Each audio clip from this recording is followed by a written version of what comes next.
Lu Yang, a pampered second-generation rich kid, wakes up to find himself reborn as the cherished youngest son of the Lu family. This beloved youngest son may have been a bookish scholar, but he was also selfish, short-sighted, and cared only about paving a smooth road for his own future. Lu Yang himself is lazy and not exactly a model of virtue, but he does know who truly treats him well. So he buries his dream of living as a carefree salted fish, grits his teeth, studies hard, passes the Imperial exams, and aims to become an even bigger salted fish as soon as possible. Years later, the emperor gazes helplessly at his minister, who somehow lives a more relaxed life than the emperor himself. My dear minister, he says slowly, you are incredibly talented. It would be a shame to waste heaven's gifts. I heard the roads leading to the Hu people are peaceful now. What do you think? Lu Yang, I've already sent someone ahead to handle it. His Majesty, no. You must go personally. Otherwise I simply won't feel at ease. Lu Yang, I've already arranged for someone to watch over everything. I'm busy with other things. His Majesty, oh? And what might those be? Lu Yang, busy thinking. Chapter 1, Time Travel. The second year of Yuanping, Xinjiang County, Yangzhou Prefecture, Date Village. Lu Xiao hurried along the narrow dirt path, a basket of freshly gathered wild vegetables bouncing against her back. She had stayed out a little too long today. The sun was already high.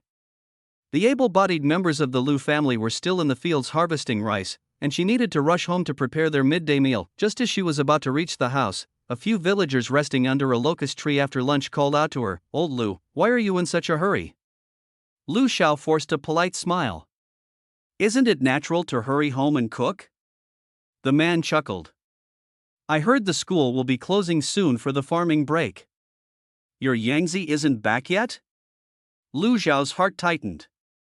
Of course, this group never missed a chance to gossip. Still smiling, she replied, "He should be back in a few days." She tugged her sleeve back up her arm, quickened her steps, and said, "I really can't chat today, I must go home and cook. We'll talk when I have time." As she left in a rush, the man's smile curled into a sneer. Still dreaming of raising a scholar when their family is that poor? They won't learn their lesson until they hit a wall. Exactly.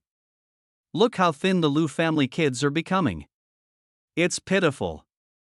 I heard that Yangzi is living it up in the county town. Eating meat, drinking in brothels, probably burning through every coin that poor family has left. Her filial sons must be having a hard time. Well, what can you expect? Their voices drifted after her, sharp as needles. Lu Xiao heard every word. Her step faltered, but only for a breath. Then she kept walking, pretending none of it mattered. At the school. Inside the school building, Lu Yang folded his clothes slowly, his mind full of the memories belonging to the body's original owner. The original Lu Yang, same name, same face, was a farm boy who had taken the county exam twice and failed both times. The repeated failure had worn him down, leaving him depressed and listless. Then, one day, he simply never woke up, and Lu Yang, the modern Lu Yang, opened his eyes in his place. He rubbed his forehead. Why did I drink so much at that graduation party? Life had been relaxing and carefree. Now he was stuck in a world full of hierarchy, rules, and ritual. He let out a long, helpless sigh. The boy packing next to him, Lu Kai, heard it and turned his head. "Wei Fang, when are you heading home?" Lu Yang blinked, pulled himself from his thoughts, and nodded. "Soon. Take care on your way back, brother Chihung." "All right, then I'll go first." Once Lu Kai left, Lu Yang finally stopped dawdling. He gathered the brushes, ink, paper, inkstone, and books on the table, packed them into a chest, closed his room door behind him, and stepped outside. The original owner had started schooling at 6 and was now 14, young, energetic, full of potential. Lu Yang couldn't bring himself to do something dramatic like drowning himself. He was here now. He might as well live properly, ideally, become a rich, comfortable couch potato. Reality, the Imperial examination was the only viable path upward. He stood outside the school gate, considering where to go next. The original Lu Yang had been prideful to the point of self-destruction. Terrified of being looked down on, he accepted every invitation, attended every banquet, even paid for others, just to save face. That was how he earned the nickname Sucker.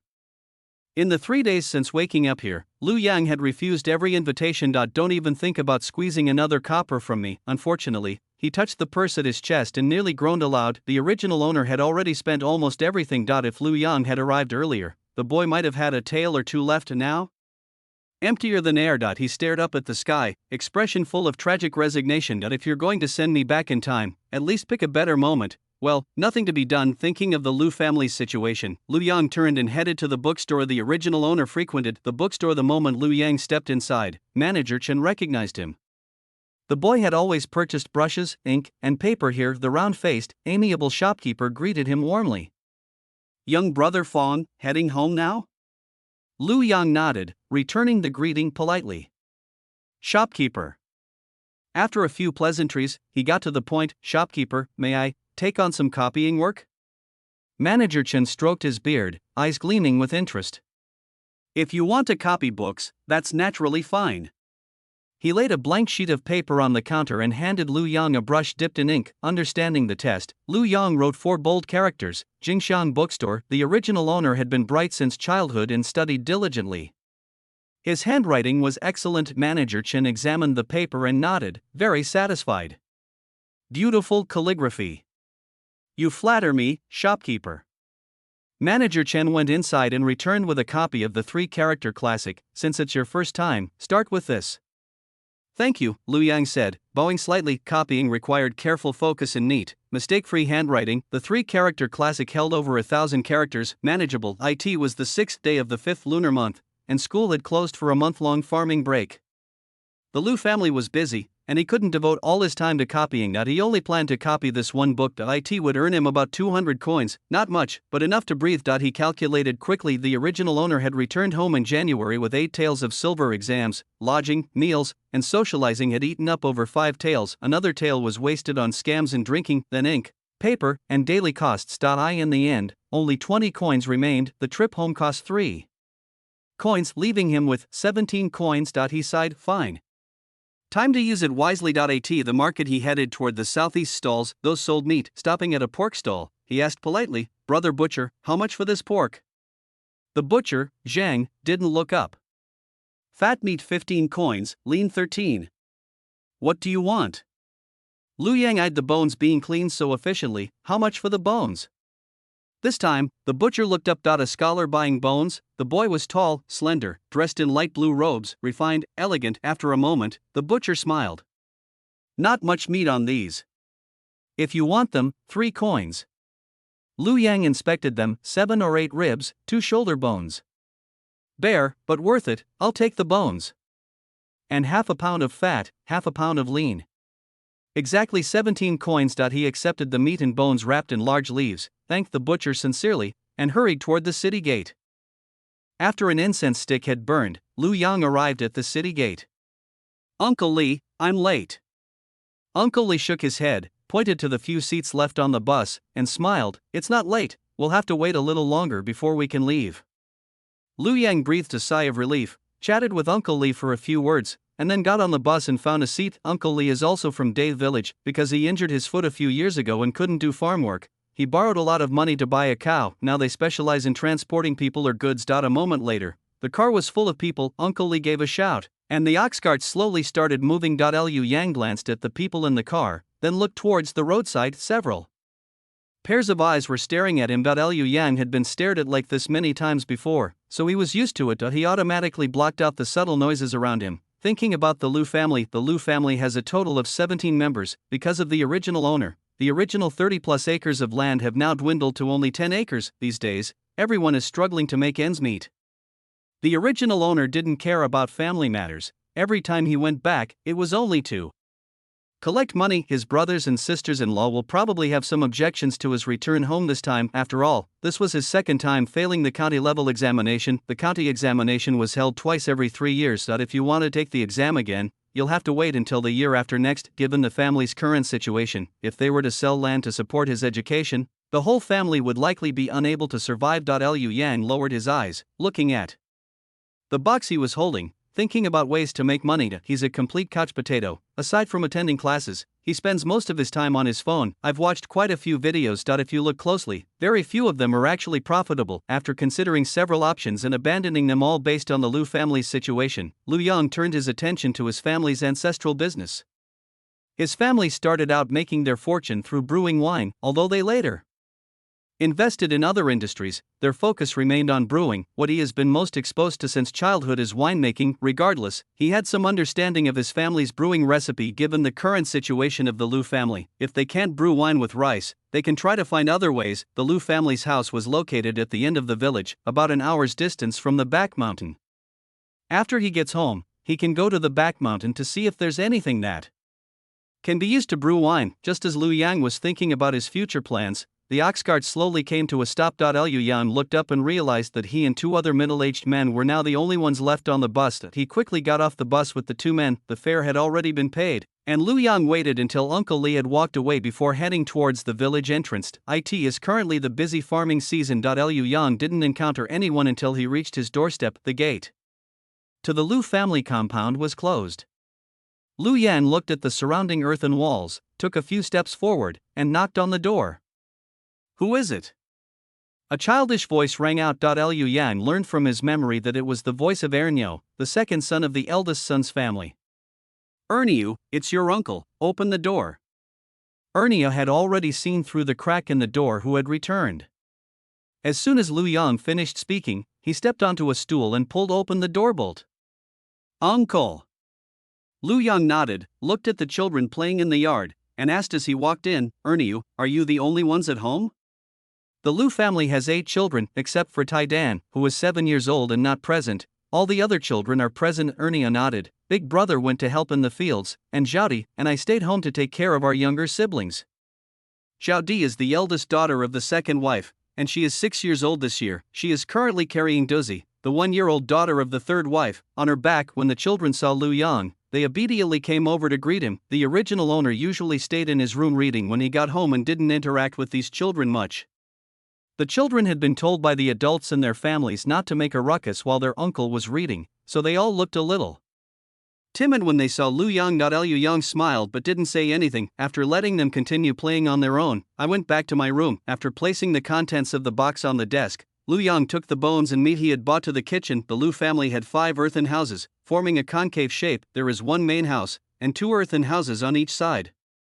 The original owner had moved to the earthen house on the left because he was afraid of the noise while reading. The other room was used to store miscellaneous items. The room on the right is the kitchen, and the other room is the living room. The main house has 4 rooms. 1 room for the parents. 1 room with 2 bedrooms. 1 room with 3 bedrooms. There is another room for the older children. The kitchen was filled with many things, but it didn't look very big. Liu Yang was worried that the weather would make the meat and bones rot, so he took out a few bowls from the cupboard and packed the food in them. Then I drew 2 basins of well water and placed the bowls on them. After finishing, Liu Yang took the opportunity to glance at the situation in the kitchen. There were 2 jars on the stove. 1 contained half a jar of coarse salt, and the other contained a shallow layer of lard. Liu Yang didn't see anything like rice, flour, or beans, but he did see a basket of wild vegetables on the table next to him. Liu Yang learned from his memory that this was bitter lettuce. Just from the name, you can tell it must taste bitter. This must be the food the Liu family is going to eat tonight. Liu Yang walked out of the kitchen and looked at the sky. It's Shinshur,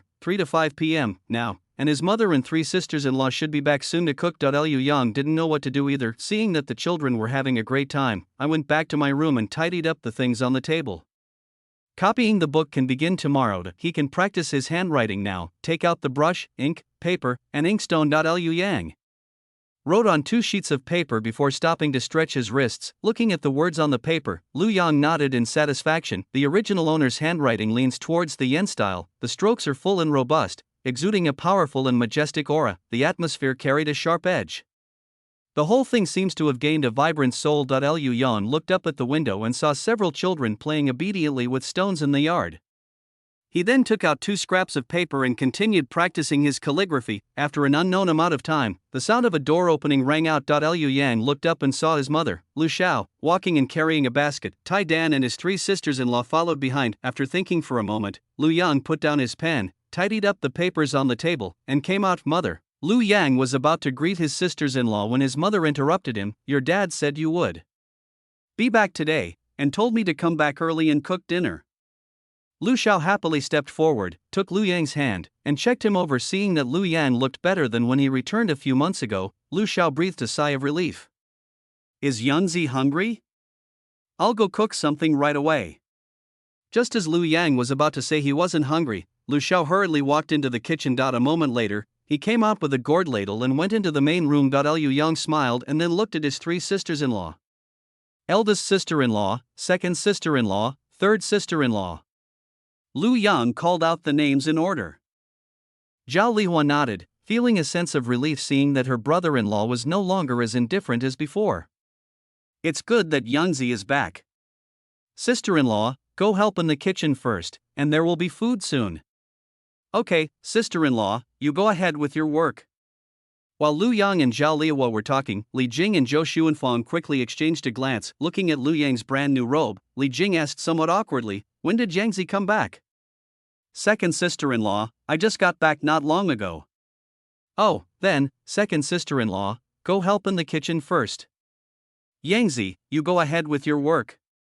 Before Lu Yang could speak, Li Jing walked to the water vat next to her and scooped water to wash her hands. Liu Yang glanced at Li Jing, then looked at Zhou Xuanfang as Zhou Xuanfang carefully observed Lu Yang, and after a moment she smiled and said, Yangzi has grown even more handsome in the past few months.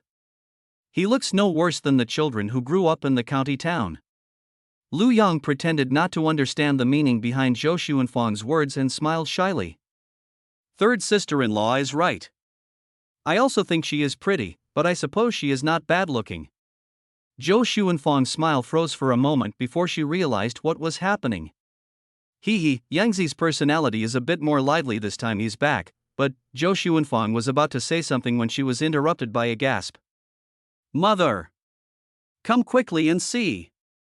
It was the voice of my second sister-in-law, Li Jing. Liu Yang looked curiously towards the kitchen doorway. Zhou Xuanfang had already reached the kitchen door when she saw what Lu Xiao was holding, and she was both surprised and delighted. Mom, when did you buy meat? The Lu family eats meat no more than 3 times a year. The last time Zhou Xuanfang ate meat scraps was during the Chinese New Year. Upon seeing the meat in Lu Xiao's hand, Zhou Xuanfang had already decided how to eat it. Render the fat from the pork, and save the cracklings for stir-frying. They'll smell delicious. Lean meat can be added to soup or stir-fried. However, compared to the lean meat, Zhou Xuanfang's eyes were more focused on the fatty meat. Lu Xiao glanced at the three of them, silently. Took the meat in her hand and walked out of the kitchen. She looked at Lu Yang and asked, Yangzi, did you buy this? Lu Yang first glanced at his 3 sisters-in-law who came out with him, then looked at Lu Xiao and said with a faint smile, Mother, I bought these. There are still a few bones left, which can be used to make soup. Lu Xiao's face darkened, but he didn't know what to say to Lu Yang. Keep the money for important things. If you want meat, just tell your mother. Listen to your mother, and don't buy anything back from now on. Listening to Lu Xiao's earnest words, Lu Yang glanced at his 3 sisters-in-law, whose faces were somewhat unpleasant, and replied with a smile, Mother, I understand.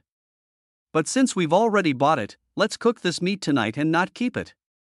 Lu Yang knew Lu Xiao's personality. If he didn't say anything, they could eat this meat for several days. Seeing Lu Xiao's displeasure, Lu Yang added, Mother, Father, and my eldest and second brothers have also worked hard. It would be good for them to eat some meat to nourish their bodies. Upon hearing this, Lu Xiao knew that Lu Yang was reminding her to consider the feelings of her daughters-in-law. Lu Xiao felt a surge of warmth in her heart. All right, Mom will give your father and your older brother some nourishing food tonight. Upon hearing this, the tension on Zhao Lihua and the other 2's faces relaxed. The 3 of them looked at Lu Yang with a hint of gratitude in their eyes. If Lu Yang hadn't said those things, their mother-in-law could have kept the meat to eat for a month. Lu Xiao listens to Lu Yang the most. Following Lu Yang's instructions, Lu Xiao stir-fried the remaining half-pound of lean meat. I also stir-fried some wild vegetables that I picked at the foot of the mountain on the way back with pork. Cracklings. When Lu Dashi, Lu Bai, Lu Song, and Lu Rong returned, they smelled the aroma of pork cracklings. The children had been waiting outside the kitchen.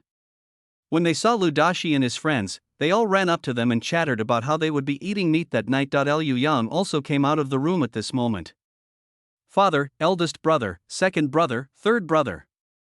Lu Dashi glanced at Lu Yang from head to toe, and seeing that Lu Yang was no longer as dejected as he had been when he failed the exam the first time, he nodded and gave a faint hum. It's good that you're back.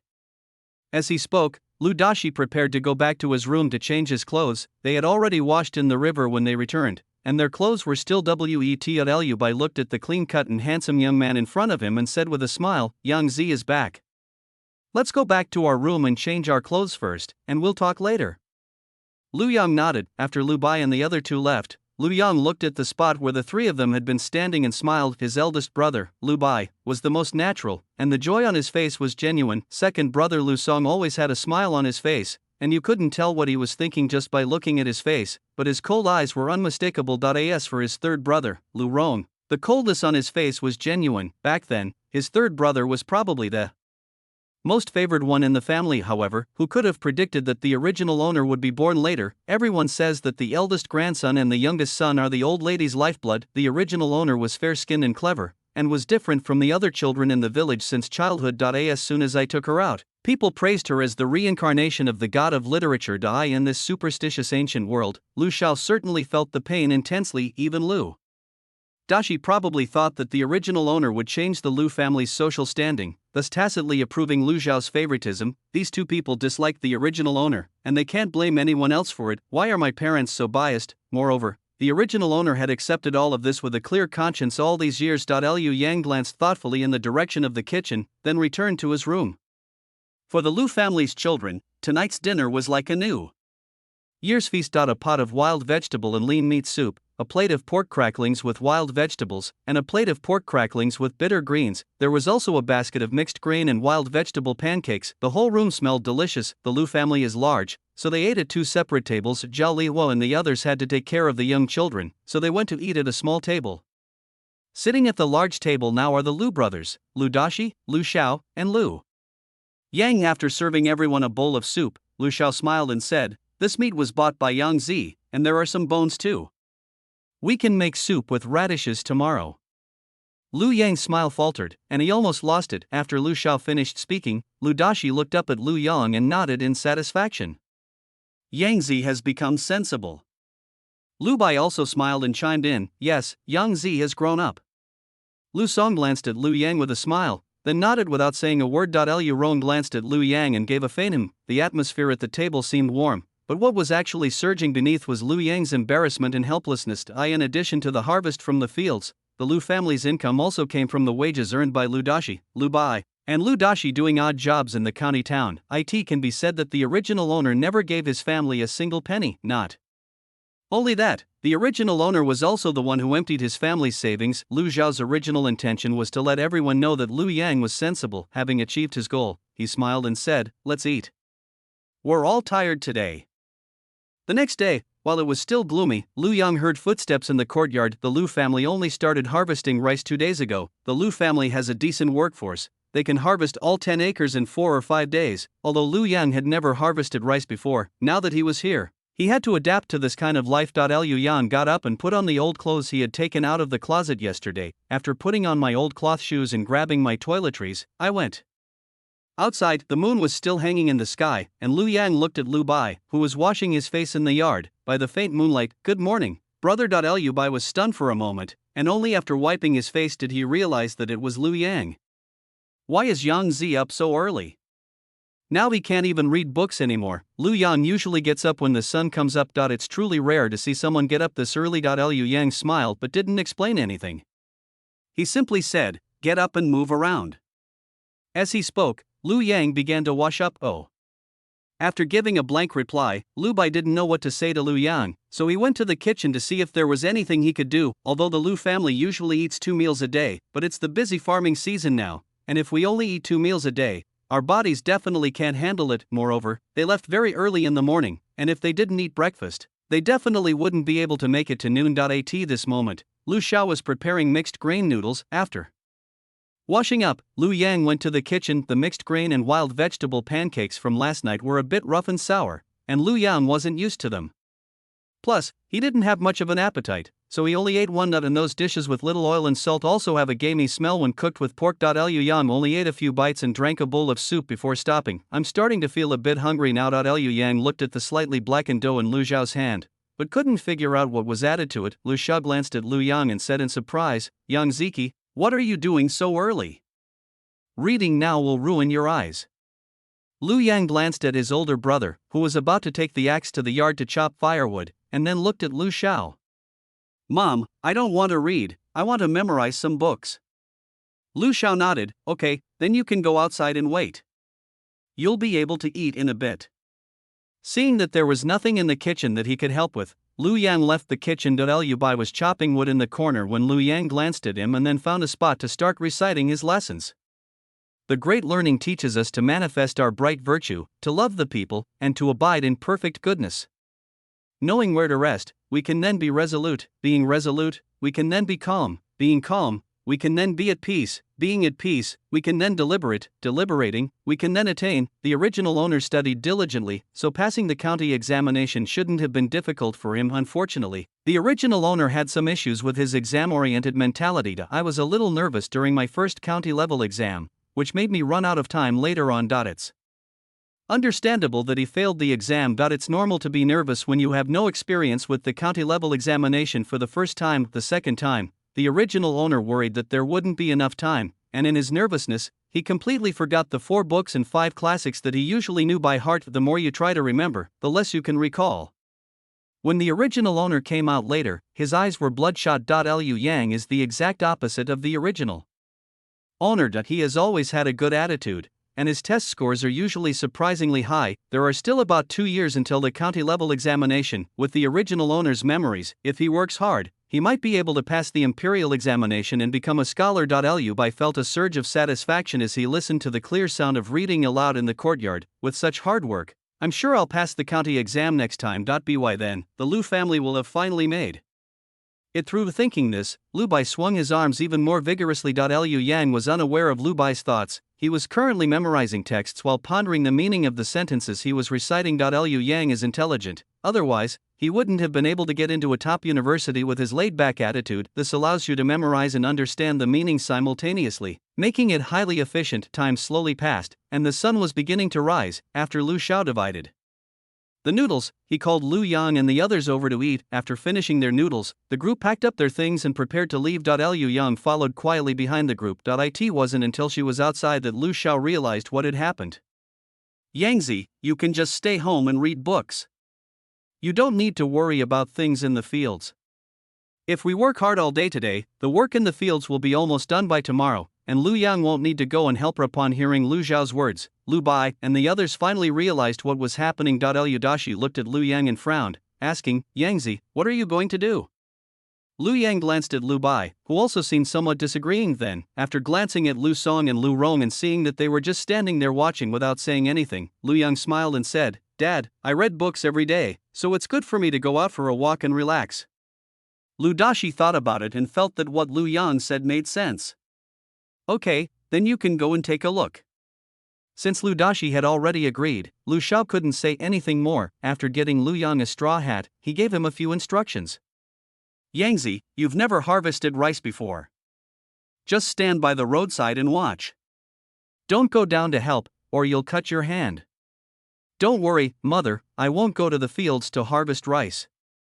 He knew his own limitations. He might actually cut his hand while harvesting rice. He went out today for 2 reasons. First, to check out the back mountain, and second, to see if he could help in any way. As a young person of the new era, Lu Yang still has some conscience. The original owner didn't help with anything, but he couldn't accept it so easily. Seeing that Lu Dashi and the others had walked quite a distance, Lu Yang quickly interrupted Lu Xiao's instructions.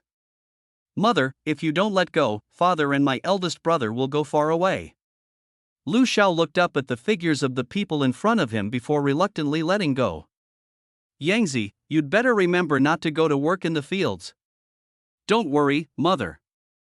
After saying goodbye to Lu Xiao, Lu Yang was not in a hurry and slowly followed behind Lu Dashi and the others. The moon had not yet disappeared, and the sky was just beginning to brighten. There were quite a few people on the road. Everyone was in a hurry and didn't notice Lu Yang. The original owner wasn't very familiar with the villagers, so Lu Yang didn't greet the surrounding villagers. After an incense stick has burned, Lu Yang followed Lu Dashi and the others to his own field. The fields in Date Village are relatively flat, and as far as the eye can see, golden waves of rice ripple and sway, a sight to behold. In the short time that Lu Yang was distracted, Lu Dashi and the others had already cleared out a small patch of land. Lu Yang stood to the side and watched for a while, and thought that harvesting rice seemed quite simple, bending down to grab the rice stalks, and then with a flick of the right hand, a large handful of rice can be cut off in an instant. After thinking for a moment, Lu Yang looked at Lu Dashi. Dad, I want to harvest rice too. Lu Dashi paused, picked up the rice he was carrying and put it away before looking at Lu Yang. Didn't I tell you to just keep an eye on things? Before Lu Yang could speak, Lu Song stood up and said with a smile, "Dad, if my little brother wants to cut, just let him try. Once he knows how hard it is, he naturally won't want to work in the fields anymore."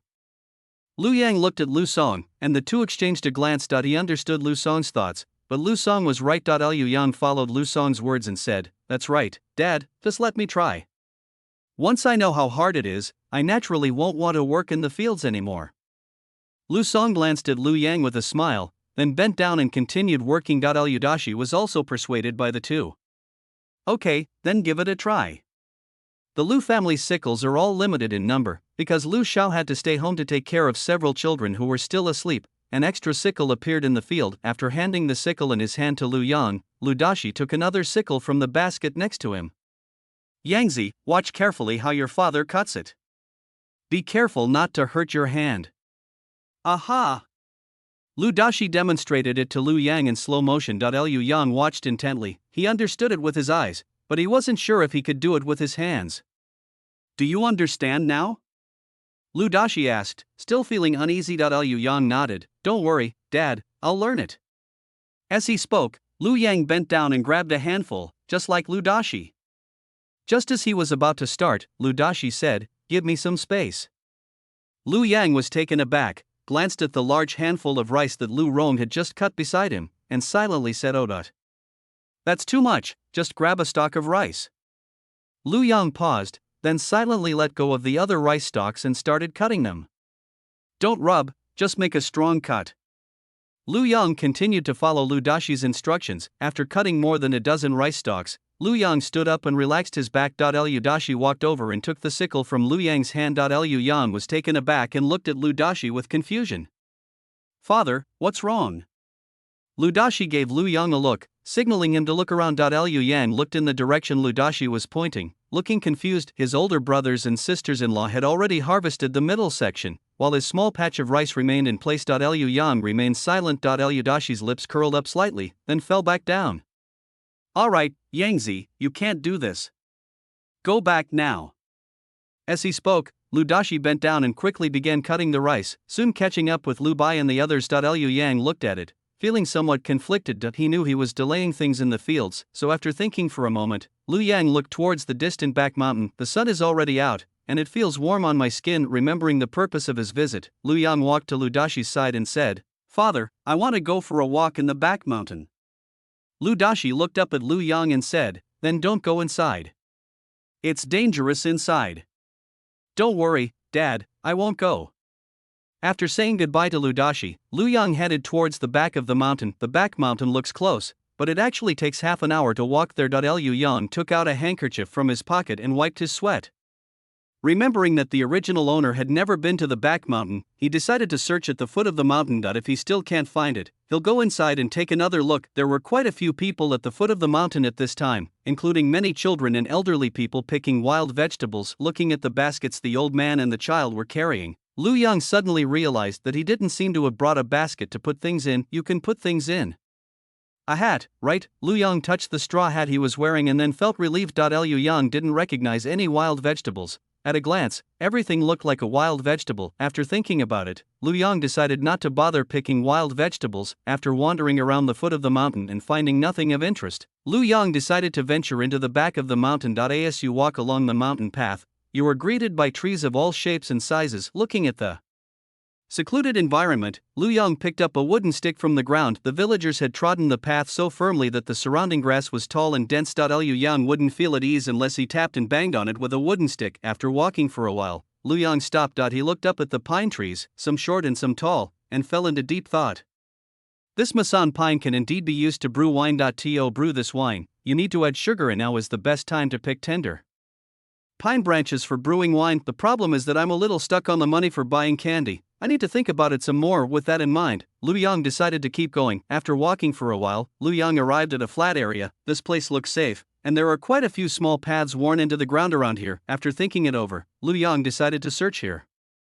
There are many things that can be used to brew wine, so he doesn't need to focus on just that one. A moment later, several fruit trees came into Lu Yang's view. Liu Yang was overjoyed and quickly followed the path that everyone had trodden out. Upon closer inspection, Lu Yang realized that it was a wild peach. Liu Yang looked around. This wild peach orchard is quite large. there's a whole stretch of it behind it. Many fruits were on the ground, some fresh and some rotten. There are still many fuzzy peaches hanging on the trees along the path. They look like wild fruits that no one has picked. If they were delicious, the adults and children in the village would have picked them all long ago. There are still so many fuzzy peaches on the tree at this time, you can imagine they must not taste good. After thinking for a moment, Lu Yang picked a peach that looked a bit bigger, had no wormholes, and was slightly red. After wiping it with his sleeve for a while, Lu Yang put it in his mouth and rubbed off a layer of fur with his teeth. Pa.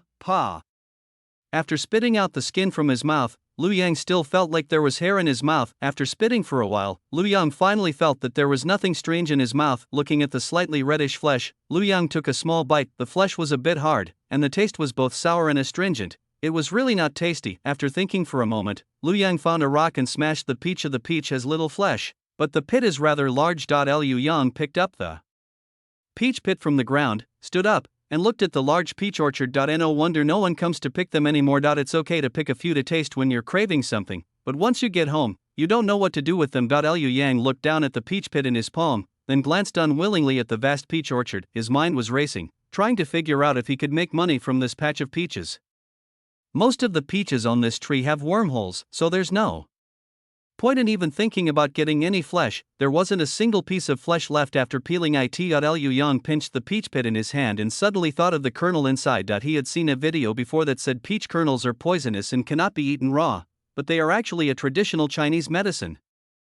Lu Yang skipped over the fact that it could be eaten after being cooked. After all, the cooking process is too troublesome. His goal is to make money, and the simplest way to make money is the best. Lu Yang plans to dry the peach kernels and sell them to pharmacies. With such a large peach orchard, surely he could earn some startup capital. After making his decision, Lu Yang picked some good-looking, ripe peaches. I plan to take it back and give it to those kids to make them jealous. A moment later, Lu Yang was holding a straw hat in his hands, and the hat pocket was full of peaches. It's still a bit heavy to hold. Lu Yang looked around and decided to go back the way he came. The slope wasn't very steep, but it was still a bit slippery. Lu Yang carefully and slowly walked down. When Lu Yang saw the pine trees on the road, he couldn't help but take a few more glances. This is all money. With the silver, at least he wouldn't have to worry about money anymore, and he would have the money to go to the capital for the Imperial examination. Maybe with some effort, I can buy a courtyard house in Beijing and live a carefree, easy life. Lu Yang's plan was sound. Before he knew it, he had descended the mountain. Aside from some dirt on my buttocks, going up and down the mountain wasn't too strenuous. There was no one left at the foot of the mountain at this time. The sun was blazing. With trees blocking the view from the mountain, you don't really notice anything. He's only been in the sun for a short while, but he already feels sweating on his back. After patting the dirt and fallen leaves off his backside, Lu Yang quickly headed towards the village. When they passed by the plot of land from that morning, Lu Dashi and the others were no longer there. The harvested rice in the field has also disappeared. Lu Yang didn't know where his family's fields were located either, and judging from the sky, it will be almost lunchtime in another hour. After thinking it over, Lu Yang decided to go home. First, this vast peach orchard can't be filled by just him picking peaches. However, after the rice at home is dried, his father and 3 older brothers will go to the county town to find odd jobs. I don't know if pharmacies will accept these peach kernels. He didn't want his father and the others to work for several days only to find that the peach kernels were not needed by the pharmacy. In that case, we would be at a huge loss. After thinking it over, Lu Yang decided to go to the pharmacy in the county town to find out the situation first, and then discuss the next steps with his family. Thinking about his plans, Lu Yang walked quickly home. When Lu Yang returned home, Zhao Di and Ernio were carrying a basket of water plants on their backs. Lu Yang tossed the straw hat he was holding in his hand and laughed. "Look what delicious food your uncle brought back for you." Ernio was overjoyed and jumped right in front of Lu Yang without even putting down his basket. "Uncle, let me see what delicious food it is." After eating pork last night, Ernio was no longer afraid of Lu Yang. Lu Yang lowered his straw hat so that Ernio could see it clearly. Ernio looked up at Lu Yang, puzzled, at the wild peaches that were no bigger than his fist. "Uncle, these peaches aren't good to eat." Zhao put down her basket and came over. After hearing Ernio's words, Zhao also glanced at the peaches inside the straw hat. Zhao assumed that Lu Yang had never eaten this before, so she explained, "Uncle, there are many wild peaches on the mountain, but they don't taste good at all, so we don't pick them." After seeing that Ernio and Zhao really wouldn't eat, Lu Yang turned his gaze to the children playing nearby. "Do you want some?" Several children gathered around upon hearing this, but upon seeing that it was a peach, they said, "I don't want to eat it," and ran away. When Lu Yang saw that the children really wouldn't eat, he simply had Ernio and Zhao smash the peaches in the straw hat and take out the kernels. Don't ruin the peach kernels, Uncle needs them. Ernio and Zhao didn't know what Liu Yang wanted the peach kernels for, however, this did not stop them from doing as Liu Yang said. Liu Yang watched for a while, and seeing that the two children were doing a good job, he praised them a couple of times before returning to his room. That he needed to go to the pharmacy in the county town to inquire. But going to the county town would cost money. That he could walk to the county town. That if you walk there, it will take 2 hours to go and back. In this way, if he only goes to the county town and doesn't sell anything, he will lose money. As he pondered this, Liu Yang took out the tools he used for copying books. Liu Yang first opened the 3-character classic and read it carefully. After combining each character with the ones he remembered, Liu Yang spread out the paper, picked up the brush, and began to write without having to copy. While reading, Liu Yang was engrossed in his writing. The strokes of the pen were also swift. After some time, sheets of paper were laid out on the desk to dry the ink. The table was slowly covered with papers. Liu Yang put down his pen and began to collect the completely dried paper. As he collected the items, Liu Yang checked them to see if there were any typos. Fortunately, Liu Yang did not find any typos after receiving them. As expected, slow and steady wins the race. You can't rush it. After he finishes copying the book, he can go to the city to exchange it for money and buy some things to bring back. In this way, his 2-hour journey to the county town was not in vain. Just after Liu Yang put down the papers in his hand, Liu Dashi and the others returned for lunch. Liu Xiao made mixed grain and wild vegetable pancakes, and a pork lard and wild vegetable soup. After finishing the 2 large bowls of food, Liu Yang, as usual, went for a walk in the yard. Liu Dashi, Liu Bai, and the other 2 went back to their room to rest. After cleaning up the dishes, Zhao Lihuan and the other 2 went back to their rooms to rest. Liu Xiao was preparing chicken feed in the yard, stirring it before taking it to the backyard to feed the 3 hens. These 3 hens are the Liu family's treasures. You can collect at least 2 eggs a day. However, the eggs from the Liu family were not for selling for money, but for nourishing Liu Yang's body. For example, right now, after Liu Xiao washed her hands, she took 2 eggs out of her pocket and handed them to Liu Yang. Yang Zi, come and take this. Liu Yang was taken aback. He looked at the 2 boiled eggs in Liu Xiao's hand and silently walked over to take them. Mom, save it for frying eggs from now on. Although we have eggs at home, we rarely fry them. The original owner of this body had no shortage of eggs to eat. Every time the original owner came home, Liu Xiao would always stuff 2 boiled eggs into his food. If the original owner hasn't returned for too long, they'll only sell the eggs they've accumulated at home. Liu Xiao smiled faintly after hearing Liu Yang's words. I know what you mean. You study hard, and there's nothing good at home to nourish you. I know how much these eggs are worth. Ultimately, it all comes down to our family being poor. If she could, Liu Xiao would not mistreat any of her children. Seeing the tears welling up in Liu Xiao's eyes, Liu Yang nodded silently. After Liu Xiao took the chicken feed out, Liu Yang gave the eggs to Tai Dan and the others. After letting them share the food, Liu Yang went back to his room to continue copying books. Liu Yang skipped his lunch break and went straight to where Liu Dashi and the others were leaving. After drinking some cold water in the kitchen, Liu Yang returned to his room to continue copying the book. In the evening, Liu Yang brought the small pile of peach kernels from the yard into the house. Liu Xiao and the others saw the nuts drying by the yard and asked a few questions, but Liu Yang managed to evade them.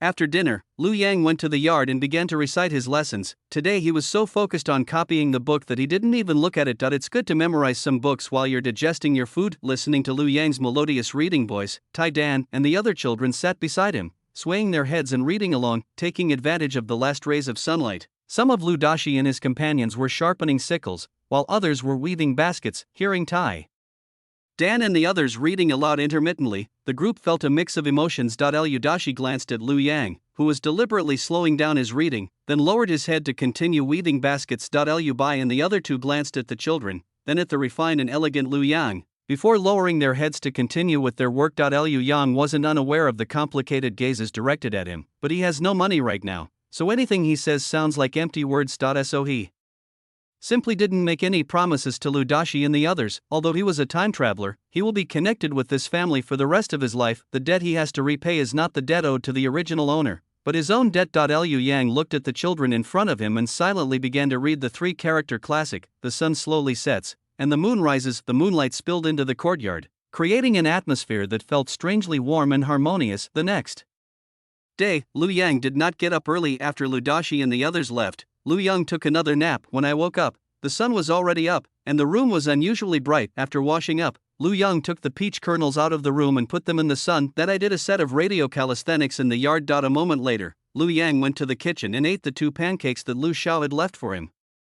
Then I went back to my room to copy the book. Lu Yang was the only one at home at the moment. Lu Xiao had taken the children to pick rice stalks in the field. The quiet environment instantly calmed Lu Yang down. He can concentrate fully when copying books. When Lu Xiao returned with the children, Lu Yang had just finished writing a piece of paper. I'll find some time today to copy it again, then he can choose a time to go to the county town. With that in mind, Lu Yang blocked out the surrounding noise and focused on copying the book. Lu Xiao saw Lu Yang writing furiously through the window and nodded with satisfaction. After telling the children to be quiet, Lu Xiao went to the kitchen to wash the remaining bones and used them to make soup. Last night, we made bone broth, and Lu Dashi and the others ate 2 extra pancakes. It's clear that the family really enjoys this bone broth. The longer the bone broth is cooked, the more flavorful it becomes.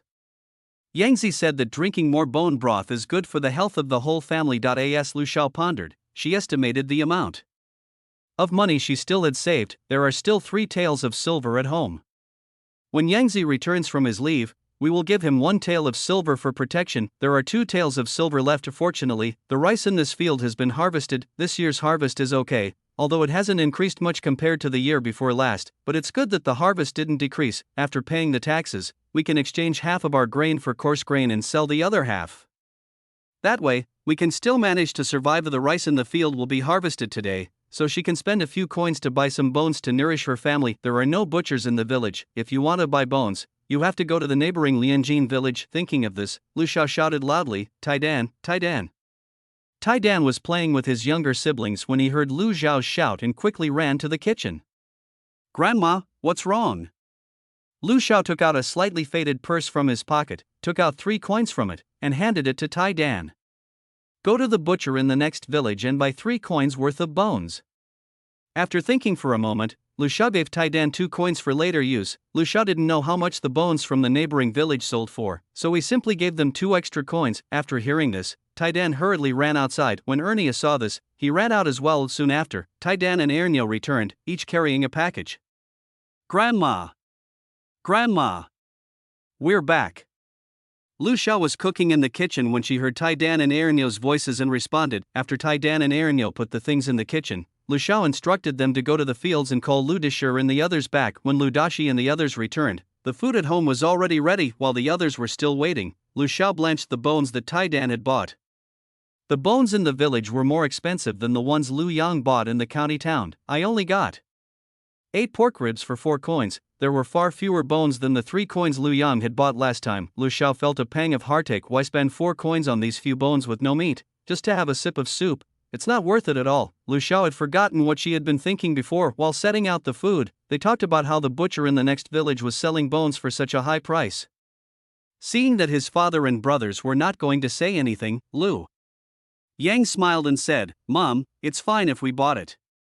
We just won't buy it there next time." Hearing Lu Yang's words, Lu Xiao stopped saying anything. After the meal, Lu Yang went back to his room to continue copying books. When Lu Yang was engrossed in copying the book, he felt that time flew by. He spent 2 days copying the 3-character classic in bits and pieces. Looking at the sky outside, Lu Yang put the papers away, planning to go to the county town first thing tomorrow morning.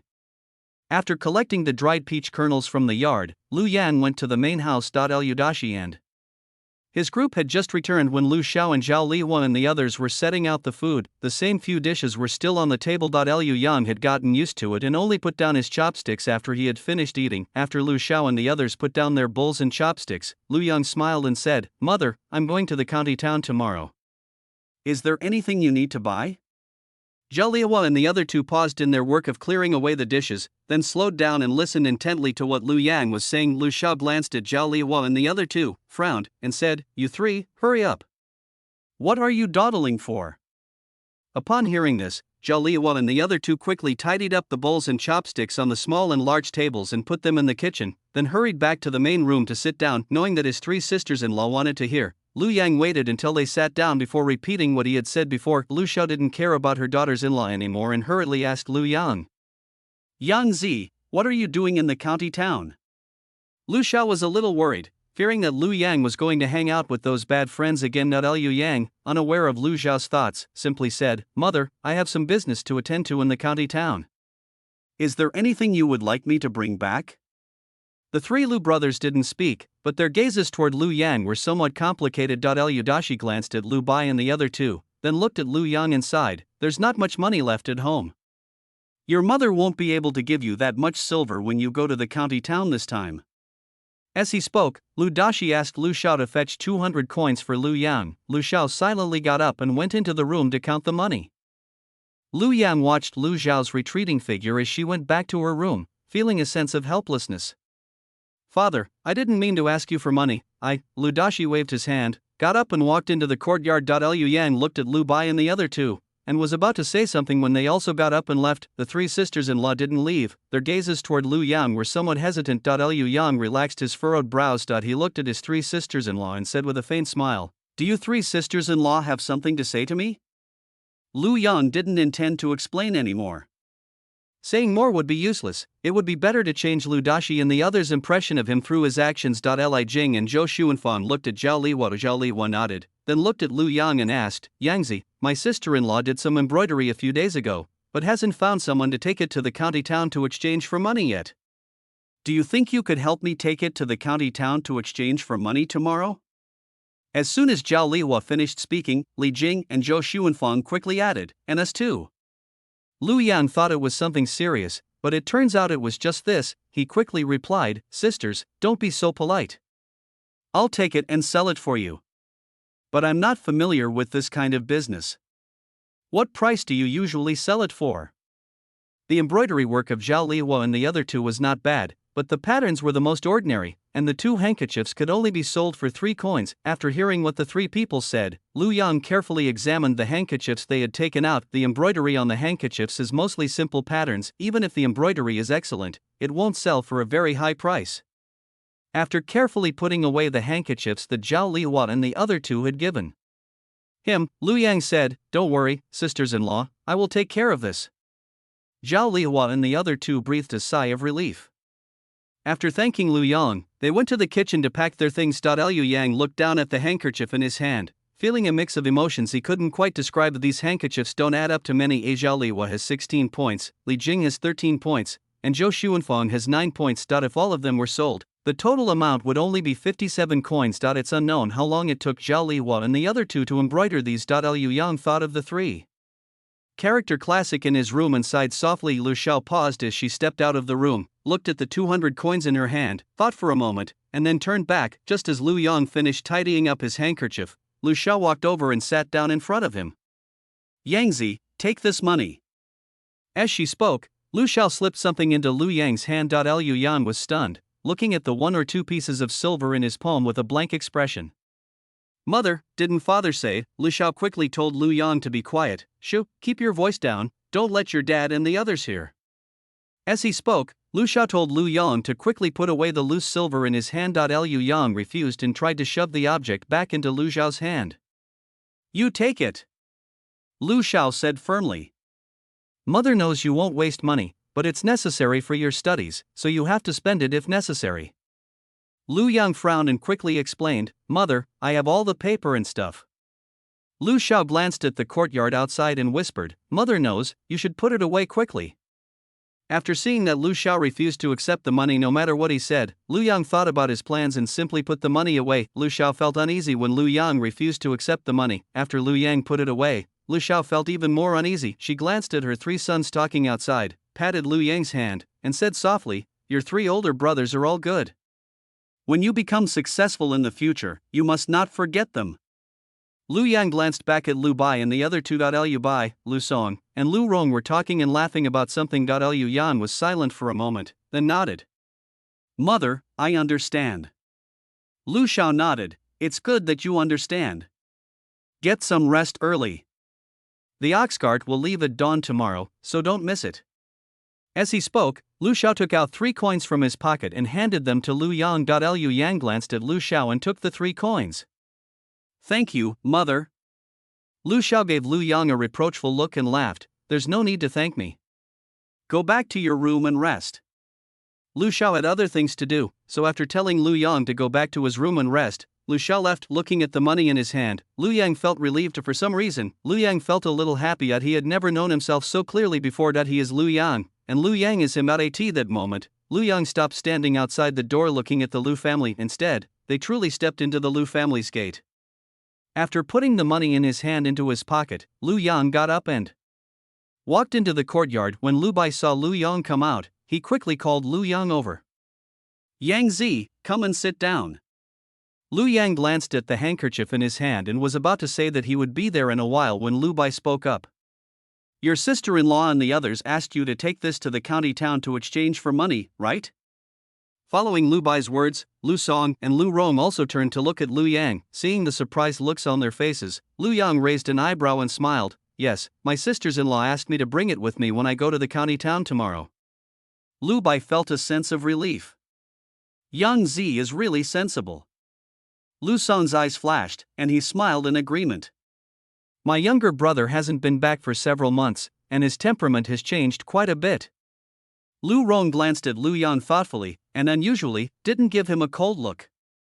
"This is fine." Lu Yang smiled and simply sat down next to Lu Bai to listen to the three of them talk. The three of them mostly talked about things in the fields. Several acres of rice have already been harvested in the fields, and the rest will be harvested tomorrow. The rice can be harvested and stored indoors in the next couple of days. "I heard there's cargo at the dock recently, so I can go there once I'm done with this." Lu Yang sat quietly to the side and listened without interrupting. After finishing his work in the kitchen, Lu Xiao saw that his brothers were still talking, so he quickly went over to tell them to go back to their rooms. "Let's talk about it tomorrow." "What time is it? Why are you still talking about it?" Lu Yang and the others exchanged glances and quickly returned to their rooms. Lu Yang got up just as dawn broke the next day. As dusk fell, Lu Yang looked up and saw many stars hanging in the sky. After washing up, Lu Yang went to the kitchen and got 4 warm vegetable pancakes. After eating 2, Lu Yang wrapped the rest in a clean handkerchief and put it in his pocket. Then he took the bamboo tube to the kitchen and filled it with cold water. After checking everything and making sure he had everything he needed, Lu Yang went out. There aren't many people in the village who keep dogs, but there are some. Lu Yang held a wooden stick in his hand, afraid that a dog might jump out from somewhere. Fortunately, some people were also heading to the county town at this time, and Lu Yang followed behind a few villagers, so he wasn't so afraid anymore. Uncle Li's oxcart was waiting at the village entrance. Seeing that quite a few people had arrived on the bus, they didn't wait any longer. With a tug on the reins, the oxcart began to move. Lu Yang closed his eyes and began to recite his lessons. At first, people were talking on the bus, but gradually, snoring filled the air amidst the rising and falling snores. Lu Yang quickly recited the 4 books and 5 classics. The oxcart arrived at the county town gate at around 6:30. The sun has risen, and the city gates are open. After Li Bo's oxcart entered the city, he found an open space to park it. After agreeing on a return time with Lu Yang and the others, Uncle Li drove the oxcart out of the city gate. Uncle Li said he would leave as soon as Shinshur, 3 to 5 p.m., arrived. In that case, they would have to stay in the county town for more than 8 hours, with plenty of time. Lu Yang wasn't in a hurry. "I plan to take care of my 3 sisters-in-law's affairs first before going to the pharmacy to inquire." Lu Yang did not go directly to the Jinsho cloth shop that Zhao Liwa and the other 2 had mentioned, but instead planned to inquire at several other shops. On his way to Jinsho cloth shop, Lu Yang went in to inquire. Whenever he saw a cloth shop, they asked not only about the price, but also about other things. At this moment, Lu Yang was standing in front of a large fabric store, looking at the endless stream of customers inside. Lu Yang glanced up at the signboard above. "Nishang Cloth Shop?" Lu Yang looked at the interior layout, seeing that the store mainly sold clothes. "I went inside. The shopkeeper was busy using an abacus in front of the counter, looking extremely busy." Lu Yang first strolled around the store, ignoring the stares of those around him. After learning all the information he wanted to know, Lu Yang walked straight up to the shopkeeper. Manager Li paused in his calculations, then looked up at the young man before him. For a moment, Manager Li was somewhat confused. Their store mostly sells women's clothing, so why is there such a young man here? However, since Manager Li had also risen through the ranks from a shop assistant, although he was puzzled, he still smiled and asked, "Young man, what kind of clothes would you like to buy?" Lu Yang shook his head. "Shopkeeper, I'd like to ask if you accept embroidered handkerchiefs?" Shopkeeper Li was taken aback. Looking at the clean robe Lu Yang was wearing, he thought for a moment and asked, "Does this young man have a handkerchief with him?" Lu Yang immediately took off the basket on his back and took out the handkerchiefs embroidered by his 3 sisters-in-law. The fabric that Zhao Liwa and the others used to embroider handkerchiefs was not good quality. Manager Li's expression changed the moment he saw it. However, he wasn't angry. Instead, he directly rejected Lu Yang's request.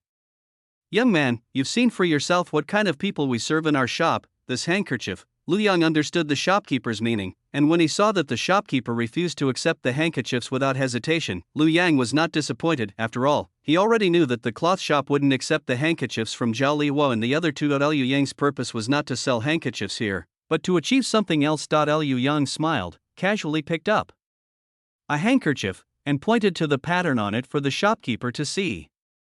Shopkeeper, what do you think of the embroidery?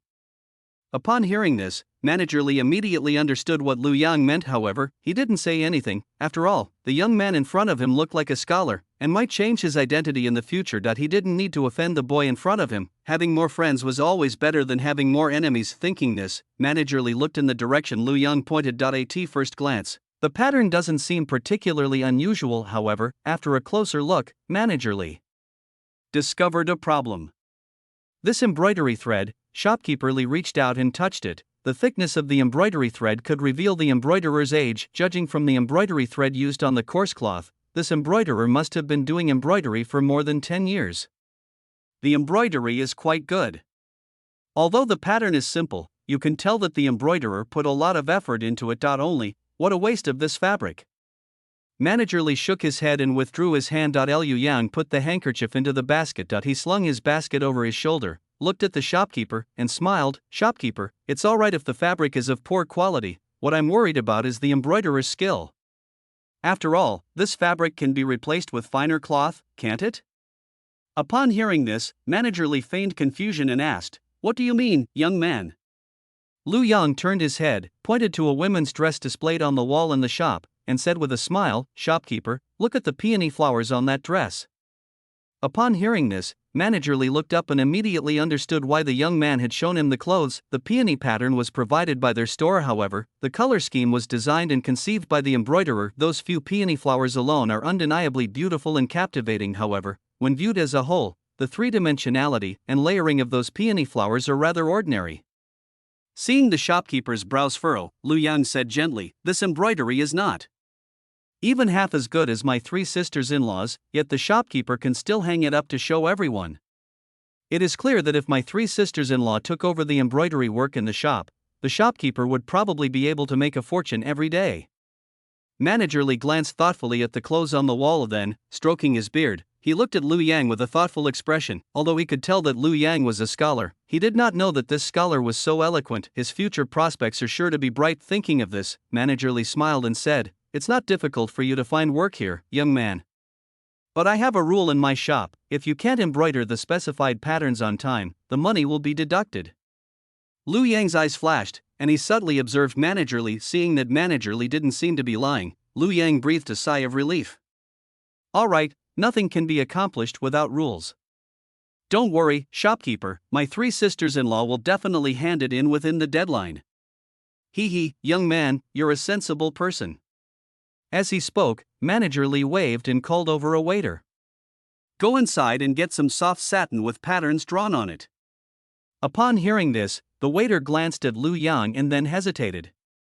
"Shopkeeper, this batch of fabric has all been ordered by Madame Sun." This, Sun Nyangzi is one of the three regular embroiderers working at the Nishan cloth shop, and she got the job through connections. The embroidery work in the fabric shop was all done by these three embroiderers. The pattern on the dress that Lu Yang just pointed to was embroidered by Madame Sun. Manager Li's face darkened. "Just go get it when I tell you to. Why are you asking so many questions?" Upon hearing this, the waiter immediately ran inside to get the items. Manager Li stroked his beard and smiled sheepishly at Lu Yang.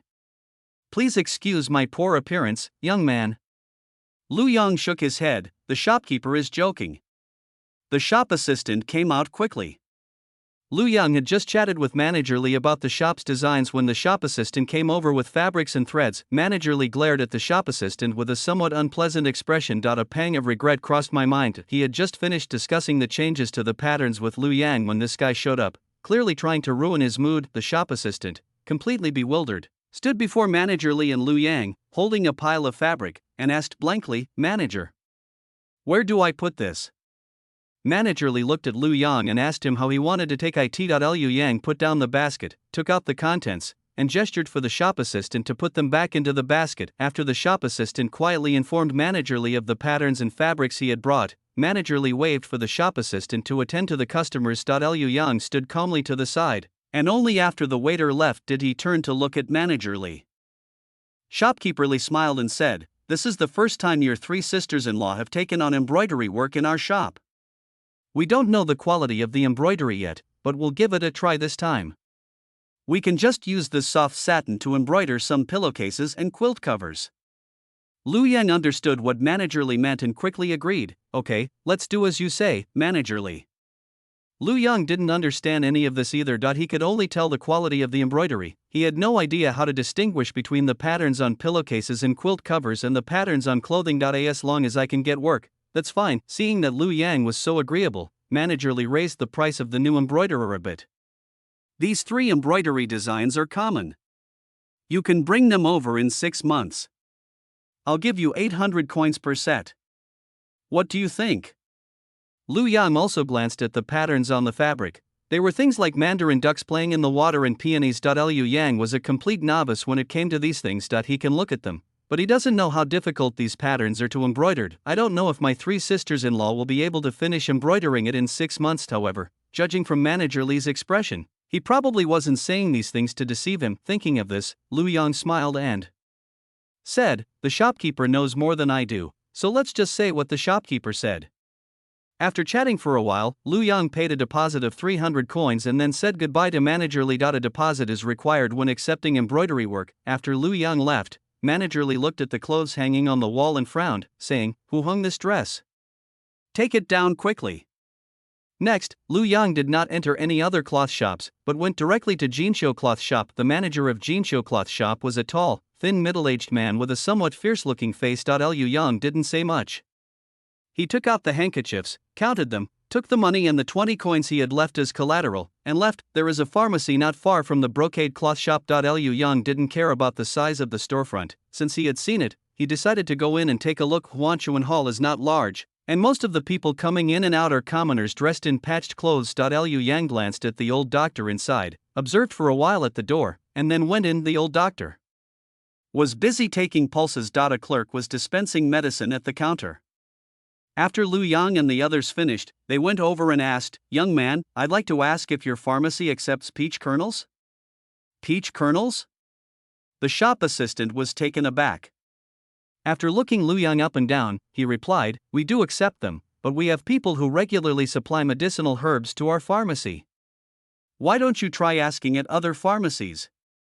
Liu Yang nodded, said nothing more, thanked him, and then left. Everything is difficult at the beginning. This is only the first one, and we're still far from there. He had to visit several cloth shops before he was able to get work for his sisters-in-law. He refused to believe that peach kernels, being a traditional Chinese medicine ingredient, wouldn't sell. 1 hour later, after being rejected by 4 or 5 pharmacies in a row, Liu Yang, who was originally full of confidence, is now somewhat dejected. No wonder he stumbled upon this mountain full of peaches. The villagers aren't stupid, they must have encountered difficulties with these peaches before, which is why they let such a large number of peaches fall freely. Liu Yang sighed deeply. His legs were starting to ache after walking for so long. Liu Yang looked to the side and saw a tea stall in front of him, so he quickly went over and sat down. There weren't many people at the tea stall. Most of them are like Liu Yang, people who come to sit for a while and then leave. The man at the tea stall must have developed a keen eye. After glancing at Liu Yang, he lowered his head and continued working. Liu Yang wanted to find out some information, so he found a seat in a crowded area and sat down. The 3 people at the table seemed to know each other. After glancing at Liu Yang, they looked around. One of the burly men frowned and said, "There are so many seats around here. Why did you choose this one, young man?" The 3 men were dressed in short linen clothes, with a tattered towel hanging over their shoulders. Judging from their muscular arms, Liu Yang guessed that the 3 men were laborers working at the docks. Liu Yang had observed the 3 men's eyes beforehand, and only dared to come over and sit down when he saw that their eyes were clear and honest. Upon hearing this, Liu Yang smiled and said, "I thought I would come over to ask you for some information because I see that you 3 look kind." The 3 were taken aback, looking at Liu Yang's frail and scholarly demeanor, and for a moment they couldn't figure out what questions Liu Yang could ask them. The man who had spoken earlier asked in confusion, "What information do you want to find out?" Liu Yang smiled. "Here's the thing, my family went into the mountains to dig up some medicinal herbs a few days ago, and now we don't know where to sell them. So I was wondering if any of you gentlemen know which pharmacy is easier to deal with?" Zhao, the one who had spoken earlier, shook his head and said, "The herbs your family dug up must be common herbs. Unless they are scarce or precious, this pharmacy usually won't accept herbs that we collect ourselves." As he spoke, Zhao explained to Lu Yan why the pharmacy wouldn't accept their herbs. After listening, Lu Yan nodded to himself. There's a trick to digging up medicinal herbs. If you're not an experienced person, the herbs will be more damaged, and their medicinal properties will be greatly reduced. This pharmacy always works with experienced pharmacists. You just need to tell them what herbs you need. There may have been an assembly line between the herb gatherers and the pharmacies. Seeing Lu Yang's pensive face, Zhao sighed softly. If you really want to sell, go to Huanchentang. The old doctor there will buy, but the price will be lower. Huanchuan Hall? Lu Yang looked at Zhao in confusion. I went there to ask before, and the guy there said they wouldn't accept it. Before Zhao could speak, the bearded man beside him replied, they know the herb hunters, so they definitely won't take what you have. You have to ask the old doctor yourself. Lu Yan understood. Thank you for your explanation, brothers. The three shook their heads. They had been sitting there for quite a while. After seeing that Lu Yang was alright, she got up and said goodbye to him. After Lu Yang and the other two left, he took out a handkerchief containing wild vegetable cakes from his pocket, and then untied a bamboo tube from his basket. After finishing 2 pancakes and drinking a few sips of water, Lu Yang headed towards Huanchuan Hall. Lu Yang was very lucky this time. Only the old doctor was in Huanchentang, the shop. Assistant from before was nowhere to be found. Seeing that the old doctor wasn't busy, Lu Yang quickly walked up to him. Doctor, I'd like to ask if you buy peach kernels here? The old doctor looked up, glanced at Lu Yang, and then nodded, saying, how much did you collect? Lu Yang didn't know how many there were, so after thinking for a moment, he took out the peach kernels that he had dried earlier from the basket. Doctor, look, the peach kernels my family dried are all big, plump, and beautiful. There are still many more on the mountain, probably several 100 pounds. Chapter 11. You can't be a couch potato if you don't have money. Upon hearing this, the old doctor gave Lu Yang a half smile. You dare to come in and ask if it's not dry properly? That's pretty bold of you. Lu Yang chuckled and pretended to be stupid. I'm just telling the truth. I wouldn't dare lie to you, doctor. The old doctor chuckled, then reached out and grabbed a handful of peach kernels to examine them closely. The peach kernels are indeed of excellent size, and the skins are undamaged. It is evident that the boy's family members are also people who put their heart into their work. A hint of satisfaction appeared in the old doctor's eyes. The peach kernels can be harvested, but the quantity is limited. The old doctor put down the peach kernels, looked at Lu Yang's expectant eyes, and said with a faint smile, these peach kernels are good, but there are too many. My Huanchentang can't accept so many. Lu Yang nodded understandingly. Doctor, how many peach kernels do you need? The old doctor first took out an account book from the drawer, flipped through it, and then said, send 100 caddies to Huanchentang first.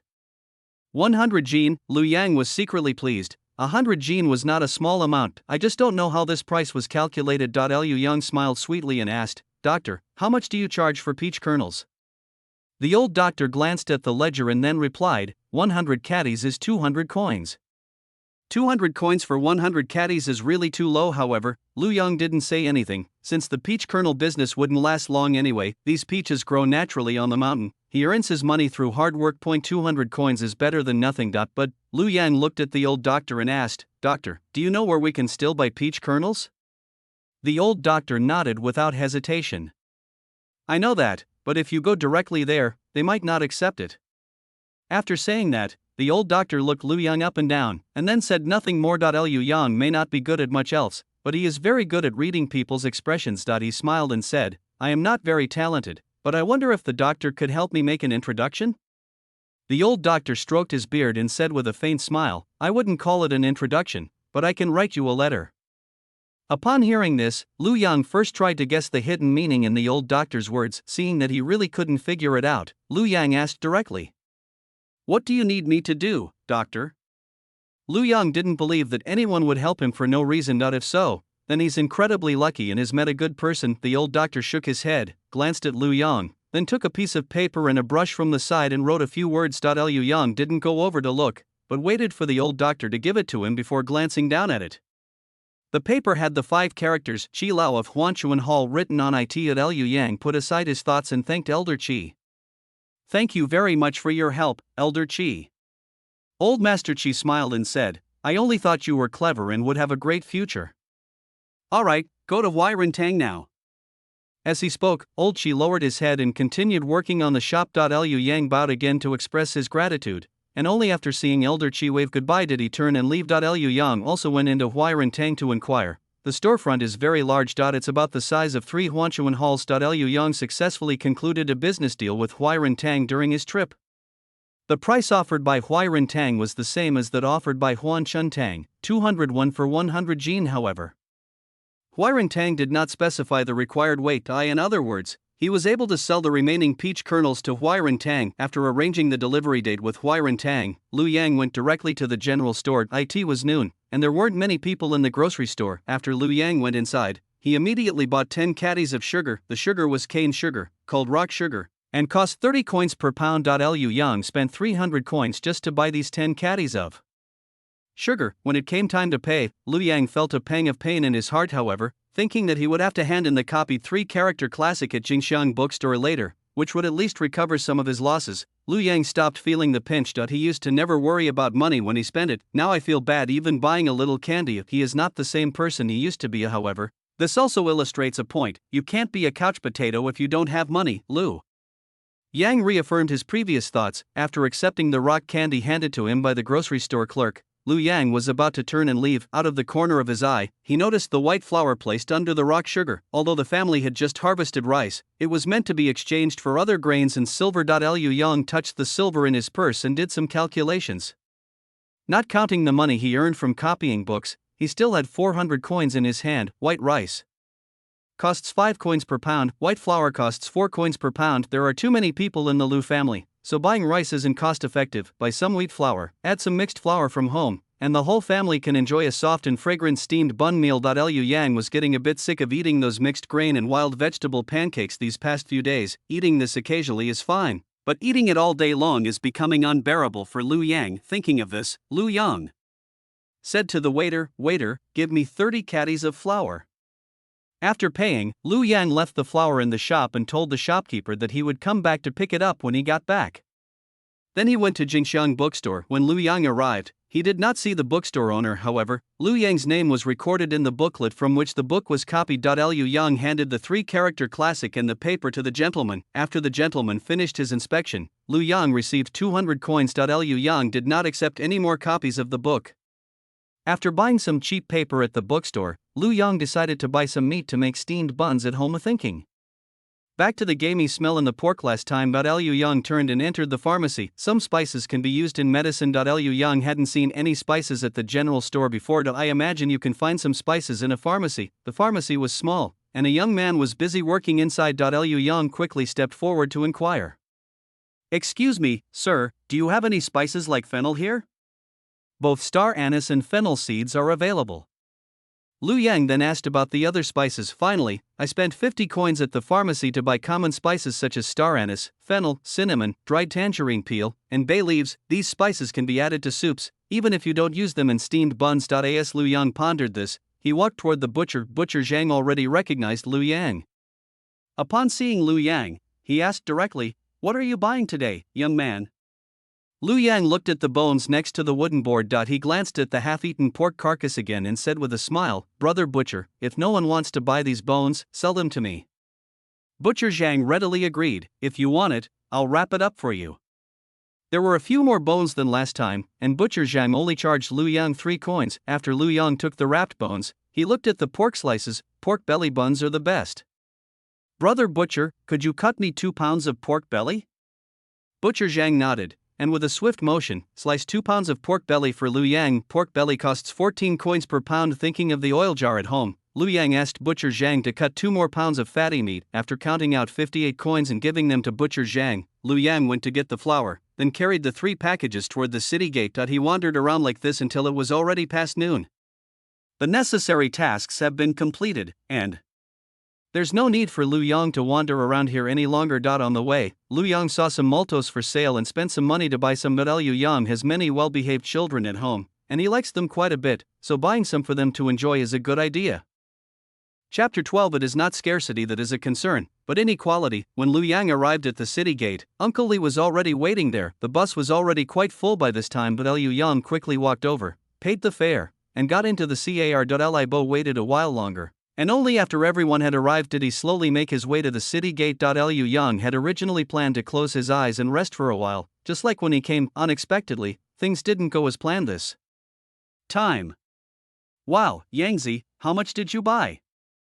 Lu Yang had a basket between his legs and bones and meat in his hands, looking like he was returning home with a full load. Most of the people on the bus were villagers from Dave village or Lianjin village. In the vicinity of this village, there is only one scholar, Lu Yang, who on the bus didn't recognize Lu Yang. Lu Yang looked at the person who had spoken. The woman was tall and thin with a sharp, stern look in her eyes. Liu Yang thought about it carefully before he learned about this person from the fragments of the original owner's memories. Aunt Wu is joking. I just bought some meat. Meat? Miss Wu looked surprised, her tone carrying a hint of sourness. Yangzi, your aunt knows your family situation. You can't lie to your aunt. Ms. Wu leaned halfway out, trying to lift the cloth covering the basket to see what was inside. Liu Yang's eyes turned cold, and he immediately reached out to block it. What is Auntie trying to do? With so many acquaintances in the car, Wu was furious and embarrassed by Lu Yang's treatment. Yangzi, your family is barely able to afford to eat while you're studying, and you're still spending so lavishly. If your older brothers and sisters-in-law found out, they'd hate you to death. As she spoke, Madame Wu glanced at the long robe and cloth shoes Lu Yang was wearing. The clothes Lu Yang was wearing were the ones Lu Xiao had sewn for him when he took the county exam. Thinking that he was going to discuss business today, Lu Yang put on the new clothes. The more Wu looked at it, the more upset she felt.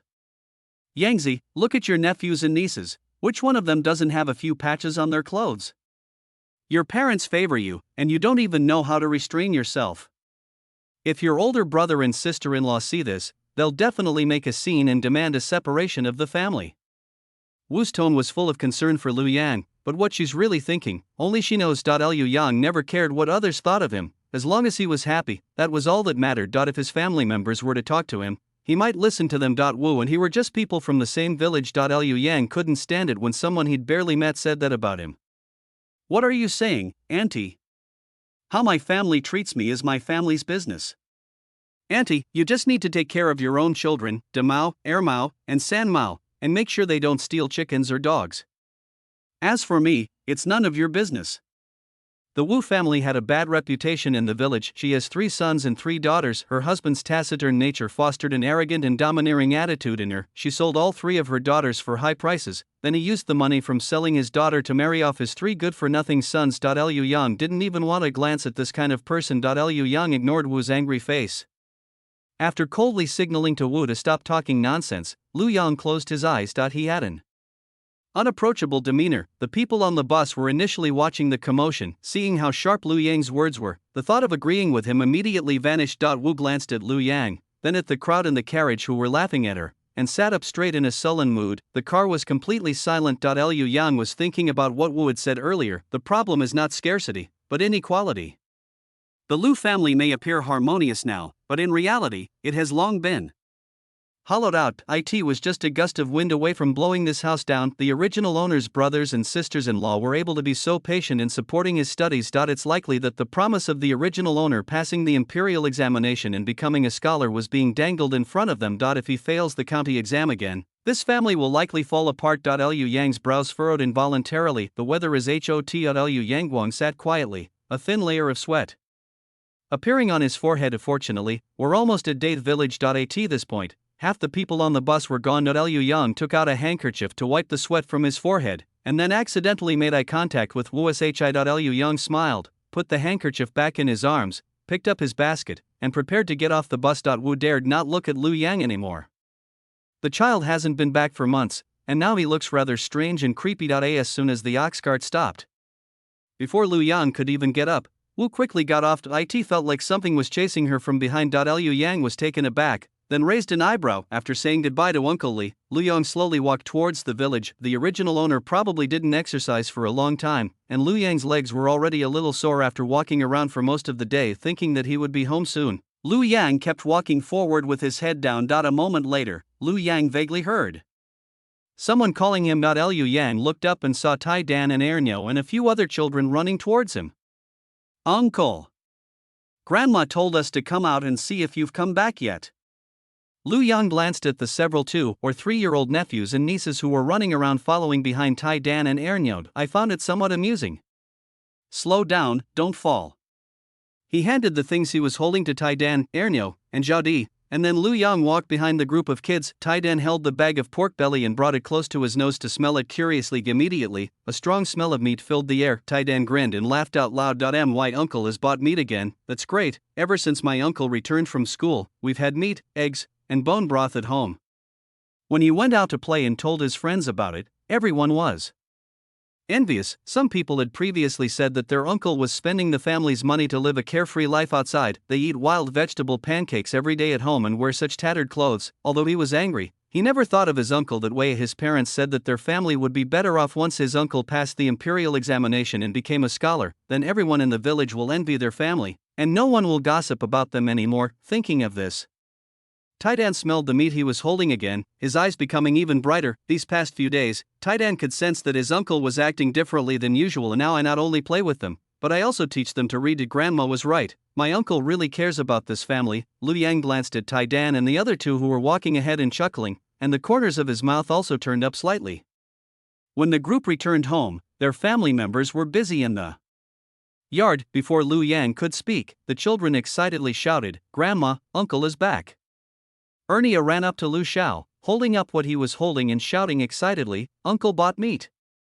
Upon hearing this, Lu Dashi and the others looked up at Lu Yang in surprise. Lu Xiao's expression darkened slightly. With so many people around, she didn't say anything and simply reached out and took the meat that Ernie was holding. When Lu Xiao opened it, he found a large piece of fat inside. Chapter 13. This is all money. Why are you buying so much meat? Lu Xiao looked at the fatty meat in his hand, then at what Tai Dan and Zhao Di were holding, and frowned. Even Tai Dan and Erno, the children, sensed that something was off. Lu Yang glanced at Lu Xiao's unpleasant expression, then at the complicated looks in Lu Dashi's and the others' eyes. After thinking for a moment, Lu Yang didn't explain, but simply put the basket down. "Mom, I bought quite a lot of things too." Lu Xiao and the others were taken aback, looking at the baskets filled to the brim. Lu Xiao and the others felt a mix of emotions. When did they buy so much stuff? Lu Yang knew that Lu Xiao and the others were just worried about the money, but money is meant to be spent. "Mother, this is wheat flour, this is rock honey, and this is spices." As Lu Yang spoke, he casually placed the items on the ground. Lu Xiaozhen's heart trembled as she watched, and she felt extremely distressed. She quickly handed the fatty meat in her hand to Lu Dashi, then hurried over to pick up the white flour and rock honey that Lu Yang had placed on the ground. "How could you leave flour and sugar lying on the ground like that, child?" Lu Xiao nervously patted the bottom of the cloth, afraid that the white flour and rock sugar would get dirty. Lu Yang smiled and then took the fabric out of the basket. Before Lu Yang could speak, Zhao Lihuo and the other 2 exclaimed in surprise, "Young man, you even bought fabric?"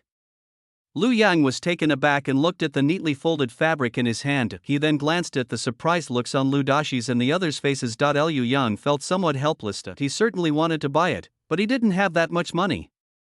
"I didn't buy these fabrics." As he spoke, Lu Yang looked at Zhao Lihuo and the other 2. "Eldest sister-in-law, second sister-in-law, third sister-in-law, this is the embroidery work I got for you." Lu Xiao and the others were taken aback. Zhao Lihuo and the other 2 were also somewhat taken aback. When will they be able to access such fine embroidery? Zhao Lihuo was older after all, and she quickly calmed down. "Yangzi, don't lie to your sister-in-law." Upon hearing Zhao Lihuo's words, Li Jing and Zhou Xuanfang also snapped out of their daze and looked into Lu Yang's eyes. The 3 waited anxiously for Lu Yang's answer. Lu Yang smiled and stretched out his hand. "If you 3 sisters-in-law don't believe me, go wash your hands and take a look. There are patterns inside this fabric." Upon hearing this, Zhao Lihuo and the other 2 ignored the reactions of those around them and hurriedly ran to wash their hands. After drying their hands, the 3 carefully took the fabric and examined it closely. They would occasionally whisper a few words about it. Lu Yang figured that Zhao Lihuo and the other 2 wouldn't listen to him for the time being. So they didn't mention the price of the embroidery. He looked at Lu Xiao, who was still somewhat bewildered, and smiled. "Mom, something good is coming for our family." Before Lu Xiao could react, Lu Dashi frowned and scolded, "Yang Zi, speak properly." "Father, I'm not wrong."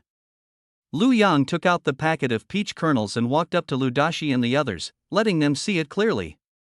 "Father, these are the peaches I picked from the back mountain last time, the medicine." Before Lu Yang could finish speaking, Lu Dashi grabbed a few bamboo strips and threw them at him. Liu Yang was stunned. "Father, why did you hit me?" Lu Dashi's face turned ugly, and he hit Lu Yang again with a bamboo strip. "What did your father tell you before? He told you not to go in there, but you didn't listen. There are countless people in the village who went deep into the mountains and never came out again." Liu Dashi was also somewhat frightened. After thinking for a moment, Lu Dashi raised the bamboo strip again. Seeing that Lu Dashi was about to hit someone again, Lu Yang quickly ran behind Lu Bai and the others. "Dad, I didn't go deep. I just picked some peaches and then came down." Lu Xiao also snapped out of her daze after hearing Lu Yang's words. Seeing that Lu Dashi was about to hit Lu Yang, Lu Xiao quickly stepped in front of Lu Dashi and stopped him. "Alright, Yangzi is all grown up now, he'll definitely be careful when he goes into the mountains." Lu Yang quickly agreed. "Mother is right, father, don't worry." Lu Dashi was angry that Lu Yang was disobedient. Now that the fight is over, the anger has mostly subsided. Liu Yang secretly touched his buttocks. It didn't hurt, just felt a little numb. Seeing that Lu Dashi had calmed down, Lu Yang took out the peach kernel he was holding tightly. "Father, mother, the pharmacy buys this stuff. It's 200 coins for 100 caddies. Should we sell it?" Lu Dashi and Lu Xiao exchanged a glance, but before they could speak, Lu Bai spoke up. "Father, mother, I think these peach kernels can be used." Lu Song nodded. There are quite a few peaches on the mountain. If they were all processed into peach kernels and dried, there would definitely be several £100. Lu Yang quickly seized the opportunity to add a sentence. "Dad, nobody wants those peaches on the mountain, they're all money." Lu Rong glanced at Lu Yang, who was hiding behind Lu Bai, with a hint of a smile in her eyes. "Dad, it won't take more than a few days. After it's done, we can still find odd jobs." Lu Dashi just felt uneasy about handling these peach kernels. After listening to what Lu Bai and the others said, Lu Dashi thought for a while and looked at Lu Yang, asking, "Yangzi, are you sure the pharmacy will accept it?" Lu Yang nodded emphatically. "Yes, father. I went to the pharmacy myself to ask, and I've already arranged a delivery time with them." Lu Dashi was shocked. "What? You've already made an appointment with them?" Lu Yang blinked innocently. "Yeah, I'm afraid they'll regret it." Lu Dashi and the others looked at Lu Yang with a sense of helplessness. This brat is pretending to be discussing things with them, but actually he's already arranged everything. Lu Dashi wiped his face, feeling a complex mix of emotions he couldn't quite describe. "Yang Zi, when do you mean to send it over?" 2 weeks later. Lu Yang said this after he had thought it through. The Lu family has a large number of members, and with the sun being so strong now, the peach kernels will dry in 3 days at most. The most important thing now is to prepare the peach kernels. Lu Dashi and the others didn't react much when they heard the time. This is enough time. When Lu Yang was being beaten by Lu Dashi, Zhao Liwa and the other two stopped looking at the fabrics. Upon hearing that Lu Dashi had agreed to get the peach kernels, the three of them breathed a sigh of relief. They are not afraid of hardship, but they are afraid of not having money. Seeing that no one was saying anything at this moment, Zhao Liwa touched the soft satin in her hand and spoke, drawing everyone's attention. "Yangzi, where did you get these embroidery jobs from?" Lu Yan looked up at Zhao Liwa and smiled. "I picked her up at the Ni Chan cloth shop." After saying that, Lu Yang realized that he hadn't told Zhao Liwa and the other two about the price and deadline for the embroidery work. "Oh, right, I forgot to tell my 3 sisters-in-law that this embroidery set will earn 800 coins, but it has to be paid in 6 months. Zhao Liwa and the other two could no longer hear what Lu Yang was saying next. They were completely baffled by the price. Zhao Liwa and the other two had never accepted such a high-priced embroidery job before. "I used to want to take on some high-paying jobs, but I was always rejected unexpectedly. Lu Yang has now managed to accomplish it." Zhao Liwa glanced down at the fabric in her hand, then looked at Lu Yang and smiled. "Thank you, Yangzi." Li Jing and Zhou Shu and Fong also looked up at Lu Yang and sincerely thanked him. "Thank you, Yangzi." Chapter 14 is another example of acting first and informing later. This left Lu Yang completely bewildered. "No need to thank me. By the way, this embroidery needs to be finished within 6 months, or I'll be fined." Upon hearing this, Zhao Liwan and the other two nodded quickly. "Don't worry, Yangzi, your sisters-in-law will definitely hurry up and finish embroidering it." Lu Yang shook his head. Slow and steady wins the race. Sisters-in-law, you can't just do things haphazardly. It would be ideal to finish the embroidery within 6 months, but the quality must be guaranteed. Thinking of this, Lu Yang explained his trip to the Ni Chang cloth shop to his three sisters-in-law one by one. Zhao Liwa and the other two listened attentively, nodding occasionally in agreement. Lu Xiao looked at everything before her with relief. Yang Zi has really grown up and knows to do things for the family. A hint of warmth appeared in the eyes of Lu Bai and the other two as they looked at Lu Yang. Lu Dashi glanced at Lu Yang, then he turned to Lu Bai and the other two and instructed them, "Go and take out the drying racks in the house and wash them, and also those winnowing baskets. I'll use these bamboo strips to make a big drying mat." Lu Bai, Lu Song, and Lu Rong nodded and hurriedly went to the storage room to take out all the winnowing baskets that Lu Dashi had made in his spare time over the years and washed them. Liu Yang also led a hand later. Tonight's dinner was very plentiful. It was the big meat bun that Lu Yang had been longing for. The pork belly was minced and marinated with salt and ginger juice. The filling also contains fresh chopped wild vegetables and pork cracklings.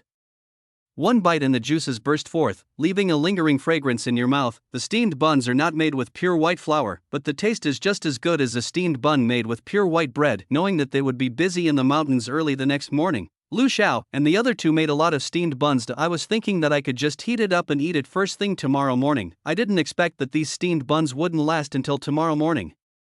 They were all eaten up in one meal for dinner. At this moment, Lu Yang and his brothers, along with Tai Dan and his group of children, were sitting in the courtyard. Liu Yan was stuffed. Liu Bai and the others were also included. Needless to say, Tai Dan and his gang of kids were also involved. He's currently patting his tummy with a satisfied look on his face. "After eating and drinking my fill, I feel so comfortable all over." Liu Yang comfortably crossed his legs, but after being glanced at by Lu Bai and the others, he silently put them down. Liu Bai gave Lu Yang a complicated look, feeling that his little brother had really changed. However, if Lu Bai had to choose, he would prefer the energetic and sensible younger brother in front of him. Liu Song patted his stomach and glanced at Lu Yang, who had a smile on his face. He joked, "I really have to thank Yang Zi tonight. If it weren't for Yang Zi, your second brother wouldn't have had the chance to eat his fill." Thinking back to how fiercely Lu Yang ate the steamed buns, Lu Song couldn't help but chuckle. Liu Yang glanced at Lu Song and laughed, "Second brother, you're joking. I just want to eat my fill." As soon as the steamed buns were served, Lu Xiao first gave one to everyone. Liu Yang hadn't smelled this aroma for several days, and finished the meal in just a few bites. Then he reached for a steamed bun and started eating it. Seeing how quickly Lu Yang was swallowing, Lu Bai and the others unconsciously sped up their swallowing as well. Even Lu Xiao and Lu Dashi were affected. By the time Lu Yang realized what was happening, he had already gone to the kitchen and brought up the steamed buns that Lu Xiao had specially reserved. Seeing the children's longing eyes, Lu Xiao didn't want Lu Yang to take it back, so she nodded. So tonight, everyone in the Lu family ate their fill. After a while, Lu Xiao and the others finished their work and moved a stool to sit down in the yard. Tai Dan and his children were already playing a game of tag in the yard. Lu Xiao looked at Lu Yang and asked, "Yangzi, you said you had something to say, what is it?"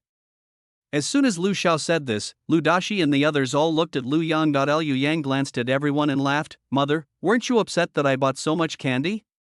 Lu Xiao waved her hand, "Oh well, I bought it anyway, it's edible." Lu Yang secretly glanced at Lu Xiao, who was saying one thing but meaning another. Before dinner, when Lu Yang went to give Lu Xiao the remaining money, Lu Xiao didn't tell him the same thing. Lu Xiao's expression was somewhat unnatural. "Just tell me already." Lu Yang nodded and smiled, "That's right. I saw a winemaking recipe in a book that uses pine needles from the mountains to make wine." As he spoke, Lu Yang explained the brewing recipe to Lu Xiao and the others in detail. When Lu Xiao and the others heard this, they all found it somewhat unbelievable. "Yang Zi, does this book really contain a recipe for brewing wine?" Lu Bai asked in confusion. Liu Yang nodded seriously, "I saw it in a miscellaneous book, it's called pine needle wine." Upon hearing this, Lu Bai pondered for a moment before looking at Lu Dashi. "Father, what do you think?" Ever since Lu Yang told him about the brewing recipe, Lu Dashi's brow has been furrowed. "Will it work?" Lu Yang nodded. "Even if it's impossible, it has to be possible. Dad, give it a try. I've already bought the candy." This is yet another case of acting first and informing later. Lu Xiao glanced at Lu Dashi, then at Lu Bai and the others. After seeing Lu Bai, Lu Song, and Lu Rong all nod, Lu Xiaokai said, "Why don't we give it a try? It's rare for Yang Zi to want to do something." What Lu Xiao actually wanted to say was that it was rare for Lu Yang to have this intention and want to contribute to the family. Based on this alone, even if the brewing fails, Lu Xiao will not regret it. Seeing that Lu Xiao and the others agreed, Lu Dashi pondered for a moment before nodding. Okay, but Yangzi, you don't need to get involved in the rest. Lu Xiao nodded, agreeing with Lu Dashi's words. Leave this to us, you can stay home and read. Lu Bai and the others agreed with what Lu Dashi and Lu Xiao said. Little brother, you just stay home and study. We've got you covered. Seeing how determined Lu Dashi and the others were, Lu Yang couldn't very well refuse. Okay, we'll do it your way.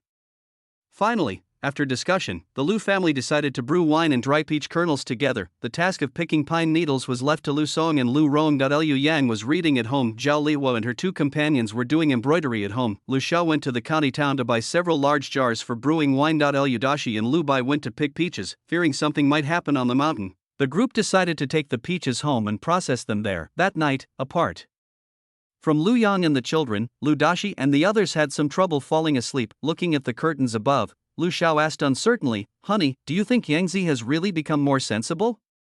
Lu Dashi had been tossing and turning in his mind, clearly indicating that something was on his mind. Upon hearing Lu Xiao's words, Lu Dashi hesitated for a moment. After a while, Lu Dashi sighed and replied, It must be that failing the county exam for the second time has made Yangzi more sensible.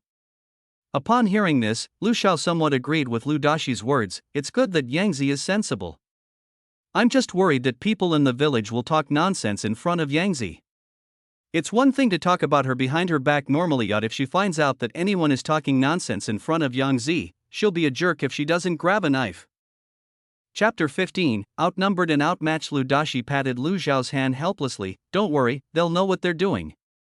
Lu Yang's age is a factor. Youth means there's a lot of hope. Lu Dashi wasn't really worried about Lu Yang. After all, Lu Yang was only 14 years old. Only Date Village is a village with various surnames. His parents brought the three brothers here because of a natural disaster. He was the eldest brother, physically strong, and he pulled through his two younger brothers. One couldn't make it on the way, and the other died after arriving in the village due to acclimatization problems. His parents passed away after 2 years. Fortunately, Lu Dashi gritted his teeth and persevered. However, this also left the Lu family somewhat outnumbered and powerless in Date Village. Although the village has a variety of surnames, there are some surnames that are more common. Date Village has a total of 35 households. The Zhao surname accounts for 16 households. The second most common surname is Wang, with 11 households. When the Zhao and Wang families were fighting over village management, the Lu family sided with the Zhao family for future development. The village is now under the jurisdiction of the Zhao family. If he really couldn't hold on any longer, he would go and beg the Zhao family patriarch for help. Lu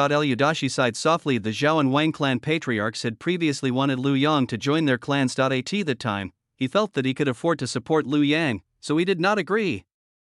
After all, if Lu Yang really passes the Imperial examination and becomes a scholar, then it will be the Lu family that changes its social standing. If Lu Yang were to acknowledge an ancestor with a different surname, even if he still retained the surname Lu, he would no longer be considered a member of the Lu family. Lu Dashi knew this in his heart, but he stubbornly supported Lu Yang for so many years. After Lu Yang failed the county examination twice, the Zhao and Wang family patriarchs have been visiting less frequently lately. Lu Dashi had no regrets, but he couldn't help feeling a little wistful. Upon hearing Lu Dashi's sigh, Lu Xiao knew that Lu Dashi was thinking about those things again. She sighed, Don't worry, Yangzi will definitely pass the exam next time.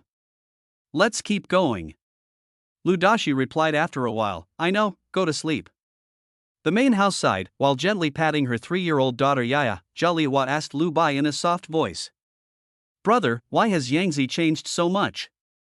How come someone who used to be so quiet has suddenly become so cheerful and talkative? Zhao Liwa couldn't understand it. Liu Bai opened his eyes, glanced at Zhao Liwa, and frowned, saying, Yangzi has changed. He's probably upset about failing the county exam. Don't be silly and ask Yangzi about it. Zhao Lihua nodded, I know. Thinking of the candy Lu Yang bought for Tai Dan and the others, Zhao Liwa smiled. Yangzi bought maltos for Tai Dan and the others. If it were before, Zhao Liwa paused for a moment, then sighed, even if Yangzi has changed, he has become more humane. Lu Bai also deeply understands this. If Yangzi's brewing recipe can really be used to make pine needle wine, things will be a little easier at home from now on. When Zhao Liwa thought about how Tai Dan and the other children had hardly ever had any new clothes since they were born, the smile on her lips turned bitter. Yangzi is working very hard now, and he will definitely get through this. Okay, go to sleep. We have to get up early tomorrow. Zhao Lihua nodded. The topic of discussion in the second and third wives' quarters was also Liu Yang. Everyone sighed that Liu Yang had become more sensible, and that they would still be able to get by in the future. The next day, before dawn, Lu Dashi and the others got up. Liu Yang went to bed early last night, and after hearing the noise in the yard, he got up as well. After seeing Lu Dashi and the others off, it was almost dawn. Knowing that his health was not good, Liu Yang did a set of radio calisthenics and then ran around in the yard. Liu Yang didn't stop until the sun came out. After stretching, Liu Yang ate breakfast and went back to his room to read. These days, Liu Yang has made a study plan for himself based on his own situation. First, carefully read through the 4 books and 5 classics, and then redo the lessons that the master had previously assigned. Once it's almost done, we'll consolidate it further. When I have time, I'll read other books to enrich my knowledge base. With I plan in mind, Liu Yang put aside his distractions and focused on reading. The Jing dynasty had the 4 books and 5 classics. It must be a parallel world. Liu Yang had carefully examined the original owner's memories and discovered that the history of the Jing dynasty only went up to the Song dynasty. Strangely, these dynasties were somewhat different from those that Liu Yang knew. In every aspect, it differed somewhat from what Liu Yang knew, but no matter what, he'll have to be careful if he wants to write poetry in the future. Don't make a fool of yourself in front of everyone. Liu Yang kept this in mind. Opening the book, The Doctrine of the Mean, Liu Yang began translating it sentence by sentence. What heaven ordains is called human nature. To follow one's nature is called the way. Cultivating the way is called education.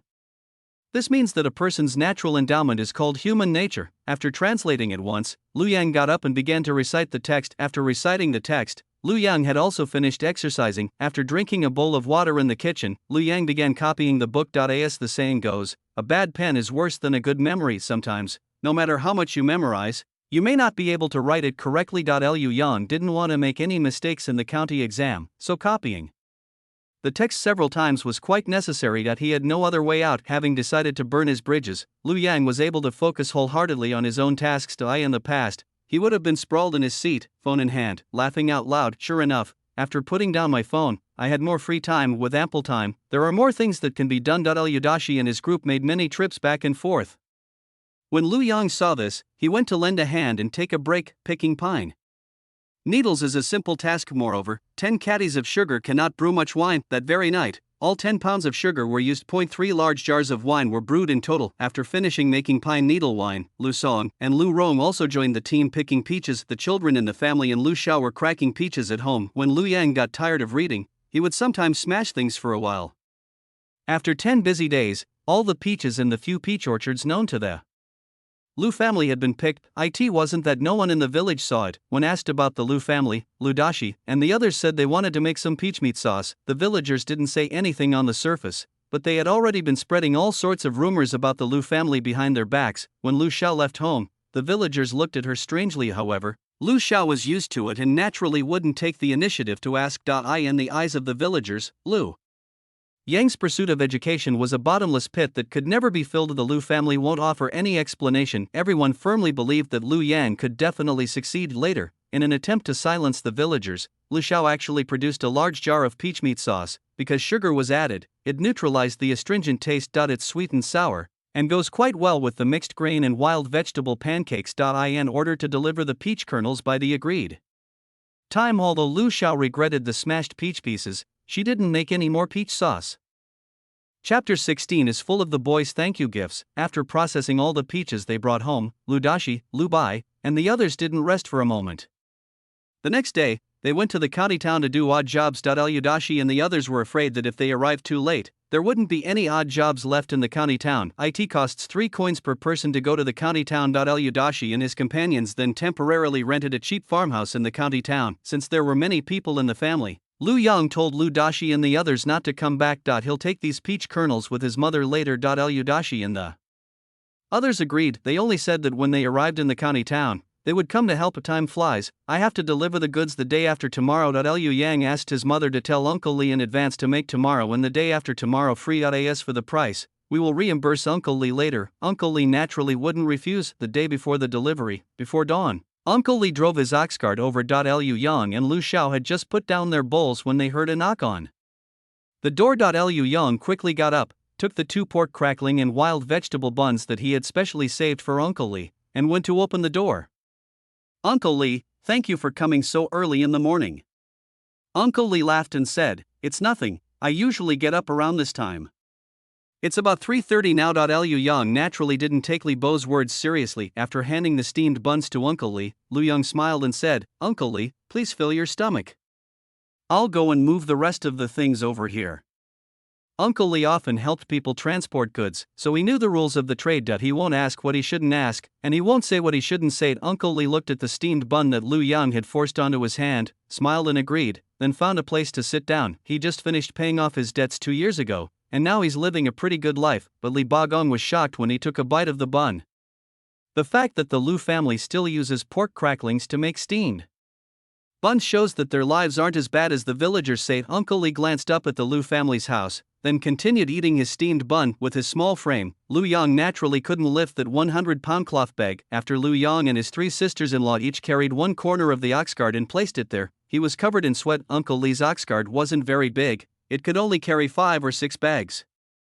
There are 26 bags of peach kernels. The reason there were so many was because Lu Dashi and his group had also picked up the peaches that had fallen on the ground. With so many bags, it's impossible to finish them all in one trip. After filling 6 bags, there was almost no room left to sit. Liu Yang wiped the sweat from his forehead, went back to his room to change his clothes, and then told Lu Shao to wait at home. He can go with Uncle Li. Lu Shao knew there was no room left, so she didn't insist.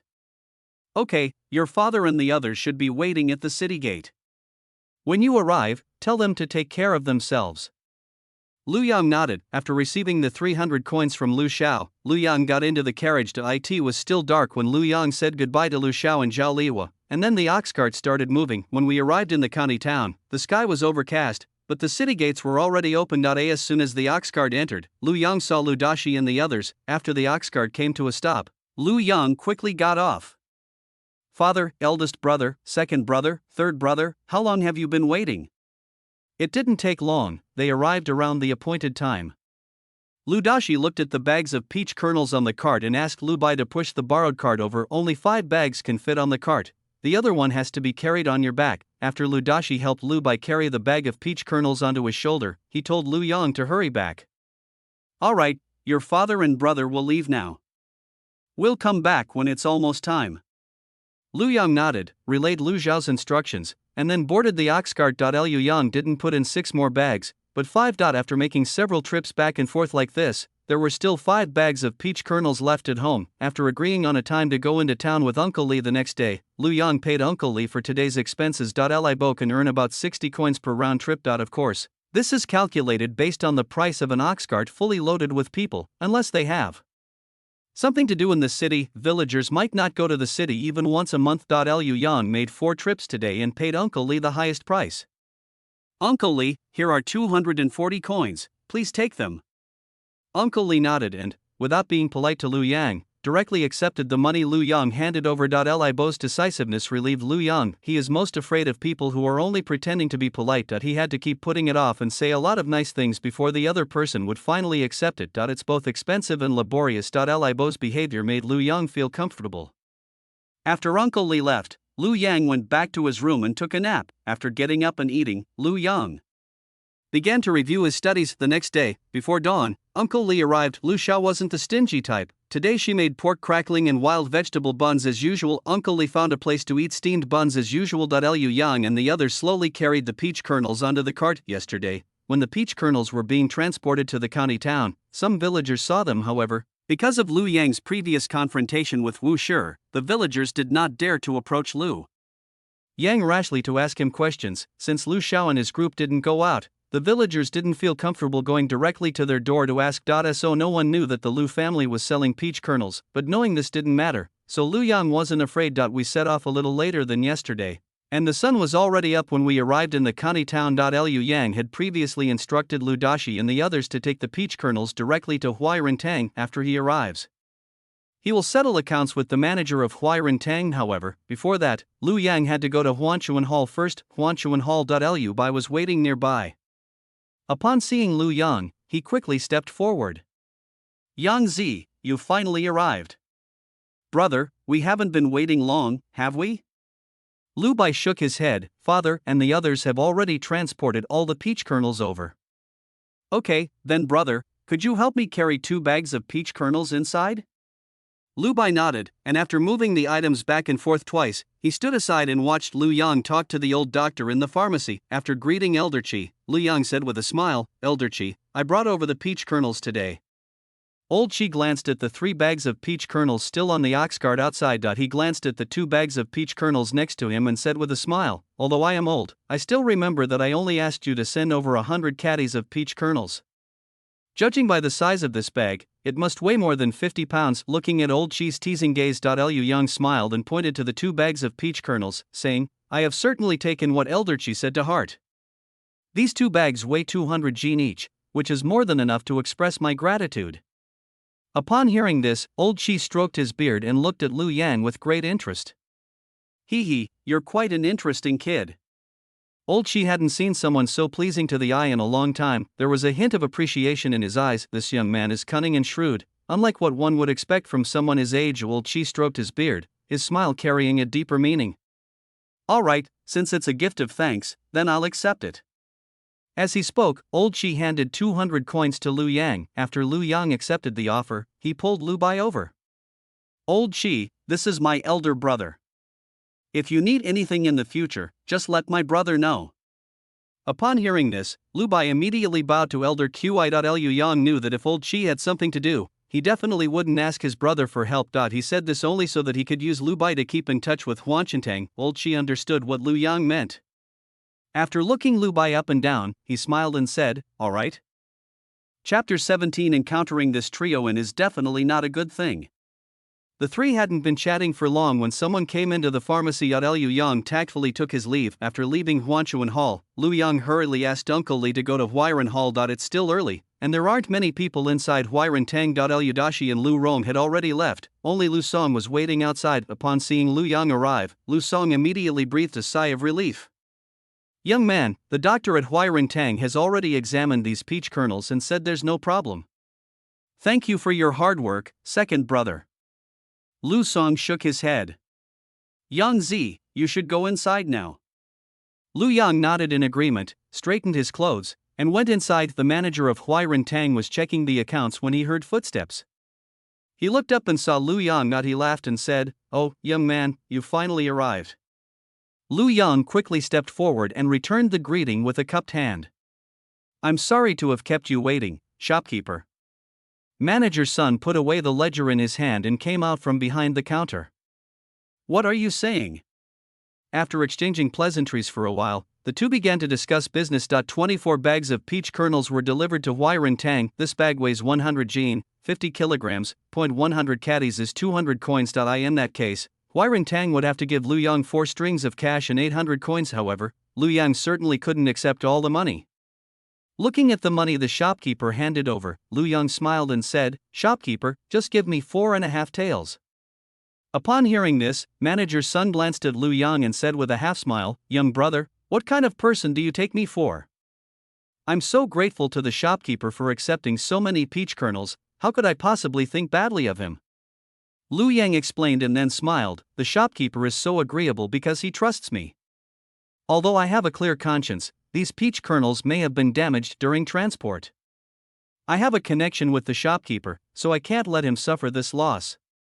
Liu Yang's words were pleasant to hear, and after hearing them, manager's son's slight displeasure disappeared. Liu Bai and Lu Song, standing to the side, looked at their eloquent younger brother and were both somewhat impressed by Liu Yang. If it were them, they would have just taken the money and left. They wouldn't have thought about all that now. After hearing Liu Yang's words, the 2 of them have also learned this trick. Looking at the sincere Liu Yang, manager's son glanced at the old clothes Liu Yang was wearing. After thinking for a moment, he smiled and said, "Young brother, you are sincere, so I won't play games with you. Here's what I'll do, I'll give you 4 strings of cash and 600 coins." After counting the money, manager's son handed it to Liu Yang. This time, Liu Yang didn't refuse and accepted it directly. "I thank you very much, shopkeeper." Manager's son waved his hand, "All right, if you have any herbs in the future, you can bring them to Huiran Tang." Liu Yang smiled and quickly cupped his hands in thanks, saying, "Thank you very much, shopkeeper." Lu Bai and Lu Song understood what manager's son meant and quickly thanked him. Even after leaving Huiran Tang, Lu Bai and Lu Song were still somewhat dazed. They can go to the back mountain to collect herbs to sell in the future. Liu Bai and Lu Song exchanged a glance, both somewhat incredulous. They never imagined such a thing would happen. Not if it weren't for Lu Yang, they wouldn't dare to go into the pharmacy normally. Thinking of this, Lu Bai and Lu Song looked at Lu Yang with complicated yet somewhat proud expressions. Young man, how did you come up with this idea? He used 200 coins to start a medicinal herb business, and not only did he not lose money, he actually made a profit. Liu Yang touched the silver in his pocket, and the smile on his lips never faded. Upon hearing this, Lu Yang smiled and said, being kind to others is being kind to yourself. Lu Yang hadn't thought that much about it before. He spoke up because it was normal for some peach kernels to be broken due to the bumps and bruises along the way. He does indeed have to deduct some of that money. However, receiving a promise from manager Sun was a pleasant surprise. Everyone recognizes common medicinal herbs. Picking some herbs every day to sell for money is better than carrying goods at the dock. Besides, Lu Dashi is not young anymore. Thinking of this, Lu Yang added, father is not young anymore. He can go to the back mountain to collect some herbs to sell later. Lu Bai and Lu Song nodded as well. Liu Dashi is already over 40 years old this year. My body is definitely not as good as it used to be, and now that I've found such an easy job, it's time to take a break. After chatting for a while, the three brothers parted ways. Liu Bai and Lu Song still had to go to the dock to work. Uncle Li had already rushed back to pick up other goods, and Lu Yang wouldn't be able to return for a while. After saying goodbye to Lu Bai and Lu Song, Lu Yang planned to buy some meat. With a huge sum of money in his pocket, Lu Yang felt like he was walking on air. Huiran Tang is quite far from the meat stall. Li Bagong has just gone back. It will take him at least 2 hours to get back. With plenty of time, Lu Yang decided to inquire about the price of the wine. The original owner had never drunk alcohol, so naturally he wasn't very clear about the price of alcohol in the county town. The Pine Needle wine won't be open for another month or so, giving him more than a month to investigate its price. Therefore, Lu Yang wasn't in a hurry about this matter. Liu Yang strolled leisurely, looking around, when a tavern came into his view. The tavern wasn't large, but it was filled with many large wine vats. Liu Yang went in to take a look, and saw that there was no information on the wine jar. He then looked at the middle-aged man who was leisurely drinking wine to the side. Brother, how much is your wine?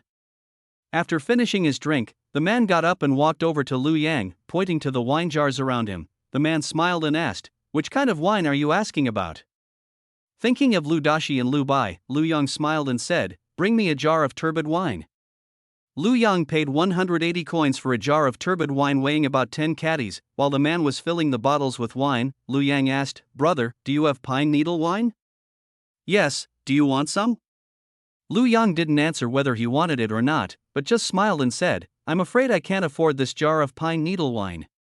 The man smiled and sealed the wine jar while handing it to Lu Yang. He said with a smile, this pine needle wine, a jar of it weighs more than 2 ounces. This wine is for prolonging life, but I'm afraid you and I don't need it. The man laughed heartily, showing no intention of offending Lu Yang. Liu Yang didn't mind and laughed, big brother sees things clearly. After exchanging a few words, Lu Yang left. Liu Yang then went in and asked at a few more places, and the prices were all about the same. Thinking of the 3 large jars of wine at home, Lu Yang felt very happy. Just as he was about to reach the meat stall, Lu Yang stopped. As Lu Yang saw the 3 young men walking towards him, his eyes turned cold. Look, isn't this for Brother Fong? Lu Yang slightly curled the corners of his lips and said with a faint smile, oh, aren't these Brother Wang, Brother Yu, and Brother Fong? Lu Yang looked the 3 men up and down in their lavish attire and asked with a smile, Brother Wang, where are you planning to go? These 3 people are the ones who wronged the original owner the most. These 3 had repeatedly failed to win the previous invitations. Needing this trio is never a good thing. Chapter 18 was inevitably a bit unsatisfying. Wang Feng opened his paper fan and shook it, then smiled in a deliberately charming manner, saying, it's quite a coincidence to meet Brother Wei Feng here. We were just about to go to Zuwich and Fengli for a sit-down. The original owner of Drunken Spring Breeze had never been there, but Lu Yang knew what kind of place it was. After thinking for a moment, Lu Yang smiled and said, since it's such a coincidence, why don't we go together? Upon hearing Lu Yang's words, Wang Feng and the other 2 exchanged glances. The smiles on the 3 of them deepened. Sure, we were just about to go find you, Brother Wei Feng. Lu Yang did not believe Wang Feng's nonsense. These 3 people don't even know where he lives, yet they say they're going to look for him. However, Lu Yang was no ordinary person. He smiled and said, let's hurry while there's still time. With that, Lu Yang turned and walked towards the direction of Drunken Spring Breeze. Seeing Lu Yang's enthusiastic attitude, Wang Feng and the other 2 were somewhat taken aback. Has he taken the wrong medicine? Wang Feng blocked his view with his fan and muttered something under his breath. Yu Tao snapped open his fan and said with a faint smile, "Who cares? Isn't it better if someone pays?" As he spoke, Yu Tao strode after Lu Yang. Wang Feng thought about it for a moment, and although he still felt that something was wrong with Lu Yang, he still followed him. Fan Pingru quickly followed. With someone willing to be the sucker, he can finally have a heart-to-heart talk with Miss Xiaochui tonight. Excellent. Lu Yang stopped in front of the Drunken Spring Breeze Gate and waited for Wang Feng and the other two to come over. Wang Feng and the other two walked up to Lu Yang, first giving him a disdainful look at his clothes, and then asked softly, "Brother Wei Feng, why aren't you leaving?" Lu Yang smiled and said, "We've been waiting for you. Let's go."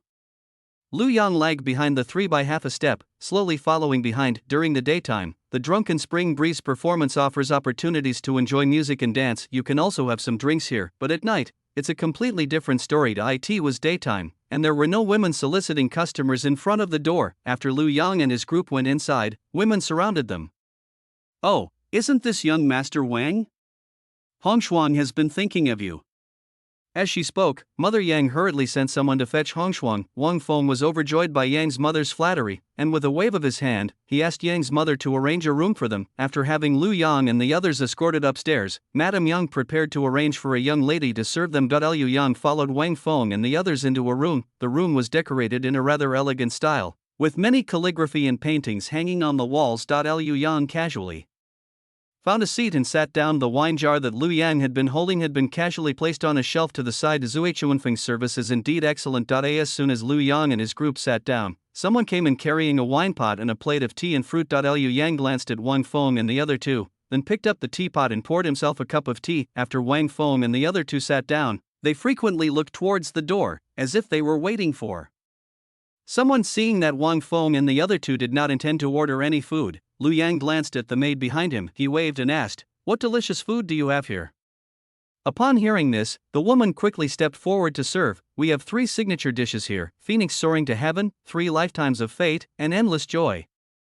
Which one would you like, sir?" Lu Yang paused in his act of serving tea. After a while, he coughed lightly and said, "I'll take all 3 dishes. Also, have the kitchen prepare a few more appetizers to go with the drinks." The woman was secretly delighted, but after looking at Lu Yang's clothes, she realized that she had misjudged him. After the woman left, Wang Feng and the others looked at Lu Yang and laughed, saying, "Brother Feng is so generous and magnanimous." Lu Yang looked at Wang Feng and the other two with a puzzled expression. "Is the food here expensive?" Wang Feng laughed and said, "It's not expensive at all, not expensive at all for Brother Feng." Yu Tao chimed in, "Even if this goes on until tonight, it'll only amount to a few taels of silver. Brother Feng, there's no need to worry." "Oh?" Lu Yang smiled faintly, "Like a spring breeze caressing your face, your eyes sparkle with brilliance. In that case, let's have some fun." Upon hearing this, Wang Feng and the other two were so happy that their eyes narrowed. Brother Feng is still as righteous and generous as ever.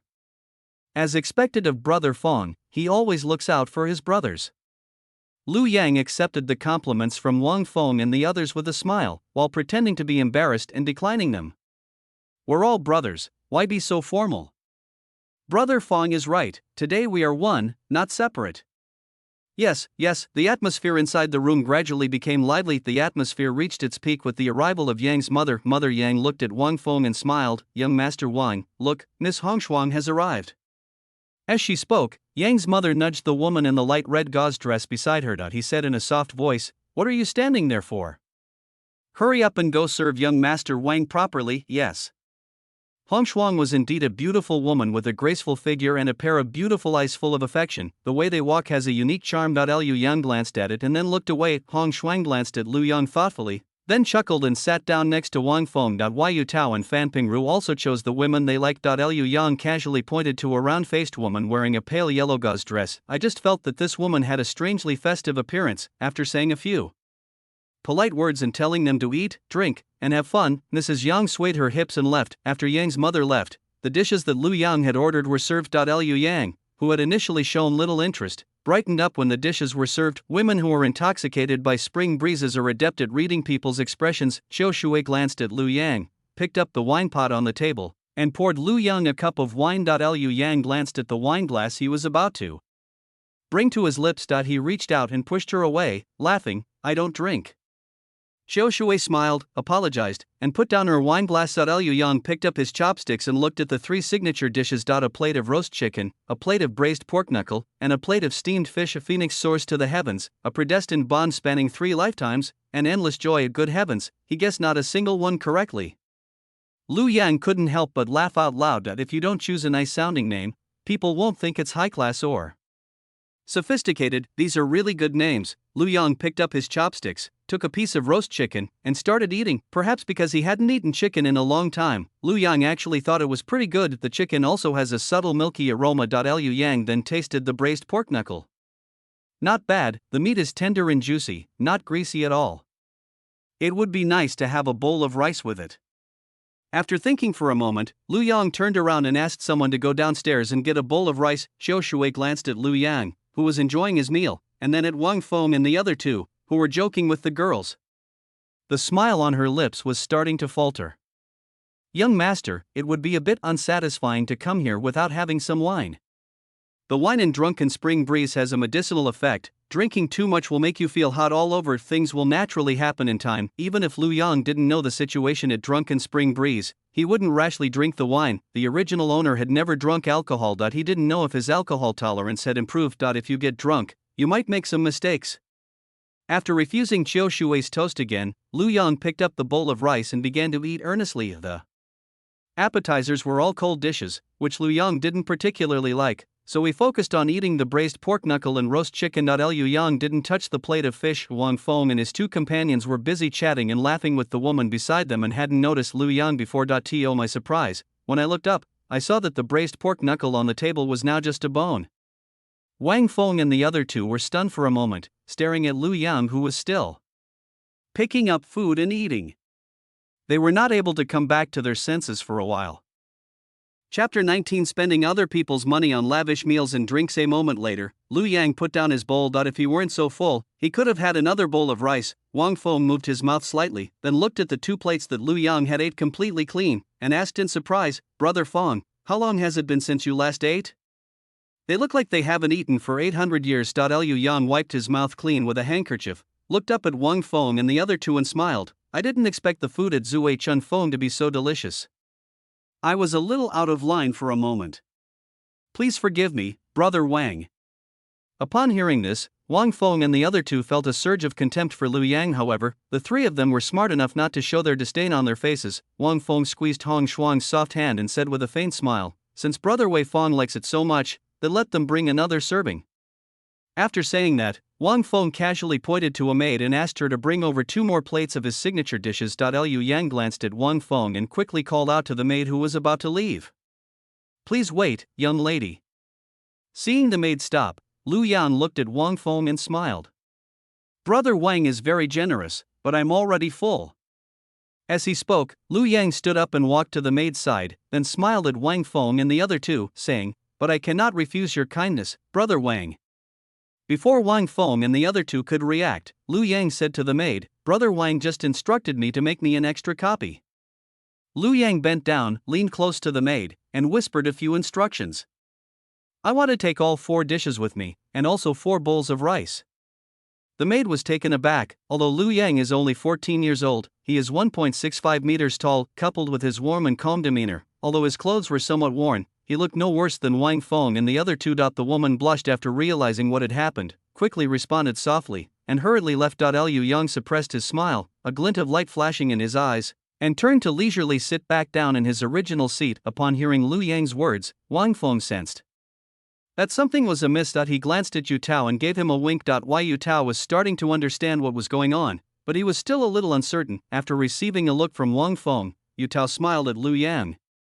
"Is your wallet big enough to handle ordering so much for Brother Feng?" Liu Yang smiled faintly. "Brother Yu, what are you saying?" Liu Yang glanced at Yu Tao with feigned displeasure. "I've dined with Brother Yu and his group more than once or twice. Don't you trust me?" Upon hearing this, Wang Feng quickly spoke up to calm Liu Yang down. "Brother Feng, please don't be angry. I was just worried that you would order so much food and it would be a waste." Yu Tao then smiled and said, "That's exactly what I meant. Please don't be angry, Brother Fong. Fan Pingru, who was standing nearby, also spoke up and said a good word for you Tao. Brother Yu has always spoken like this.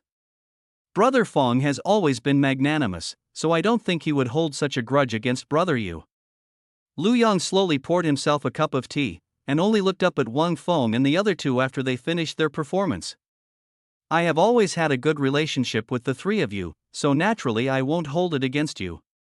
Lu Yang paused in his indifferent tone, then smiled wryly. But we can definitely finish this dish, so don't worry, Brother Wang. Wang Feng and the other two felt that Lu Yang was acting strangely, but I didn't think about it in detail. With such a beauty in one's arms, who would care about anything else? After hearing Lu Yang's words, the three of them felt that they had successfully appeased him. After exchanging a few casual words with Lu Yang, he began talking to the woman beside him. Liu Yang held his teacup and sipped it lightly.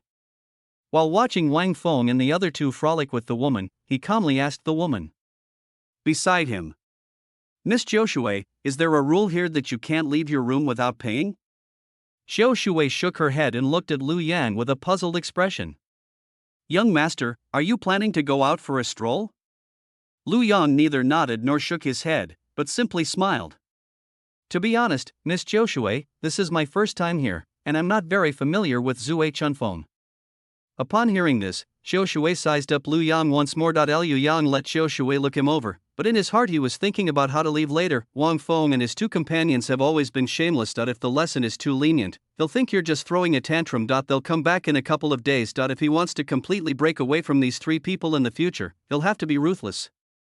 Treat them as they treat you, since Wang Feng and his two companions want him to be the sucker, he might as well let them be the sucker. To be honest, it's actually quite enjoyable to eat and drink to your heart's content while spending other people's money. Liu Yang's eyes narrowed slightly with delight. Zhou Shui had seen quite a few men in the drunken spring breeze. She had seen plenty of poor, pedantic scholars like Lu Yang, but most of them are just pretentious people. And now, Lu Yang is only seen eating and drinking tea, since he neither spoke to her much nor flirted with her.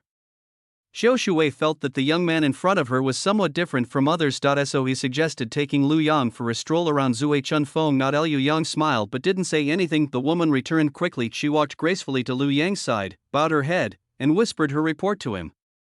Young master, the kitchen has already packed your things. If you are about to leave, just let me know and I will go get them for you.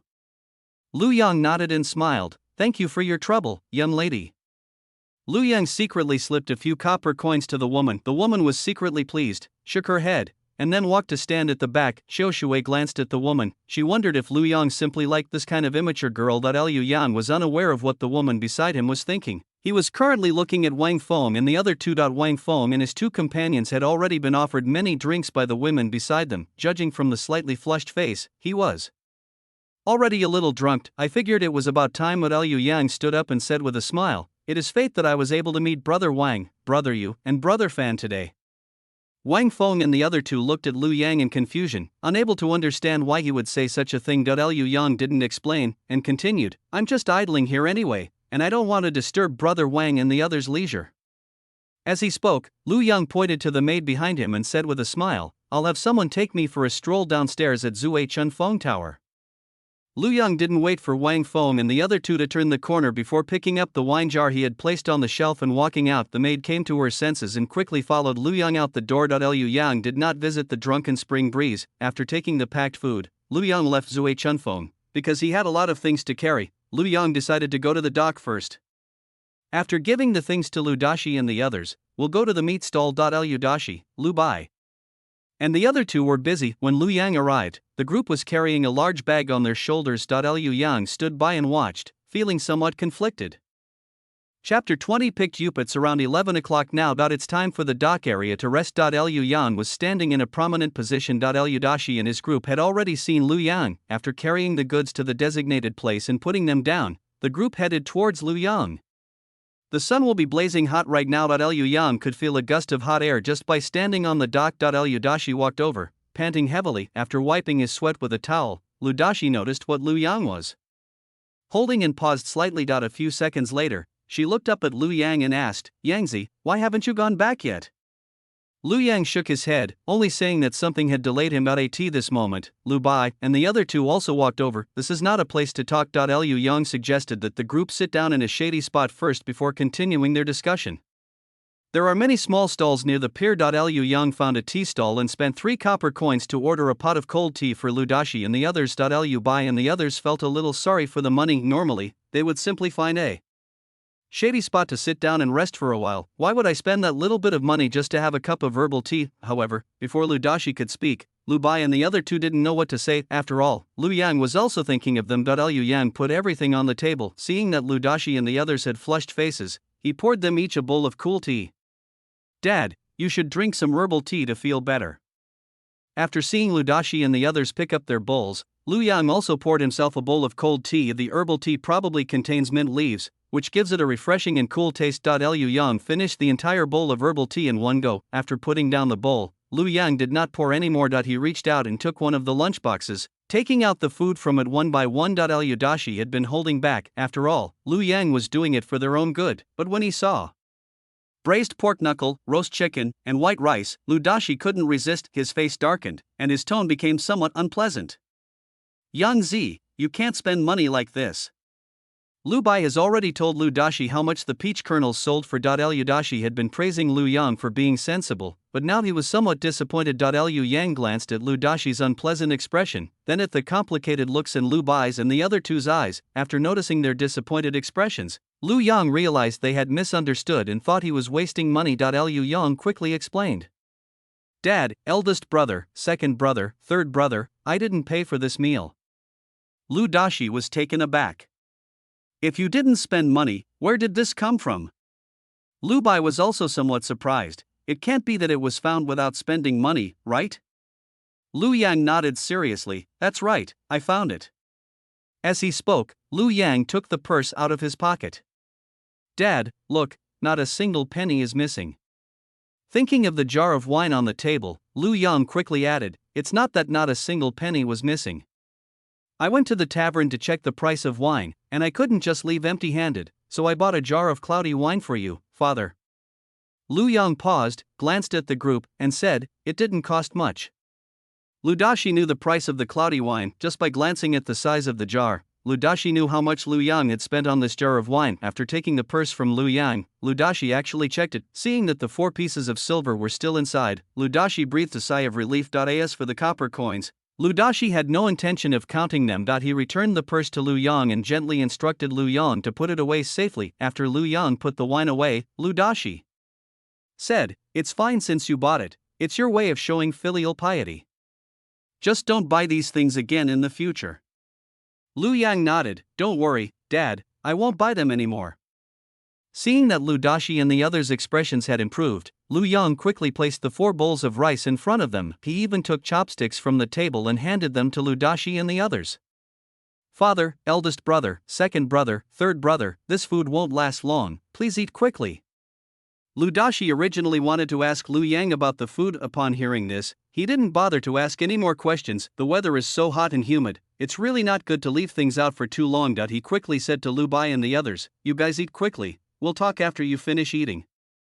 Upon hearing this, Lu Bai and the other two disregarded everything else and swallowed hard as they looked at the full bowl of white rice in front of them. Having lived for over 20 years, the 3 Lu brothers had never eaten such pure white rice. Even Lu Dashi had never eaten such fragrant white rice.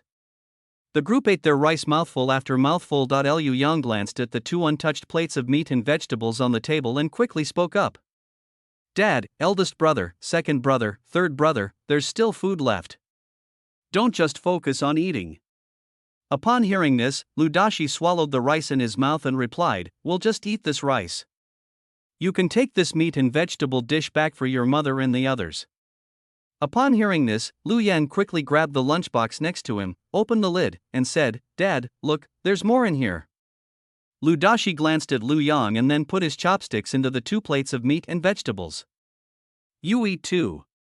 Lu Bai and the other two nodded. In this sweltering heat, it's better to eat some green vegetables than meat. Liu Dashi and his companions had never experienced eating meat and rice in such large quantities before. The group then ate with great relish. Liu Yang watched and poured them some cold tea every now and then. Another pot was added later. Liu Dashi and the others didn't notice that after eating and drinking their fill, They were covered in sweat. Lu Dashi put down his bowl and chopsticks, picked up the herbal tea and slowly took 2 sips, feeling refreshed. Lu Bai, Lu Song, and Lu Rong are also included. After this meal, it felt like all the hard work of the past few days had vanished. Lu Dashi put down his teacup, glanced at the lunchbox, and said, "Alright, Yangzi, you should go home early. Take this." Lu Dashi looked around and swallowed the word money back. They were sitting in a corner, surrounded by a number of other people. Previously, when Lu Dashi and his group were eating, they were watched by many people. Lu Dashi was still somewhat worried about Lu Yang having so much money. Go home early, don't let your mother and the others worry. Lu Yang knew what Lu Dashi wanted to say. Don't worry, father, I'll be back soon. Uncle Li should be here by now. Upon hearing this, Lu Dashi breathed a sigh of relief. It's good that Lu Yang doesn't linger in the county town. Yangzi, after you go back, tell your mother and the others not to worry. We're doing fine here. Upon hearing this, Lu Yang recalled the scene he had witnessed on his way here. He paused for a moment before nodding. Father, I understand, but what about the wine? Lu Dashi glanced at Lu Bai. Just have your older brother send it back later. After thinking for a moment, Lu Dashi added, by the way, have your brother take you to the city gate. Lu Yang did not refuse. Okay. Thinking of the matter of Huai Rintang, Lu Yang recounted the story and then asked a question. Father, what are you thinking? Lu Dashi had already heard about the pharmacy from Lu Bai and Lu Song. He then heard Lu Yang tell him to go back and rest for a few days. They wouldn't refuse if we went to the back mountain to find some herbs. Father understands. The cargo at the dock is in high demand these days, so the wages are a bit higher than usual. Father will be going back in a few days. Chapter 21. What's the use of studying hard if you still can't pass the exam? Seeing that Lu Dashi was determined, Lu Yang did not try to persuade him further. He only told Lu Dashi and the others to take care of their health in this sweltering heat. I hope you don't faint. Lu Dashi and the others simply nodded without saying anything. Seeing that it was getting late, Lu Dashi hurriedly told Lu Yang to leave. Lu Bai stood up and said, little brother, let's go. I'll take you there. Lu Yang nodded. After saying goodbye to Lu Dashi and the others, he left with Lu Bai. On his way to the city gate, Lu Yang bought 2 pounds of fatty meat. There was meat in the lunchbox, so Lu Yang bought some fatty meat to render into oil. Lu Bai knew about his family's situation and did not stop them. The two arrived at the city gate, chatting and laughing. Uncle Li had been waiting there for a while. After saying goodbye to Lu Bai, Lu Yang got into the car. After Lu Bai and Lu Yang disappeared from sight, they hurriedly headed towards the rented courtyard. When Lu Yang returned home, it was already past 1:00 p.m. Zhao Liwa and the other two were embroidering inside the house. Several children were taking a nap in the room. Lu Xiao was busy in the backyard. Lu Yang did not disturb Zhao Liwa and the other two. After putting the things away in the kitchen, I went back to my room to read. After busying herself in the backyard for a while, Lu Xiao decided to go back and prepare dinner when it was getting dark. As soon as Lu Xiao entered the courtyard, she discovered that Lu Yang had already returned. Seeing Lu Yang engrossed in reading through the window, Lu Xiao decided not to disturb him. She took the vegetables she had picked from the garden and went to the kitchen. Upon entering, Lu Xiao saw 2 basins of water placed to the side. One of them contained a large piece of fatty meat, the other one had a large braised pork knuckle and a plate of roast chicken. Lu Xiao paused for a moment, knowing that Lu Yang was reading a book. She suppressed her doubts. Lu Xiao didn't even bother washing the vegetables in the basket at the moment. She planned to render the fat from the meat first. In this sweltering heat, it won't keep for long. That evening, the Lu family enjoyed a sumptuous dinner. Tai Dan and the other kids slurped the chicken bones several times. During mealtimes, the main room was filled with the sounds of several children slurping bones. Lu Yang watched, feeling both amused and somewhat heartbroken, not to mention how Lu Xiao and the others would feel upon seeing such a scene. After the meal, after Lu Yang and Lu Xiao and Zhao Liwa finished their work, they asked Tai Dan to take their younger siblings to play in the yard. Lu Xiao and the others knew that Lu Yang had something to say, so they tactfully sat around the table. Lu Yang took out his purse from his pocket and poured all the money inside onto the table. Mother, I bought a jar of cloudy wine for father and the others, as well as some fatty meat. I paid Uncle Li, and the rest of the money is here. Looking at the 4 pieces of silver on the table, Lu Xiao and the others were still somewhat dazed. They've only been busy for half a month, and they've already received so much money. Lu Xiao snapped out of her daze and reached out to take the few pieces of silver. If you look closely, you can see some hand tremors. For some reason, Zhao Liwa and the other two felt a little wet in their eyes. Lu Xiao sighed softly, put away the loose silver in his hand, and then gave the remaining few hundred coins to Lu Yang. Keep this money to buy what you need. Zhao Liuhua and the other two nodded in agreement. Liu Yang looked at it and did not refuse. After accepting the gift, Lu Yang smiled and said, "Mother, shall we make steamed buns with pork cracklings tomorrow?" Lu Yang said this on purpose to divert Lu Xiao and the others' attention. Lu Xiao nodded and smiled. "Mother knows. You've been busy all day, so get some rest soon." "I know." Lu Yang smiled. "Dad said they are doing well over there. He plans to come back after he's done with these few busy days. He will then go to the back mountain to collect herbs and sell them at Huai Rintang." As he spoke, Lu Yang relayed what the manager of Huai Rintang had said to Lu Xiao and the others. After hearing this, Lu Xiao felt a mix of emotions. "Alright, your dad has been busy for most of his life, it's time for him to relax a bit." Zhao Lihua nodded and smiled. "Father should rest now." Li Jing and Zhou Xuanfang also smiled and echoed their agreement. They all saw a glimmer of hope in their hearts. "I'm no longer as lost as I used to be. If things continue like this, life will definitely get better and better." Since selling the peach kernels, Lu Yang has not gone back to the county town. He has less than 2 weeks of vacation left. Then it's time to go back to school. Liu Yang was preoccupied with something a few days ago and his plans fell behind. "I've been catching up on my studies these past few days and have started reviewing my old coursework." Lu Xiao also noticed that Lu Yang had been working harder these past few days than before, and now that she has money, Lu Xiao no longer hesitates to save those eggs. "I've been frying several eggs for every meal these past few days." Lu Dashi returned on the 5th day after Lu Yang came back. "Now we go specifically to the back mountain to collect medicinal herbs. Now there are several drying racks in the yard, the herbs drying on top are the ones that Lu Dashi has collected these past few days. The children in the family are well behaved and don't usually get involved with these herbs while playing. Liu Yang hasn't left the house for several days. That day, Lu Xiao saw Lu Yang digesting his food in the yard. He walked over to Lu Yang and said, "Yangzi, you've been staying home reading these days. Take some time to go out for a walk, don't ruin your health."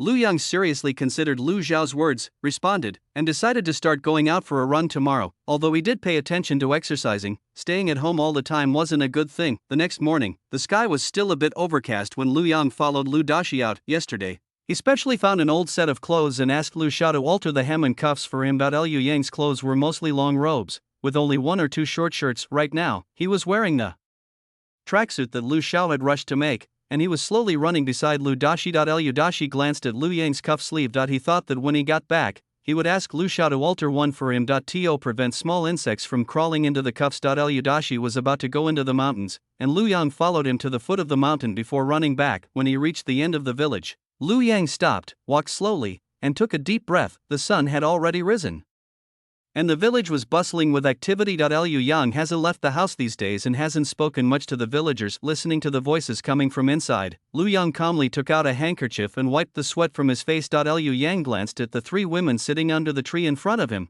picking vegetables and chatting. "I heard that the youngest son of the Lu family is studying very hard now, and he reads books at home every day.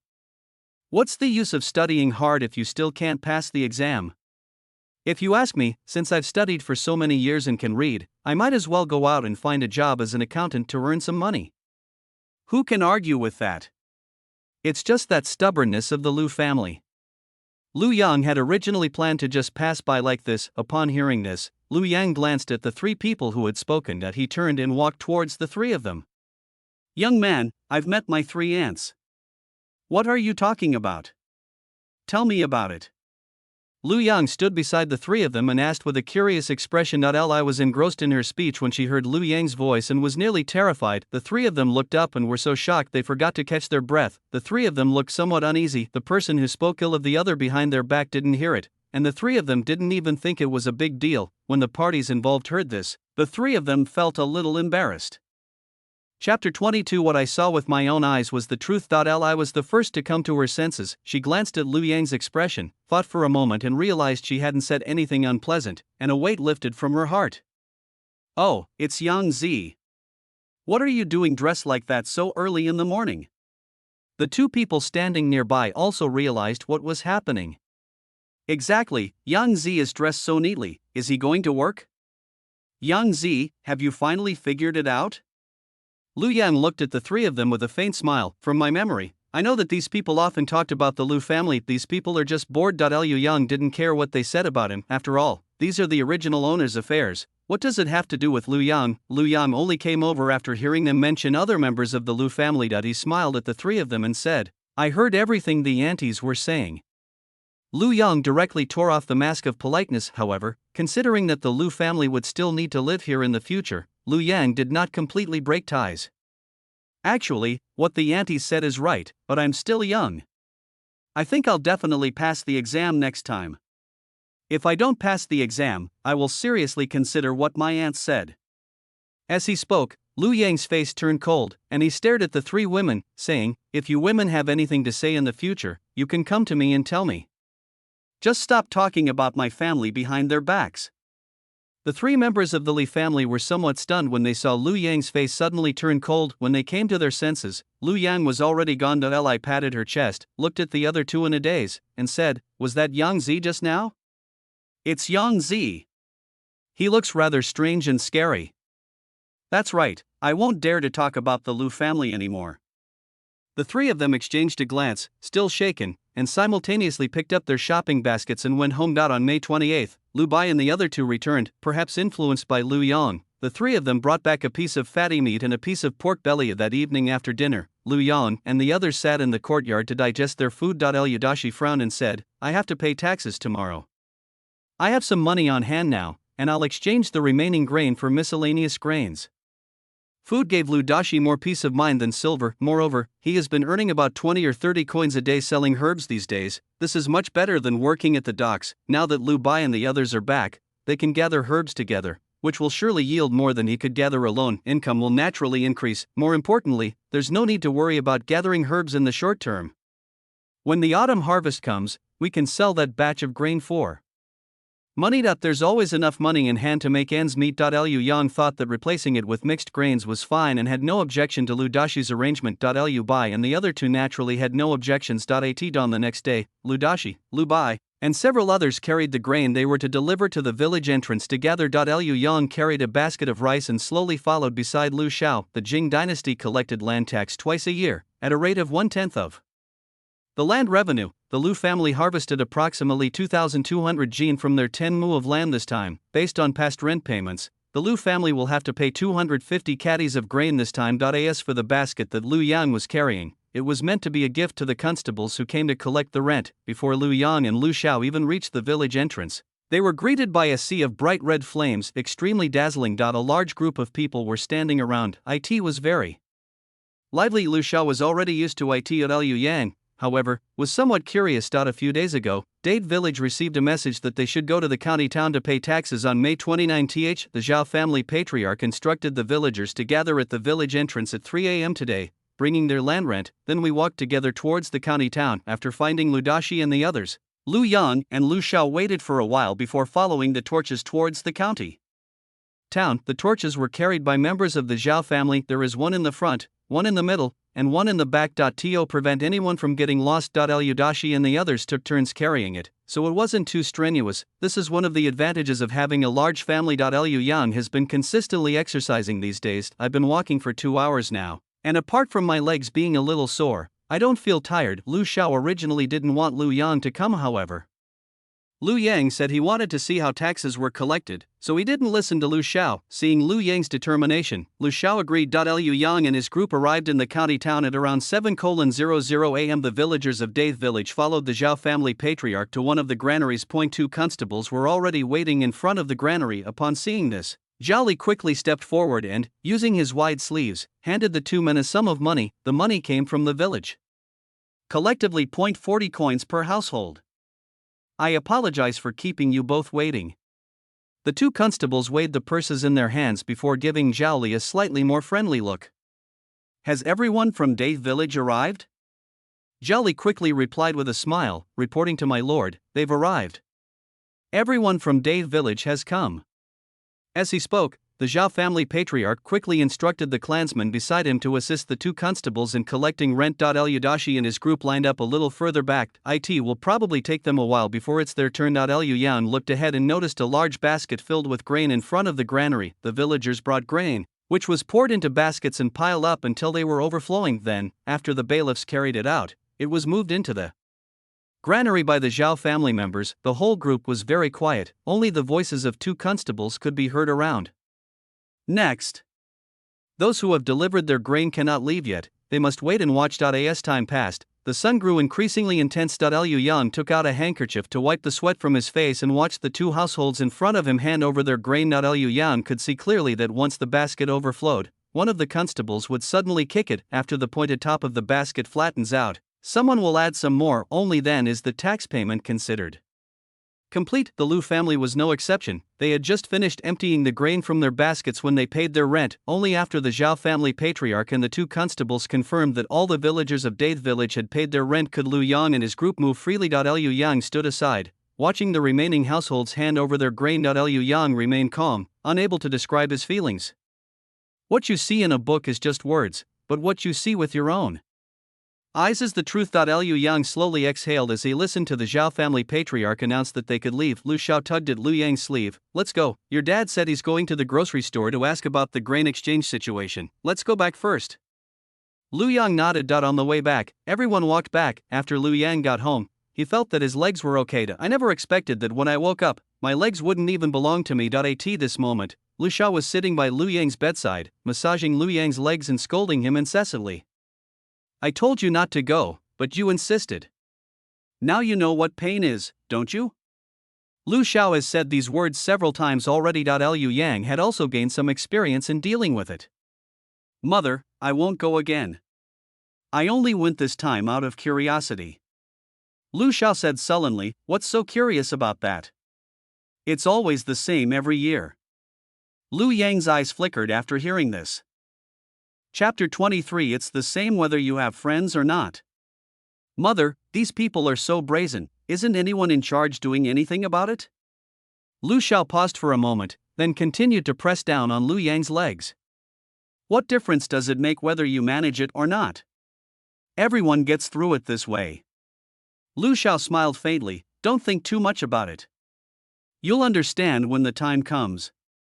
Liu Yang could understand why Lu Xiao was unwilling to talk about these things. The mountains are high and the emperor is far away. The county magistrate was the direct superior of Date village. You can't just say things carelessly. If someone with ulterior motives were to overhear this, it would be troublesome. In fact, Liu Yang himself understood this. The business world is like a battlefield, and the political arena is probably no easier, but he has no choice now. Liu Yang lowered his eyes and looked at Lu Xiao, whose temples were covered with silver hair. Lu Xiao gave birth to 6 children in total, due to long-term hard work. Lu Xiao, who was 42 years old, looks like he is in his 50s. The wrinkles at the corners of her eyes are quite noticeable, and those hands, rough and dry like old tree bark. Liu Yang was momentarily stunned, and after a while he smiled and said, Mother, I feel much better. You don't need to press anymore. Lu Xiao has been here for half an hour. After massaging for so long, Liu Yang's legs did feel a little better. However, this leg can't be cured just by massaging it. Liu Yang wasn't worried. He figured it would get better on its own in a few days. Lu Xiao didn't say anything. She had experienced similar things before. After telling Liu Yang to get some rest, Lu Xiao went out. Liu Yang casually picked up a book from beside the bed and started reading. Time flies, and before long, it was time for Liu Yang to return to the school before dawn. Lu Xiao got up and started working. Yesterday, when Lu Bai went to Huairantang to deliver the medicinal herbs, Lu Xiao asked Lu Bai to buy 3 caddies of fatty meat and 2 caddies of pork belly. She planned to make some meat sauce and have Liu Yang take it to the school. It's so hot that other things don't keep well, but this meat sauce can last for 2 or 3 days. So Lu Xiao got up early in the morning and started working. Liu Yang has now gotten used to going to bed early and waking up early. Hearing a noise in the courtyard, Liu Yang got up. Liu Dashi and Lu Bai were packing their things to take up the mountain. Liu Yang glanced at it and quickly went to wash up. After seeing Lu Dashi and Lu Bai off, Liu Yang did a set of radio calisthenics in the yard. After jogging for a while, Liu Yang went to the kitchen. Lu Xiao is making steamed buns.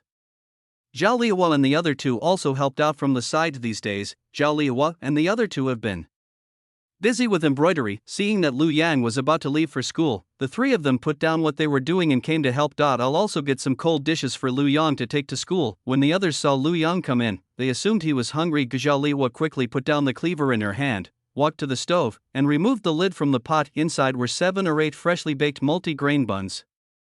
Zhao Liuwa picked up the bowl and chopsticks from the side and put 4 meat buns on Liu Yang's plate. Yangzi, take it to the main room to eat, it's stuffy in here. Thank you, sister-in-law. Lu Yang took the bowl and had just finished thanking Lu Xiao when Lu Xiao said, "Your dad and Old Li agreed yesterday that he would wait for you at the village entrance at 9 a.m. Have you packed everything?" Lu Xiao had already told Lu Yang these things last night, not entirely convinced. I asked again. Liu Yang nodded. "Don't worry, mother, I've packed everything I need to take. There's enough time." "That's good." Lu Xiao responded, glanced at the rising sun outside the window, and quickened her pace. Zhao Liwa was also busy chopping the blanched wild vegetables. Li Jing picked some homemade pickled vegetables from a jar next to her, intending for Lu Yang to eat them with steamed buns. After thanking him, Lu Yang saw that everyone in the kitchen was busy, so he took 2 bowls and went to the main room. The children were still sleeping in the room, so Lu Yang moved more quietly after casually picking up a steamed bun and taking a bite. Lu Yang knew that the filling was different. In the past, the fillings for steamed buns were mostly wild vegetables, with very little meat this time. However, the steamed bun is a real meat bun. Thinking of the few pounds of pork belly he bought last night, Lu Yang looked up at the door. He remembered the steamed buns his father, his eldest brother, his second brother, and his third brother ate when they went out, but they weren't filled like this. Could it be that he misread it? Lu Yang glanced at the bun full of meat filling in his hand with a puzzled look, then absent-mindedly picked up a piece of pickled vegetable and ate it. After breakfast, Lu Yang took his books outside to recite them. Fortunately, there weren't many neighbors around the Lu family's house, so Lu Yang didn't have to keep his voice down when reciting his lessons.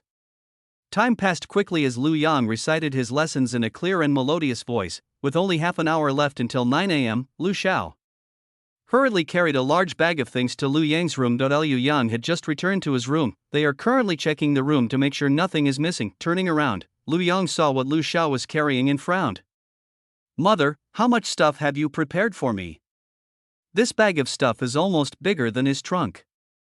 "There's not much stuff, just take it," Lu Xiao casually replied. After placing the package she was carrying on the table, Lu Xiao took out a purse from her bosom. "Take this money." "Mother, I have money." Lu Yang still had more than 300 coins in his hand, and he didn't lack paper or anything else. "This money is enough for him." Lu Xiao didn't listen. Seeing that Lu Yang didn't take it, she turned around and stuffed a piece of silver into Lu Yang's trunk. Liu Yang glanced at it, pondered for a moment, and then accepted it. "Mother, I will come back when I have time." Upon hearing this, Lu Xiao immediately breathed a sigh of relief. She was afraid that Lu Yang would be like before, not coming back for months at a time. However, considering that Lu Yang only gets 1 day off every 10 days, and the back and forth travel is also troublesome, after thinking for a moment, Lu Xiao said, "You don't need to come back every month. Just come back once every 2 or 3 months." After saying that, Lu Xiao helped Lu Yang check the room, afraid that Lu Yang might have forgotten to bring some books. After a while, Lu Xiao's voice rang out, "Your father and his family go to the county town every few days. You don't have to go back. Just tell them if you need anything." Lu Yang nodded. "I see." Lu Xiao said a lot, and Lu Yang responded from time to time. It was almost time. After saying goodbye to his family, Lu Yang and Lu Xiao headed towards the village entrance. Uncle Li was already waiting at the village entrance.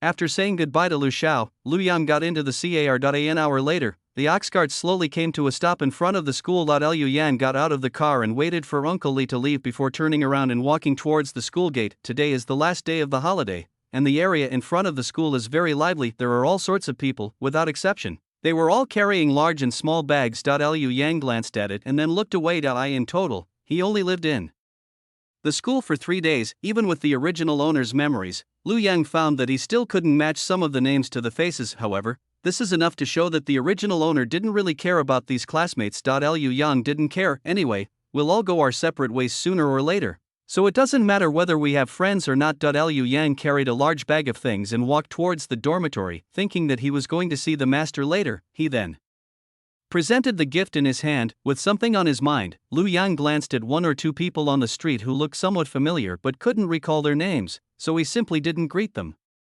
Chapter 24. If it doesn't work this time, there's always next time. When Lu Yang returned to his dormitory, Lu Kai was already tidying up his things. There were 4 people living in the dormitory. Aside from having a better relationship with Lu Kai, the original owner's relationship with the other 2 was only so-so. Lu Kai shook the quilt, intending to take it out to air it. When he saw Lu Yang walk in, he put down the blanket and turned to look at Lu Yang. Brother Fong brought quite a lot of things home this time. In the past, when Lu Yang came back, he only carried a box on his back. Seeing Lu Yang carrying such a large bag of things, Lu Kai became somewhat curious. Liu Yang walked to his desk, put down the bundle he was carrying, and then put down the trunk. He looked at Lu Kai and pointed to the bundle on the table. My mother said that she made some pickles at home and asked me to bring some to my husband to try. I see. Lu Kai handed Lu Yang a cloth from the side. It's freshly washed, let me wipe you down. Lu Yang took it and said with a smile, Brother Chi Hung is still as clean as ever. Lu Kai smiled and said to take the thin quilt out to air it first, and then we'd talk about it later. Liu Yang nodded. While Lu Kai went out to air the quilts, Lu Yang quickly wiped down the bed frame and the table and chairs. When Lu Kai returned, Lu Yang was already making the bed. Liu Yang had taken the bed sheets and other items back with him before, and the ones he brought over this time were all washed at home. Lu Kai's cleanliness is personal, he wouldn't have any other thoughts about other people. He walked to the desk, opened the bundle on it, and took out a package of pastries. After seeing that Lu Yang had finished, he opened the package and presented it to Lu Yang. Brother Fong, this is red date cake that my mother asked me to bring for everyone to eat. Please try it. Lu Kai's family owns a pastry shop, and the original owner of this body had eaten quite a few pastries that Lu Kai brought over. Liu Yang smiled, and knowing Lu Kai's cleanliness, he washed his hands with the water in the bamboo tube before reaching out and taking a piece to put in his mouth. The pastries had a strong jujube aroma and a slightly sweet taste, which suited Lu Yang's palate. Lu Kai was also very pleased to see Lu Yang eating with his eyes squinted. Brother Fong, please take this. Lu Yang did not refuse and reached out to take the pastries. There weren't many pastries left in the oil paper, there were only 5 left. Liu Yang wrapped the oil paper up, planning to eat it later when he got hungry while reading. Lu Kai had nothing to do at the moment, so he decided to take out a book to read. Thinking that he needed to visit the teacher, Lu Yang walked to the table and opened Lu Zhao's tightly wrapped bundle. There were several jars inside. The jar isn't very big, it's similar to the kind of jar we use at home to store salt. Liu Yang picked out a nice looking and larger jar from among them. I plan to see if it contains the item Lu Xiao mentioned she wanted to give to the master. As soon as the lid is opened, a strong, spicy aroma wafts out. Lu Xiao used the spices that Lu Yang had bought before to make the meat sauce. The pungent, spicy smell made Lu Yang's mouth water instantly. Lu Kai sniffed and asked curiously, Brother Fong, what's this fragrance?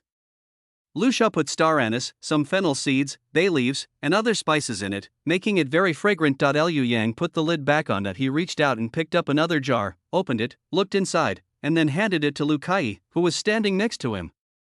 Here you go, Brother Chi Hung. Just eat it within the next few days, or it will spoil.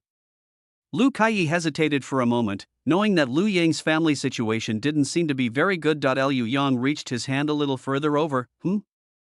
Lu Kai thought for a moment and then accepted the small jar that Lu Yang handed over. The jar given to the teacher was the largest in the bundle, the rest were all small jars. The one Lu Kai was holding would only last 3 or 4 days. Lu Xiao made a total of 3 jars of meat sauce. It contains not only meat, but also some pickled vegetables. The one on the master's side has more meat, the rest is just a little less meat. The other 2 small jars contain cold dishes prepared by Zhao Liwa. The other one is pork cracklings. Liu Yang opened them and took a look. After taking out the jar for the teacher, Lu Yang put away the other small jars. Lu Kai glanced at the jar that Lu Yang had specially taken out. Remembering Lu Yang's earlier words about giving a gift to the teacher, Lu Kai also took out a bag of pastries from his bundle. Brother Wei Fong, shall I go with you?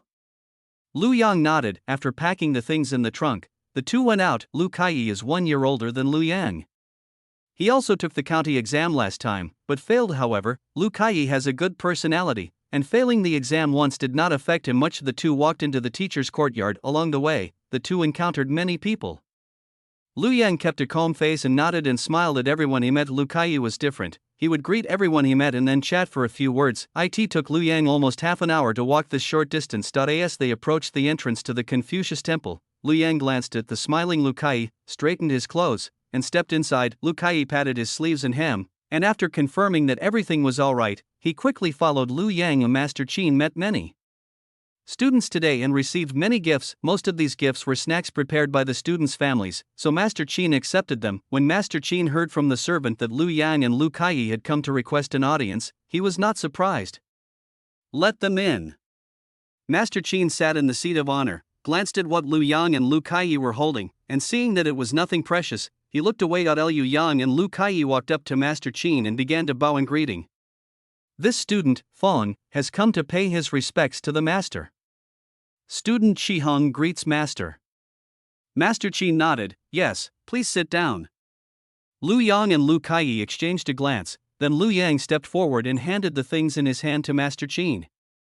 These are pickles that the student's mother made at home. Please accept them, teacher. Lu Kaiyi stepped forward and said, These are pastries made by the student's mother. Please accept them, teacher. Master Qin took the items and placed them on the tea table beside him. Please sit down.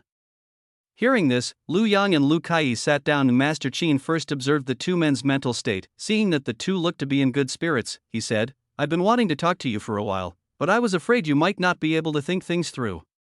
Upon hearing this, Lu Yang and Lu Kaiyi knew that Master Qin intended to comfort them. Lu Yang quickly spoke up. Master, I didn't understand before, and I'm sorry for worrying you. Lu Yang paused, glanced at Master Qin's expression, and then said, I have figured it out now. If it doesn't work this time, there will be another time. Chapter 25. Did you pay me before you left? Go away, Master Qin nodded calmly. It's good that you think that way. Upon hearing this, Lu Kaiyi quickly replied, I have troubled you, Master. Master Qin shook his head. You are still young. Letting you try is also to let you know the limits and not be arrogant. As he spoke, Master Qin stroked his beard. Seeing Lu Yang and Lu Kaiyi's sudden realization, a smile finally appeared on his lips. There's still some time before the next county-level examination, and it's good that you've already adjusted your mindset. Master Qin spoke at length, intending to dissuade Lu Yang and Lu Kaiyi from developing a fear of the county examination because of their one or two failures. In particular, one should maintain a positive attitude towards failing an exam. Lu Yang and Lu Kaiyi listened from the side, nodding in agreement. Seeing the two children's honest and reserved reactions, Master Qin smiled. All right, you can all leave now. Upon hearing this, Lu Yang and Lu Kaiyi quickly stood up to say goodbye. As soon as he stepped out of the hospital, Lu Yang's previously reserved expression returned to calm. Lu Kaiyi glanced at Lu Yang and said with a faint smile, I didn't expect that Brother Fong would be afraid of the teacher. The original owner always had a calm expression. This was the first time Lu Kaiyi had ever seen Lu Yang so reserved in front of the teacher. If Brother Qiheng can be afraid, why can't I be? Lu Yang smiled, and was about to say something when he saw three people hurrying towards him. Lu Yang stopped and looked at Lu Kaiyi. Brother Qiheng, you go back first. I still have some things to take care of. Lu Kaiyi did see the three men angrily walking towards them. Hearing Lu Yang's words, Lu Kaiyi thought for a moment and asked in confusion, Brother Weifeng, what trouble have you gotten yourself into? Despite asking the question, Lu Kaiyi didn't move. Seeing that the three were about to arrive, Lu Yang didn't ask Lu Kaiyi to leave again. However, making noise in front of the Confucius temple is not a good thing. Thinking of this, Lu Yang quickly took 2 steps forward. Brother Wang, Brother Yu, Brother Fan, let's go this way. Wang Feng and the other two were stunned. The anger that had been building up inside them was choked up by Lu Yang's words. Wang Feng, with a complicated expression, looked in the direction Lu Yang was pointing. She glanced at Master Qin's courtyard gate again, and now she understood Lu Yang's thoughts. He turned his foot and spoke in a firm tone. Okay, we'll settle the score over there. Settling accounts? Lu Yang raised an eyebrow, his eyes brightening slightly. That would be wonderful. He loves doing accounts. Yu Tao and Fan Pingru glared at Lu Yang, then quickly followed Wang Feng. Lu Kaiyi looked at the three people hurrying ahead and went over to tug at Lu Yang's sleeve. Brother Feng, if we're going to fight, you should protect your face. Lu Kaiyi pursed his lips and continued as if he were very experienced. Don't let the teacher find out, or you'll be punished by copying the 4 books and 5 classics several times. Lu Yang laughed upon hearing this. Don't worry, Brother Qiheng, there won't be a fight. As he spoke, Lu Yang quickened his pace. Lu Kaiyi looked around and decided to find a few more helpers. Surprisingly, there wasn't a single person around here. Lu Kaiyi frowned and quickly followed. Wang Feng and his 2 companions stopped beside a rockery. There are things blocking the way here, and there's only one road leading this way. If someone comes, they can handle it. Liu Yang glanced around and thought this spot was quite suitable for a fight. However, his purpose in following along was not to fight. Wang Feng turned to look at Lu Yang, who was slowly walking towards them, and frowned, asking, why did you leave first last time? Are we going to stay there and be taken advantage of instead of leaving? A hint of mockery flashed in Lu Yang's eyes as he looked at the 3 of them and smiled. I packed some food to take home to my family. Is there a problem? What's the problem? Wang Feng almost bit his teeth to pieces. Did you pay me before you left? Get out! Lu Yang's lips curled into a smile, and his tone became subtle. Then why were you able to leave without paying when I ate with you before, Brother Wang? Wang Feng's impending curse was swallowed back by Lu Yang. Seeing that things were not going well, Yu Tao quickly spoke up. He, look at what Brother Wei Fang is saying. Those were just small amounts of money. Brother Wei Fang is a generous person and naturally wouldn't hold a grudge against us for such things. Yu Tao glanced at Wang Feng, and after Wang Feng softened his tone, he continued, it's just that Brother Wei Feng spent a bit too much at Zui Chunfeng last time, so we had no choice but to come and find Brother Wei Feng. Yu Tao shook his head and sighed helplessly. Fan Pingru, who was standing to the side, seemed to realize something when he heard Yu Tao's words. He looked at Lu Yang and sighed, Brother Feng, you know my family situation. I have parents. Lu Yang hadn't reacted at first. Upon hearing Fan Pingru's words, Lu Yang couldn't help but roll his eyes. I'm sorry, I really didn't know about your family situation. Fan Pingru was stunned, and was still a little confused by Lu Yang's eye roll. What did he just see? Lu Yang spoke only after he saw that Fan Pingru was not going to continue. Brother Wang, Brother Fan, you are all aware of my family's situation. Lu Yang retorted with the same words Fan Pingru had used earlier. Seeing the three people's unpleasant expressions, Lu Yang's tone became a bit more cheerful. He laughed and said, I was ignorant before, but I figured it out now. Upon hearing this, Wang Feng and the other two exchanged glances before Wang Feng finally spoke, asking, Brother Wei Feng, what have you figured out? Lu Yang smiled and began to do the accounting. I don't want to hide it from you. I already asked before I left Zui Chunfeng.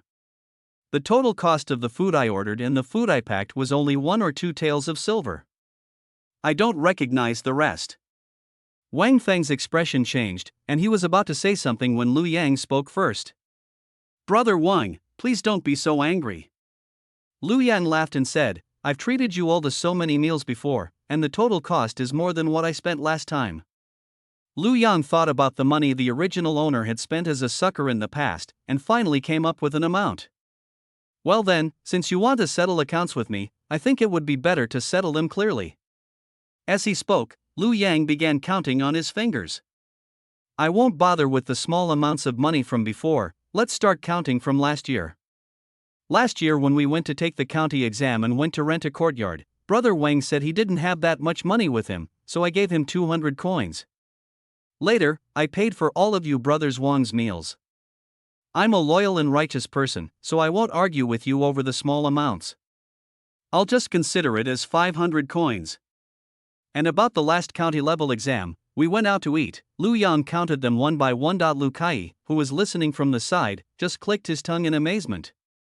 He hadn't expected Brother Feng to be so rich. Lu Kai wondered if he had misjudged the situation. The more Wang Feng and the other two listened, the uglier their expressions became. As so much time has passed, and Lu Yang never told them how much money he spent back then, so how could they possibly remember what they ate? Lu Yang narrowed his eyes and lowered his hand. Alright, I don't want any more. Subtract the dishes I ordered at Zui Chunfeng last time, and give me 5 taels in total for the 3 of you. 5 taels. Wang Feng couldn't hold back and yelled, why don't you just rob us? We're not spending as much as you have. Chapter 26. What books are you reading? Upon hearing this, Lu Yang's eyes instantly turned cold. Brother Wang, what are you saying? Since you think it's too little, then I'll include the previous amounts as well, and you can give me 6 taels. Yu Tao couldn't listen to this anymore either. Brother Feng, what do you mean by this? We're friends, talking about money will hurt our feelings. Lu Yang shook his head, I think you're right, Brother Wang. It's time to settle accounts. Even close brothers should keep clear accounts, let alone us. Wang Feng and the other two were so anxious they wanted to curse. Liu Yang reached out and blocked Wang Feng and the others from speaking. Brother Wang, Brother Fan, please don't try to persuade us anymore. For the sake of our pure friendship, I think that once we settle the accounts, our relationship will definitely be even more precious in the future. Wang Feng really wanted to crack open Lu Yang's head to see what was inside, which of their statements was what he meant. If so, he'll change it. Wang Feng quickly wiped his face to calm himself down. Brother Feng, it was all my fault before. I said the wrong thing. When Wang Feng saw Lu Yang's mouth move, he was so frightened that his voice rose several decibels. Brother Feng. Don't speak, listen to me. Lu Yang pursed his lips, then frowned. You're right, why are you shouting so loudly? It's really unbecoming. Wang Feng froze, and it took him a while to calm his breathing. Brother Fong, we came here mainly to invite you to dinner. Have a meal? Lu Yang raised an eyebrow, a half smile on his face, and said, You're not asking me to go over and pay, are you? Wang Feng's face instantly showed strong dissatisfaction. I already said I invited you, why would I ask you to pay? Wang Feng glanced at Yu Tao and Fan Pingru, who were standing silently to the side. Seeing that they remained silent, he quickly gave the two of them a wink. Yu Tao moved his lips, a hint of reluctance in his eyes. He already spent so much of his money last time, how could he possibly have money left to treat people to a meal? Fan Pingru also looked hesitant. Wang Feng's temper flared up again. What do you mean? Lu Yang moved a step to the side to better observe the expressions of the three people. Yu Tao frowned slightly and looked at Wang Feng. Brother Wang, you know my family's situation. Before Yu Tao could finish speaking, Fan Pingru interrupted. Brother Wang, you know my family's situation. Last time we spent such a large sum of money, this time it's really difficult. Wang Feng comes from the wealthiest family among the three. But it's only gotten a little better. His face began to turn ashen. Liu Yang looked up at the sky. It's getting late, and he still needs to read a book later. Thinking of this, Lu Yang broke the silence by speaking. Brother Wang, how about this? Since Brother Yu and Brother Fan are unwilling to invite me to dinner, I won't go. But about the money, Lu Yang paused for a moment, and only spoke after he had seen enough of the colorful expressions on their faces. Brother Wang, if the three of you split it equally, it will only amount to less than 2 ounces. Lu Yang glanced at the new clothes the three of them were wearing and said with a faint smile, Brother Wang, you should be able to afford them now. Today is the end of the holiday, so Wang Feng and the other two must all have money on them. Seeing that Wang Feng and the other two were unwilling to return the money, Lu Yang smiled. Our teacher has never liked us going to brothels for drinks. If he finds out, you'll have to take me there. Lu Yang didn't finish his sentence, and added, I won't talk to the teacher about the money for now, but it depends on what you, Brother Wang, decide. Lu Yang stood there for a while, and seeing that the three of them didn't react, he walked directly towards Master Qin's courtyard. Wang Feng and the other two were taken aback, not expecting that Lu Yang really intended to go and talk to Master Qin. How could Lu Yang have come up with such a self-destructive and harmful idea? The three of them were momentarily confused. Brother Feng, please wait. Lu Yang's lips curled into a smile, then he turned around and asked with a puzzled look, Brother Wang, have you changed your mind? Wang Feng agreed and directly took out a tael of silver from his purse and gave it to Lu Yang. This is all I have. Brother Feng, please don't hold it against me. Let's just forget about the past. Wang Feng finished speaking in one breath and left in a hurry without waiting for Lu Yang's reply. Upon seeing this, Yu Tao and Fan Pingru quickly followed suit. As Lu Yang watched the three figures hurrying away, a slow smile crept onto his lips. Even a few taels of silver is better than nothing. Liu Yang squeezed the loose silver in his hand, then took out a purse from his pocket and put it inside. He turned to look at Lu Kai, who was still somewhat dazed. Brother Qiheng, have you seen enough? They've all left, let's go back too. After saying that, Lu Yang turned around and walked towards the dormitory without waiting for Lu Kai's reaction. Lu Kai quickly snapped out of his daze, took a few quick steps, and caught up with Lu Yang. He glanced in the direction Wang Feng and the other two had left, then looked at Lu Yang's lips, which held a faint smile. Lu Kai suddenly felt that Lu Yang in front of him was somewhat unfamiliar. He couldn't help but speak up. Are you truly here for Brother Feng? Lu Yang glanced at Lu Kai, offering no explanation, but simply said, Brother Qiheng, if you don't believe me, feel it for yourself. Lu Yang touched his face and joked with Lu Kai. Lu Kai's face darkened, and he actually reached out and touched Lu Yang's face. It wasn't just touching, it was carefully pinching and kneading. It almost made Lu Yang laugh. Liu Yang held back for a moment, but finally broke down amidst Lu Kai's muttering. It really is true, Lu Yang burst out laughing. Brother Qiheng, what are you thinking about in broad daylight? Lu Kai also caught Lu Yang's teasing. However, he didn't pay any attention to it and simply pointed in the direction where Wang Feng and the other two had left. Aren't you afraid they'll retaliate against you for treating them like this? Lu Yang shook his head. Do you think they would dare to come looking for me again? The debt wasn't even settled yet, and when they came looking for him, he dared to ask for it back, showing no one was immune to shame. Lu Kai finally understood what Lu Yang meant, and he looked Lu Yang up and down. The person is the same, and the clothes and everything else are the same, so why does it feel like the person has changed? However, compared to the taciturn Lu Yang of the past, he still preferred the one in front of him. Brother Fong is really something, managing to get the money back. Lu Yang smiled and didn't bring up the topic again, instead changing the subject to academics. When the two returned to their dormitory, two other classmates also returned. Liu Yang glanced at them, thought for a moment, and then greeted the two of them. Brother Sun, Brother Fong. Lu Kaiyi glanced at Lu Yang, then looked at Sun Yuanqing and Feng Baolai. Brother Sun, Brother Fong, what books are you reading? Lu Kaiyi glanced at the books spread out in front of the two of them and curiously leaned closer.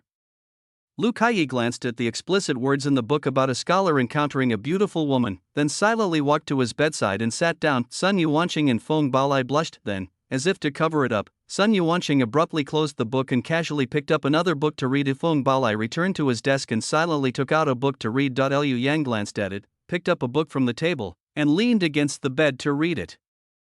Chapter 27 Examination. The next day, before dawn, voices could already be heard outside. Liu Yang opened his eyes and prepared to get up and get dressed. Sun Yuanqing and Feng Baolai were carrying their trunks and baskets, preparing to leave. The room was poorly lit, and the door was open. Under the dim moonlight, Lu Yang washed up, picked up his trunk, and prepared to leave.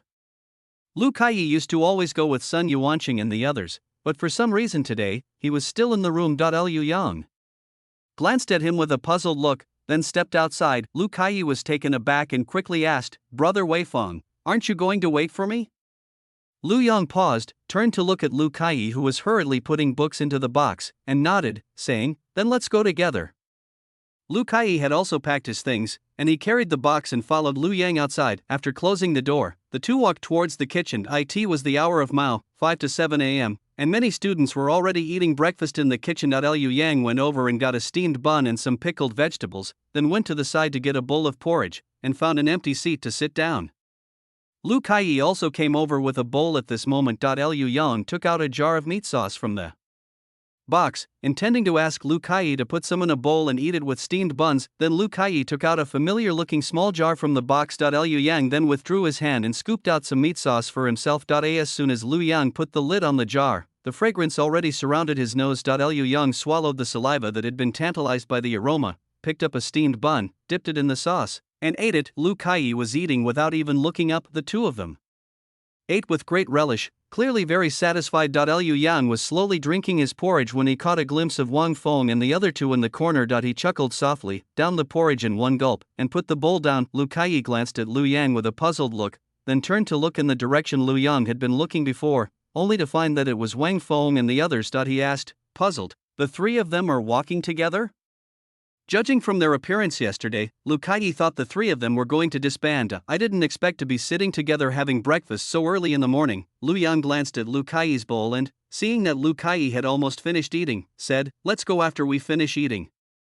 Since Wang Feng and the other two were so sensible as to avoid getting close to him, Lu Yang naturally wouldn't go looking for trouble with them. There are 3 classes in the school. Class A consists of students who have already completed their studies of the 4 books and 5 classics and are preparing to take the Imperial examination for children.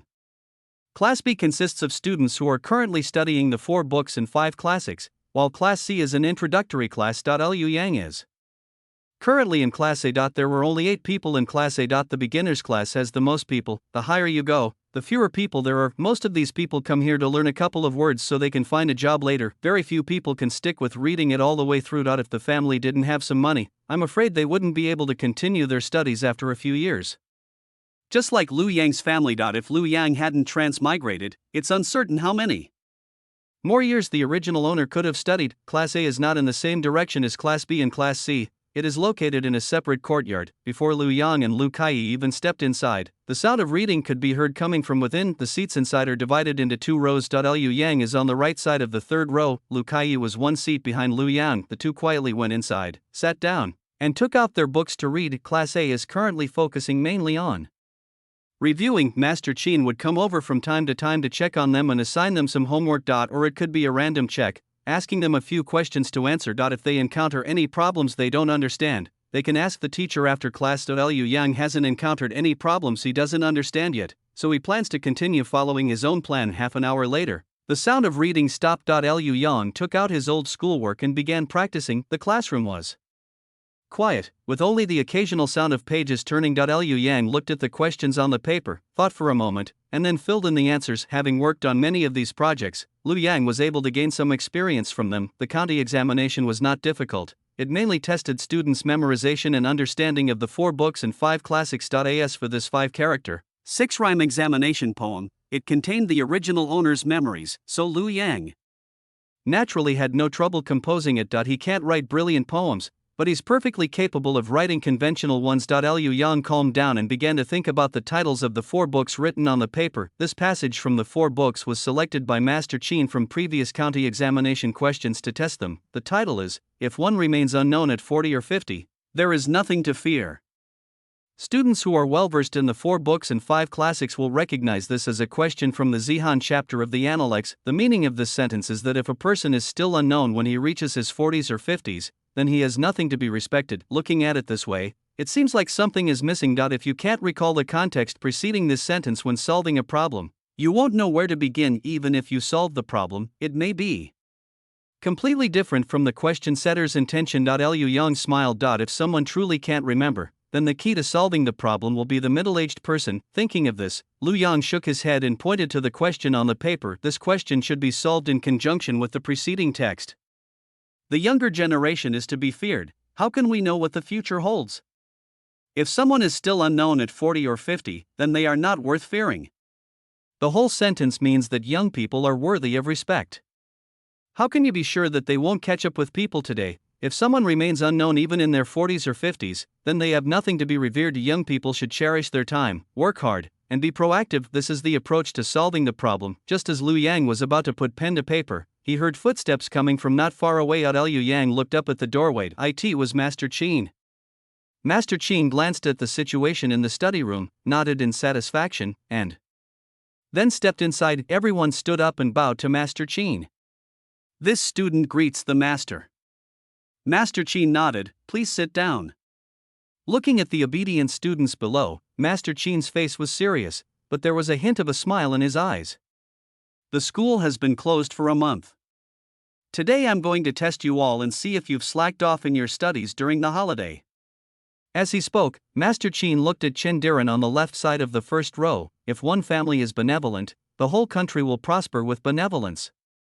Chendiran has always been a loner and studies very hard, so this kind of spot check is no challenge for him. When one family yields, the whole nation prospers. When one person is greedy and tyrannical, the whole nation falls into chaos. Such is the mechanism. Chendiran recited that long passage from memory. Then, without waiting for Master Qin to ask a question, she began to explain, as was her usual practice of conducting random checks. If one family is benevolent, the whole nation will be. After Chendiran finished speaking, Master Qin asked him to sit down with satisfaction. He looked at Wang Feng beside Chendiran and said, cutting the axe handle, the principle is not far off. Chapter 28. What are you moving? Kneel properly. Wang Feng was taken aback. He looked up and secretly glanced at Master Qin. This is a line from the poem Cutting the Axe Handle in the Heirs of Bin section of the Book of Songs. Wang Feng was unsure whether Master Qin was testing him on his poetry or on his quotations from the doctrine of the mean. After thinking for a moment, Wang Feng spoke. Holding the handle to cut another handle, he glanced at it and looked at it. Master Qin remained expressionless, while Wang Feng quietly let out a breath. Fortunately, he did put in some effort at home. Wang Feng successfully passed Master Qin's spot check. Wang Feng was followed by Fan Pingru. Following Fan Pingru was Liu Yang. Liu Yang looked at Fan Pingru's slightly trembling body, a hint of amusement flashing in his eyes. Could it be that Fan Pingru has been playing around for a month, just then? Yu Tao stammered through Qin Fuzi's examination. Liu Yang glanced at Master Qin's slightly furrowed brows. He secretly thought to himself, I hope Fan Pingru hasn't really forgotten the 4 books and 5 classics.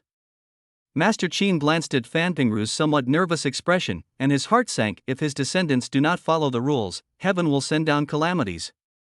Fan Pingru's heart skipped a beat. He silently read Qin Fuzi's words twice, but his mind was still hazy. A sense of frustration, as if he was trying to remember something but was missing something, made Fan Pingru look somewhat bewildered and frightened. Wang Feng and Yu Tao were extremely nervous. During the holiday, the 3 of them often played together. If Fan Pingru really can't answer, they will also suffer the consequences. Master Qin glanced at Fan Pingru indifferently, then looked at Liu Yang. You tell me, Feng, yes. Lu Yang stood up and directly completed the question that Master Qin had given him earlier. If their descendants do not follow the rules, heaven will send down calamity, through which I am commanded to construct the self-destructive calamity. Lu Yang explained his meaning, then looked at Master Qin and waited for him to speak. Master Qin gave Lu Yang an approving look, then glanced at Fan Pingru. Wei Fong, please sit down. Lu Yang sat down as Qin Fuzi had instructed, standing among the crowd. Fan Pingru felt an overwhelming sense of shame. Master Qin ignored Fan Pingru and continued his investigation. The questions and answers that echoed in the classroom were like slaps to Fan Pingru's face, each word a direct slap in the face. Fan Pingru lowered his head, his face turned pale, and his mind went blank. Liu Yang glanced thoughtfully at Fan Pingru, then lowered his head to read. If Fan Pingru were sensible, he probably wouldn't reveal that they went to Zui Chun Fengli together. However, even if he did say it, he wouldn't be afraid. After all, he only went there for a meal. After an unknown amount of time, Master Qin's cold and stern voice rang out. Ziffin, come out with me for a moment. Fan Pingru, his face ashen, went out with Master Qin. Liu Yang glanced at it and then looked away, continuing to read quietly. Wang Feng and Yu Tao, who were standing to the side, also turned pale. After exchanging a glance, the two were both a little worried and kept looking towards the door. With dinner time approaching, Lu Yang tidied up the things on the table and prepared to go to the kitchen. Lu Kaiyi had already walked to the door and was waiting for Lu Yang to come out. He looked to head out of boredom and happened to see Fan Pingru walking towards him with an uneasy expression. After thinking for a moment, Lu Kaiyi quickly asked Lu Yang to come out. Liu Yang glanced at Lu Kaiyi, who was waving at him, then picked up the box and walked over with a puzzled look. What's wrong? Lu Kaiyi pointed to Fan Pingru, who was about to reach them, and said with a profound expression, in my opinion, someone is probably going to suffer. Lu Yang glanced at Lu Kaiyi, then looked at the nervous and apprehensive Fan Pingru. He wondered to himself, could this idiot have betrayed him too? Just then, Lu Yang saw Fan Pingru walk up to him and whisper, Brother Fong, Master Qin wants you to come over. After saying that, without waiting for Lu Yang to speak, Fan Pingru turned and walked into the study. After a cup of tea, Liu Yang, Wang Feng, and the other two knelt before Master Qin and began to repent. We will study hard from now on and never go out to drink and be merry again.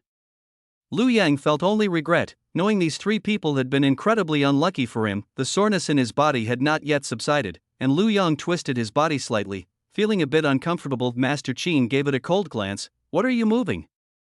Kneel properly, yes. Lu Yang quickly straightened up and looked straight ahead, looking at the group of people before him. Master Qin's anger flared up again. He put down the teacup, picked up the ruler beside him, and began to strike from left to right and from right to left. Did you get the day off to go to a place like this? Ha! Master Qin was disappointed in his son's lack of progress, and he increased the force in his hands. Liu Yang kept his mouth tightly shut, afraid of letting out a muffled groan. Wang Feng and Yu Tao, who were standing to the side, were also able to tolerate it, but their ability to tolerate it doesn't mean Fan Pingru can tolerate it. Fan Pingru had been beaten up by Master Qin before.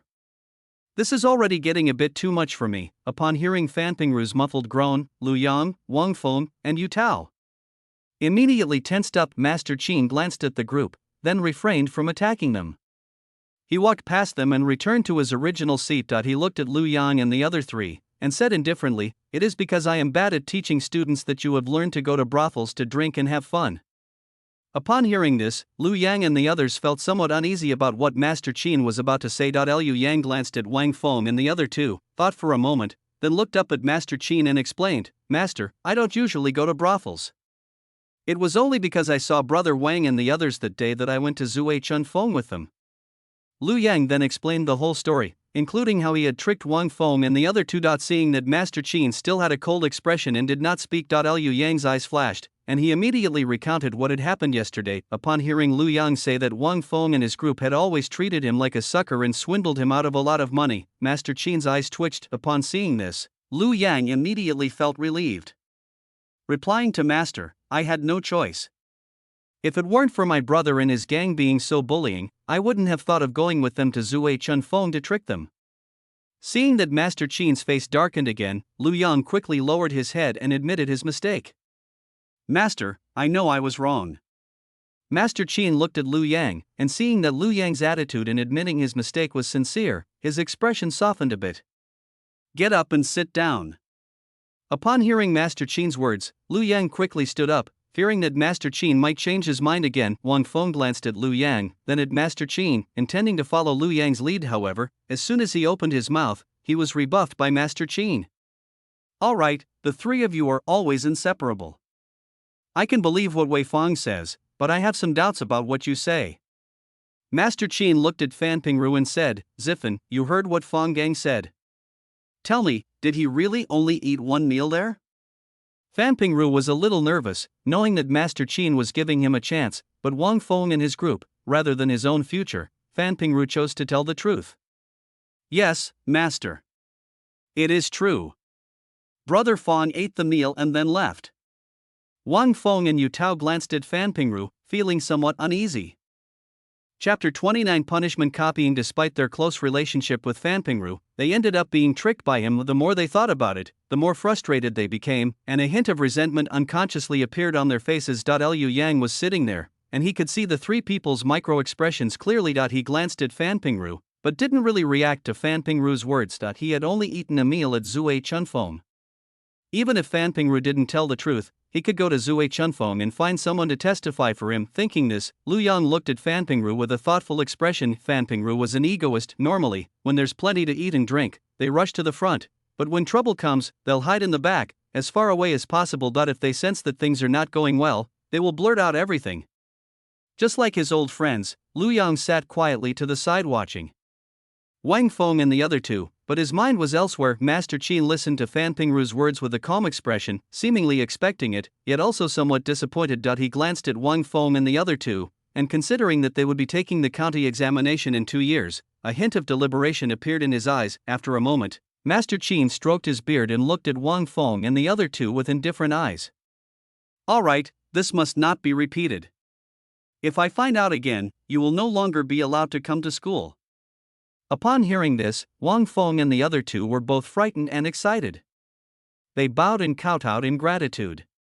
"I understand, thank you for your forgiveness, Master." Master Qin responded and looked at Liu Yang and the others, saying indifferently, "You may all leave now. Copy the 4 books and 5 classics twice, and bring them here for me to check when you're done." Master Qin waved his hand, no longer looking at Liu Yang and the others, and rested his forehead on his hand as if in great disappointment. Liu Yang looked at him, stood up, bowed, and then withdrew. Wang Feng and the other two also got up and followed Liu Yang out. The group walked out of Master Qin's courtyard one after the other. Liu Yang paused, turned to look at Wang Feng and the other two, and a mocking smile appeared on his lips. "Brother Fan, Brother Wang, Brother Yu, I don't want to know what you've been doing during the holidays." But Liu Yang patted the hem of his shirt and stared directly at Fan Pingru. "I only had a meal with you all, and Brother Fan has already made a fuss about it to the master." "Ha!" Liu Yang shook his head and turned to walk forward. However, after taking a few steps, Liu Yang stopped. He turned to look at the 3 men whose faces were ashen, and chuckled, "I really envy the friendship between the 3 of you, Brother Wang. I hope your friendship will always remain this strong." After saying that, Liu Yang strode towards the dormitory. Wang Feng and the other two turned even more ashen-faced upon hearing Liu Yang's slightly sarcastic words. Fan Pingru glanced nervously at Wang Feng and Yu Tao, a sudden sense of fear rising in his heart. Wang Feng looked at Fan Pingru and said coldly, "Brother Fan, you'd better not associate with me anymore. I'm afraid you might stab me in the back one day." With that, Wang Feng walked forward without looking back. Yu Tao looked at Fan Pingru, whose face had turned pale instantly, and after a moment of silence, said, "This is also my and Brother Wang's fault. We shouldn't have kept coming out with you on holidays." Now, Yu Tao paused for a moment, then finally spoke his mind. "Brother Fan, you should study hard from now on." After saying that, Yu Tao quickly followed Wang Feng, leaving Fan Pingru alone in the spot filled with regret. When Liu Yang returned to his room, Lu Kai and the others were sitting on the bed reading. Upon seeing Liu Yang, Lu Kai quickly stood up and walked over to him, asking, "Brother Feng, what happened?" Sun Yuanqing and Feng Balai also looked over with concern. Liu Yang glanced at the 3 of them. After thinking for a moment, Liu Yang smiled and shook his head, saying, "It's nothing, it's all a misunderstanding. Starting today, I'm going to copy the 4 books and 5 classics twice." Upon hearing this, Lu Kai immediately felt a sense of schadenfreude. "I told you before that these 3 people are not good people, but you wouldn't listen and went out with them whenever you had free time. Now you know, right?" Liu Yang agreed with Lu Kai quite seriously. "Brother Qiheng is right. Upon hearing this, Lu Kai patted Lu Yang on the shoulder and laughed. But don't worry, it's just copying the 4 books and 5 classics twice, it'll be fine in a few days. Back in my day, Lu Kai's smug expression froze instantly, and he quickly shut his mouth after realizing what had happened. Liu Yang glanced at Lu Kai with a smile, recalling the incident where Lu Kai had been punished by the teacher for sleeping in class and had to copy the 4 books and 5 classics 3 times.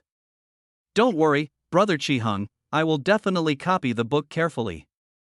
Lu Yang patted Lu Kai on the shoulder. After nodding to Sun Yuanqing and Feng Baolai, Lu Yang sat down at his desk and began copying books. Since Master Qin didn't say when these assigned copying assignments should be handed in, Lu Yang wasn't in a hurry anyway. He usually copied these books to deepen his memory. Copy it twice now. Consider it a review. Seeing Lu Yang diligently copying the book, Lu Kai also came to his senses. Although he had a good relationship with Lu Yang before, that was in comparison to Sun Yuanqing and Feng Baolai. In the end, he and Lu Yang had only exchanged a few words. However, after returning from his holiday, he felt that Lu Yang's personality had changed a lot. Lu Kai got along quite well with Lu Yang, so he decided to try to build a good relationship with him. Looking at Lu Yang diligently copying the book, Lu Kai felt as if he had never really known Lu Yang. Even though they had been roommates for so many years, this feeling didn't come now. It came before the holiday. However, at the time he only felt that Lu Yang's behavior and expression were a bit strange, and did not think much of it. Looking back now, it must have been because of the setback caused by the county-level examination. Liu Yang has probably figured it out by now. Lu Kai glanced at Lu Yang,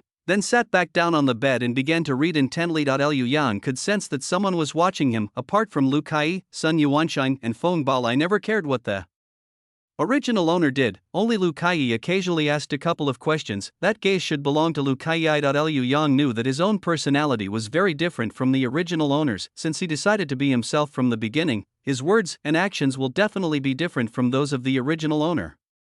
Those who know the original owner even slightly will know that he is different. Liu Yang didn't intend to explain to anyone, and fortunately, no one had asked him these questions in all this time. They must have made up their own imaginations. Thinking of his family's reaction a few days ago, Lu Yang frowned. However, Lu Yang immediately relaxed. Since his family hadn't come to ask him anything, he took it as if they had already accepted him as he was. After thinking it through, Lu Yang lowered his head and continued copying the book. Life at the school was generally uneventful. I would get up before dawn every day, go to the kitchen for breakfast, and then go back to the classroom to read, study, do exercises, and copy books. Liu Yang was a recent college graduate, so he quickly adapted to this kind of life. Before he knew it, the 10-day holiday was here, but Lu Yang didn't plan to go home this time. The school had 1 day off every 10 days, and 3 days off a month. Liu Yang plans to go home again in early next month. The homemade wine will be ready to be opened around that time. He can go back and process these pine needle wines. Thinking of these pine needle wines, Lu Yang felt a little worried. Chapter 30. Wrong. After these pine needle wines are sold, the Lu family will only be able to make some money by embroidery and selling herbs. This pine needle wine can be brewed indefinitely. The medicinal properties of this pine needle are lower than those of pine needles harvested in May. Prices will also be reduced. However, if Lu Dashi and the others wanted to do it, Lu Yang wouldn't stop them. The money from selling pine needle wine this time can serve as seed money. Liu Yang still wanted to brew other kinds of wine. Last time, his father brought back a lot of mixed grains. He didn't know if his father would agree to let him use these mixed grains to brew some wine to sell. Liu Yang kept this plan in mind, intending to discuss it with his father and the others later. That day, Lu Yang went back to his room to read after finishing his meal as usual, when he heard someone calling him from outside. Liu Yang put down his book, walked out with a puzzled look, and asked the unfamiliar young man, "Brother, what brings you here?" The boy said, "Someone is looking for you outside." Lu Yang was taken aback. Just as he was about to ask the boy if he knew who was looking for him outside, the boy left. Liu Yang thought for a moment, then turned around, closed the door, and left. Liu Dashi stood somewhat uneasy in front of the school, carrying a basket on his back. This was Lu Dashi's second time visiting Lu Yang's school. "I came here before to pay my respects to the master." After that, Lu Yang didn't let them come over again. Liu Yang's temperament has changed a lot recently, so I think Lu Yang won't be angry when he comes to see him this time. Thinking this way, Lu Dashi's tense expression lessened. However, the subtle, almost imperceptible, observation from the side made Lu Dashi unable to relax completely. Liu Dashi thought to himself, fortunately, he was delivering medicinal herbs to Huiran Tang today, so he was dressed in clean and tidy clothes. Even if there are signs of patching, you won't be able to tell unless you look closely. With this in mind, Lu Dashi felt relieved. Before Lu Yang had even stepped out of the school gate, he saw Lu Dashi yet he hurried over. Dad, what brings you here? Once Lu Dashi saw Lu Yang, he could no longer feel those gazes. Yangzi, your mother knows you're not coming home today, so she thought I'd come and bring you some food. Lu Dashi untied the basket from his back and took out 2 jars from it. The stuff in this jar was prepared by your mother and sister-in-law. We've already eaten it at home, and it was quite delicious. As he spoke, Lu Dashi handed the 2 jars to Lu Yang. Liu Yang glanced at it and then accepted it. Father, what's inside? It's just some meat sauce and pickled vegetables. Lu Dashi slung the basket over his shoulder, said a few words to Lu Yang, and then planned to send Lu Yang back. Liu Yang glanced at Lu Dashi's faded clothes and remembered the silver he had taken back from Wang Feng and the others. He quickly took out the purse from his arms. Dad, this money is what I lent to my classmate. They paid me back some money. You can take this back to Mom. Lu Yang handed the 3 taels of silver from his purse to Lu Dashi. Because there were many people around, Lu Yang pulled Lu Dashi into a corner before giving him the money. Lu Dashi felt something was off about his hand, so he quickly opened it to take a look. So much? Yangzi, you lent all that money to your classmates before? Lu Yang nodded and said without changing his expression, Yes, Dad, they urgently need money. I thought I had some money on hand, so I'd help them out if I could, since they are classmates. Lu Dashi was both surprised and delighted. People in the village had always said that Lu Yang was spending his family's money on lavish meals and drinks in the county town. Looking back now, I realized that what these people said stemmed from jealousy. Thinking of this, Lu Dashi smiled and said, You can keep this money. As he spoke, Lu Dashi grabbed Lu Yang's hand, intending to stuff the silver into Lu Yang's hand. Liu Yang, who was holding 2 jars, quickly stopped him. Dad, this jar is about to fall. Upon hearing this, Lu Dashi dared not hold Lu Yang's hand anymore. Liu Yang glanced down at the silver coins in Lu Dashi's hand and smiled. Father, I haven't spent the money Mother gave me last time. As he spoke, Lu Yang took out his purse and showed it to Lu Dashi. Upon seeing this, Lu Dashi realized that Lu Yang was just a child and shouldn't have too much money on him, so he put away the silver in his hand. Alright, I'll give you the money when you get your next 10-day break. Lu Yang wanted to say that the money was enough for him, but seeing the determination in Lu Dashi's eyes, he didn't refuse. Good. After thinking for a moment, Lu Yang took the opportunity to tell Lu Dashi about his previous plans. Dad, this pine needle wine will be ready to be opened soon. After we sell it, I plan to use mixed grains to brew more wine. Upon hearing this, Lu Dashi's first reaction was to refuse. These grains are meant to fill our stomachs. How can they be used to brew wine that won't even fill our stomachs? Seeing the hesitation on Lu Dashi's face, Lu Yang continued, Father, we have embroidery and herbal medicine work at home now, so we don't lack money, but what about in the future? Lu Dashi glanced at Lu Yang, a hint of confusion in his eyes. They have now saved up a sum of money. In addition, they went out to collect herbs every day. Money comes every day, and if you save it up, it'll be a sum of money again. Now we can still eat meat at home from time to time, which is much better than before. Seeing that Lu Dashi did not understand his words, Liu Yang bluntly stated, Dad, I will definitely take the exam to go to the capital in the future. At that time, the money we have at home will probably not even be enough for your travel expenses, let alone for us to live in the capital. With such a large family, the expenses must be quite high. Liu Dashi pursed his lips and frowned, saying, You can stay in the capital by yourself then. Your father and your elder brother can stay at home and save money. Lu Yang was stunned, not expecting Lu Dashi to say such a thing. Looking at Lu Dashi's serious eyes, Lu Yang knew that Lu Dashi really intended to do so. Liu Yang felt conflicted, but he was not an ungrateful person. He looked at Lu Dashi and said seriously, Father, this is not fair to my elder brother and the others.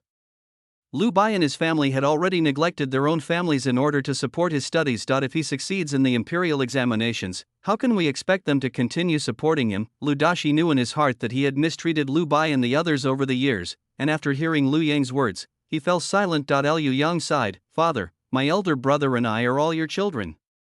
You shouldn't sacrifice them for my sake. Seeing Lu Dashi's somewhat softened expression, Liu Yang said in a deep voice, Father, do you want me to be ridiculed by the whole world?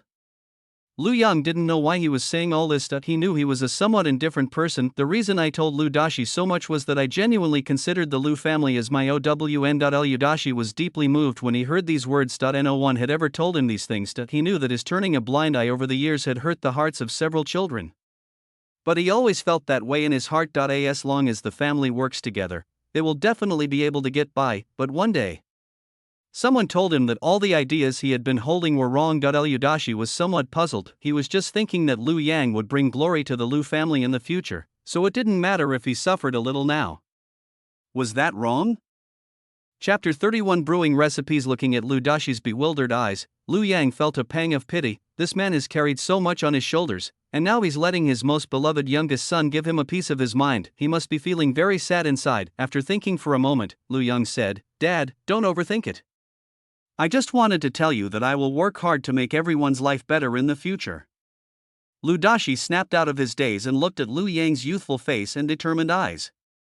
He felt a pang of sadness, but more than anything, he felt gratified. He sighed heavily.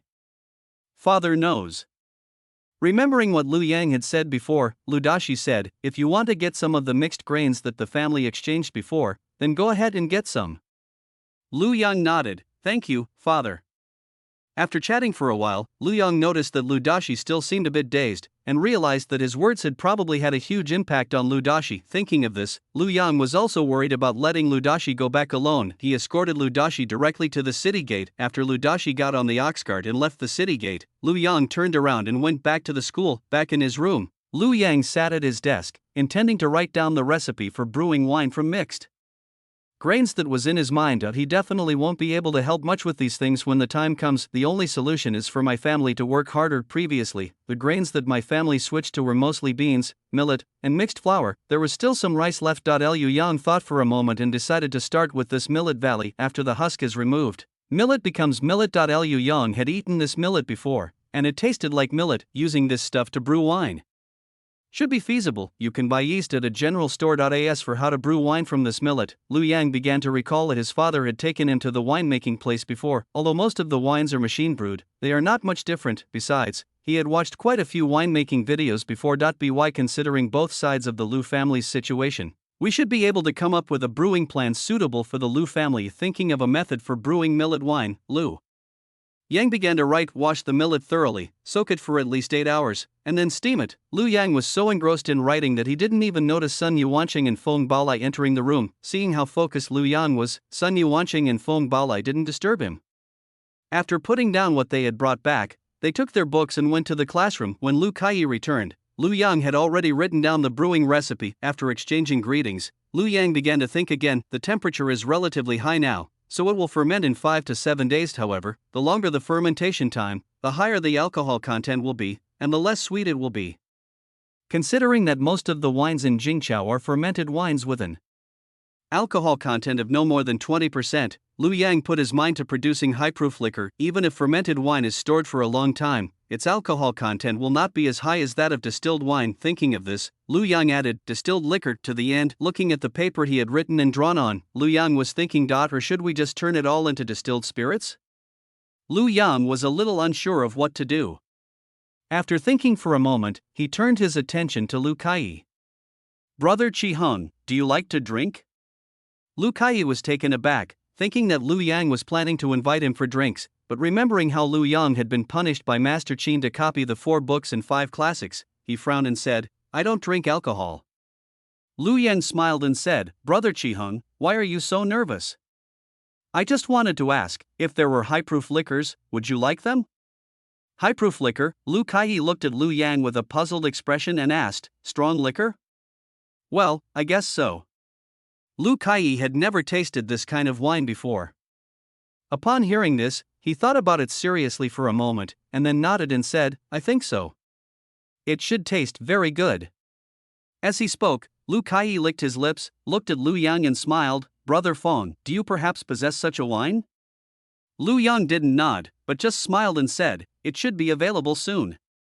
After saying that, Liu Yang turned his head away and started writing and drawing again. Liu Kai wanted to ask something more, but seeing that Liu Yang was busy again, he didn't say anything to disturb him. However, thinking about the strong liquor that Liu Yang had just mentioned, Liu Kai felt a sense of anticipation. So for a period of time afterward, Liu Kai would bring up the issue of strong liquor from time to time. Liu Yang understood what Liu Kai wanted to ask, but he didn't give him a specific time. After all, he had to wait until the 10-day holiday to hand over his things to his father. However, Liu Yang gave Liu Kai a stern warning: "Drinking is bad for your health. and we should talk about it when he's older. For this reason, Lu Kaiyi didn't speak to Liu Yang for 2 days. Liu Yang didn't care and focused all his attention on his studies anyway. Although Lu Kaiyi didn't talk to him, he still ate breakfast with him. Liu Yang couldn't figure out what was wrong with Lu Kaiyi.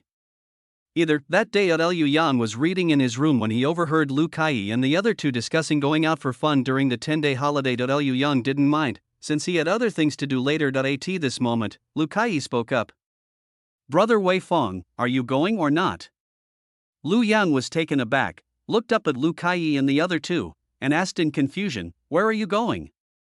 "Brother Sun said that a great storyteller has come to Fudao Tea House and invited us to go listen to him during the 10-day holiday." "Are you going?" Upon hearing this, Lu Yang quickly shook his head. "I'm not going, you guys go." Lu Kaiyi glanced at Lu Yang with a puzzled look, knowing in his heart that Lu Yang had truly changed. In the past, whenever someone invited him, Lu Yang would definitely put down what he was doing and go out with them. Thinking of this, Lu Kaiyi asked, "Brother Fong, is there something you need?" Lu Yang nodded.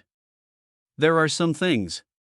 Even if nothing's wrong, Lu Yang doesn't want to listen to the storytelling. That he would be better off using that time to practice calligraphy." Thinking of this, Lu Yang took out the paper he had copied earlier, looked at Lu Kaiyi and the other two, and said with a smile, "I'll go to the teacher first, and we'll talk about it later."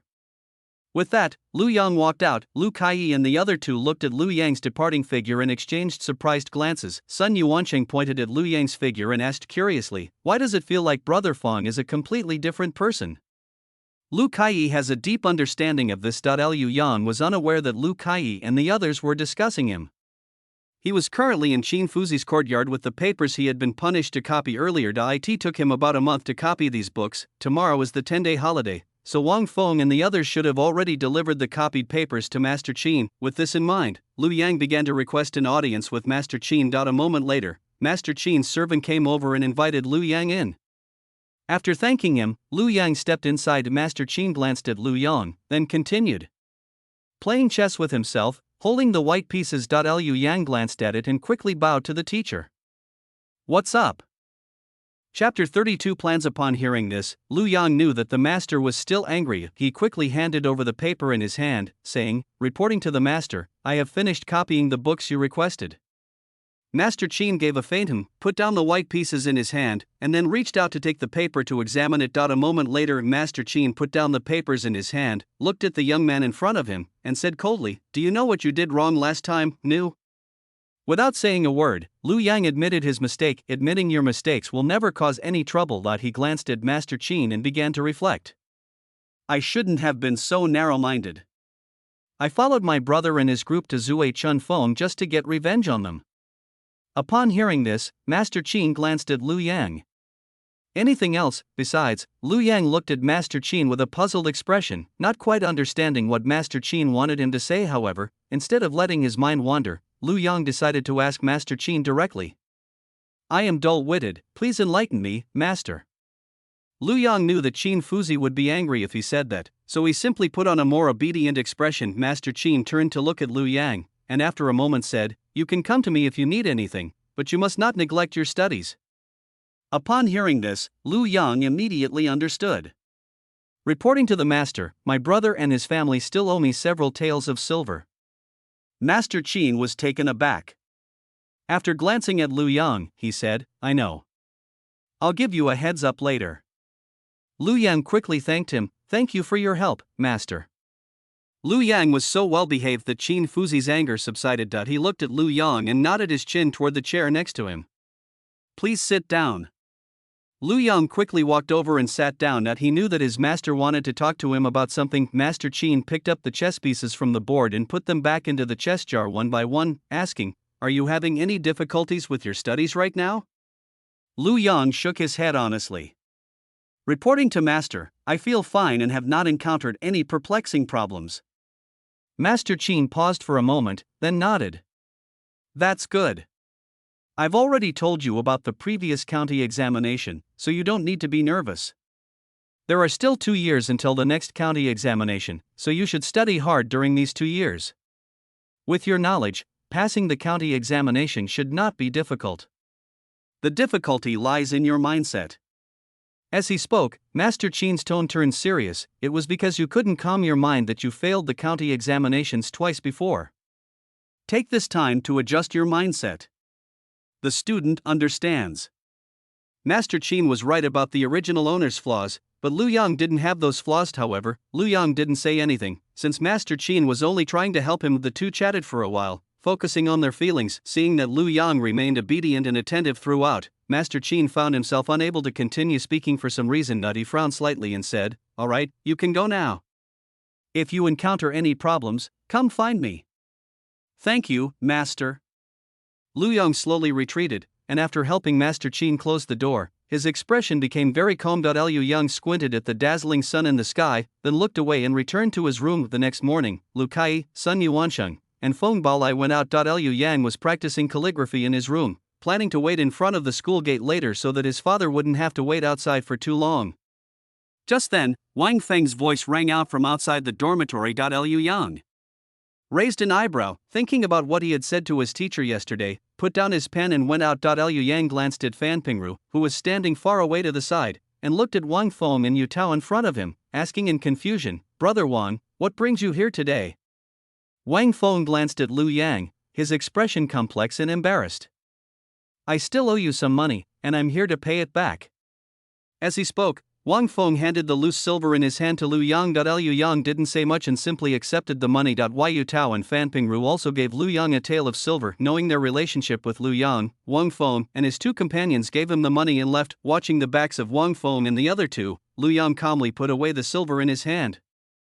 Thinking that Lu Dashi would be arriving soon, Lu Yang went back to his room to get the formula and blueprints he had written earlier and went to the front of the school. Liu Yang waited for a while, and then Lu Dashi arrived. This time, Lu Yang did not choose to talk to Lu Dashi about these things in front of the school. He led Lu Dashi to a noodle stall. After ordering 2 bowls of wontons, Lu Yang prepared to talk to Lu Dashi. Lu Dashi glanced at the wontons the stall owner brought over, frowned, but said nothing. Liu Yang knew that Lu Dashi was worried about the money, so he smiled and said, "Dad, I got all the money back today, so you can keep this money." After giving the 3 taels of silver to Lu Dashi, Lu Yang took out the paper from his pocket. "Father, put the money away safely. I have something to tell you." Upon hearing this, Lu Dashi quickly put the silver away and stopped trying to refuse it back and forth with Lu Yang. He looked at the paper Lu Yang handed him and asked, puzzled, "Is this a blueprint for brewing?" Looking at the somewhat ugly drawing of the stove on it, Lu Yang's face turned slightly red. "Father, I plan to use the millet from our home to brew wine and make distilled spirits." "Distilled spirits?" Lu Dashi was taken aback. "What do you mean?" Upon hearing this, Lu Yang quickly explained to Lu Dashi. "It's just putting the fermented rice wine into a pot and steaming it, because there were people around," Lu Yang whispered in Lu Dashi's ear. The two whispered for a while before Lu Dashi finally understood what Lu Yang had drawn. The most important thing in making distilled spirits is to have a sealed container. This is easy to do, just fix the top cover, then there needs to be something to cool it down. Liu Yang plans to use bamboo as a conduit, with the conduit passing directly through the bucket. Then put cold water in the bucket. Let's try it first and see if it works. If not, we can improve it. Liu Dashi usually does some carpentry in his spare time. After understanding Lu Yang's meaning, he looked at the drawings Lu Yang had made. After a moment of contemplation, he nodded, "Okay, when I get back, I'll set up a distillation stove in the yard." Lu Yang nodded, and seeing that the wontons had been sitting for a while, he quickly urged Lu Dashi to eat them. "Dad, let's eat first, and I'll tell you about the recipe after we finish eating." Lu Dashi nodded. The wontons were fragrant and delicious, and Lu Yang finished a bowl of wontons in just a few bites. Liu Dashi was the same. After paying 6 coins, Lu Yang and Lu Dashi walked towards the general store. The two talked about winemaking on the way. Liu Dashi was worried that keeping the papers would lead to their theft, so he listened attentively, planning to burn all the papers Lu Yang had given him later. Liu Yang was unaware of Lu Dashi's thoughts. After buying some yeast with Lu Dashi at the general store, he also bought more than a dozen airtight jars. Liu Yang finally breathed a sigh of relief after seeing Lu Dashi off. Liu Dashi bought too many jars to carry by himself, so he asked Uncle Li to deliver them to the door. When asked by several villagers on the way, Lu Dashi only said that he bought a few jars to pickle some vegetables. The words Lu Yang had spoken to the 3 women in the Li family had spread throughout the village. After Lu Dashi left, The group whispered a few words to each other, but dared not say anything bad about the Lu family anymore. Chapter 33 The aroma of wine. When we got home, Uncle Lee helped us carry some jars. When Ludashi gave the money, he gave Uncle Lee an extra coin, without waiting for Uncle Lee to accept it or not, and then went home. Upon seeing this, Uncle Lee accepted it. After Uncle Lee left, the Lu family became lively again. Looking at the row of jars Ludashi had bought, Lu Xiao frowned and said, "Honey, we already have so many jars at home. Why are you buying so many more? Isn't this a waste of money?" Ludashi was inspecting the yard, looking for a suitable spot to build a stove. Upon hearing Lu Xiao's words, Ludashi casually replied, "It's what Yang Zi wanted." Upon hearing this, Lu Xiao disregarded her heartache and hurriedly went over to ask, "What is Yang Zi planning to do?" Ludashi had already found a spot and planned to set up a stove in the corner. There are no houses behind this wall, so the smell shouldn't be detected by anyone. Ludashi was thinking seriously and didn't hear Lu Xiao's words for a moment. It wasn't until Lu Xiao raised his voice and asked again that Ludashi turned to look at Lu Xiao and replied, "Yang Zi is planning to make distilled liquor." "What kind of wine?" Lu Xiao was taken aback, wondering if she hadn't heard clearly. Ludashi glanced at Lu Xiao and muttered to himself, "Your ears aren't working properly anymore." As he spoke, Ludashi raised his voice, "Distilled spirits." "Oh." Lu Xiao looked at Ludashi with disdain. "You can say whatever you want, but why are you shouting so loudly? The boss and the others are all sleeping." Ludashi glanced at Lu Xiao, then walked towards the row of jars. As they walked, Ludashi asked Lu Xiao to call Lu Bai and the others over. "The children are all asleep, why are you waking them up?" Despite saying that, Lu Xiao still obediently went to wake up Lu Bai and the others. Lu Bai and the others were catching up on sleep in their room now. Lu Bai and the others get up very early every day and have gotten into the habit of coming back to process the herbs before taking a nap. Upon hearing Lu Xiao's shout, the group thought something had happened and grabbed their clothes, putting them on as they walked outside. Lu Bai stood in front of the door, looking at Lu Xiao with some confusion. "Mother, what happened?" Lu Song and Lu Rong also looked at Lu Xiao with suspicion. Lu Xiao shook his head and told Lu Bai and the others to put their clothes on first before saying, "Your father said he has something to discuss with you." Upon hearing this, Lu Bai got dressed and went over to help Ludashi carry the remaining jars back to the storeroom. A moment later, apart from a few children playing in the yard, there was no one else around. Several adults sat in the main room waiting for Ludashi to speak. Ludashi first relayed what Lu Yang had told him, and then said, "I plan to set up a stove in the corner of the yard, and then I'll make that distilled liquor there." As he spoke, Ludashi took out the papers that Lu Yang had given him earlier. Knowing that Lu Bai and the others couldn't understand, Ludashi explained it to them one by one. After a cup of tea, Lu Bai looked at Ludashi and Lu Xiao and nodded, saying, "Father, Mother, I think we can give it a try." Lu Song and Lu Rong also nodded to show their agreement. No one in the family objected to this. Ludashi's mind settled down, remembering the 3 taels of silver that Lu Yang had given him earlier. He quickly took out the silver and handed it to Lu Xiao. "This was returned by my classmate Yang Zi. Please keep it safe." Lu Xiao was startled. Last time, Ludashi brought back 3 taels of silver. They brought back 3 ounces this time. Could it be that something happened to Yang Zi at the school? Lu Xiao asked the question. Ludashi shook his head. "It's the loan situation I told you about last time."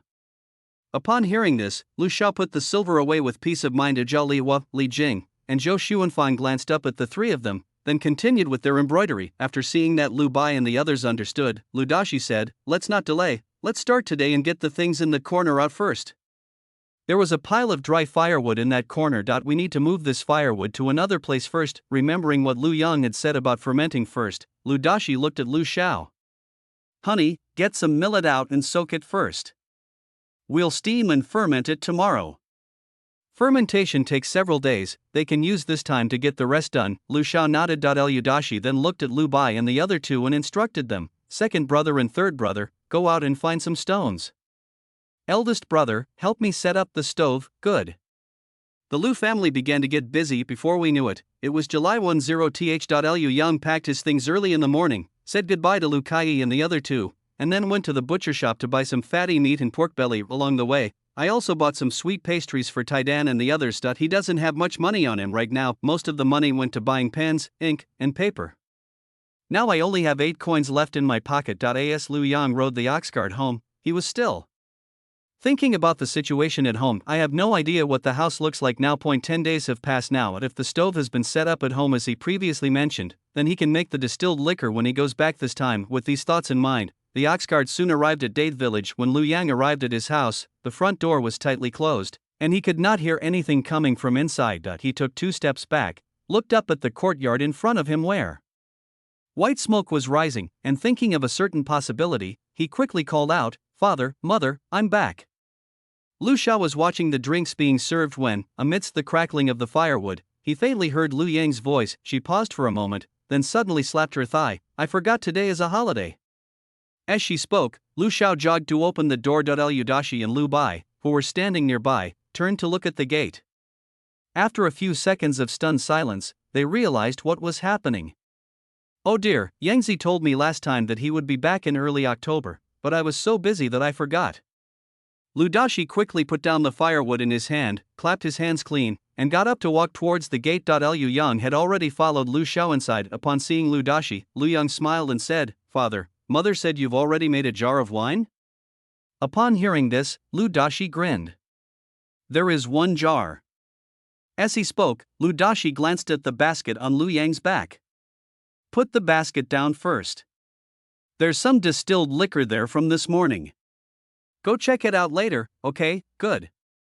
As soon as Lu Yang entered the gate, he smelled the aroma of wine mixed with the fragrance of rice. He glanced at the oddly shaped stove, then turned and went into the room to put down his basket. I also changed into some old, worn-out clothes. He had to go back to school soon, and he couldn't go back smelling of alcohol. If the teacher smelled it, he would definitely be punished by copying books again. Liu Yang came out carrying pastries. Lu Xiao, Zhao Lihua, and the other 2 were currently in the kitchen processing the meat that Lu Yang had brought back, planning to have it for breakfast today. We'll have another meal when Lu Yang returns to school later. After Lu Yang distributed the pastries to the children, he couldn't wait to go to the corner. The aroma of the wine intensifies as you get closer. Chapter 34. 3 coins. Lu Yang closed his eyes and took a sniff. The it smelled stronger than the fragrance he had smelled in the factory before. The quality should be better. Thinking this, Lu Yang opened his eyes, walked to the distillation port, and squatted down. Below the distillation nozzle was a clean jar. Lu Dashi had already scooped a spoonful for Lu Yang with a clean spoon. "Smell this aroma. Even your father has never smelled such a strong aroma of alcohol." Lu Dashi chuckled, in a very good mood. Lu Yang leaned over and smelled it, and was also infected by Lu Dashi's joy, and said with a smile, "Dad, let me try it." Upon hearing this, Lu Dashi quickly took the spoon back. "This liquor is very strong. You're still young. We'll talk about it when you're older." As he spoke, Lu Dashi poured the wine from the spoon into a bowl beside him, intending to enjoy it properly during the meal later. Thinking this, Lu Dashi scooped in 2 more spoonfuls. Lu Dashi didn't dare to take too much. This wine was meant to be sold for money. Liu Yang glanced at Lu Dashi, then looked at Lu Bai, who was tending the firewood, and smiled. "Brother, is this wine a success on the first try?" Lu Bai put a piece of firewood in and shook his head, saying, "Of course not." Hearing this, Lu Song, who was chopping firewood nearby, laughed and said, "Mother didn't dare to make too much millet the other day, only 50 caddies, which was fermented a few days ago." As he spoke, Lu Song tossed the chopped firewood beside Lu Bai before continuing. "The first 2 batches didn't turn out very well, but we still managed to make some wine. Dad plans to keep these wines at home so that when people come over, they can drink them, or he can keep them for himself." Lu Yang nodded, "As long as father handles it." After speaking, Lu Yang looked at Lu Dashi. "By the way, Dad, what did you do with those pots of fermented grains from last time?" Upon hearing this, Lu Dashi said somewhat embarrassedly, "Didn't you say before that we could eat it or feed it to the chickens?" Seeing Lu Dashi's hesitant manner, Lu Yang looked at Lu Bai with suspicion. Lu Bai coughed lightly, recalling the days he had been eating fermented rice and egg soup every day. "My mother couldn't bear to give all of these things to the chickens, so she used them to make egg drop soup." Seeing the strange expressions on their faces, Lu Yang frowned and asked, "Dad, have you been eating this stuff for the past few days?" Lu Dashi glanced in the direction of the kitchen and quickly waved his hand, saying, "Keep your voice down, don't let your mother hear you." Lu Yang pursed his lips, his expression turning grim. "Dad, this stuff shouldn't be eaten in large quantities. Eating it occasionally is fine, but how can you eat it like rice?" Lu Dashi naturally understood these principles as well. He quickly explained, "I don't eat it every day.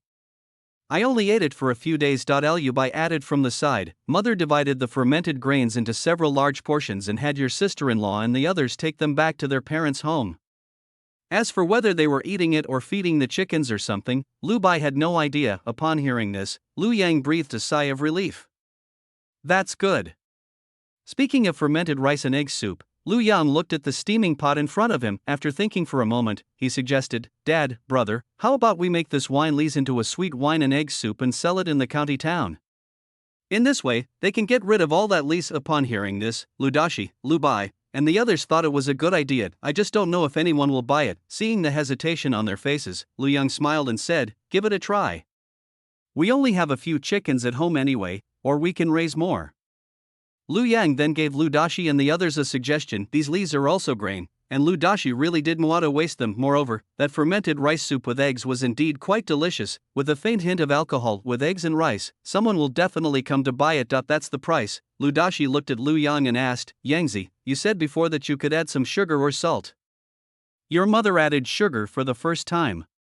Sugar tastes better than salt, but it's also more expensive. So, how much do you think would be a suitable price to sell it for? Upon hearing this, Lu Bai, Lu Song, and Lu Rong also looked at Lu Yang. Ordinary people wouldn't be willing to buy something that can't fill their stomachs, and if the price is too high, no one will buy it. Lu Yang could also see what Lu Dashi and the others were thinking. The fermented grains themselves are made from grains, and they also contain eggs and sugar. This price really can't be lowered. After some thought, Lu Yang arrived at a suitable price while ensuring that costs were covered. Dad, do you think anyone will buy a bowl for 3 coins? A pot of tea with mint leaves costs 3 coins, and a bowl of wontons also costs 3 coins. Is it reasonable for him to sell it for 3 coins? Although Lu Dashi rarely shopped in the county town, he heard a lot of news at the dock. The docks have always been frequented by strong and healthy people who do odd jobs. If they are younger and not yet married, they are willing to spend some money to buy some good food. These 3-cent eggnog might actually sell to someone thinking of this. Lu Dashi nodded and said, I think it's a good idea. In the short time it took, Lu Yang and the others had already come up with a method for dealing with the wine lees. While the food in the kitchen was still being prepared, Lu Yang sat on a stool to the side, looking at the steaming wooden bucket in front of him, and asked, Dad, is this the 4th batch? Lu Dashi nodded. The millet your mother brought to ferment has been finished. Having no experience, Lu Dashi didn't dare to prepare too much millet on the previous 2 occasions. After I got more skilled, I put more food in the pot. Lu Dashi paused. He glanced at Lu Yang before continuing. Your mother was worried that these wines wouldn't sell, so she thought that after selling the wines that had already been brewed, she would start fermenting millet. Lu Yang nodded in understanding. That's certainly how it should be. Since we've already gotten to this topic, Lu Yang asked, Dad, excluding the wine we didn't prepare before, how many kilograms of wine do we have at home? Previously, Lu Yang bought mostly jars in 10 jin, 5 kilograms, packages, just to make it easier to sell them. Hearing Lu Yang's words, Lu Dashi laughed and said, the last jar of wine wasn't even full, it probably weighed about 6 jin. Lu Yang nodded. It's said that 3 caddies of grain make 1 caddy of wine, so this number was within his expectations. Knowing that Lu Yang would be returning to the county town later, Lu Dashi said, this wine is made from grain, so it'll be fine if it sits for a while. Why don't you wait, father? It's alright, this amount of wine is enough. Lu Yang knew what Lu Dashi was going to say. He didn't necessarily need to get 10 caddies of wine. This amount would be fine. He could take it to the county town and see how much he could sell it for. Lu Yang explained his plans to Lu Dashi. Father, I plan to take these wines to people for tasting, and see what price they're willing to offer. Lu Dashi didn't say anything after hearing this. After what happened with the peach kernels last time, Lu Dashi realized that Lu Yang was the person in the family who knew best how to handle these kinds of things. In general, you can't go wrong by listening to Lu Yang. Just as Lu Yang and the others were discussing the price of liquor in the county town, Lu Xiao stood at the kitchen door and called out, dinner's ready. Upon hearing this, Lu Yang and the others responded and got up to wash their hands and eat.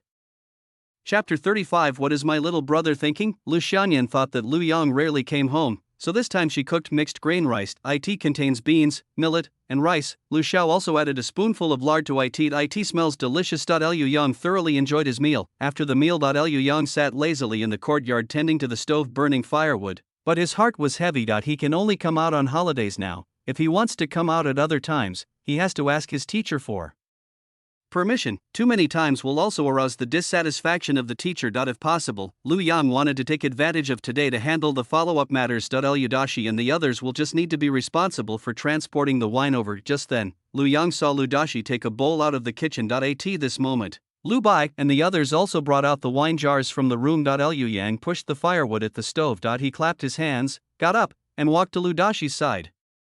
Watching Lu Daxi open the pine needle wine. As soon as the lid was opened, a pine scent wafted out. Liu Yang leaned closer to smell it and said with satisfaction, "This fragrance is authentic, it should be done."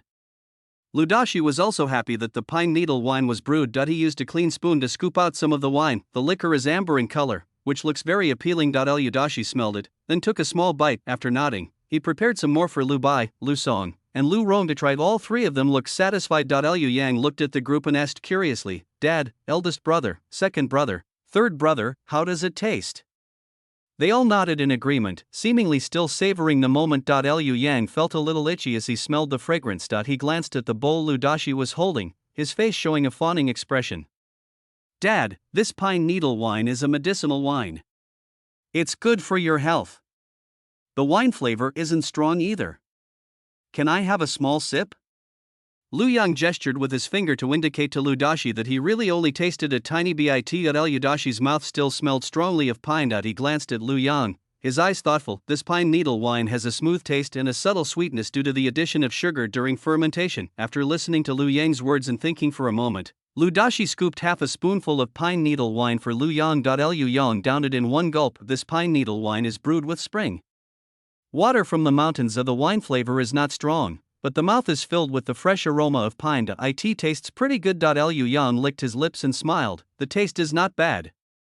But the most important aspect of this pine needle wine is its medicinal properties. Pine needle wine can invigorate blood circulation, replenish qi, strengthen the body, and has many other benefits. What Lu Yang wants to sell is its medicinal properties." I also opened and tasted the other 2 jars of Lu Daxi tea, and the quality was acceptable. This large jar weighs 10 jin, approximately 5 kilograms. Lu Yang came back this time for 2 reasons. First, to check on the situation of distilled spirits, and second, to sell these pine needle wines. And now I've eaten. Liu Yang thought that it would be better to deal with things as soon as possible so that he could feel at ease sooner. After telling Lu Daxi and the others, Lu Yang went back to his room to change his clothes. I just opened the door, then he saw Lu Xiao walking towards him with 2 jars in her hands. Liu Yang glanced at Lu Xiao in surprise and laughed. "Mom, what delicious food have you made for me this time?"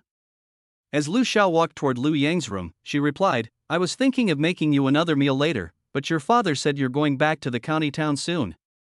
Luckily, she had prepared some pickles beforehand, otherwise she definitely wouldn't have had time to make these. Lu Xiao put the 2 small jars into the box, turned to look at Lu Yang, and frowned, saying, "Why don't you eat before you leave?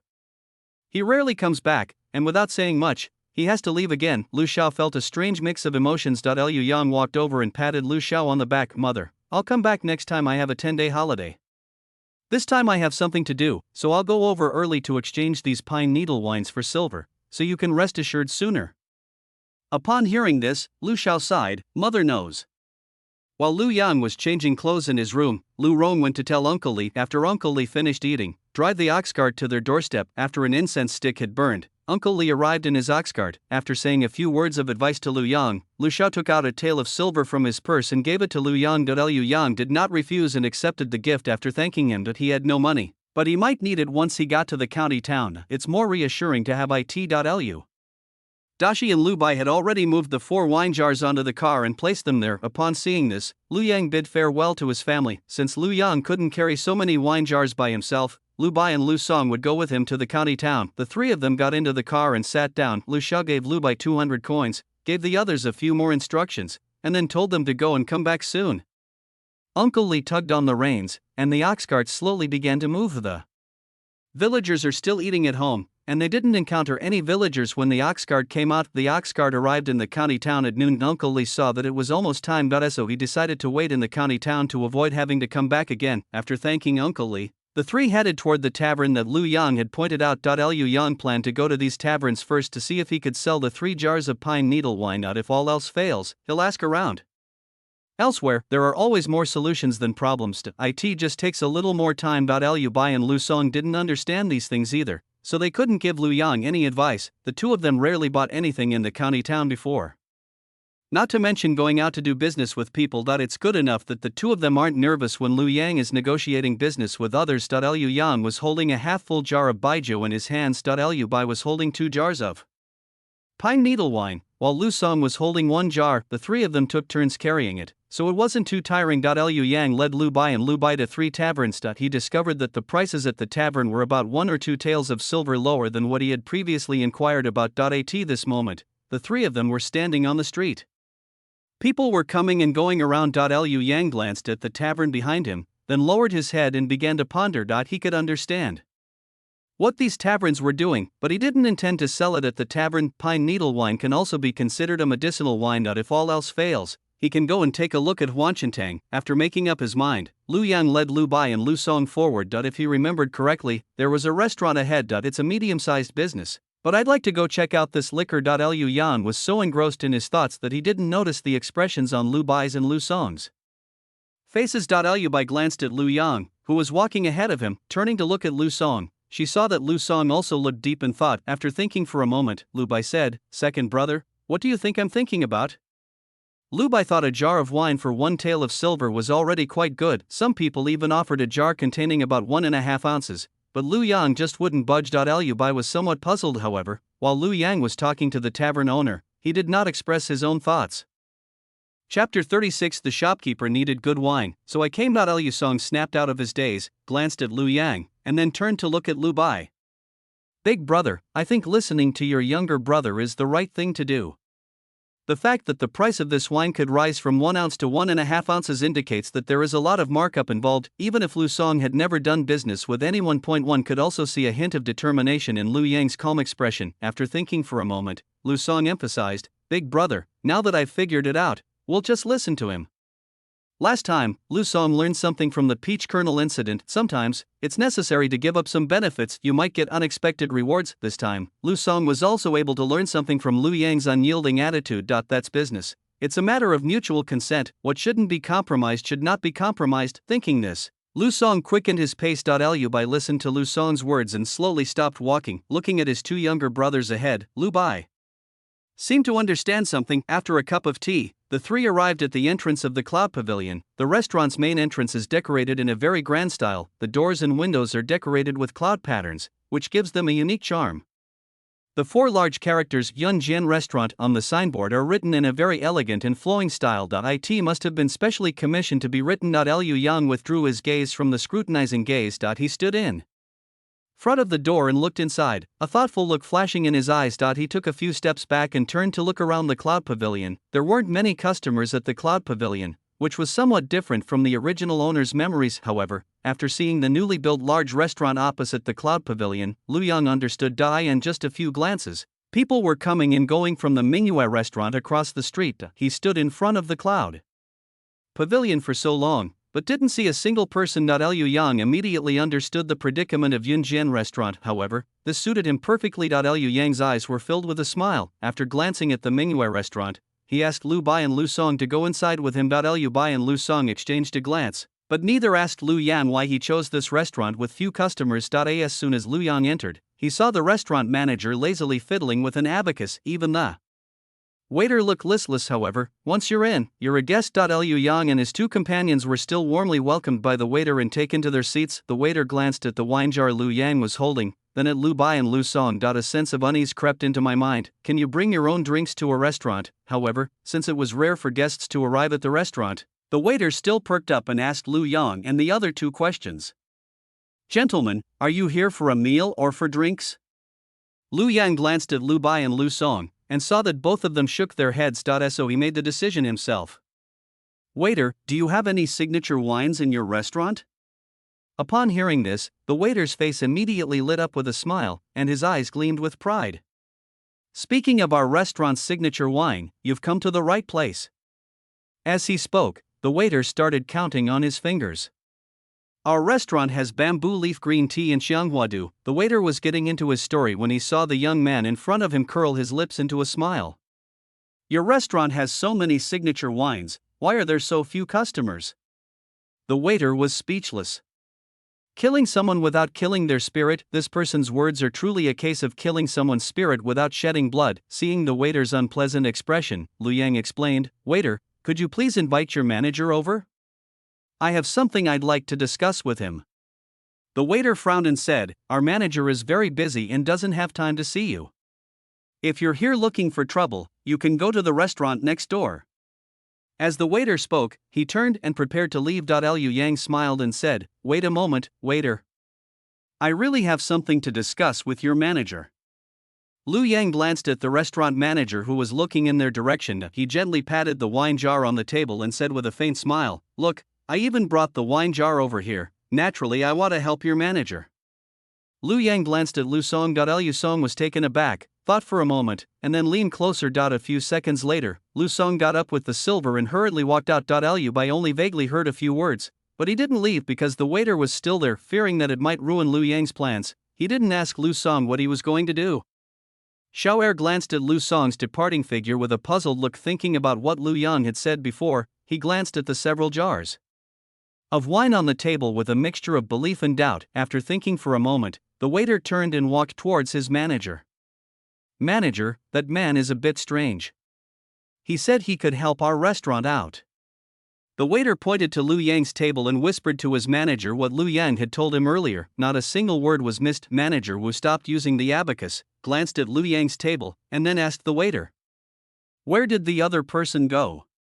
The waiter shook his head. At that moment, his eyes met Liu Yang's. Shopkeeper Wu was stunned for a moment, looking at the young man smiling at him in front of him, and a feeling of "what's the use of trying" came to mind. After thinking for a moment, Manager Wu asked the waiter to go inside and bring over a pot of sake. The waiter quickly went to do as instructed. Manager Wu glanced at the unsightly ledger, frowned, and decided to avoid the problem altogether, throwing the ledger back into the drawer. After tidying his clothes, Manager Wu walked towards Liu Yang's table. There were only 2 tables of customers in the restaurant, and Manager Wu was too lazy to ask Liu Yang to go to the private room inside to discuss business. The 2 tables of guests on either side were far apart, so if they spoke softly, they couldn't be heard. Thinking this, Manager Wu walked up to Liu Yang and greeted the 2 of them. But he could tell that the youngest person at the table was the one who was talking to him. Liu Bai wished the restaurant owner would stop staring at him so intently. After the restaurant owner looked away, Liu Bai secretly let out a breath. Liu Yang glanced at Liu Bai's expression, looked at the restaurant manager, and smiled. "Manager, please have a seat." Upon hearing this, Manager Wu smiled. This young man knows how to take the initiative. However, Manager Wu didn't say anything and sat down as Liu Yang suggested. At this moment, the waiter brought over a pot of sake and also prepared 2 small dishes of snacks to accompany it. Manager Wu gestured for the waiter to leave. After the waiter left, he went straight to the point and asked Liu Yang, "I heard from the waiter that you could help our restaurant out?" "Yes, I wonder if the shopkeeper would be interested." Liu Yang reached out and patted the wine jar in front of him, readily agreeing. Manager Wu glanced at the several wine jars on the table, paused for a moment, and the smile on his lips slowly disappeared. He stared intently at the young man before him, as if trying to see through Liu Yang's purpose in coming. Liu Yang had already stated his purpose, so he wasn't afraid of the restaurant owner keeping a close eye on him. He calmly poured a glass of wine for Liu Bai, who was standing nervously to the side with a somewhat expressionless face. He had already smelled the wine. It's not very strong, and drinking some can help relieve tension. Liu Bai nodded and relaxed after drinking 2 glasses. Manager Wu had now finished sizing up Liu Yang. He looked at the several wine jars in front of Liu Yang and smiled. "The wine in these jars must be the reason you came here, young master?" Liu Yang smiled as he touched the wine jar, without refuting the restaurant owner's words. "The shopkeeper needs good wine, so I've come." Chapter 37. Good wine will naturally sell. Upon hearing this, Manager Wu laughed. "Do you know why Mingyue restaurant is able to attract all our regular customers?" Liu Yang glanced at Lu Song as he entered, and after seeing Lu Song nod, Liu Yang smiled and said, "Now you know, don't you?" Lu Song then walked up to Liu Yang's side. Liu Yang glanced at the restaurant manager and then asked Lu Song to tell him the information he had gathered from the Mingyue restaurant. Liu Song walked in a hurry and took a breath before replying, "Little brother, Mingyue restaurant opened a month ago. It has all the signature wines that Yunjian restaurant has, and it also has signature wines that Yunjian restaurant doesn't have." Lu Song glanced at the restaurant owner before continuing, "They have stronger liquor there, which is more refreshing to drink, so everyone's heading over there."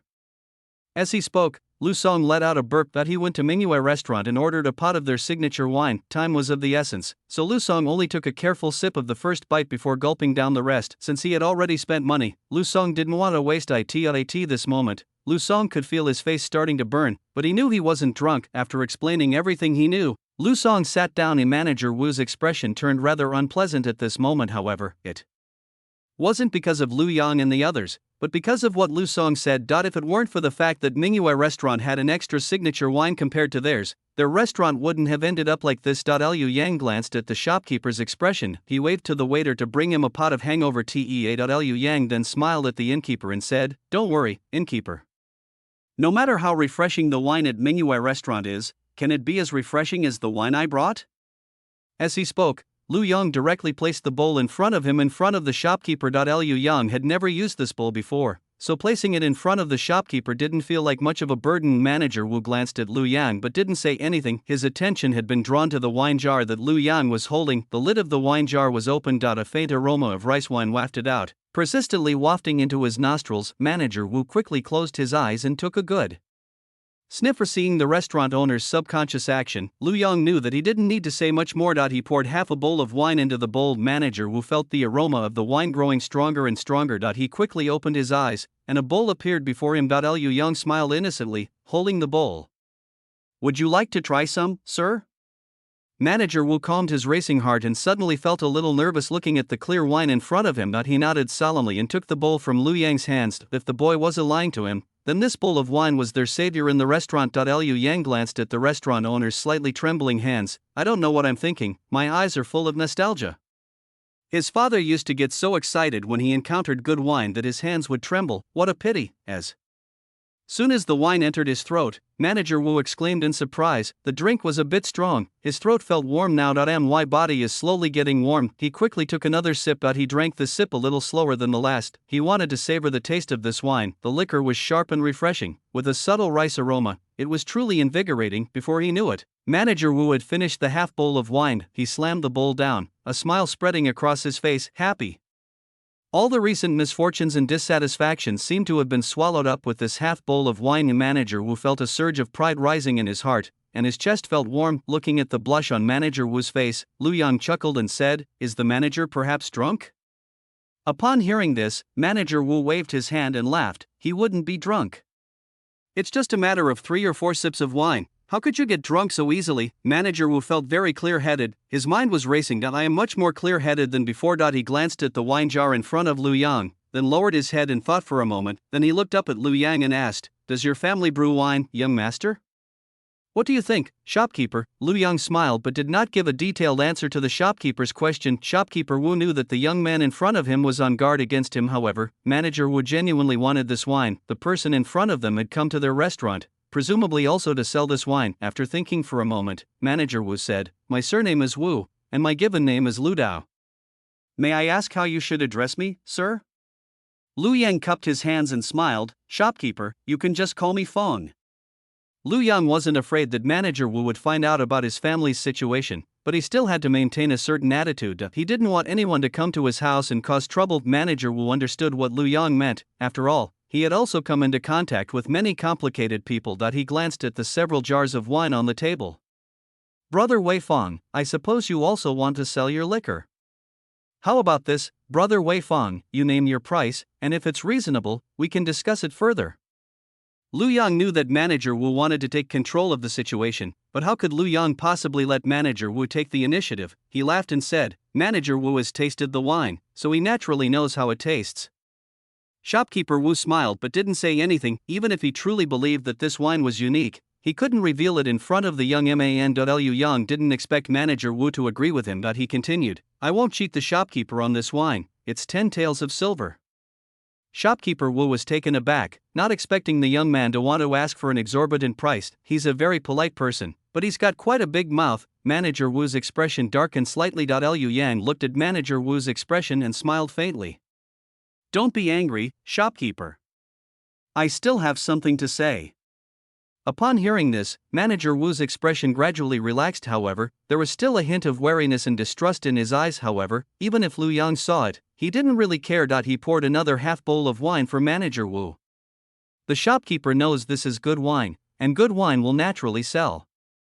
Good wine needs no bush, and fragrant flowers will attract butterflies. Liu Yang slowly and methodically sealed the jar.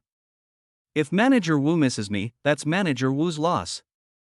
But if I miss Manager Wu, there's still Manager Chen waiting for me."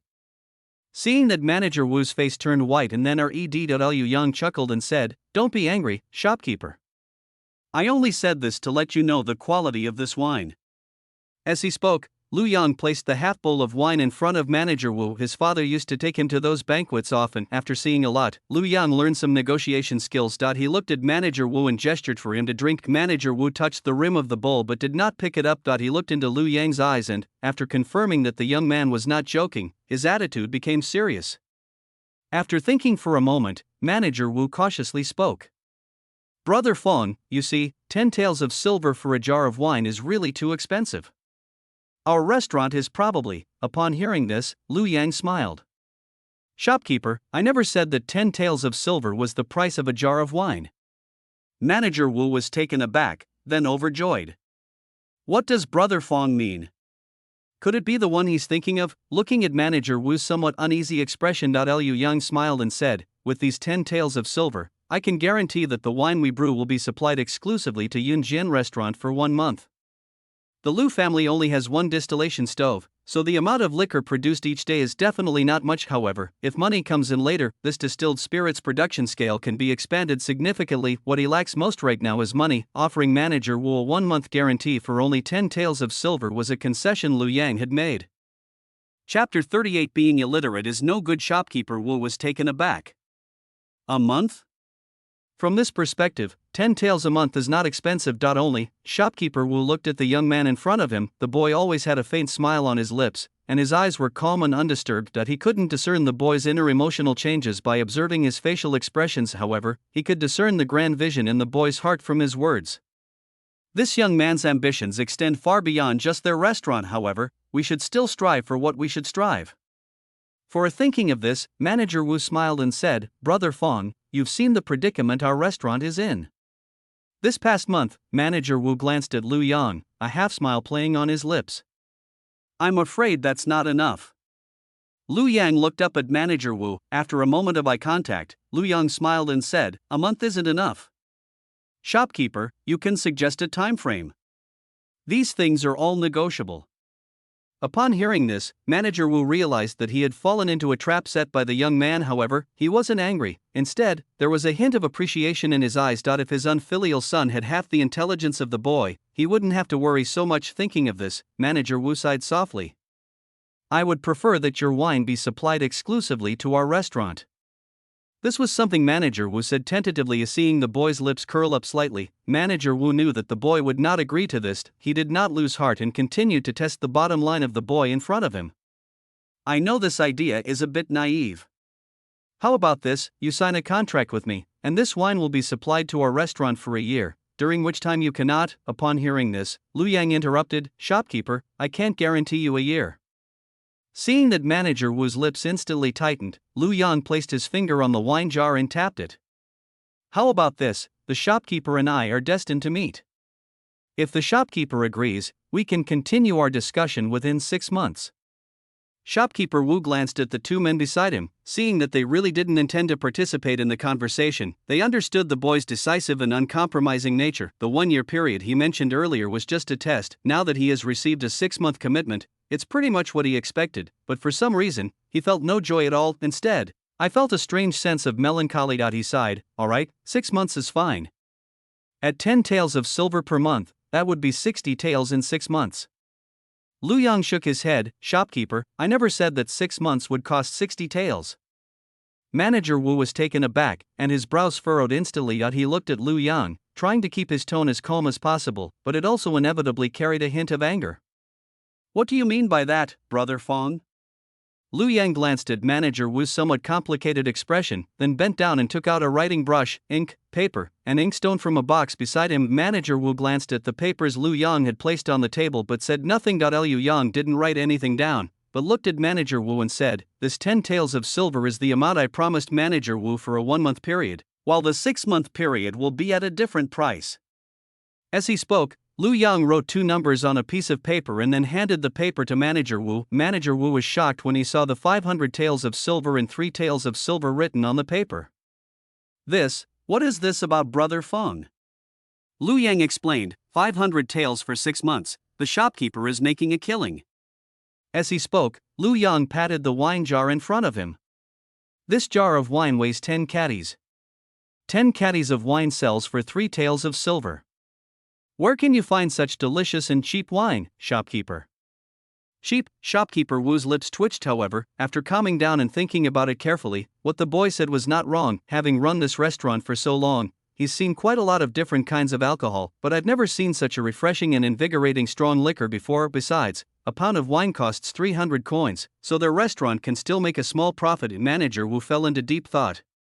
The most important thing now is to win back the customers they've lost in their restaurant, otherwise, their restaurant will have to close down next month. Thinking of this, Manager Wu decided not to say any more to Lu Yang. He nodded immediately and said, "Okay, but how many jars of wine can you provide me per month?"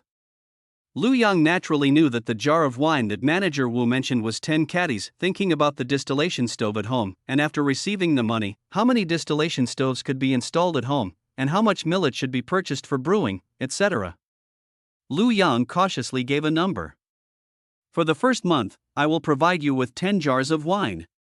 10 jars of wine equal 100 caddies of wine. To make 100 gin of wine, he needs to ferment 300 gin of millet. Millet costs 4 coins per pound, so 300 pounds would cost 1 string of cash and 200 coins. In other words, he will have to spend more than 1 tael of silver to brew 100 gin of wine in the future.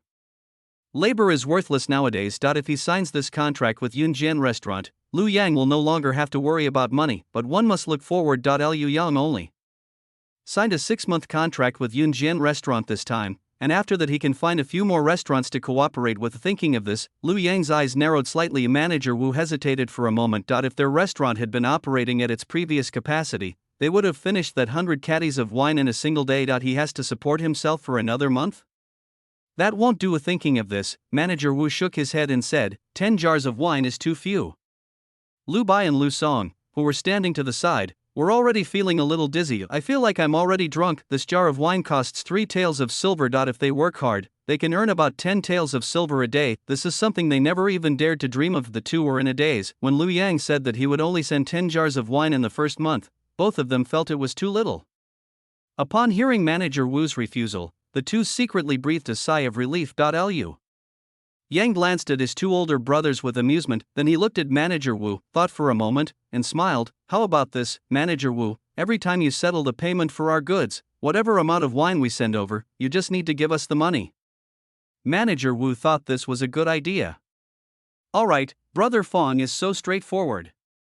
The two chatted about the details for a while. Seeing that the discussion was almost over, Lu Yang directly wrote 2 contracts by hand. The contract stipulated that Lu Yang's side could not supply the wine to other restaurants for 6 months. However, if it is provided by someone else, it does not count as a breach of contract on Lu Yang's side.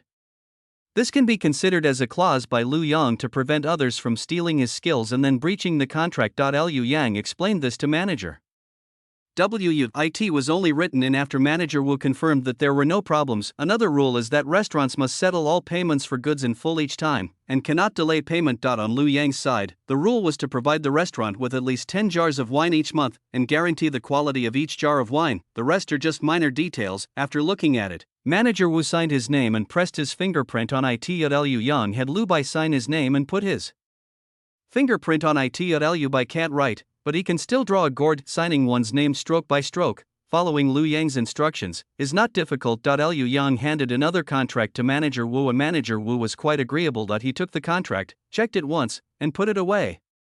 Then he went to the counter to get the money. Lu Yang glanced at Manager Wu's departing figure, then looked down at the words Lu Bai had written. From now on, he will focus on the Imperial examinations. Ultimately, he still had to rely on his 3 older brothers for these business matters. You can't do this if you can't read. As Lu Yang carefully folded the dried ink on the contract and handed it to Lu Bai for safekeeping, he began planning to teach his 3 older brothers to read and write, just in case I get scammed later. Lu Yang's plan was very far-reaching. Lu Bai carefully placed the papers away, then patted them again to confirm the existence of the contract. The two looked dazed, unaware that Lu Yang had already made arrangements for their future. Manager Wu has already brought the silver over. "Brother Fong, here are 2 200 tael silver notes and 100 tael loose silver. Take a look." Manager Wu was quite observant. Lu Yang looked at the different amounts of silver that Manager Wu had placed on the table: 20 taels, 10 taels, 5 taels, 2 taels, and so on. He smiled and said, "You're too kind, shopkeeper." As he spoke, Lu Yang took the silver note handed over by Manager Wu, looked at it, and put it away after confirming that there was no problem. The previous table of guests was asked to leave by the waiter while Lu Yang and manager Wu were discussing matters. The restaurant doors are currently closed. Liu Yang no longer needs to worry about others coveting his money. He handed the banknotes to Lu Song to keep. Then he divided the silver on the table into 2 portions and handed them to Lu Bai and Lu Song respectively. He himself kept 2 taels of silver. Chapter 39. Lying is wrong. Lu Bai and Lu Song did not refuse. After carefully putting it away, they dared not move it. They were afraid of losing their money. A manager Wu didn't care how Lu Yang and the others handled the silver. He turned his gaze to the wine jar on the table. Seeing that Lu Yang had finished packing, manager Wu pointed to the several jars of wine on the table and said with a smile, "Brother Fong, why don't you sell me these jars of wine?" Lu Yang looked at the wine jars on the table and then remembered that there were still 3 jars of pine needle wine that hadn't been dealt with. After thinking for a moment, he handed the half jar of strong liquor in front of him to manager Wu. "There's only half a jar of wine in here. If you don't mind, I'll give it to you as a gift." Shopkeeper Wu dared not complain and quickly accepted it with a smile. "Then I thank Brother Fong." Seeing that manager Wu's gaze was still fixed on the other 3 wine jars, Lu Yang smiled and said, "Manager, these 3 jars of wine are not strong liquor." Manager Wu looked at Lu Yang with a puzzled expression. "Brother Fong, if this wine isn't strong, then what kind of wine is it?" After Lu Yang asked the waiter to bring a clean bowl, he opened the lid and replied, "This wine is pine needle wine brewed in May." "Pine needle wine?" Manager Wu was taken aback. This wine was very good for one's health. Drinking a little bit every day can prolong life and improve health. Thinking of this, manager Wu looked at the 3 jars of wine with a hint of envy. "Are you planning to sell everything, Brother Fong?" Lu Yang had previously considered selling it, but now that he has this sum of money, he has changed his mind. "If you'd like to buy, I can offer you a jar." Lu Yang handed the half bowl of pine needle wine he had poured out to manager Wu. Manager Wu held the bowl and took a careful sniff. A pine scent lingered in his nose. He took a small sip, and then slowly finished the half bowl of wine. Shopkeeper Wu put down the bowl and said with a smile, "This pine needle wine is quite good. I'll take this jar for Brother Fong." This wine was offered as a gift the first time, out of politeness. The second time you send a gift, it's to curry favor. Liu Yang didn't need to fawn over manager Wu, so he accepted 2 taels of silver from manager Wu at the market price. Manager Wu was very happy. A worry has been resolved. He treated Lu Yang and the other 2 to a big meal on the spot. Liu Yang accepted it. After having a meal with Lu Bai and Lu Song, who were still a little nervous and confused, at the Yunjian restaurant, they said goodbye to manager Wu. Manager Wu had previously asked the waiter to buy 2 packages of pastries and also asked the kitchen to pack some meat dishes for Lu Yang to take back. Liu Yang accepted manager Wu's kind offer. After saying goodbye to manager Wu several times, Lu Yang, Lu Bai, and Lu Song headed towards the city gate. Liu Bai and Lu Song each held a jar of wine. The 2 were somewhat puzzled as to why Lu Yang hadn't sold the 2 jars of wine to manager Wu as well, but they wisely chose not to. Ask in the restaurant. After the 3 of them had walked for a while, Lu Bai finally spoke. "Young man, why didn't you sell these 2 jars of wine to manager Wu together?" Carrying the pastries and food given to him by manager Wu, Lu Yang said with a smile, "This pine needle wine is a good thing. I plan to keep 1 jar at home, and I will give the other one to the teacher later." Upon hearing this, Lu Bai and Lu Song were finally free of their doubts. The 3 of them went their separate ways. At that moment, a grocery store sign caught Lu Yang's eye. Thinking of what I had agreed upon with manager Wu before. Liu Yang turned and headed towards the general store. Liu Bai and Lu Song vaguely knew what Lu Yang was going to do, and followed closely behind. Liu Yang went in and took a look, then bought 500 caddies of millet. It cost 2 taels of silver. Because he bought so much, the shopkeeper suggested that the shop assistant deliver it to Lu Yang's home. They still used a horse-drawn carriage with a shielding function. Although the carriage was a bit dilapidated, Lu Yang was very satisfied with the effect of the concealment. He simply told Lu Song to get into the car with the shop assistant. With his keen eye, the shopkeeper vaguely guessed that Lu Yang would definitely be a big customer in the future. He quickly pulled Lu Yang aside and gave him a long talk. "Young man, look at the rice, flour, and beans in our shop. They're all top quality goods. Next time you come to buy, I'll make sure to get them for you." Lu Yang remained silent and smiled throughout, listening intently to the shopkeeper's words. Seeing that Lu Yang hadn't spoken after talking for so long, the shopkeeper gritted his teeth and promised that if Lu Yang continued to buy this much, he would be willing to lower the price of millet. Liu Yang still had a smile on his face, but in his heart he was wondering whether this deal was worthwhile.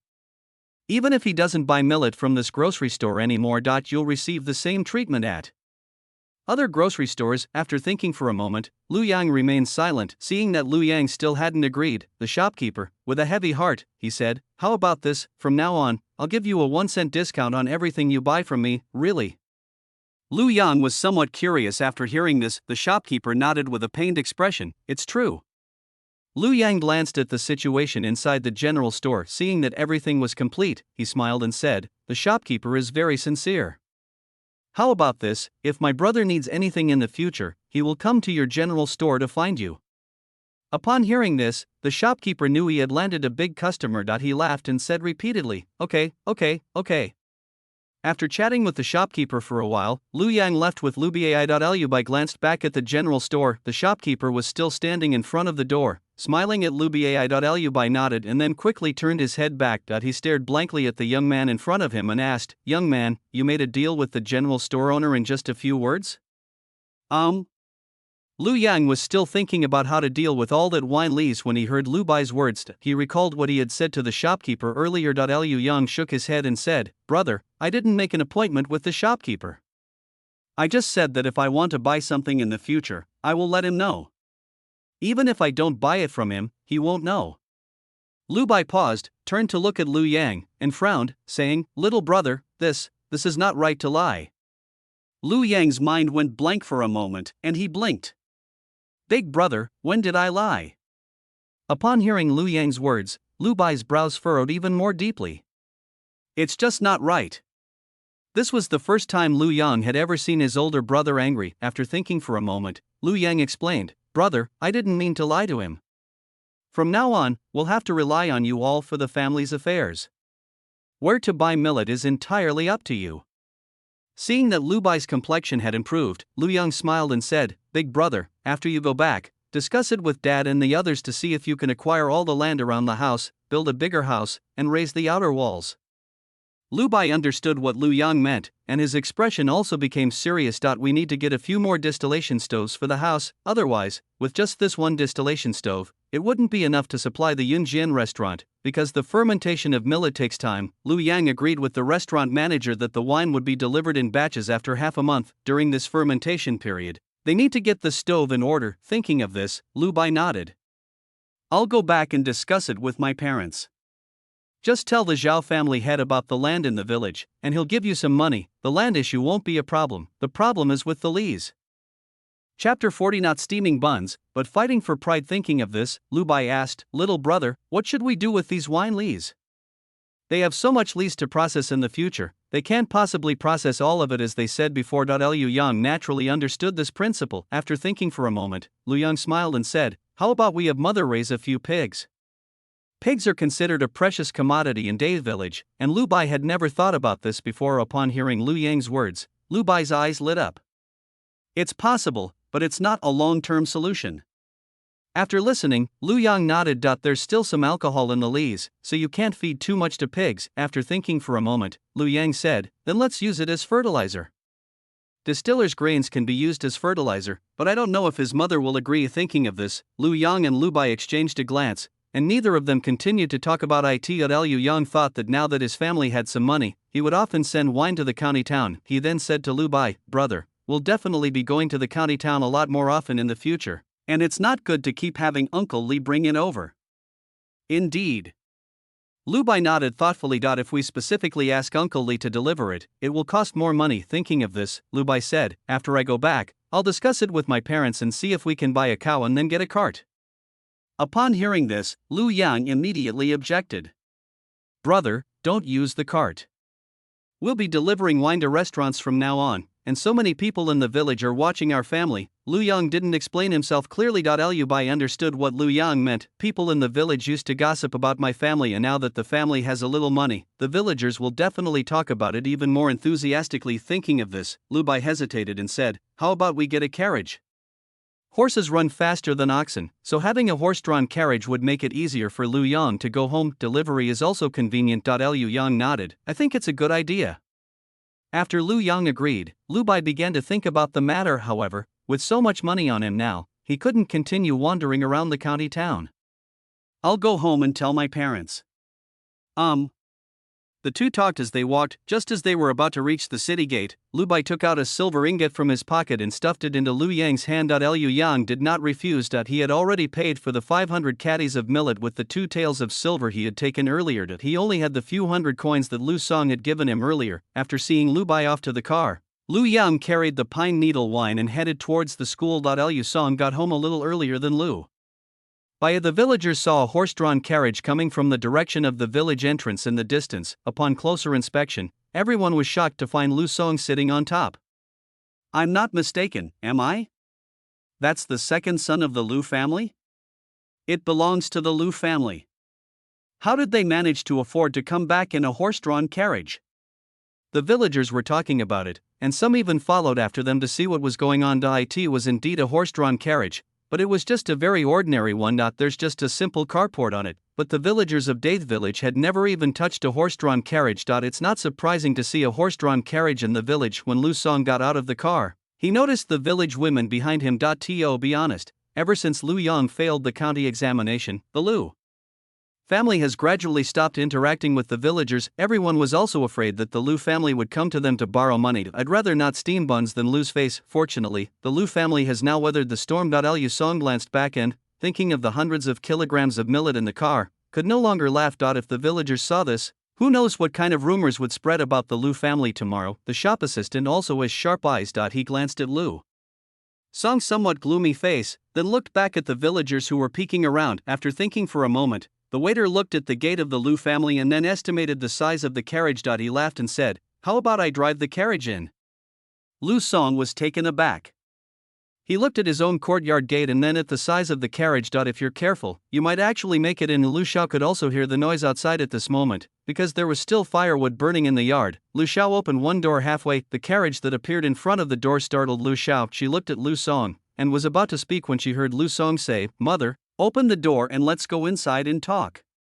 As he spoke, Lu Song gave Lu Xiao a look. Lu Xiao looked to the side, then they saw the village's most gossipy people gathered together. Lu Xiao's eyes darkened. After she opened the door, she went over and started chatting with the villagers. Liu Song glanced at it, then he and his assistant drove the carriage inside. After Tai Dan closed the door, Lu Song unloaded the millet from the car. With the help of the workers, the 5 bags of corn were quickly unloaded from the truck. Liu Dashi glanced at the millet on the ground. Because there were outsiders present, they did not ask Lu Song what had happened. With an exertion of his waist, abdomen, and arms, Lu Dashi carried the millet on the ground to the shed where the general store was kept. By the time the shop assistant left, Lu Dashi had already carried the last bag of millet into the room. At this moment, Lu Xiao finished dealing with the villagers and went inside, closing the door behind him. Liu Song knew that Lu Dashi and Lu Xiao definitely had a lot of questions to ask. He then took the initiative to tell everyone what he and Lu Bai had done in the county town with Lu Yang. By the time Lu Dashi and Lu Xiao understood what had happened, Lu Bai had just returned. He looked at the group of people sitting together and took the opportunity to tell them about the grocery store. Looking at the few people who were still a bit dazed, Lu Bai laughed. "Father, Mother, there will definitely be more and more fermented grains in the house in the future. I discussed it with my younger brother, and he said." Lu Bai recounted the method for processing distillers' grains that Lu Yang had told him. Seeing that everyone was deep in thought, Lu Bai took out the contract and silver from his pocket. Seeing this, Lu Song also took out the silver notes and silver from his pocket. "Father, Mother, here are 400 taels of silver notes and some loose silver, as well as the contract with the restaurant. Please keep them safe." Lu Xiao and Lu Dashi stared at the things on the table, too shocked to recover for a long time. Zhao Liwa and the other two standing nearby were also dumbfounded. When have they ever seen so much money? After an unknown amount of time, Lu Dashi spoke up. "Yang Zi is right, this courtyard is indeed a bit small." Upon hearing this, Lu Bai and the others knew that Lu Dashi wanted to rebuild the house. After thinking for a moment, Lu Bai asked, "Father, if we build a house, where will we live?" Lu Dashi paused. After a while, he said, "I'll talk to the Zhao family patriarch and ask him to take all the land around here. We'll build a high earthen wall around it and then incorporate these houses into it." Lu Dashi's words were agreed upon by Lu Bai and the others. Lu Xiao looked at the banknotes and silver on the table. After thinking for a moment, he said, "Let's build a pigsty and a chicken coop. We can raise 2 pigs and bring back a few more chickens. As for the distiller's grains, let's get some and try it out in the county town first." Lu Xiao also made a concession. "If all else fails, then let's do as Yang Zi said and use it to make fertilizer." Lu Dashi did not object upon hearing this. Zhao Liwa, Li Jing, and Zhou Xuanfang, who were standing to the side, slowed down their embroidery movements as they listened, thinking about the situation of their own families. The three of them did not dare to speak at this moment. Zhao Lihua is from the neighboring Hushan village. Hushan village is very small, with only a dozen or so households.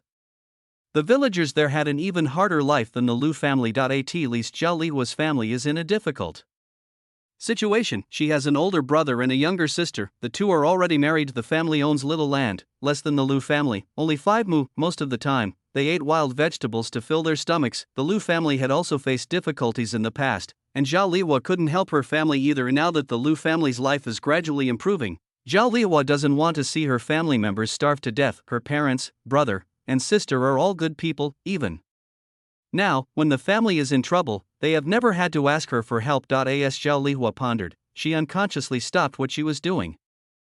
Chapter 41. Qi Ningli Jing and Zhou Xuanfang, who were standing nearby, were in similar situations to Zhao Lihua. However, both of them had more farmland and more siblings from their mother's families, but they were all honest and sincere farmers. At this moment, the three of them sat there blankly, looking dazed. Lu Xiao glanced at the three of them, then looked away. When Lu Xiao married Lu Dashi, she had no parents-in-law to look after her, but she also understood that she was thinking of her family. Lu Xiao knew the character of Lu's daughters-in-law. When she was looking for wives for her sons, she made sure to thoroughly investigate the character of each family member. If there were any problems, Lu Xiao wouldn't let them in. After all, the Lu family had no clan to support them. If they encounter bad in-laws, it will be a bad thing for the Lu family. Lu Xiao's decision back then has now turned out to be a good thing. Thinking about the eggnog we had agreed on before, and the things that need to be done at home, even though Lu Xiao had some plans in mind, she didn't want to tell her 3 daughters-in-law too soon. This way, when Lu Yang returned to his room with the pine needle wine, Lu Kai and the others had not yet returned. The weather is hot. Liu Yang was sweating profusely. Fearing that it would be inappropriate to see the teacher in this outfit, he went to change and then he took the pine needle wine to the Confucius Temple courtyard. There is a pavilion in Master Qin's courtyard. As soon as Lu Yang entered, he saw Master Qin sitting in the pavilion reading a book. After thinking for a moment, Lu Yang walked towards Master Qin. Master Qin saw Lu Yang at this moment, put down the book in his hand, and waited for Lu Yang to come over. Liu Yang quickly took 2 steps and bowed to Master Qin. This student greets the master. Master Qin nodded and pointed to the seat next to him. Please sit down. Lu Yang walked over and sat down. The wine jar in his arms was far too conspicuous. Master Qin glanced at the wine jar Lu Yang was holding and asked in confusion, "You brought the wine over here?" Lu Yang didn't want Master Qin to misunderstand him, so he quickly explained, "Master, this is pine needle wine brewed at my home. I heard it's good for your health, so I brought you a jar." Master Qin paused, his face revealing neither joy nor sorrow. "At your home," Lu Yang quickly replied, "Master, I have plenty at home, so you don't need to worry." Upon hearing this, Master Qin glanced at Lu Yang, a thoughtful look in his eyes. "In that case, I will accept it." Lu Yang quickly placed the wine jar next to Master Qin and then sat down, and Master Qin glanced at the wine jar, then looked at Lu Yang and asked, "Are you having any difficulties with your studies?" Lu Yang looked up hesitantly at Master Qin, then lowered his head and replied, "Master, I have encountered some difficulties, but they are not related to my studies." Upon hearing this, Master Qin frowned and asked, "What difficulty is it?" Judging from Master Qin's tone, he didn't seem angry. Liu Yang thought for a moment and then replied, "Master, it is like this. I want to find a teacher for my brothers and nephews, but I know that it is difficult to find a teacher. So I was wondering if you could introduce me to one?" Lu Yang's intentions were good, and Master Qin was not angry after hearing them. He glanced at the wine jar beside him, and after a moment, said, "It's not that I can't introduce you, it's just..." Master Qin did not continue speaking, but Lu Yang understood the meaning behind Qin Fuzi's words. People who are literate and educated are often somewhat arrogant. Unless someone is extremely short of money, they generally wouldn't take on this kind of job. After all, their time is precious too. However, Lu Yang's goal was not to find someone with great knowledge, but simply someone who could teach him to read. If he has the time, he would be happy to teach. However, he is currently busy reviewing his studies and rarely leaves the school, so he can't teach much. I thought about it for a while. Liu Yang then tentatively said, "Teacher, I just want to find a teacher who can teach my family to read." Master Qin understood what Lu Yang meant. That's not a high requirement. Master Qin thought about it carefully for a moment before saying, "I had a classmate who came from a poor family. He went home after studying for a few years, but he never gave up on his studies. You can give it a try." Lu Yang quickly thanked him, saying, "Thank you for your help, master." After leaving Master Qin's courtyard, Lu Yang glanced at the envelope in his hand, but in his heart, he was thinking about when to go and find this person. Liu Yang didn't read what was written inside the envelope. After all, it was a message from the teacher to his classmates, so Lu Yang didn't plan to take it out and look at it. Although Lu Yang was somewhat surprised that the master was willing to help him, he did not think that the master would help him again next time. So he needs to find some time to visit him. I figured things would be busy at home for a while longer. Liu Yang then thought that once the situation at home had stabilized, he would find a tutor to come and teach his brothers and the others to read. Having made his decision, Lu Yang strode towards the dormitory. After returning to his room, Lu Yang picked up a book and started reading. After watching for a while, Lu Kai and the others returned one after another. Reading, reviewing, and practicing calligraphy have become a habit for many people. Before the sun went down, Lu Kai, Sun Yuansheng, and Feng Balai also picked up a book and started reading. The dormitory was very quiet. Liu Yang actually quite liked the dormitory environment. Everyone was quiet and went about their own business without disturbing anyone. The atmosphere for reading was very strong. Time passed quickly, and the light turned orange-red. The room gets dark the fastest. Liu Yang put away his book and planned to go to the kitchen to grab something to eat. If you pay at the kitchen, you can order some dishes you like. However, Lu Yang's requirements for these things are not very high. He's gotten used to it by now. As long as the food isn't too bad, he can eat it all. Liu Yang looked at Lu Kai and the other two and asked, "I'm going to the kitchen. Are you coming?" Sun Yuanqing and Feng Balai shook their heads, indicating that they had brought their own dinner. Lu Kai and Lu Yang went out instead. The two walked towards the kitchen. The kitchen is in the southeast. After leaving the dormitory, turn two corners and walk along a gravel path to reach your destination. It was lunchtime, and there were quite a few people ahead of them. Lu Kai glanced behind him, then leaned close to Lu Yang and whispered, "I heard there will be new classmates coming in tomorrow." Lu Kai's tone carried a hint of curiosity and excitement. Liu Yang glanced at Lu Kai and asked with some confusion, "You know him?" "No, I've only heard of the name." Lu Kai smiled. "This man is called Qining. He is a little younger than us. I heard that the master values him highly." At this point, Lu Kai's tone became somewhat hesitant. "The teacher has been privately tutoring this person, and I heard that he will be taking the county exam with us next time." Lu Yang was taken aback. How come he had never heard of these things? However, after realizing that the original owner never cared about these things, Lu Yang nodded in understanding. The master values him highly, so this person must be truly talented. Upon hearing this, Lu Kai glanced at Lu Yang. Seeing that Lu Yang looked calm and showed no signs of the worry that Lu Kai had expected, Lu Kai became curious. "Aren't you worried about Wei Feng?" Chapter 42 Past Exam Questions. What are you worried about? Lu Yang asked casually. He walked leisurely, his eyes casually sweeping over the students around him. Lu Kai thought about what he had heard before. She leaned close to Lu Yang and whispered, "I heard from the students in Class B that the teacher had been focusing all his energy on this person.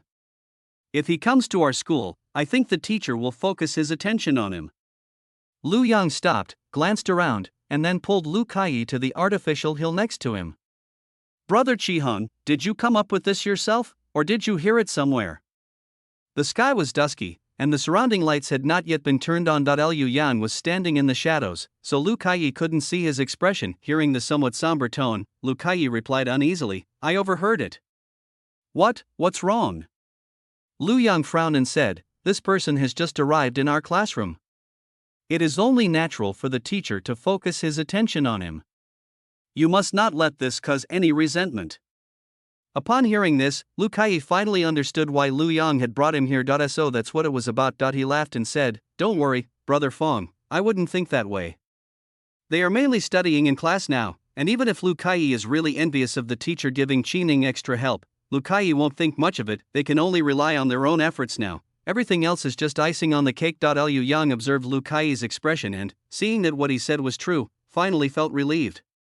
"Okay, let's go to the kitchen first." The next day, after breakfast, Lu Yang and Lu Kai entered the classroom one after the other. An extra table has been added to the classroom. After exchanging a glance, Lu Yang and Lu Kai went to their seats and sat down. No one seemed to pay much attention to the extra table. They all sat down and read as usual. After an unknown amount of time, Master Qin entered with one other person. Everyone consciously stopped reading. Liu Yang looked at the child standing Next to Master Qin, the man was thin and looked to be about 2 years younger than him. Liu Yang was originally the youngest in the class. This person will now have to take over the position of the youngest. Master Qin looked at the 8 people below with satisfaction, stroked his beard and smiled. This is Fu Qi.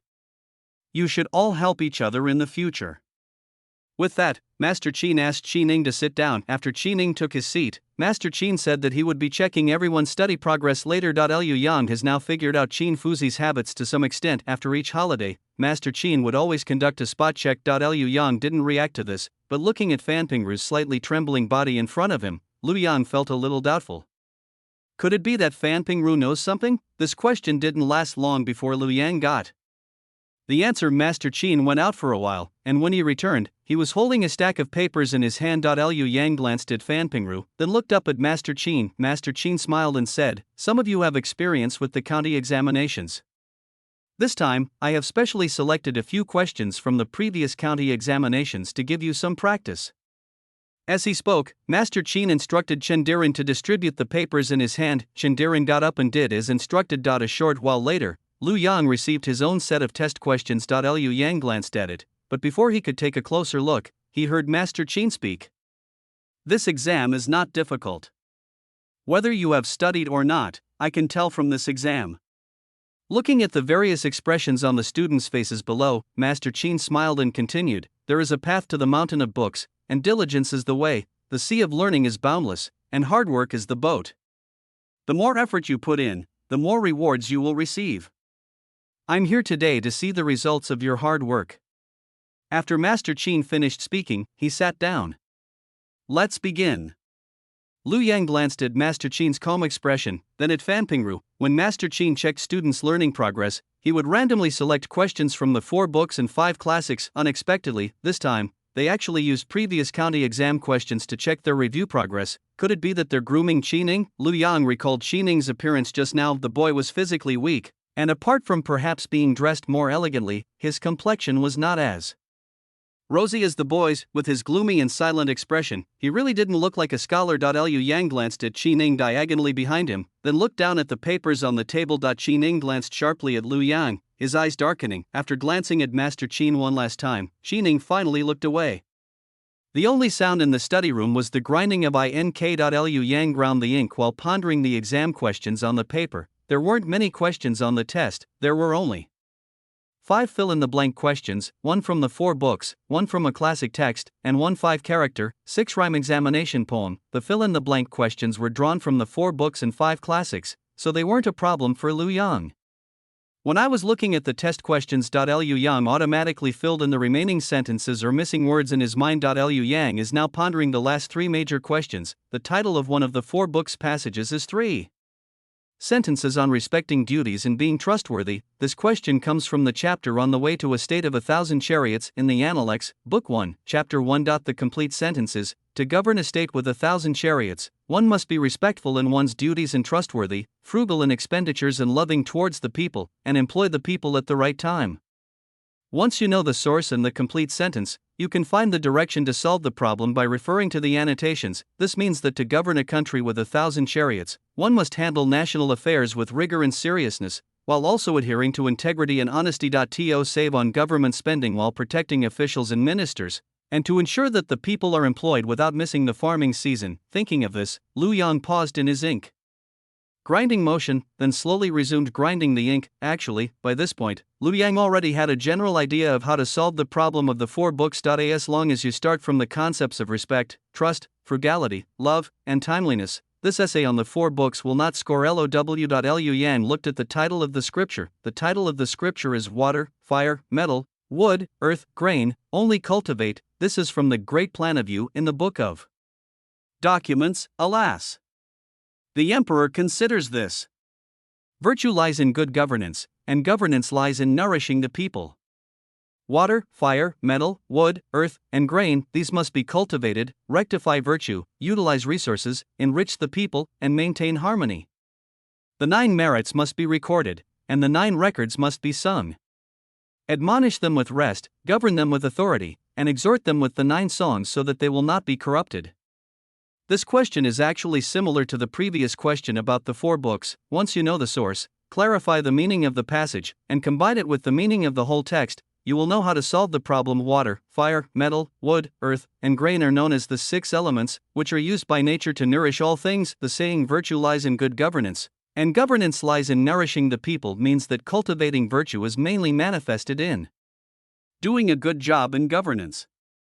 If these 6 ministries are well managed, the people can be well taken care of. Having figured out the solution, Liu Yang glanced at the problem and then looked at the next one. Chapter 43. You guys are still playing together. The examination poems for the county level examination were not very difficult, unlike the later provincial and metropolitan examinations, where you might have to think about what the examiners were going to test you on. This time it wouldn't be like the provincial and metropolitan examinations. The question for the test poem that Master Qin has drawn is simply and clearly about the character Plum Blossom. The examination poems of the Jing dynasty emphasized expressing emotions through objects and using objects to symbolize people. They express their inner feelings through the scenery. Liu Yang has practiced with common plants like plum blossoms, orchids, bamboo, and chrysanthemums quite a bit in private. Or rather, students like Liu Yang, who were preparing for the Imperial examinations, would practice their skills using these common plants. After all, who knows? You might just happen to encounter a plant you've practiced writing about during that exam. Thinking of this, Liu Yang smiled. He stopped grinding the ink and dipped his brush in it. I plan to write down the general lines of poetry that flash through my mind on a draft paper first. After practicing many poems on this kind of scenery, the verses will automatically appear in your mind after just a glance. With a few minor revisions, it could become a decent 5-character, 6-rhyme examination poem. Moreover, as long as the test poems in the county examinations are not off topic, there are generally no problems. 5-character lines are lines with 5 characters each. 6 rhymes means that a poem must have 6 rhyming words. If you get these 6 rhymes right, even if you don't get a high score, there won't be any problems with this exam poem, unless someone is truly blind and writes plum blossom as chrysanthemum or something. If the examiner can't stand it even if they turn a blind eye, then it won't do. Liu Yang's eyesight is naturally fine. After writing down the general lines of the poem, Liu Yang didn't rush to polish them. Instead, I plan to write out the fill-in-the-blank questions from before on a draft paper to prevent any spelling mistakes. Liu Yang wrote carefully. When he put down his pen, he realized that the atmosphere in the classroom was a little strange. Liu Yang glanced at Yu Tao to his right and Sun Yuancheng beside him. Upon noticing the slight tension on both of their faces, Liu Yang frowned in confusion. What's wrong? With Master Qin still watching from above, Liu Yang didn't dare to look around.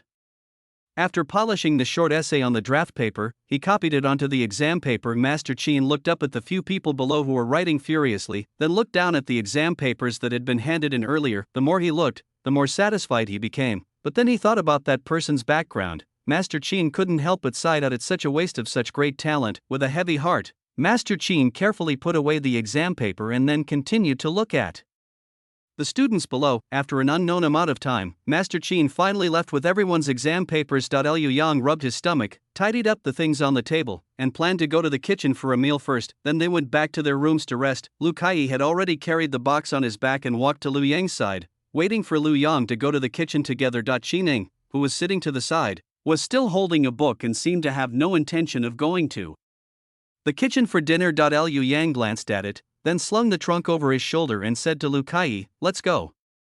There weren't many people in Class A to begin with, and with Qining joining, there were only 9 of them. When Liu Yang and Lu Kai left, only Qining, who was engrossed in reading, remained in the classroom. Liu Yang walked straight ahead without looking to the side, while Lu Kai, standing beside him, kept glancing into the classroom. Seeing that Liu Yang wasn't curious about Qining at all, Lu Kai laughed and said, "Why aren't you curious about this person, Fong? Brother Fuqi?" Liu Yang glanced at Lu Kai, feeling somewhat puzzled. What's so curious about that? He'd rather be curious about what the kitchen prepared for him today. Thinking of this, Liu Yang felt even hungrier. He quickened his pace. Lu Kai paused, realizing that Liu Yang might not know what had happened in the classroom earlier. She quickly jogged to catch up with him. "Wei Fong, don't you know that Brother Fuqi was the first to hand in his paper?" First to hand in your paper, Liu Yang really didn't know. He's never in a rush when doing problems. He always estimates the time all the time. Finishing the test half an hour early was a rule Liu Yang set for himself. This rule has now become a habit for Liu Yang. He disliked handing in his exam early. After finishing writing the answers, he would rather slump over his desk than hand in his exam early. Upon hearing Lu Kai mention that Qining had submitted his paper early, Liu Yang laughed and said, "He's really good. What's wrong with submitting his paper early?" Lu Kai, of course, understood the meaning behind Lu Yang's words, but what he really wanted to say wasn't that. It was the time Qi Ning handed in his paper. Brother Fong, if you knew when Brother Fuchi handed in his paper, you wouldn't have said that, oh? Lu Yang was somewhat intrigued by Lu Kai's words. When was it submitted? Seeing that Lu Yang was interested, Lu Kai smiled victoriously. Half an hour after Master Qin announced the start, Brother Fu Chi handed in his paper. Half a shurchen is 1 hour, excluding the time spent on polishing the manuscript. Lu Yang could barely manage to do it. If Qi Ning ranks high in this random check, it will be enough to prove that he is indeed intelligent. The exam was handed in after 1 hour. Liu Yang thought back for a moment and realized that he must have been analyzing the big questions at that time. No wonder everyone looked so tense before. It turns out someone was putting pressure on them. Fortunately, Lu Yang didn't notice. Otherwise he might have felt a little unsettled. As they talked, they were almost at the kitchen. There were too many people around. Liu Yang glanced at Lu Kai, signaling him to stop talking about others. Lu Kai nodded. He was curious about Qi Ning, but he didn't want to become a gossip. After a quick meal, the two returned to their dormitory. Liu Yang planned to go outside to study for a while and digest his food. There is a courtyard outside the dormitory. The courtyard was quite large, and Lu Yang found a quiet corner nearby. He was reciting his lessons while pacing, keeping his voice low so as not to disturb others' rest. Lu Yang lowered his voice. Just then, 3 familiar voices came from the side. This Qi Ning is so arrogant. Does he still think this is Class B? Exactly. They dared to hand in their papers half an hour early. I think they were just scribbling nonsense. This time, let Chen Daisy deflate this guy's arrogance. Lu Yang had no intention of listening to these words. However, the 3 men became increasingly agitated and their voices grew louder. Even if Lu Yang didn't want to listen, he had no choice but to. After thinking for a moment, Lu Yang turned and walked in the direction from which the sound came. It's normal that no one noticed Lu Yang standing in this corner, which was hidden by flowers and bushes. But as soon as Lu Yang came out, the surroundings were empty, and the 3 of them spotted Lu Yang. At a glance, Liu Yang looked at the trio in front of him. He raised his eyebrows slightly and smiled. What a coincidence, Brother Wang, Brother Fan, you were all playing together? Lu Yang thought the 3 of them had fallen out, but to his surprise, they got together again. Upon hearing Lu Yang's words, Fan Pingru's expression turned somewhat awkward, and his eyes darted away. What happened in Chapter 44? Wang Feng glanced at Fan Pingru, who had automatically moved closer, then at Lu Yang, and said with a faint smile, I didn't expect Brother Feng to enjoy eavesdropping. Lu Yang lightly patted the book in his hand, looked at Wang Feng and smiled. Look at what Brother Wang is saying. Don't you know what kind of person I am? Speaking of this, Wang Feng thought of the 2 taels of silver that Lu Yang had taken back, memories of being warned by Master Qin, losing money, and being punished by copying the 4 books and 5 classics several times flooded back. Wang Feng frowned, and a change appeared in his eyes. Brother Feng, if you have something to attend to, you may leave now. Lu Yang nodded, glanced ahead, and then said nothing. As they passed Wang Feng, Lu Yang casually reminded him, Brother Wang, please keep your voices down, lest Brother Fu Chi hear you. As he spoke, Lu Yang raised his chin, gesturing for Wang Feng to look ahead. Wang Feng was taken aback and turned to look in the direction Lu Yang was pointing. Puzzled then, Qi Ning was seen standing in front of the artificial hill not far away, holding 2 books. His expression was indifferent, but his eyes were fixed on them. I don't know how long I stood there. Did you hear what they said earlier? Wang Feng and the other 2 looked somewhat uneasy. Liu Yang glanced at Wang Feng and the other 2. After smiling at Qi Ning, he walked towards the dormitory. Actually, Lu Yang had already noticed Qi Ning when Wang Feng said he was eavesdropping. I don't know when Qi Ning started standing there. However, Lu Yang didn't care, since it wasn't him who said those things. Qi Ning watched Lu Yang's departing figure, his eyes darkening, because there were few students in the class. Teacher Qin announced the exam rankings the next day. The first place went to Chindiran, the second place to Lu Yang, and the third place to Qi Ning. Qi Ning's result was a slap in the face to Wang Feng and his 2 companions, especially with the 3 at the bottom. This invisible slap felt even harder. I am this way. Qi Ning established himself in Class A with his own strength. On the 15th of July, which is the 15th of the 7th lunar month, the school will have a day off. Liu Yang packed his things early in the morning. I plan to go to the county town later to buy some meat and candied hawthorns to take back. Unexpectedly, as soon as Lu Yang stepped out of the school gate, he saw Lu Bai. There was also a carriage next to Lu Bai. The carriage looked quite simple, but the carriage itself was rather large. Liu Yang was very satisfied and quickly went over. Brother, what brings you here? It's only around 7 o'clock now. Liu Bai had already appeared in front of the school, so he must have left before dawn. Liu Bai looked at Lu Yang and smiled. Today is the Ghost Festival, and father knows that the school will definitely be closed for the holidays, so he asked me to come and pick you up to go home. Lu Yang nodded, looking curiously at the large horse that Lu Bai was leading. After looking him up and down, Lu Yang smiled and said, "This horse is quite sturdy." Hearing Lu Yang praise the horse, Lu Bai chuckled, "My father and I went to choose it. This carriage cost 30 taels of silver."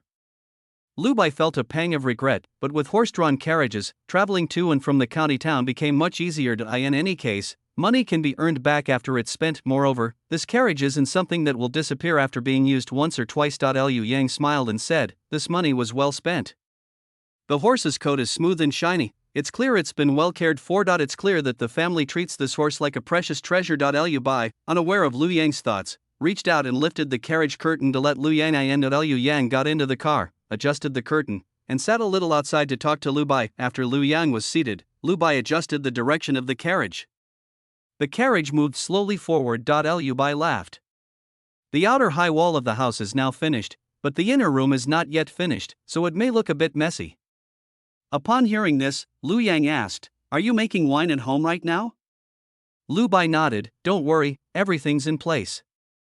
Dad has also set up a few more stoves, so there's plenty of time." "That's fine then." Thinking that he still needed to buy some things to take home, Lu Yang quickly said, "Big brother, I still need to buy some things." "Good." When the carriage returned to Dave village, Lu Yang noticed that the villagers seemed to be gathered together whispering among themselves. "I don't know what they're talking about." Liu Yang looked over and immediately met the gazes of the group. Liu Yang's eyes darkened. With the family building houses and buying horse-drawn carriages, it's normal for some people to be envious. Thinking of this, Lu Yang waited until no one was around before asking Lu Bai, "Big brother, has anyone been bullying your family?" Lu Bai glanced back at Lu Yang and said with a faint smile, "Don't worry, little brother, everything's fine at home."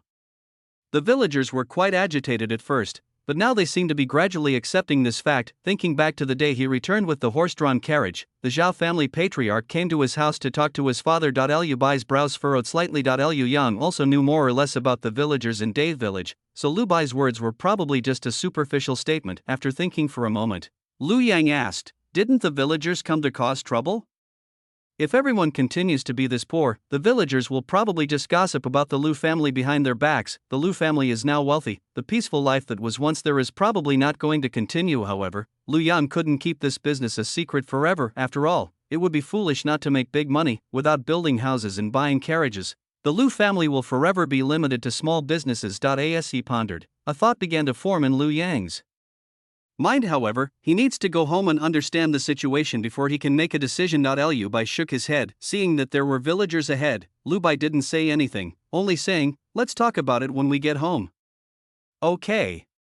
As they approached home, the carriage slowed down. The outer gate was a bit too big, so Lu Bai drove the carriage straight in. The exterior walls are also built higher than before. The interior area looks quite large. After getting out of the car, Lu Yang glanced at the half-built house next to him. He turned his gaze away and walked toward the gate of the Lu family's courtyard. After separating the carriage from the horses, Lu Bai led the horses to a nearby straw shed and tied them up. When Lu Yang came in carrying his things, the house was filled with noise. Several children were jumping and skipping in the yard, playing some kind of game. Liu Yang glanced at the location of the distillation stove. They found that the place had become empty. Liu Yang withdrew his gaze, suppressed his doubts, and smiled at Tai Dan and the other children, saying, "Come here, your uncle bought you candied hawthorns."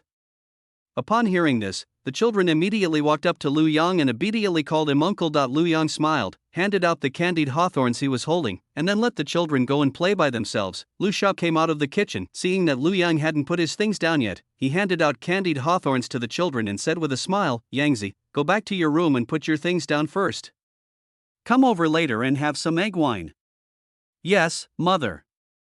When Lu Yang finished his eggnog, Lu Bai called Lu Dashi and Lu Song back. Lu Dashi and Lu Song were busy working around the newly made stoves. Knowing that Lu Yang had returned, they left Lu Rong there to look after him. When Lu Yang saw his father's worried face, he knew that something must have happened at home. After everyone was seated, Lu Yang asked in confusion, "Dad, what happened?" Chapter 45 On Reputation. Lu Dashi took a sip of water, put down the bowl, and sighed softly. "The Zhao family patriarch came over a couple of days ago." Upon hearing this, Lu Xiao and the others' expressions instantly became somewhat complicated. Liu Yang glanced at everyone, then looked at Lu Dashi, waiting for him to continue. Liu Dashi recalled what the Zhao family patriarch had said, and his voice became a few decibels louder. Clan Chief Zhao said that the Lu family is also part of Dave's village, and we must not forget the help that everyone gave to the Lu family back then. When Lu Dashi married Lu Xiao, the villagers did offer some assistance, but it was all thanks to Lu Dashi's efforts that the Lu family gradually recovered. However, the Zhao family patriarch was not wrong. The Lu family was indeed part of Dave's village. The Zhao family patriarch was straightforward and didn't beat around the bush with Lu Dashi. Thinking of this, Lu Dashi sighed again. The Zhao family patriarch thought you had met some benefactor outside, and said that we are all family after all, and the Lu family should help its own family members if necessary.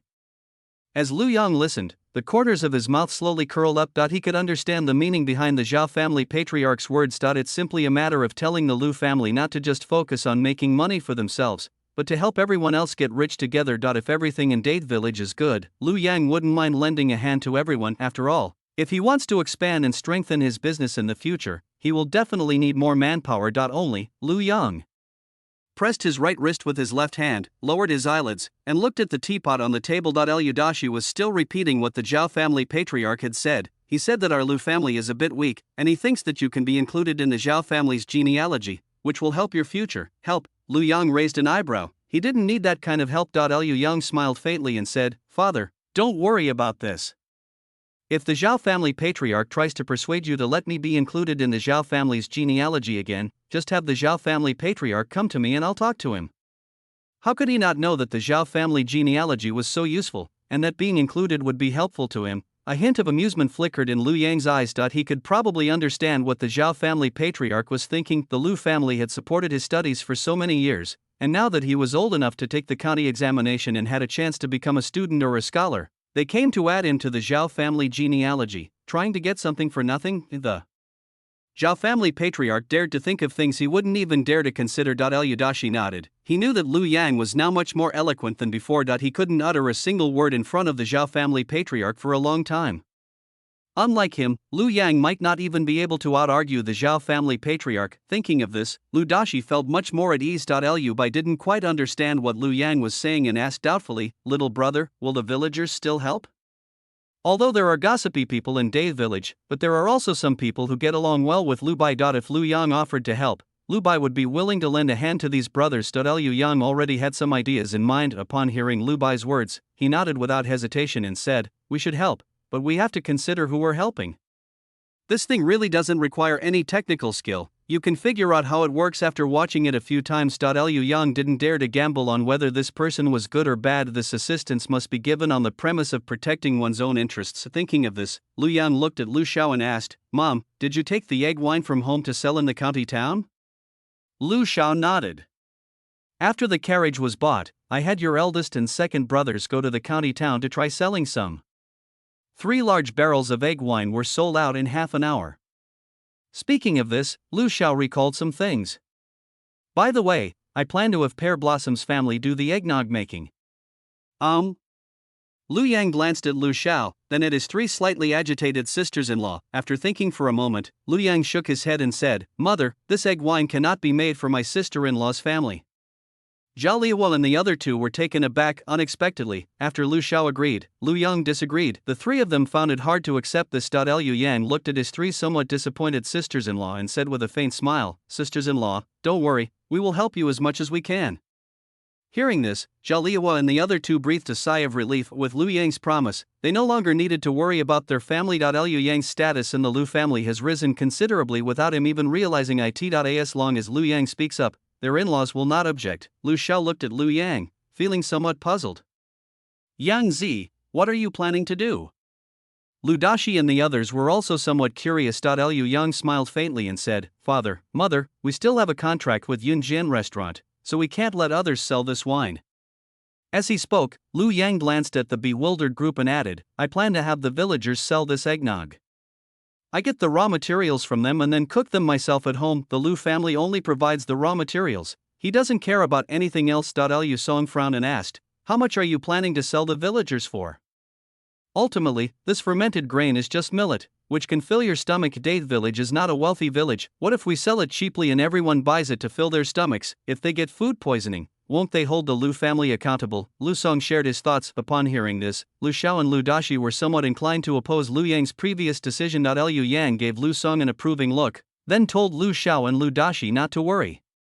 Second brother is right, so we need to sell this lees in limited quantities. Limited edition. Lu Bai was somewhat worried. Will the villagers agree? Lu Yang's eyes flashed, and he smiled. 1 coin per pound of wine lees, limited to 5 pounds per day. If you agree, you can buy it. If you don't agree, you can't. The choice is theirs. Disagree. He wouldn't be willing to sell if I didn't agree. Seeing the hesitant expressions on Lu Dashi's and the others' faces, Lu Yang emphasized his words. Father, they are the ones begging us now. We need to be clear about our attitude and not let people think that the Lu family is easy to bully.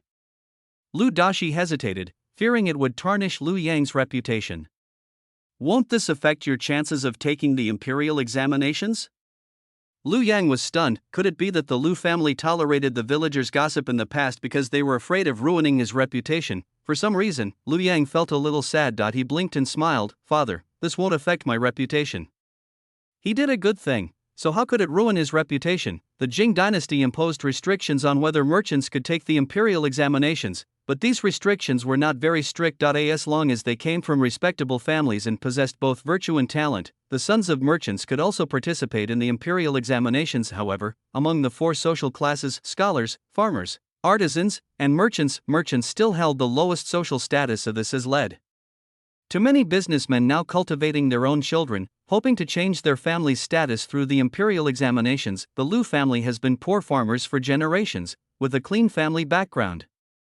Even if the government were to investigate, they would find nothing wrong. Moreover, if he passes the imperial examination and becomes a scholar, Dade Village will also benefit from the prosperity. The Zhao family patriarch couldn't wait for him to pass the exam, so why would he want to tarnish his reputation? Chapter 46. Zhao family head Lu Yang thought about it a lot, but it was really just a matter of a few seconds. Liu Dashi and his companions couldn't understand the vested interests between him and Dave Village. However, Lu Yang didn't intend to explain things too clearly to Lu Dashi and the others. After thinking for a moment, Lu Yang smiled and said, Dad, let's set up a few more stoves and have my sister's-in-law's families come over to help. Lu Yang knew Zhao Liwa and the other 2 people well. I imagine that my wife's family members are not bad people either. However, Lu Yang still asked Lu Xiao a question. Mother, what do you think? Lu Xiao looked at Zhao Liwa and the other 2, and nodded, saying, okay. Seeing that Lu Xiao agreed, Lu Yang felt relieved. His mother was the one who knew the 3 sisters-in-law's family situations best. If his mother agrees, it means that the families of his 3 sisters-in-law are trustworthy. I've said most of what I needed to say. Liu Dashi originally wanted to go to the Zhao family patriarch to discuss the arrangements that Lu Yang had mentioned earlier. However, Lu Yang stopped him. Father, there's no rush. Lu Dashi was taken aback. Not in a hurry? Lu Xiao and the others also looked at Lu Yang, hoping that he could explain why they weren't in a hurry. After all, the sooner it's over, the sooner it's done. Liu Yang smiled faintly, ignoring everyone's questioning gazes. If they're in a hurry, they'll come over on their own. Lu Yang was right. After Lu Yang returned, the villagers went to the Zhao family patriarch's house. Not long after Lu Yang and his family finished lunch, the Zhao family patriarch then brought his eldest son over. Zhao Li looked at Lu Yang, who came to open the door, and laughed loudly. Yangzi looks much more energetic. Zhao Li looked at Lu Yang with satisfaction, appearing kind and approachable. Liu Yang responded calmly, smiling, Uncle Zhao, Brother Zhao, let's come in and talk.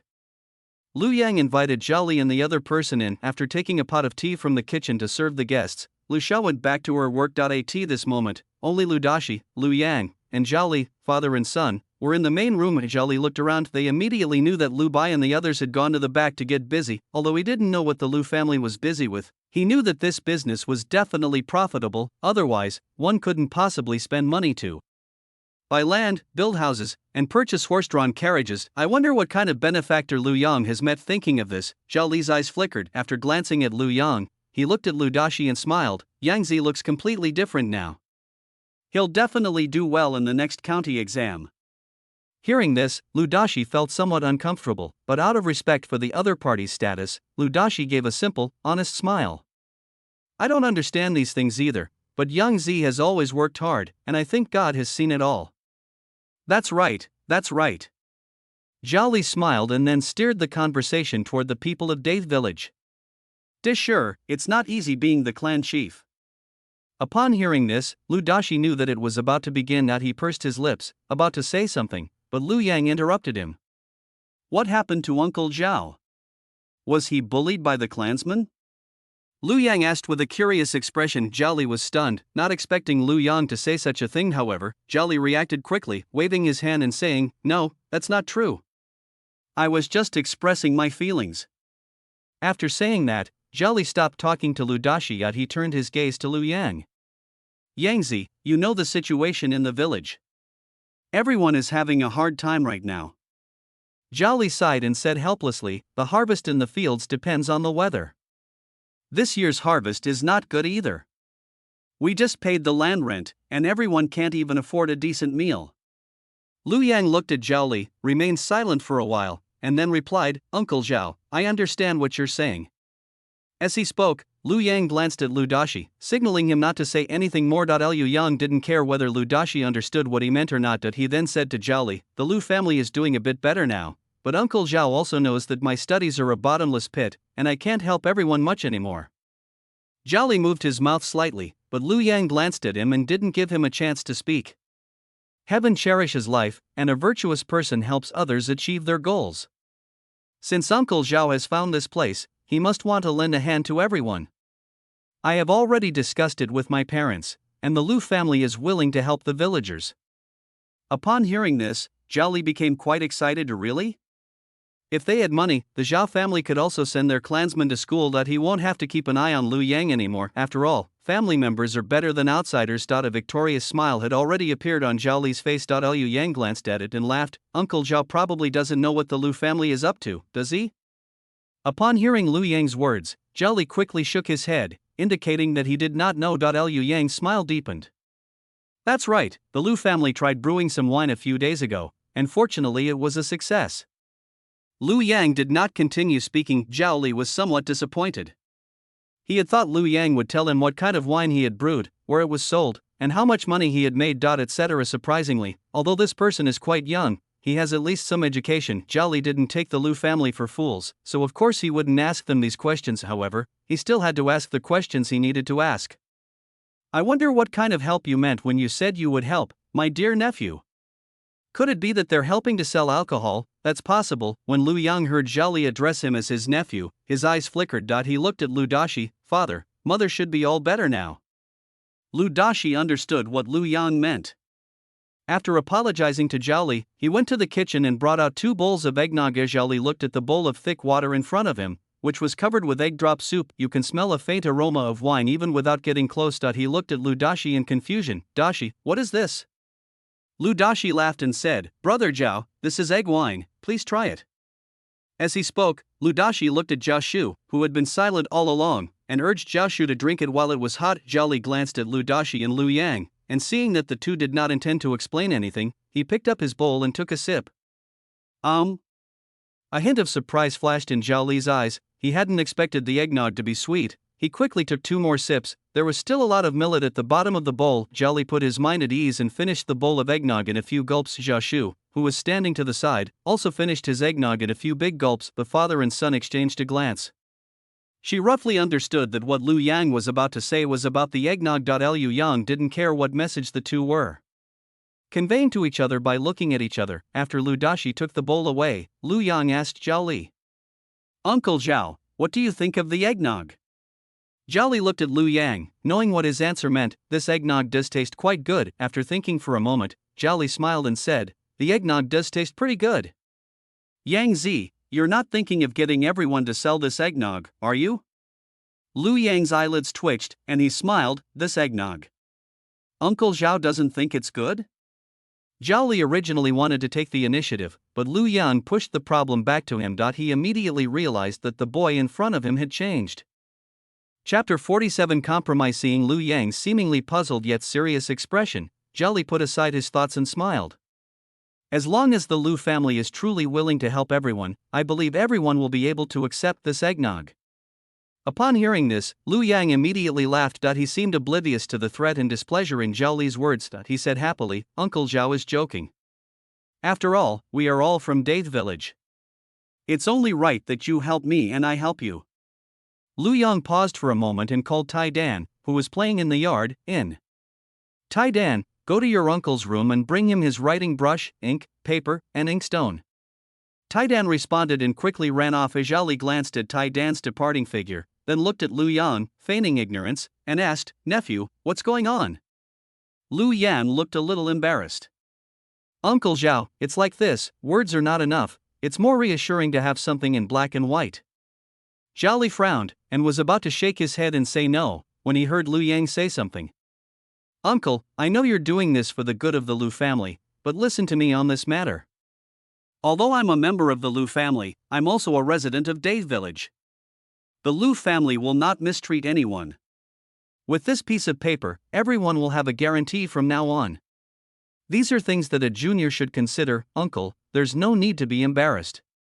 Zhao Li looked completely bewildered. Why does he find it so uncomfortable? Before Zhao Li could react, Tai Dan and Ernyo had already brought over the writing brush, ink, paper, and inkstone. Liu Yang took it and placed it on the table. While grinding ink, he said to Zhao Li, "Uncle, my mother already had my eldest and second brothers sell this egg wine. It's 3 coins a bowl, the portion is generous, and it's sold quite well." Upon hearing this, Zhao Li's expression also became serious. 3 coins a bowl. Lu Yang ignored Zhao Li's expression, instead picked up his brush, dipped it in ink, and began to write. "Well, by the way, uncle, there are some things I need to make clear to you." As Lu Yang wrote, he explained, the Lu family sells this wine leased to the villagers for 1 coin each, with a daily limit of 5 caddies. The Lu family doesn't care about the egg wine either. Whether it sells well or not depends on whether people are willing to put things in it. Lu Yang didn't care about the quality of the eggnog or how well it sold afterward. After all, these are not things he should be considering. Moreover, if they are willing to use generous amounts of ingredients, they will definitely have no shortage of customers. Zhao Li looked at the paper that was already half written and felt a sinking feeling in his heart. "Yang Zi, you can't do this." Upon hearing this, Lu Yan looked up at Zhao Li and asked in confusion, "Uncle, which matter are you referring to?"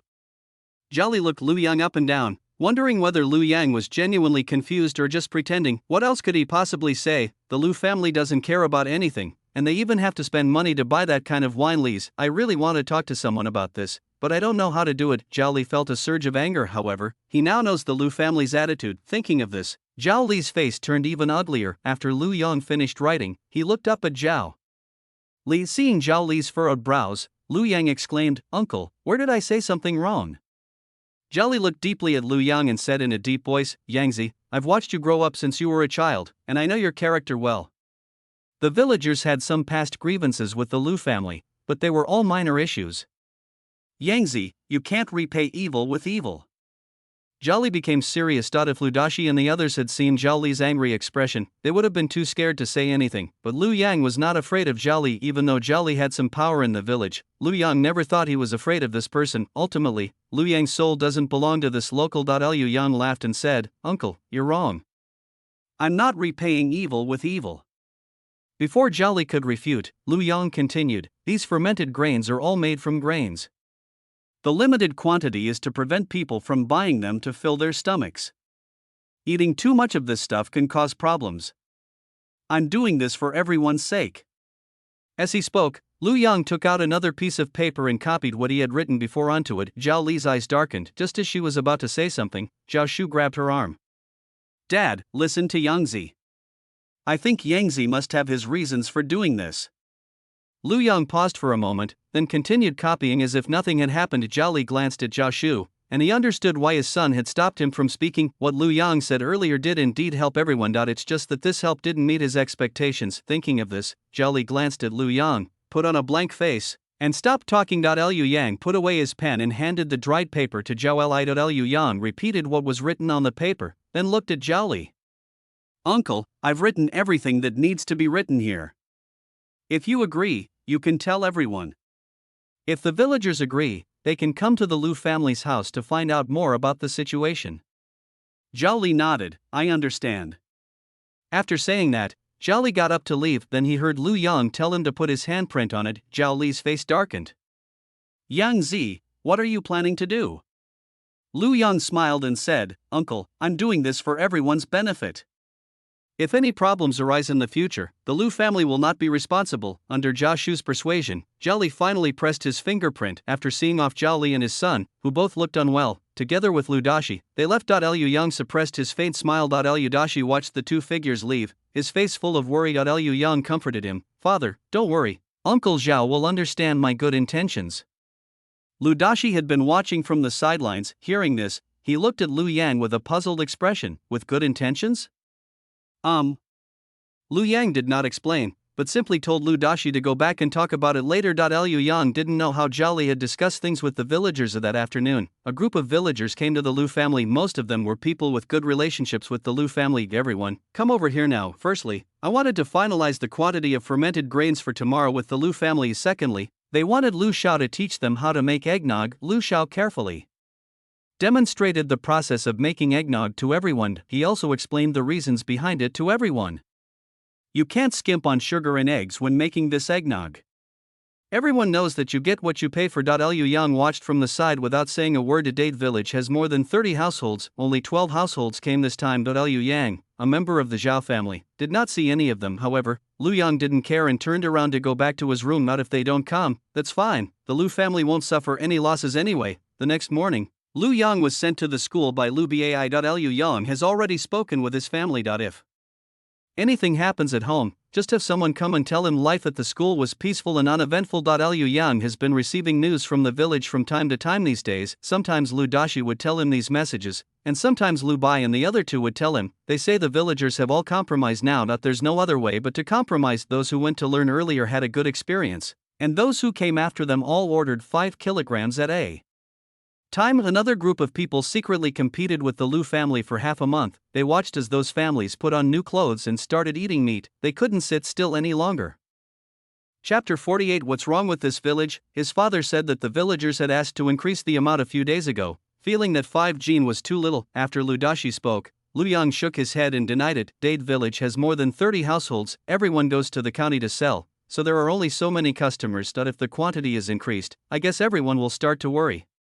When Lu Yang told Lu Dashi what he had said, Lu Dashi immediately related to the villagers. Later, Lu Yang heard from Lu Bai that the villagers never mentioned the matter of increasing the dosage again. Liu Yang was relieved. He hasn't been home since he returned in the Ghost Festival. On the one hand, Master Qin has arranged more lessons for us, and on the other hand, things at home are now back on track. The villagers are busy making money now and dare not provoke the Lu family. Meanwhile, at the Cloud Pavilion restaurant, the Lu family delivered the wine as promised. Now that he had no worries about money and the villagers were relatively harmonious, Lu Yang focused his attention on his studies. As for visiting his classmate, Master Qin, Lu Yang scheduled the meeting for August 14th. The school started its holiday that day, which lasted for 2 days. Early that morning, Lu Yang said goodbye to Lu Kai and the others and went out. Lu Bai was already waiting outside. This was something that Lu Yang and Lu Bai had agreed upon beforehand. The two first went to a pastry shop and bought some pastries and mooncakes, and then bought a pot of osmanthus wine. After thinking about it, Lu Yang also bought 10 pieces of pork belly. After taking the necessary gifts, Lu Yang and Lu Bai went to Shangdong village together. Qin Fuzi's classmate was surnamed Sun, and he lived in Shangdong village. Shangdong village is quite far from Date village. Liu Yang brought Lu Bai along so that Lu Bai could familiarize himself with the route. Will come over and take them home to stay for a while. Liu Yang came this time, they came with the belief that they would succeed 100%. After a cup of tea, the carriage arrived at Sun Jingxing's house. Sun Jingxing's house looked more dilapidated than the houses of his neighbors. After getting out of the car, Lu Yang looked at Sun Jingxing's fenced yard. The yard is very clean. There was also an old woman washing wild vegetables inside. After observing the thatched huts, Lu Yang went over and knocked on the door. The old woman looked up at the sound and saw a carriage parked in front of the door. There were 2 young people standing there beside them. Zhang wiped her hands clean and hurriedly went to open the door. Who are you? Zhang looked at Lu Yang with a hint of nervousness on her face. Liu Yang smiled and said, don't be nervous, old man. My elder brother and I are here to see Master Sunday. The woman looked older than her age, appearing to be about 10 years older than Lu Xiao, but Lu Yang knew that this person was about the same age as his mother. At this moment, hearing the noise outside, Sun Jingxing also came out of the house. Sun Jingxing frowned slightly as he looked at the 2 young men outside the door. Who are you? Lu Yang could roughly tell that the 2 were somewhat resistant to their arrival. However, Lu Yang didn't pay any attention to it. He took out the letter that Master Qin had written earlier and then introduced himself. My name is Feng. a student of Master Qin. I have met Master Sunday. This is a letter from Master Qin, please read it, Master Sunday. Sun Jingxing took the letter and read it for a while. He looked Lu Yang up and down again before replying, "What teacher? He's just a commoner who can read a few words."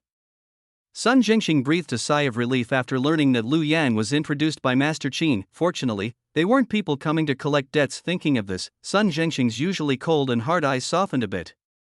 "Let's talk inside."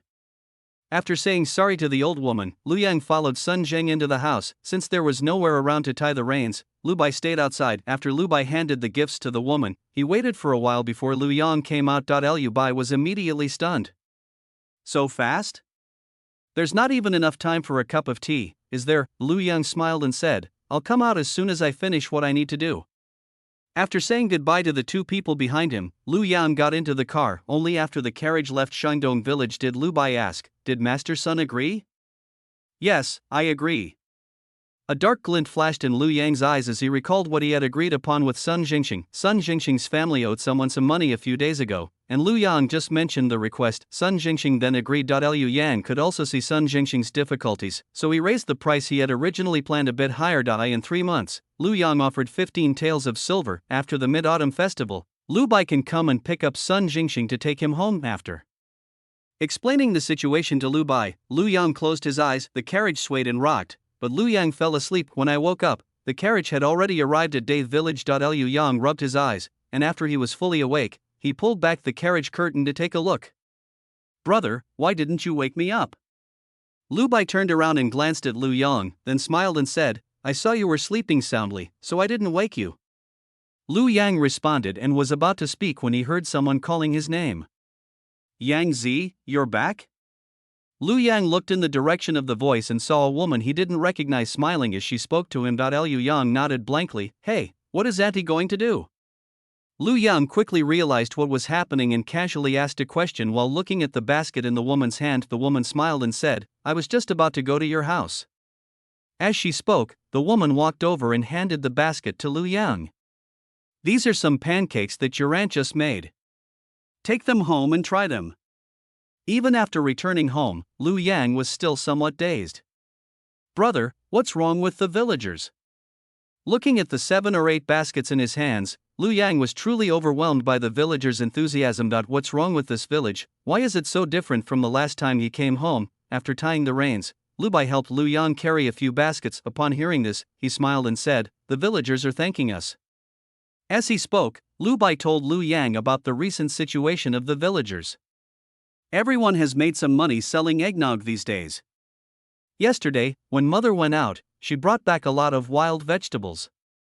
The neighbor to the east gave them a basket, and the neighbor to the west gave them a basket. The Lu family didn't have to pick their own wild vegetables a while ago." Upon hearing this, Lu Yang glanced at the basket in his hand and smiled thoughtfully. There are still quite a few people in the village who know how to be grateful. Lu Bai smiled as well.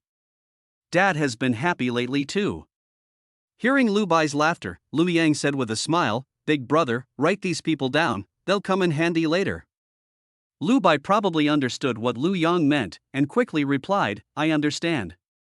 As soon as Lu Yang entered the house, he smelled a sweet fragrance. Lu Bai smiled and said, "Mother and the others are making mooncakes." Lu Yang nodded, put the things down, and went to the kitchen. Lu Xiao and Zhao Liwa are making mooncakes. Li Jing is cutting meat. Zhou Xuanfang was tending a fire, with a plucked chicken beside him. Liu Yang glanced at the still bleeding chicken neck, then looked away and went over to call for help. Chapter 49 Matchmaker. Lu mother, eldest sister-in-law, second sister-in-law, third sister-in-law. Upon hearing Lu Yang's voice, Lu Xiao and the others quickly turned to look at him. Lu Xiao laughed and said, "We were just talking about you, and you're back. Come and try this pancake." Lu Xiao's hands were oily yet he pointed to the mooncakes in the basket next to him, indicating that Lu Yang should take one and try it. Liu Yang nodded, and without choosing, casually picked up a slightly browned pancake and took a bite. Instantly, a rich jujube aroma spread through my mouth. Liu Yang relaxed his brows and eyes, chewed a few times, and carefully tasted the flavor. The filling was only slightly sweet, to Lu Yang's liking, and it tasted quite good. Liu Yang was very obliging and finished the pancake in a few bites. Seeing the curious looks from Lu Xiao and the others, Lu Yang nodded emphatically, "Tasty." Lu Xiao chuckled, feeling very happy. Mom will bring you 2 dishes to your room in a little while. Eat them if you get hungry while you're reading. Jaliwa, who was standing to the side, smiled and said, I know you don't like things that are too sweet, so I specially made 2 baskets of slightly sweet ones, just in case you don't have enough to eat. Lu Yang paused for a moment. If Jaliwa hadn't mentioned it, he really wouldn't have paid attention to these things. Liu Yang glanced at Jaliwa gratefully. Thank you for reminding me, sister-in-law. As he spoke, Lu Yang looked at Lu Xiao and said gently, Thank you for your hard work, mother. Li Jing laughed from the side, That's right, mother personally picked out this meat early this morning. Zhou Xuanfang, who was standing nearby, also mentioned that Lu Xiaorang had killed the old hen just to help Lu Yang improve his health. Now that things are better at home, Zhao Liwa and the others are no longer as calculating as before. After all, life is so much better now than before. Lu Xiao felt a little embarrassed by what the others said. He laughed and scolded, Do you guys not usually buy meat for yourselves? Zhao Liwa and the other two knew that Lu Xiao was just embarrassed in front of Lu Yang. The three of them exchanged a smile and quickly admitted their mistake. Mother is the best to us. It's not even the 15th yet, and she's already buying meat and killing chickens. No other woman gets this kind of treatment. That's right. If word got out, people would be so envious of us for having such a wonderful mother-in-law.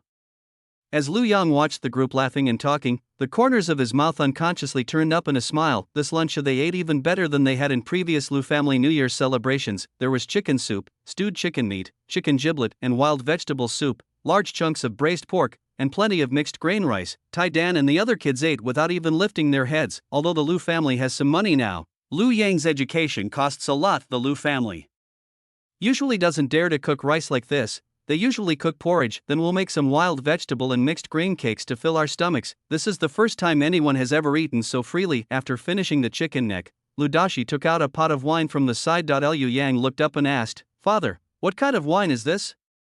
Lu Dashi poured half a bowl. After handing the wine pot to Lu Bai, he smiled and said, Your older brother bought this osmanthus wine. You should all try it, it smells wonderful.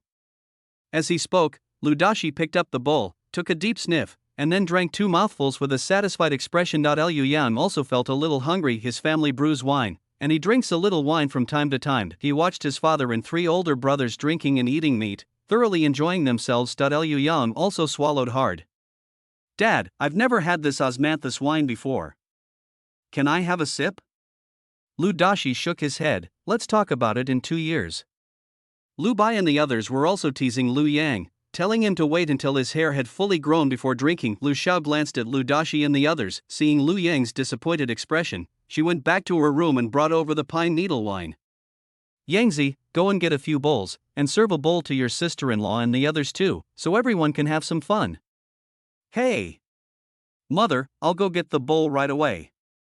Lu Yang's eyes lit up, and he quickly got up to go to the kitchen to get a bowl. Liu Dashi, Lu Bai, and the others looked on with helpless smiles. Pine needle wine has a low alcohol content, but Lu Yang drank 2 extra bowls in his excitement. As soon as he finished lunch, Lu Yang felt hot all over. Lu Xiao, Zhao Liwa, and a few others would occasionally drink a sip of this pine needle wine. He drank a bowl of it and nothing seemed amiss. Seeing Lu Yang's flushed cheeks, Lu Xiao quickly got up and helped Lu Yang up. Liu Yang laughed and said, Mom, it's not that exaggerated. I can go back to my room by myself. If his father and 3 older brothers were watching, he could forget about drinking pine needle wine in the future. Lu Xiao ignored him and took Lu Yang back to his room. Why did you drink so much? Lu Yang sat on the edge of the bed and cautiously glanced at Lu Xiao. Seeing that Lu Xiao was only complaining and not angry, he laughed and said, Mom, I'm happy. Besides, I'm practicing my alcohol tolerance now so I won't get drunk so easily in the future. Lu Xiao was taken aback. She hadn't considered this before. After thinking for a moment, Lu Xiao frowned and said, You need to work on your drinking capacity. Otherwise, how can we at home feel at ease if you get drunk after just 3 bowls?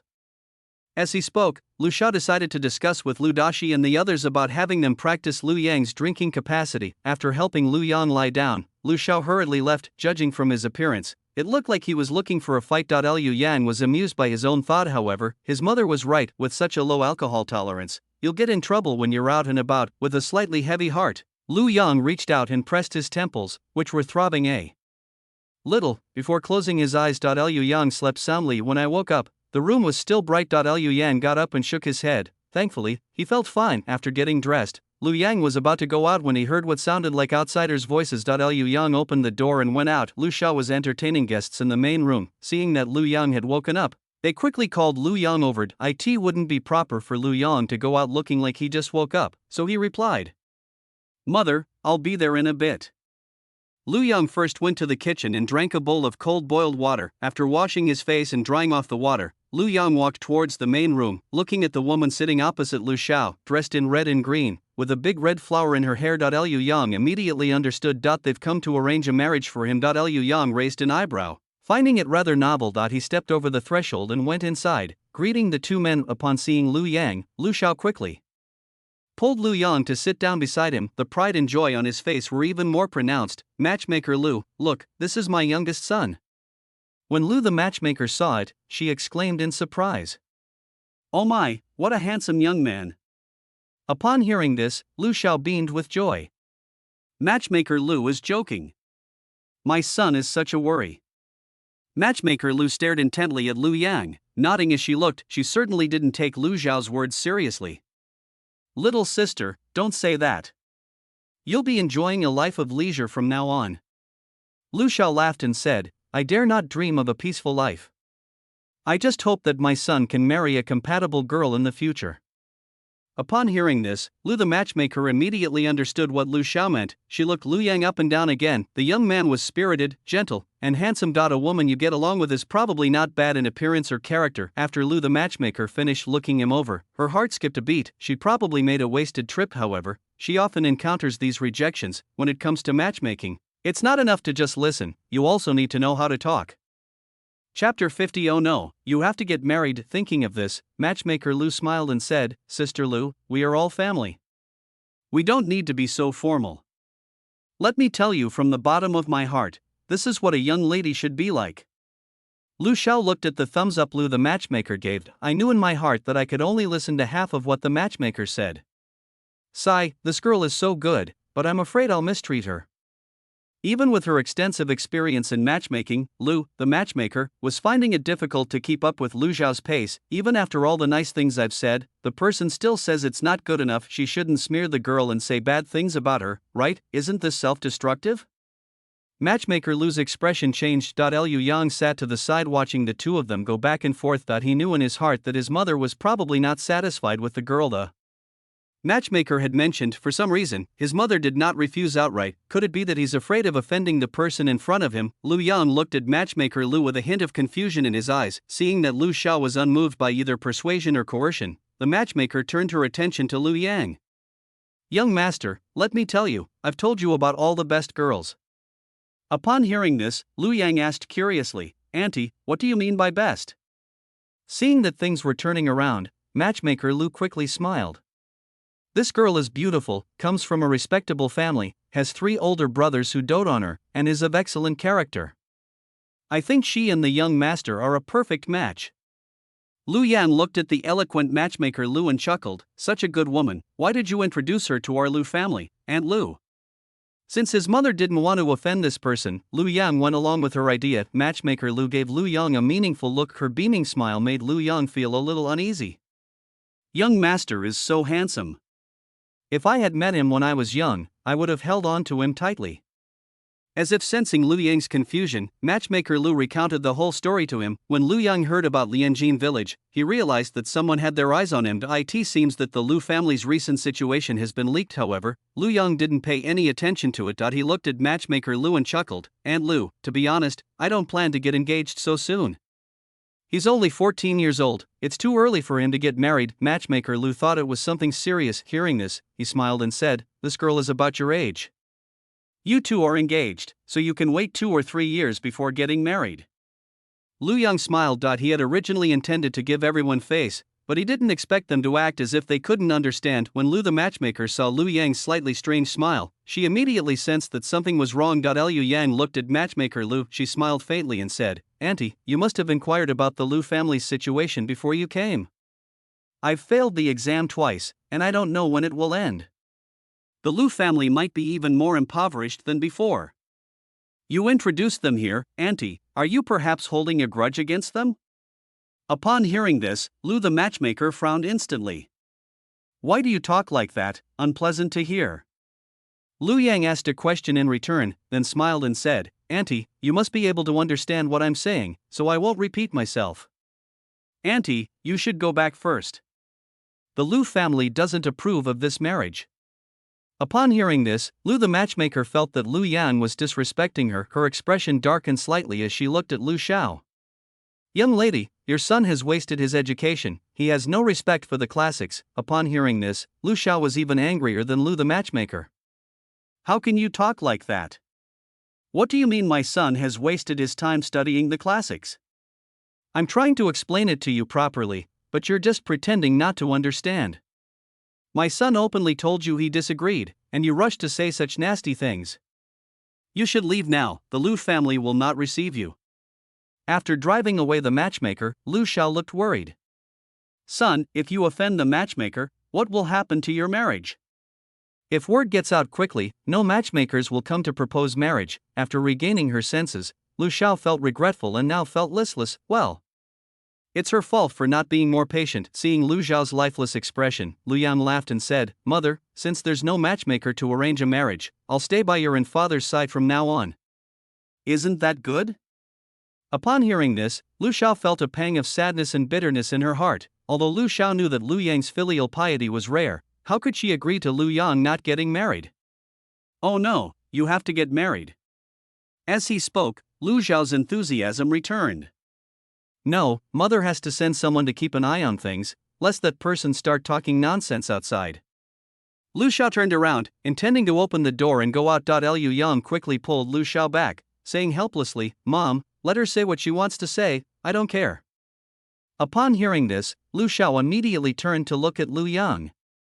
Yang Zi, you don't really want to spend the rest of your life alone, do you? Lu Yang was taken aback for a moment, then laughed and said, Why not?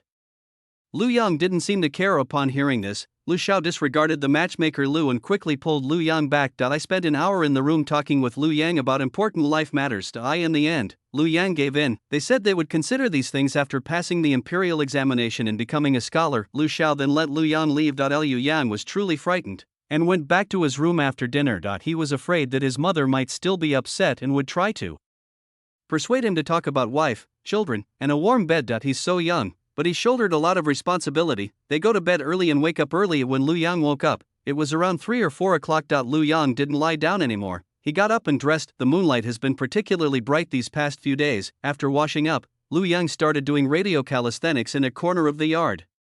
Before the dance was even finished, Lu Dashi and the people from the first, second, and third wives' families also got up one after another. The group had gotten used to Lu Yang's actions of patting, hitting, jumping, and bouncing. After greeting Lu Yang, they each went about their own business. Liu Dashi and his companions did not give up on the matter of medicinal herbs. I've been getting up this early every day. After lighting the stove at the back each time, Lu Dashi and the others would go up the mountain to collect medicinal herbs for an hour. When they returned, Zhao Liawa's brothers from her maternal family also came to help with the work. Given the limited land available in the village, Lu Dashi used his own money to buy some more land, eventually making up a full acre. Fortunately, it was located at the end of the village, and there were no neighbors around. If it were in the middle of the village or at the village entrance, it would be impossible to gather that much land. There's now a door separating the back from the front, which is to prevent anyone from sneaking in. Liu Yang had visited the site before, and found that most of the land had been used to build distillation stoves. There are 60 stoves. Aside from the costs of firewood, labor, and all other expenses,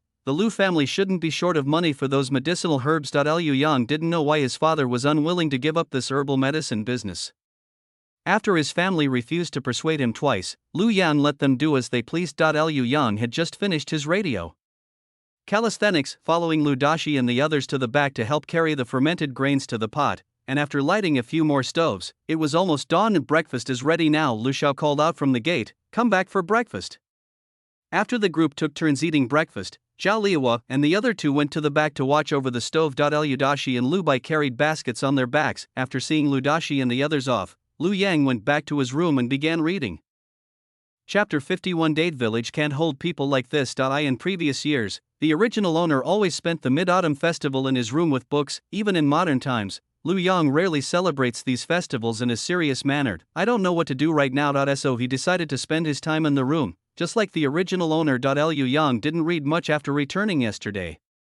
When I pick up a book, the void in my heart is filled. This habit is truly a terrible thing. Liu Yang chuckled and shook his head, then focused on reading. The workload at the school has increased recently. It's unclear whether Master Qin set the question himself or found it somewhere, and now, every few days, they are given a day's worth of practice problems. As Liu Yang read, he would always come across content related to the problems he had previously solved.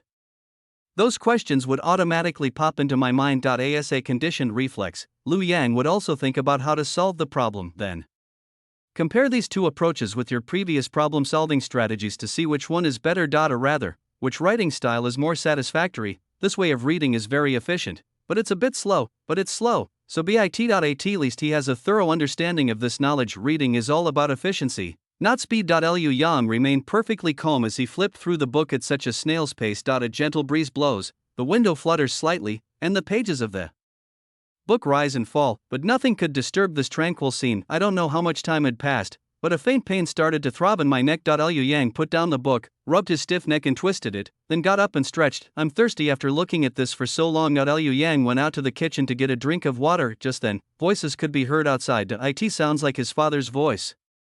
There was also a male voice, which sounded vaguely familiar. Liu Yang glanced at the half-closed courtyard gate and, as he had planned, went to the kitchen to get a drink of water first. By the time they finished drinking the water, the voice was getting closer. Liu Yang recognized the owner of the voice at this moment. After placing the bowls in place, Liu Yang walked out of the kitchen and looked at Zhao Li, who was chatting happily with Lu Dashi, and Zhao Shu, who was silently following behind. Liu Yang greeted the two of them with a smile. Uncle Zhao, brother Zhao. Zhao Shu nodded and hummed in agreement, without any further reaction. Zhao Li, on the other hand, couldn't help but twitch slightly at the corners of his mouth when he saw Liu Yang. Liu Yang, with his sharp eyes, noticed this. Zhao Li reacted quickly, and his slightly stiff face instantly broke into a wide smile.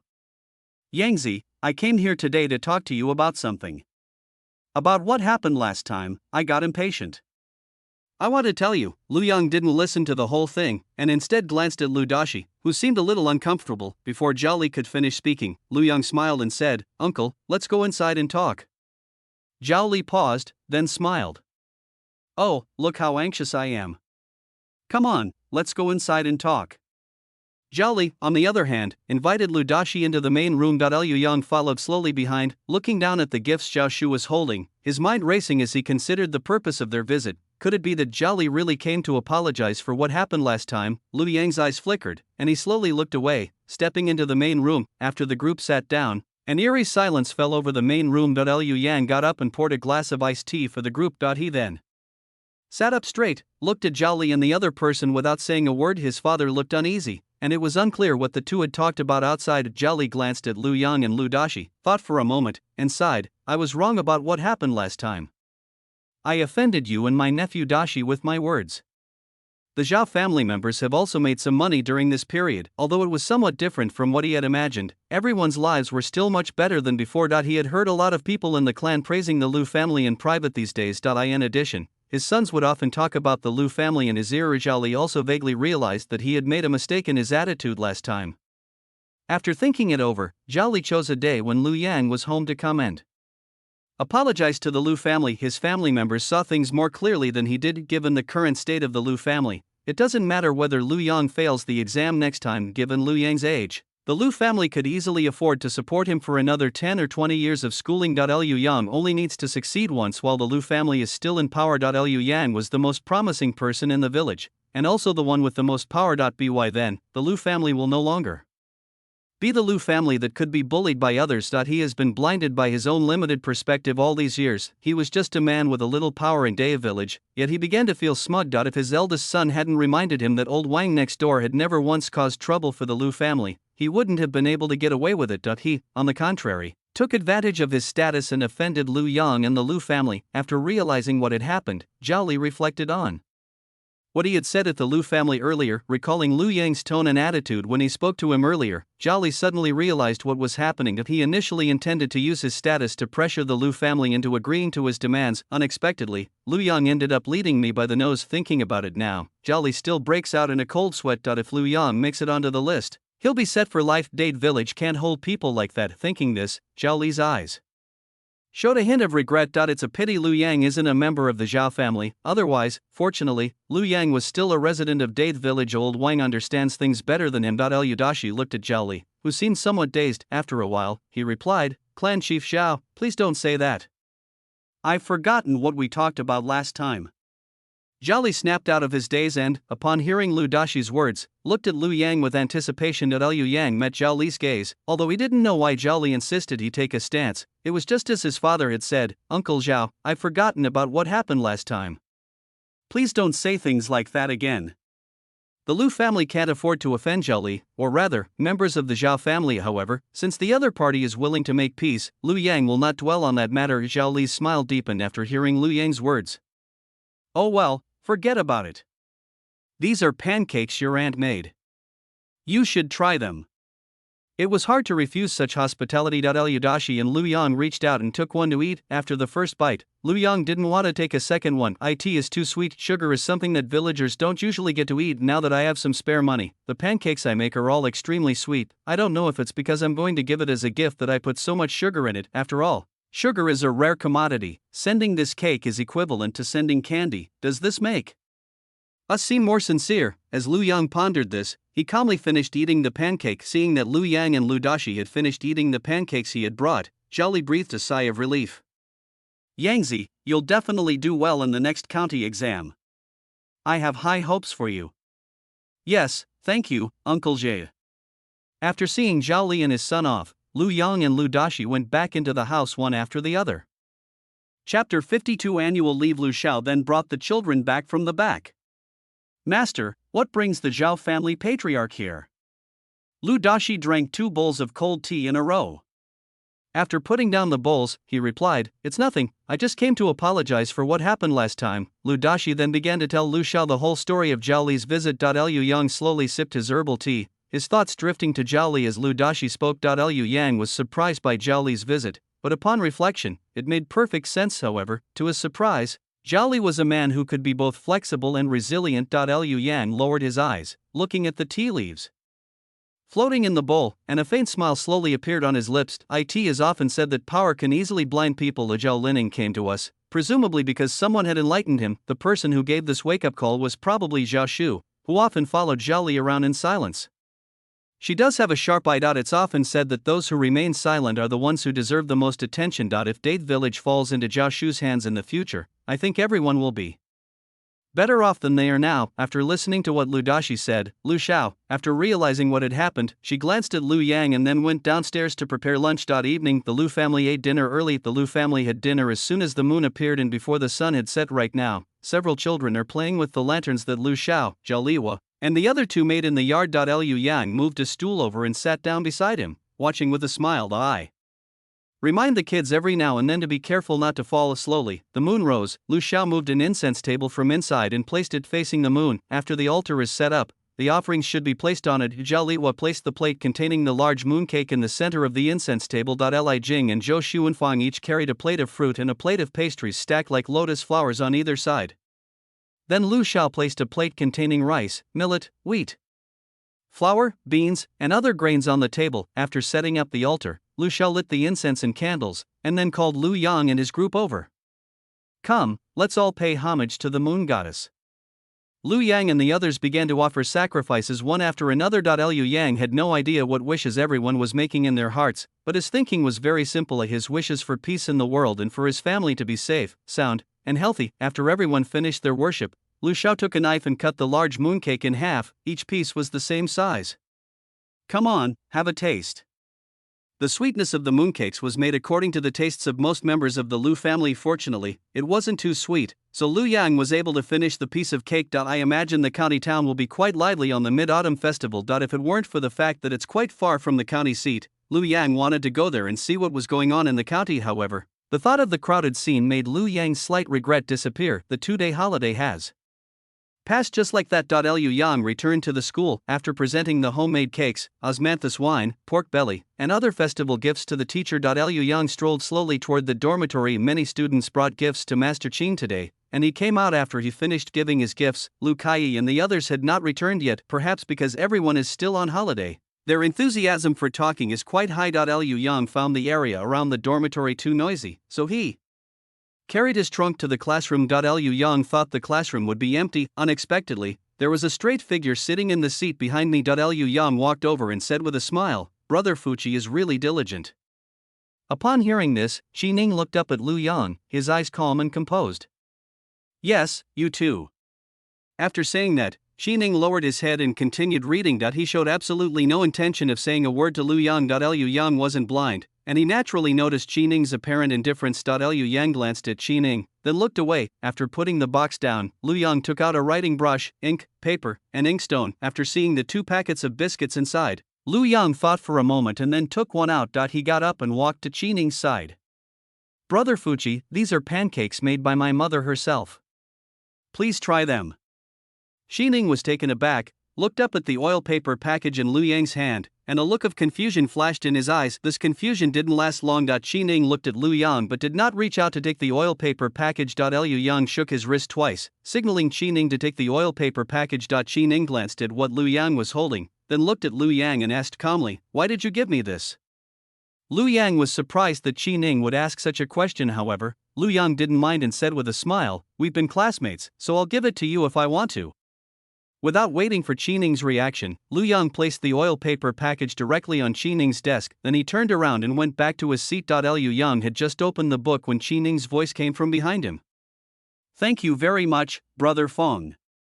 Liu Yang turned around and glanced at Qi Ning. Seeing that Qi Ning had already put away the package of biscuits on the table, Liu Yang smiled and said, "Brother Fuchi, don't be so polite. It's nothing." After saying that, Liu Yang stopped talking and focused on reading. Qi Ning glanced at Liu Yang's figure, then looked down at the oil paper package in his hand, his expression somewhat dazed. "Is it a day for family reunion?" For some unknown reason, a hint of ferocity flashed in Qi Ning's eyes. His already indifferent expression became even more aloof and ruthless. After the brief, lively holiday, Liu Yang's life returned to normal. Liu Yang's life is filled with reading, calligraphy practice, problem solving, memorizing, and reviewing every day. Aside from occasionally traveling between his home and the county town, Liu Yang didn't feel that time was passing by very quickly. Liu Yang only realized what was happening when he heard Master Qin's admonition to everyone, "The school will be on holiday tomorrow." This should be Liu Yang's first New Year here. This is quite meaningful for Liu Yang. Looking at the restless students below, Master Qin frowned and said, "After you go home, you must not neglect your studies, do you hear me?" "Yes, Master, we heard it." Liu Yang echoed Qin Fuzi's words along with everyone else. Master Qin nodded in satisfaction, assigned a few more lessons to everyone, and then told them to go back and pack their things. After Master Qin left, the classroom became lively. During this period, Master Qin took drastic measures, making everyone copy the 4 books and 5 classics several times. With the holidays approaching, the school hasn't had a break for 2 months. Everyone was really eager to get back to work, even the usually quiet and composed Qin Diren had a smile on his face. Liu Yang didn't show it on his face, but he packed his things faster than usual. Lu Kai had already packed his things and walked to Liu Yang's side, smiling, "Brother Fong, how about we arrange a day to go out for a walk after we get home?" Liu Yang originally didn't plan to make an appointment, but after thinking about it, he realized he couldn't possibly stay home for a month without going out. There's a balance between work and rest when it comes to reading. So Liu Yang made an appointment with Lu Kai to go somewhere together for a trip.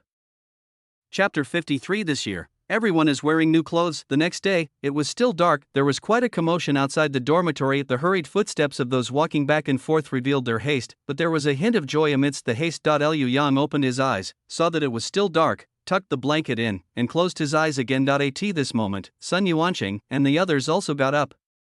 The sounds of light footsteps and packing could be heard in the room. Liu Yang, however, was not in a hurry. It's currently the 12th lunar month, and the morning air is heavy with moisture and the weather is cold. When his family brought him pickles last time, Liu Yang had given them instructions that if you need to pick him up from school later, wait until the sun comes up. It is now the 10th day of the 12th lunar month, and schools usually close for the holidays around this time. Liu Yang didn't know if his family would come over today, but it's alright if he doesn't come. He can wait until Shinshur, 3 to 5 p.m., and take Uncle Li's ox cart back. Lu Kai had almost finished tidying up.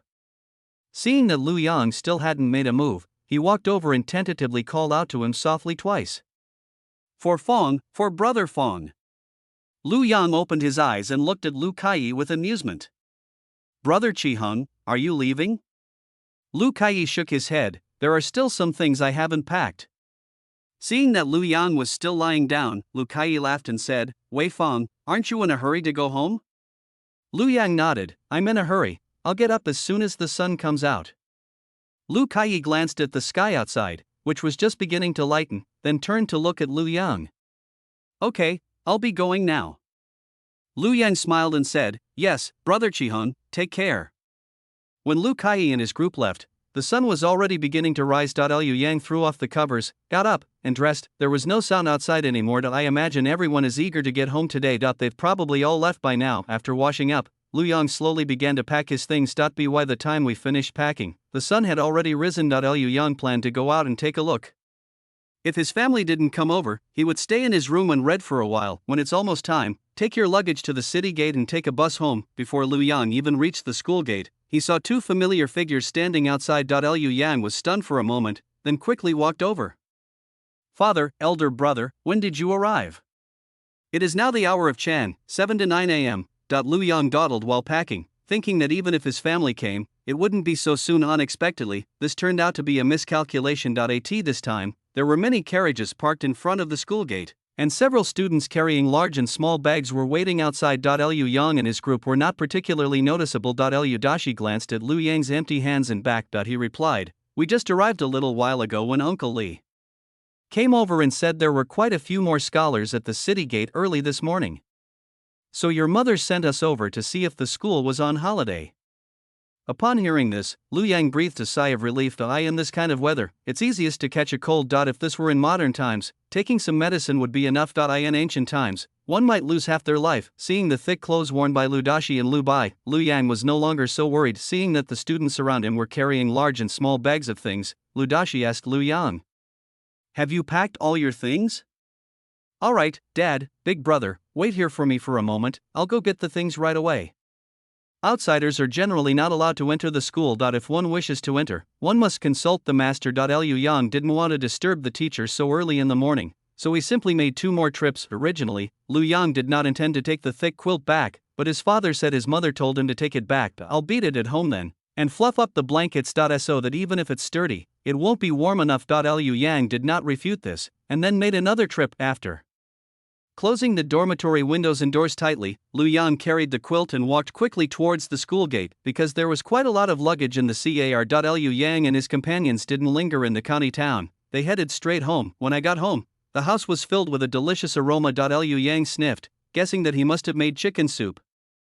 Lu Xiao was distributing candied hawthorns to her children. Yesterday, Lu Bai went to the county town to deliver wine. I bought some candied hawthorns for the kids. Lu Xiao collected some of it to eat today. After seeing Lu Yang and the others return, Lu Xiao quickly told the group to put their things down and go to the kitchen to have some soup to warm themselves up. We now have more than a dozen chickens at home. Lu Xiao is willing to occasionally kill a chicken to treat his family to a meat dish. Upon learning that Lu Yang was going home today, Lu Xiao quickly cooked the old hen that she had raised for more than 2 years. The children greeted Lu Yang politely. Liu Yang smiled and responded, then said okay to Lu Xiao before carrying the blanket back to his room. Although he hadn't been back for 2 months, the room was still as clean as ever. The sheets and blankets on the bed have already been put away. Liu Yang put the quilt on the chair and then took the trunk and bundle from Lu Dashi and Lu Bai. After putting everything away, Lu Yang walked outside. Several children were sitting quietly in a row in the yard eating candied hawthorns, eating while basking in the sun. How pleasant. Lu Yang couldn't help but glance at it a few times before heading towards the kitchen. The chicken soup was made by Lu Dashi and his group before they left, and it has been simmering for over an hour now. Lu Xiao served Lu Yang a bowl, which contained 2 or 3 pieces of chicken. Liu Yang took it and smiled. Thank you, mother. It's good that you love me. Lu Xiao smiled and went back to work. It's a little past 10 o'clock now. We ate breakfast late and lunch early. Liu Yang hasn't eaten anything since this morning, so having some soup to fill his stomach is good. Liu Yang took the bowl outside and then brought out a stool from the main room. I sat with a few children. The sun felt warm and cozy on my skin. Liu Yang glanced at the children who were sucking on candied hawthorns. He glanced at the chicken soup he was holding and sighed contentedly. Liu Yang lowered his head, blew on it, and took a small sip. The chicken soup was very flavorful, with ginger slices added. It tastes good. Liu Yang continued to sip his drink, his body gradually warming up. Liu Bai and the others looked at the row of children in the yard, then glanced at Lu Yang sitting next to Tai Dan, and shook their heads with smiles. I ate lunch earlier than usual. The food was the same as before, except for the addition of chicken soup, But Lu Yang ate with great satisfaction. After finishing his meal, Lu Yang went to the yard to digest and soak up some sun. Lu Xiao took the quilt out of Lu Yang's room, intending to air it out in the sun. Upon seeing this, Lu Yang immediately went to lend a hand. After unfolding the quilt, Lu Yang smiled and said, "Mom, we have a little money now, let's buy everyone a new outfit this year." Lu Xiao was patting the blanket. Upon hearing this, he paused for a moment, then glanced at Lu Yang. She laughed, somewhat annoyed. Is mother such a petty person? Upon hearing this, Lu Yang quickly smiled apologetically and said, "Oh dear, mother is so generous. She's so kind to everyone in the family." Lu Xiao patted the quilt and laughed. "All right, your mother and father have already bought a piece of cloth for everyone in the family. This year, everyone will wear new clothes." As she spoke, Lu Xiao glanced in the direction of the kitchen. She leaned close to Lu Yang and whispered, "Don't tell your brother and sister-in-law yet. I'll have the clothes ready in a while." Chapter 54. Human effort can make all the difference. Lu Xiao tore the cloth off a month ago, thinking about how Zhao Liwa and the other two had worked diligently since marrying into the Lu family. She never bought anything for her family, and now the family has some money. She thought she should get some cloth for everyone in her family and make them new clothes for the new year. Although it cost quite a bit of money, it was worth it to get a decent piece of cloth after a year. Liu Yang chuckled to seeing Lu Xiao's somewhat unnatural expression. He assured her, "Mother, I won't say anything. You can tell me later." Lu Xiao didn't think anything of it at first. Liu Yang's antics made him feel a little embarrassed. "All right, go back to your room and read. Don't block the sun here." Lu Yang glanced at the shadow cast on the blanket, raised an eyebrow, and moved away with amusement. "All right, then I'll go back to my room to read. I definitely won't tell anyone, don't worry, mother."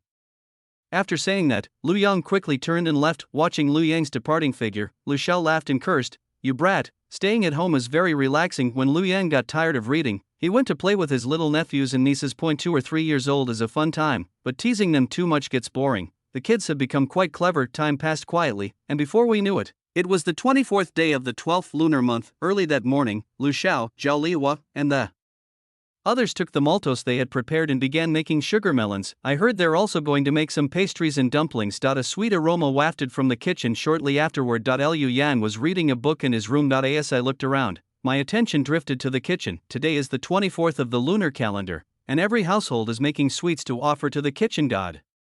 Please sweeten the kitchen god's mouth so that he will say more good things about you to the jade Emperor. Liu Yang knew what was going on, but he didn't say anything, instead showing a hint of curiosity. He used to celebrate the eve of the Lunar New Year. The whole family goes to his grandfather's house to have a meal with his uncles and other relatives. I've never seen anything like this before. Liu Yang was holding a book in his hands. The gaze shifted to Tai Dan, Ernyo, and Zhao Di, who were plucking chicken feathers in the courtyard. "You can be this happy just from plucking chicken feathers, Lu?"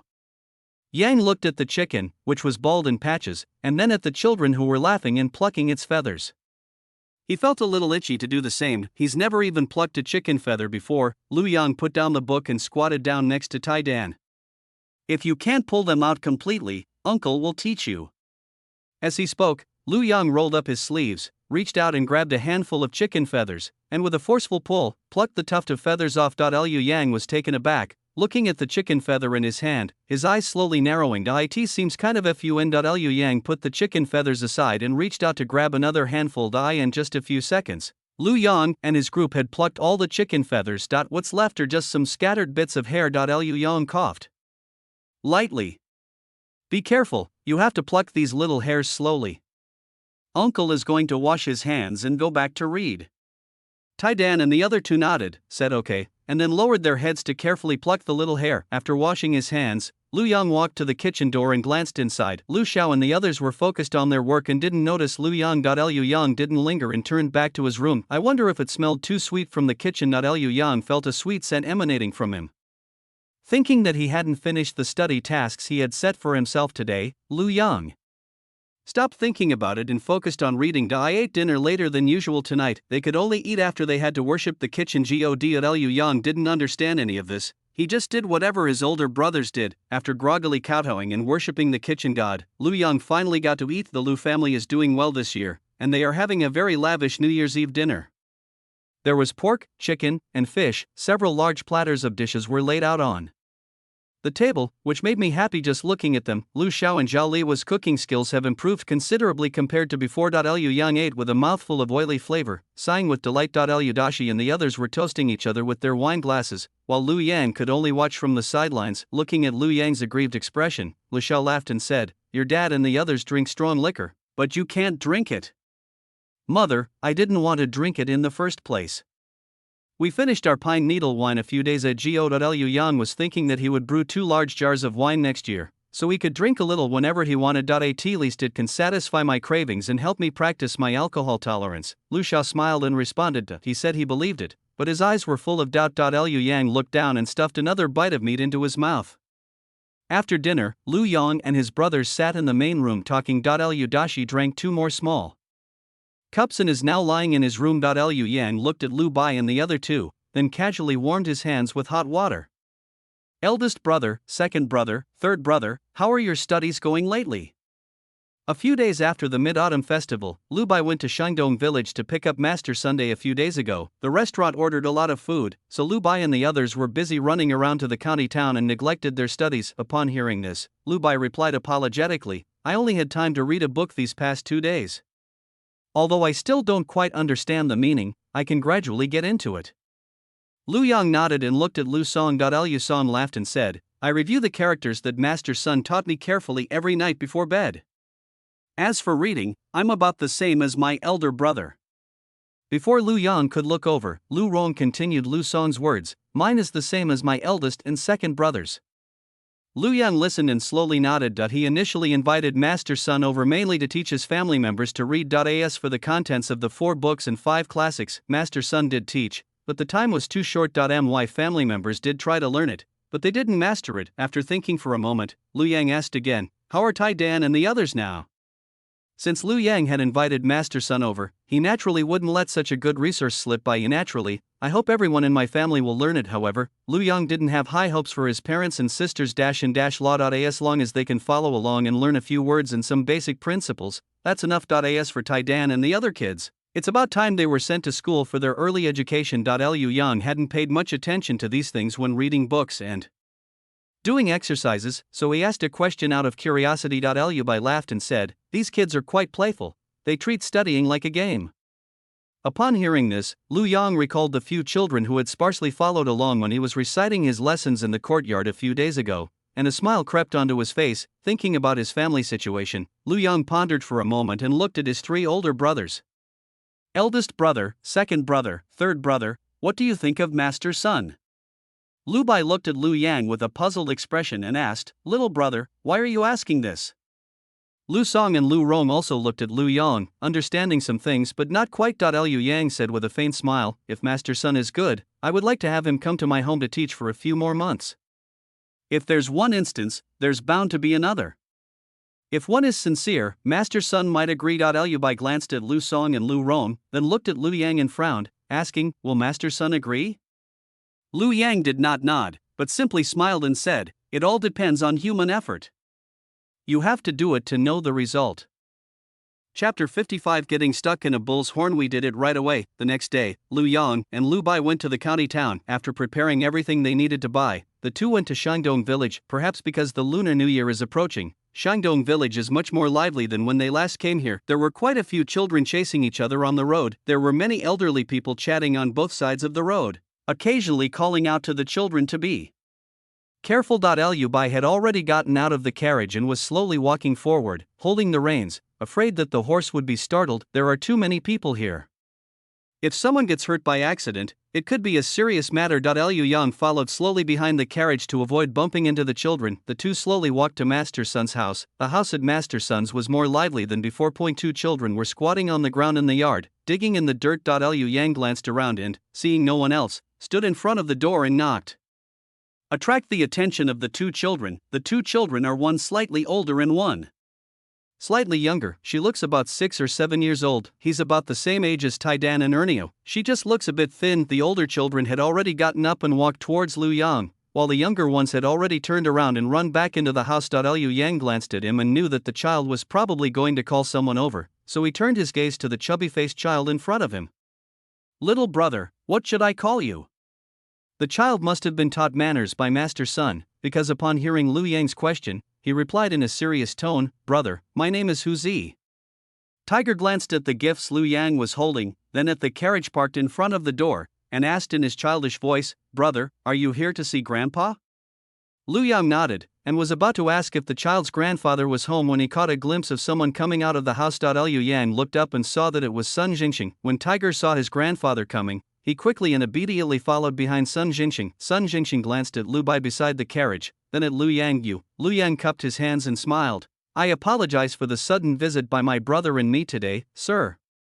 Lu Bai also stepped forward and bowed to the master. Sun Jingxing looked at the two of them, suppressed his worries, and went forward to open the door.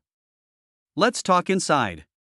Lu Bai still didn't come in. He stayed outside watching the carriage. Liu Yang, carrying the gifts for the Sun family, followed Sun Jingxing into the house. Liu Yang didn't look around aimlessly. He sat upright next to Sun Jingxing. At this moment, Zhang brought over a cup of hot tea. Liu Yang quickly stood up and bowed. Zhang smiled and told Lu Yang not to be shy while placing hot tea in front of Sun Jingxing and Lu Yang.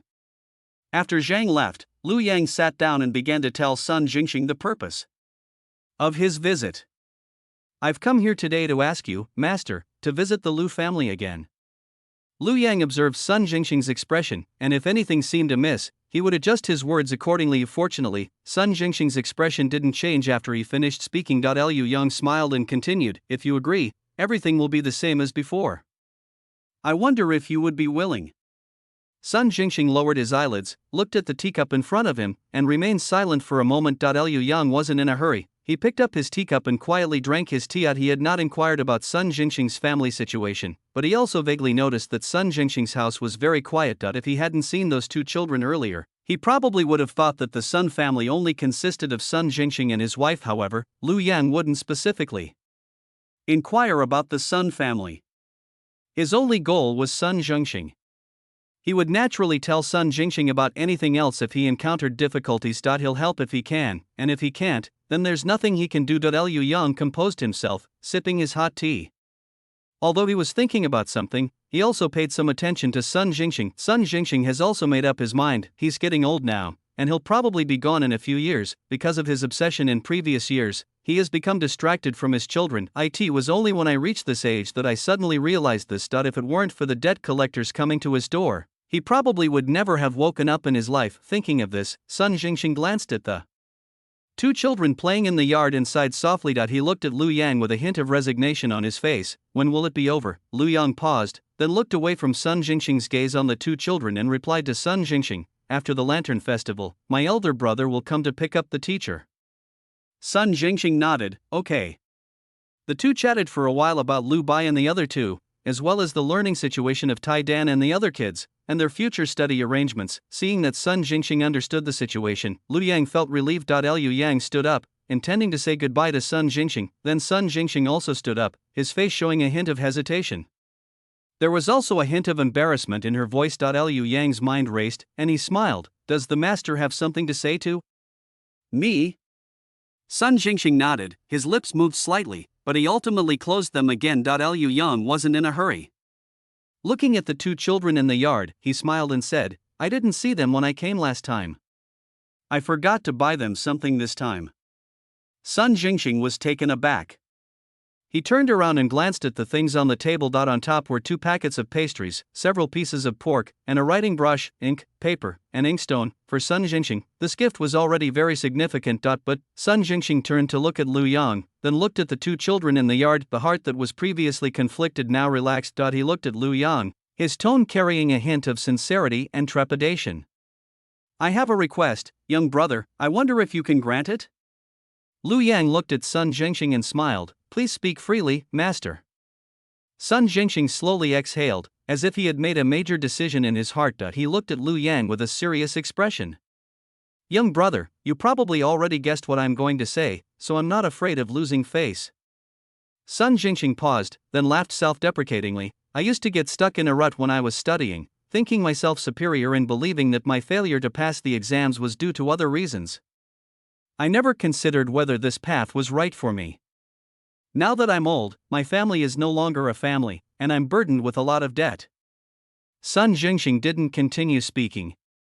He looked at Lu Yang, and the emotion he had just shown on his face was gone. That he laughed and said, I wonder if this old man might be able to ask for a portion of the silver in advance? Those people will be coming to collect their debts in a few days, so saving face is no longer important. As long as we can get through this new year, everything will be alright. Liu Yang was not surprised to hear Sun Jingxing's words. He probably already had a rough idea of what was going on. After all, it's almost Chinese New Year, and Sun Jingxing has a grandson, but his son and daughter-in-law are nowhere to be seen, which suggests there must be some hidden story behind it. Chapter 56 Problem Solving. He heard Master Sun mention his mistakes. Liu Yang shook his head and said with a faint smile, no one is perfect. It is the best to correct one's mistakes. Master Sun, you don't need to worry. I will have my brother bring the money tomorrow. Sun Jingxing was somewhat moved. The young man in front of me was so young, yet he was more insightful than I was. He was a man of great vision and wisdom. After seeing the Lu brothers off, Sun Jingxing stood in front of the fence, watching the carriage gradually disappear. Zhang walked out of the kitchen and looked at Sun Jingxing's figure. After thinking for a moment, he walked to Sun Jingxing's side and looked in the direction the carriage had left. After a while, Madame Zhang said with a faint smile, husband, you agree?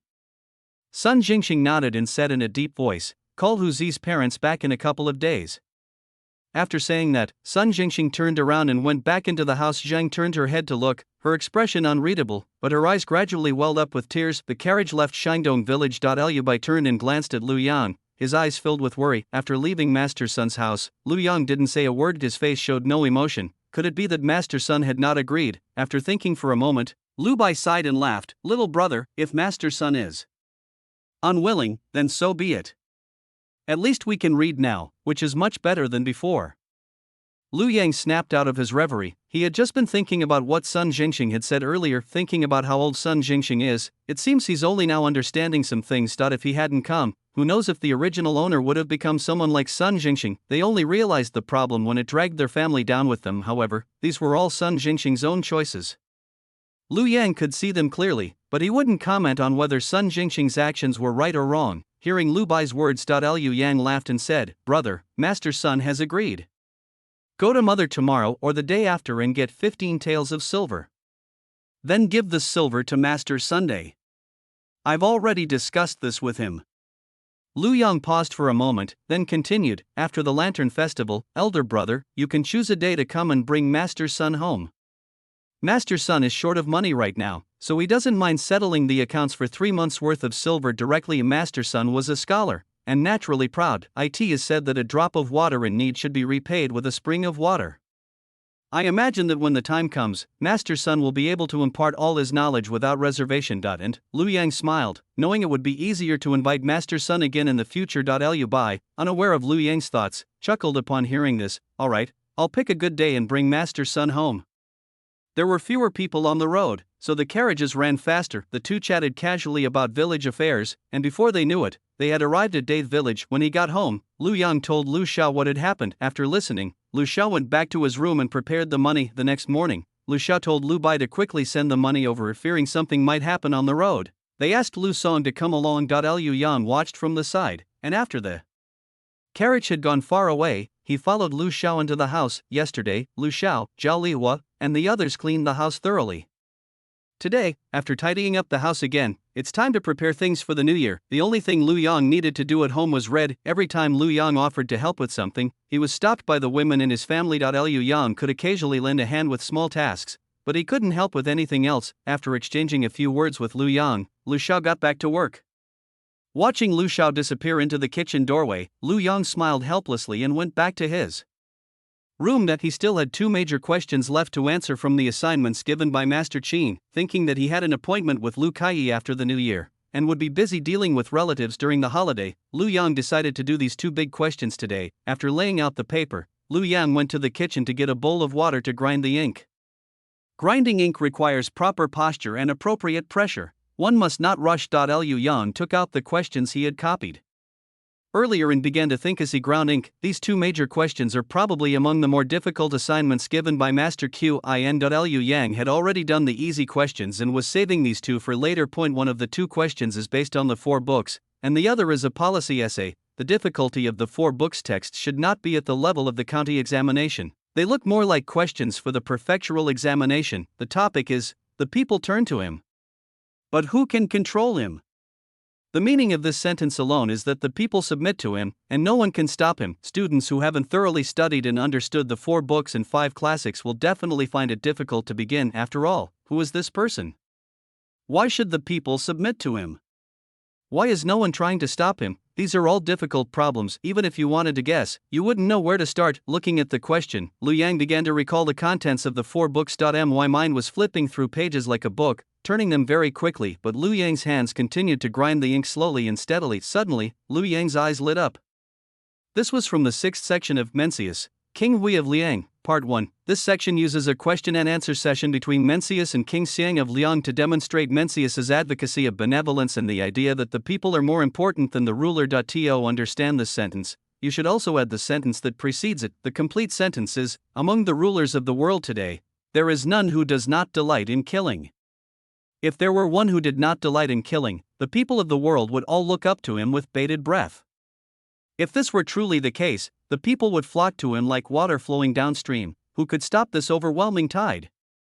This means that none of the monarchs of any country today dislike killing. If there is a ruler who dislikes killing, then all the people of the land will crane their necks in anticipation of his rescue.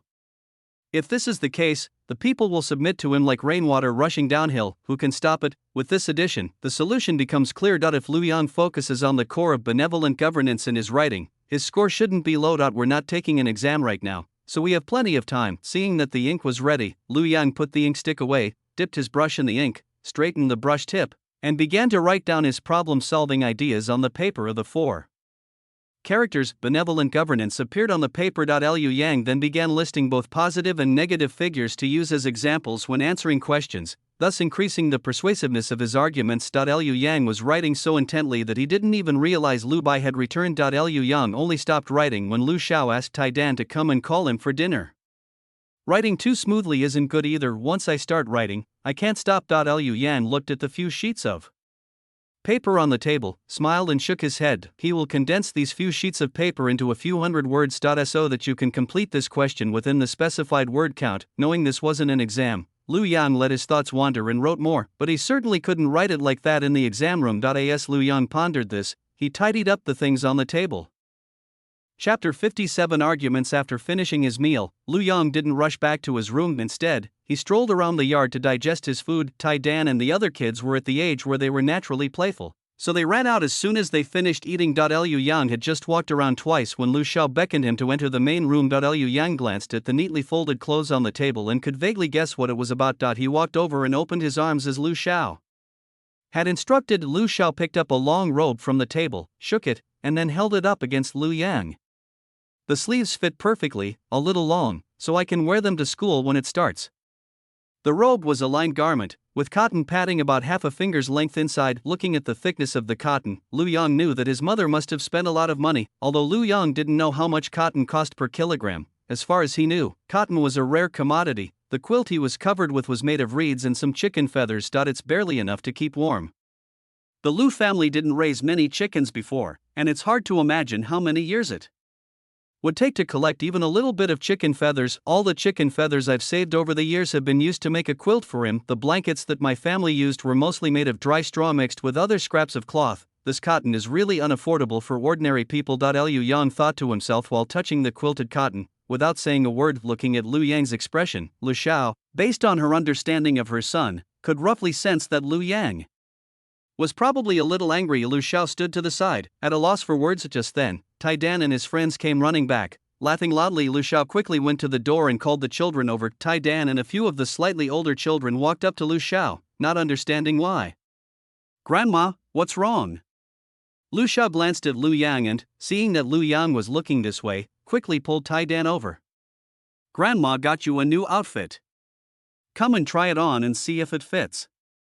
Liu Yang was going to school, where he would have more opportunities to meet outsiders. Lu Xiao then made Liu Yang's clothes slightly larger. Otherwise, making it too big will also affect the aesthetics. Lu Xiao had no reservations about Tai Dan and the other kids. Farmers have always lived a life of wearing new clothes for 3 years, then old clothes for 3 years, and patching and mending for another 3 years. Liu Yang was stunned by this gesture. Tai Dan only reached his chest. If the clothes were any bigger, he could wear them. Lu Xiao dressed the children in shirts and pants, and they had to roll up the pant legs to wear them. Liu Yang glanced at Lu Xiao, who was gesturing to the children, and then at the children who were happily jumping around. Liu Yang swallowed back the words he was about to say. Fine, as long as they're happy. As Lu Xiao gestured, her earlier worry dissipated.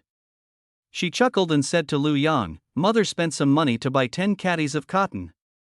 Everyone in the family has some, so you don't need to worry." Lu Yang nodded, and was just about to ask Lu Xiao how much the cotton cost when he saw Tai Dan hurriedly walk in from outside, pulling Zhao Lihua along. As Zhao Lihua looked at the clothes on the table, her face slightly flushed, and there was a hint of embarrassment in her eyes. "Mother." Lu Xiao beckoned Zhao Lihua over just as the clothes were handed to Zhao Lihua. Li Jing and Zhou Xuanfang also rushed over. Li Jing glanced at the clothes Zhao Lihua was holding, her eyes lit up, and she quickly walked up to Lu Xiao, smiling. "Mother, I heard from Tai Dan that you made clothes for Zhao Di and the others?" Looking at Li Jing's expression, Lu Xiao could easily understand what Li Jing was thinking. She took the light red padded jacket from the side and handed it to Li Jing, then took the blue padded jacket and handed it to Zhou Xuanfang. "You all take a look and see if it suits you."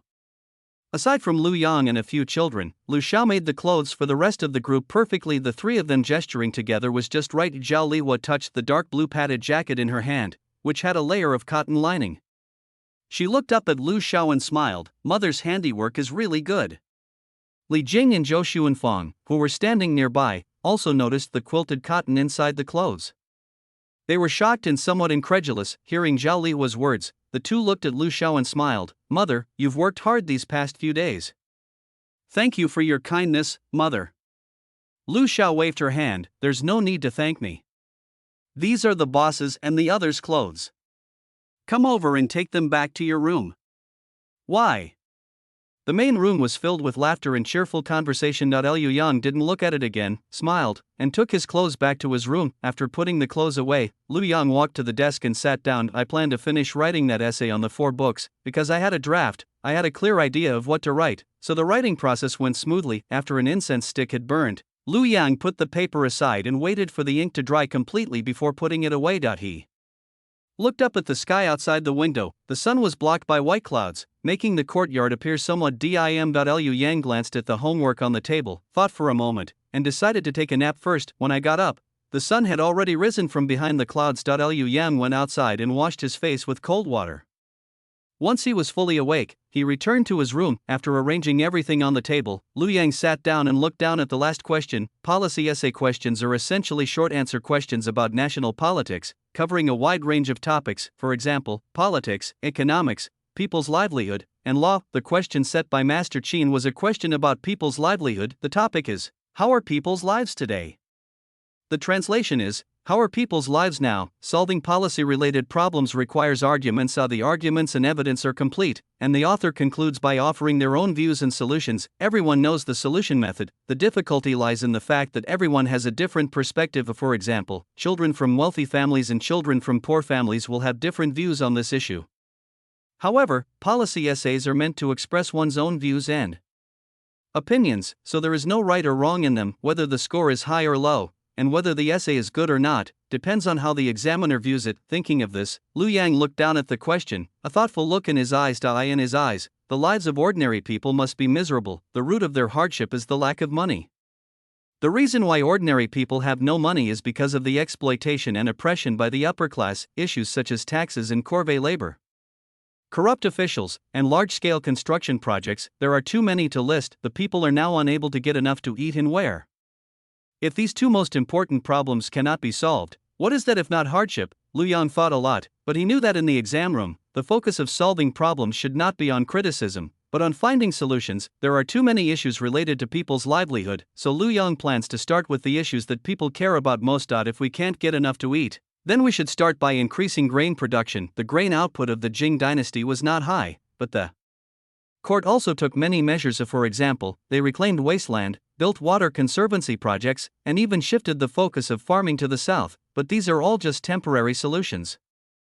Chapter 58. Stupid from reading. Lu Yang is from modern times, so he naturally knows about hybrid rice. But Lu Yang was also hesitant about whether or not to write this. After all, he had only learned from books, so he was only half-baked. If this were written down and found out, and he couldn't produce it, wouldn't he risk his life? Thinking of this, Lu Yang closed his eyes and sighed deeply. Since this method isn't working, let's try something else. Liu Yang opened his eyes and looked at the question, pondering it. Logically speaking, since the Jing dynasty encouraged the reclamation of wasteland and the construction of water conservancy projects, the amount of farmland must have increased, and irrigation would naturally be much more convenient than before. As for why production couldn't increase, that was due to the issue of corvée labor. During the farming season, all able-bodied men were conscripted for military service.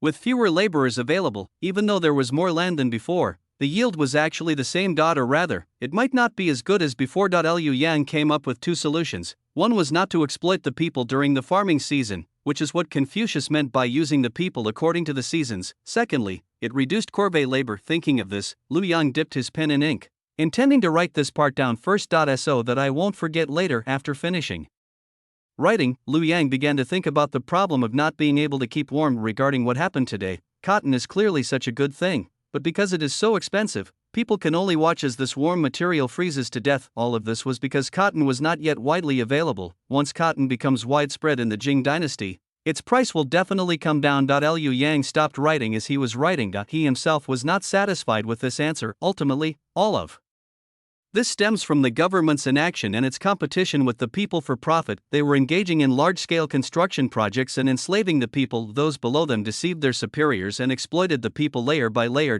If the imperial court were to take action and deal with all these corrupt officials, the lives of the people would be so much better.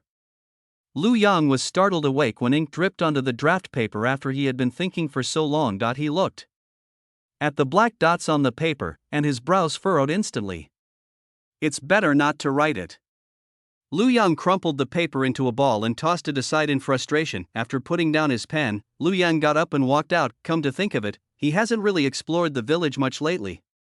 He's been back for so long, and he's only gone out twice when there were other things to do. After thinking for a moment, Liu Yang turned and walked towards the courtyard gate. If you're feeling upset, it's better to go for a walk and relax. Lu Xiao saw Liu Yang from the main room and was about to call Liu Yang over to say a few words when he saw Liu Yang walk out the door. Thinking of Liu Yang's somewhat indifferent expression just now, Lu Xiao reluctantly put down her needlework and got up to follow Liu Yang. Let's see where Liu Yang is going. Liu Yang didn't go anywhere. He just walked around his house a few times, because later they added an outer wall. This round trip will take some time, but Liu Yang was preoccupied and walked slowly.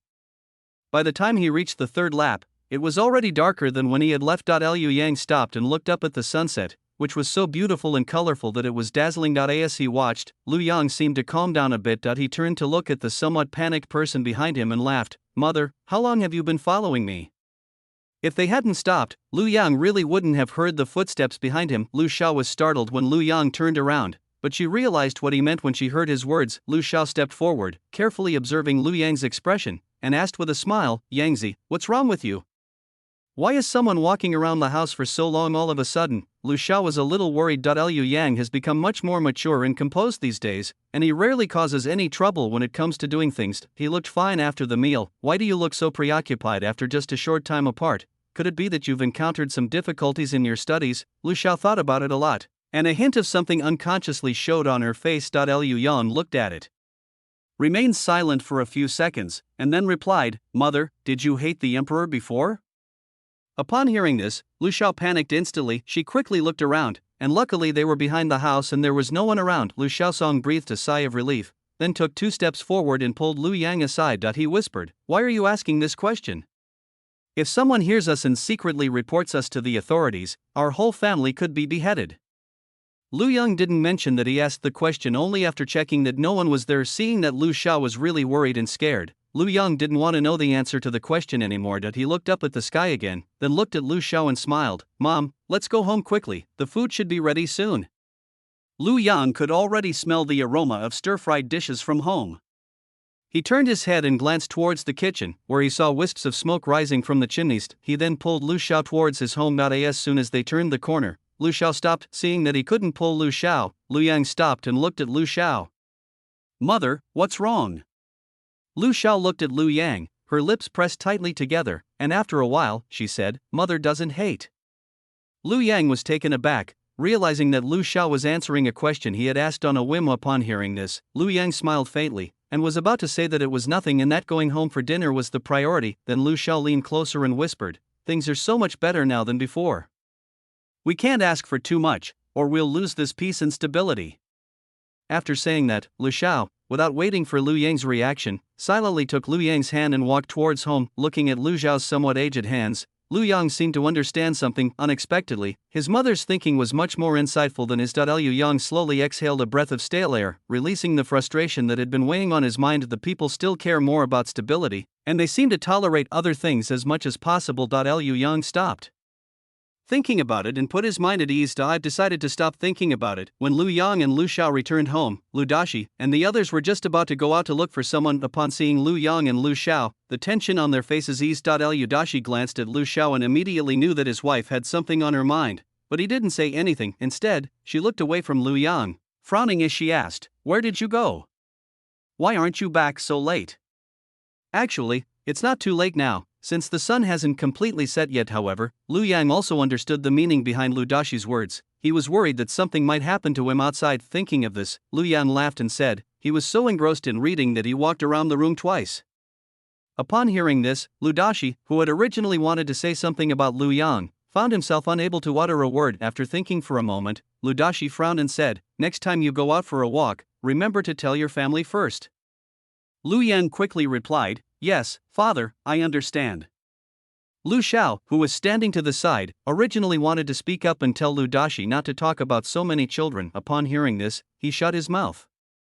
Chapter 59. Lu Shui. The next morning, Lu Yang spent the time it takes for an incense stick to burn to finish the last question. "Because I've figured some things out in my mind." Liu Yang wrote down his proposed solutions, as well as issues related to corrupt officials. On the 29th day of the 12th lunar month, Lu Dashi and his group delivered the last batch of wine to Yunjian restaurant. Then, Zhao Liuwa and her two brothers were given a 7-day leave. They also gave the group some pork, pastries, and fruits as New Year's gifts. We gave them extra money so that everyone could have a happy New Year. The 30th day of the 12th lunar month, the Lu family got up very early in the morning. Everyone gets busy putting up couplets, door gods, hanging paper decorations, window decorations, lanterns, and so on. The couplet for the Lu family was written by Lu Yang, which reads, "Fortune and prosperity arrive with spring, auspicious omens come with the year." The paper-cut window decorations were made by Zhao Liuwa and two others, and they mostly depicted flowers, insects, fish, and birds. The rest were bought in the county town. In previous years, the Lu family didn't have much money and lived a rather simple life. This year is different. We've made up for everything we didn't do in previous years. Several children followed the adults, occasionally lending a hand. I was overjoyed. The Lu family ate a simple lunch and then began preparing for dinner, making dumplings, cutting meat, making soup, baking pastries. Various aromas wafted from the kitchen. Tai Dan and the other kids stopped playing and sat in the yard looking at the kitchen door, sniffing every now and then. Before the sun had set, the Lu family began their New Year's Eve dinner. Several dishes were laid out on the table, including chicken, pork, and fish, as well as various pickled vegetables prepared before winter. Lu Xiao, Zhao Liuwa, and the others brought out the bean rice they had made that day. After setting everything up, Lu Xiao sat down and said with a smile, "May this year bring you a good new year, and may next year be even better than this year." Lu Dashi also said a few auspicious words, hoping that everyone would remain united in the future. The brothers worked together to bring glory to the Lu family. The Lu brothers nodded in agreement. After Lu Dashi finished speaking, Lu Xiao told everyone to eat quickly. "Eat more, you'll be staying up all night to welcome the new year." "That's what they say, but you definitely can't finish all the food from the New Year's Eve dinner." The little bit of meat that the Lu family used to buy in previous years, they were all served after the relatives had finished visiting, and then eaten. Now that life is better, Lu Xiao has already prepared the things to entertain her relatives. However, everyone still retained their previous habits. "I only picked up a few pieces of meat as a token gesture. As for the fish, the group only dipped their chopsticks in the sauce and then left it untouched." After the meal, Lu Xiao took out the oil lamp she had bought earlier from the room, placed it on the table, and lit it. A dim, yellowish light shone in the main room. Liu Yang and the others sat around the table and began to chat. "There will be dumplings to eat at midnight." So no one was afraid of going hungry while staying up all night. A moment later, Zhao Liuwa and the others finished their work in the kitchen and went into the main room to sit down. Liu Dashi looked at Lu Yang and his brothers, thought for a moment, and asked, "After a month, the date we agreed on with Yunjian restaurant will arrive. After that, will we continue our cooperation with Yunjian restaurant, or?" As he spoke, Lu Dashi turned his gaze toward Lu Yang. Liu Bai and the others also looked at Lu Yang. Everyone was waiting for Lu Yang to give a decision. Liu Yang's eyes flickered as he looked at the group, then shook his head with a smile and said, "Father, I don't know, have no idea." Lu Dashi was stunned for a moment, but quickly realized what was going on. It's okay if we don't know. We'll see what Yunjian restaurant plans to do later. When Lu Bai and the others heard Lu Yang's words, they were also surprised, but they didn't think much of it. Upon hearing this, Lu Bai nodded and said, "Father is right, but I think we can also explore other restaurants for cooperation." Lu Song nodded in agreement. "Father and eldest brother are right, I think." Lu Yang sat to the side, slowly sipping his hot tea, listening to their discussion. Lu Yang's eyes showed a hint of a smile. Previously, Lu Dashi and Lu Bai had no experience in business matters, so it was good that Lu Yang was able to step in and resolve the issue. However, Lu Yang still hopes that his family can make their own decisions in the future. At that time, he will be able to completely let go and focus on his own things. Lu Dashi and the others, unaware of Lu Yang's thoughts, were passionately discussing their ideas about what would happen after the contract expired. It was the second day of the Lunar New Year. Before dawn, Lu Yang's older brothers and sisters-in-law took the New Year's gifts prepared by Lu Xiao back to her parents' home. During the Jing dynasty, it was customary not to bring children when visiting relatives and friends for the New Year. After all, life isn't easy for anyone these days. Just then, Lu Yang finished breakfast and was digesting his food in the yard when someone came to visit. Lu Yang looked at the couple in front of him and quickly went forward to call for help. "Big sister, big brother-in-law."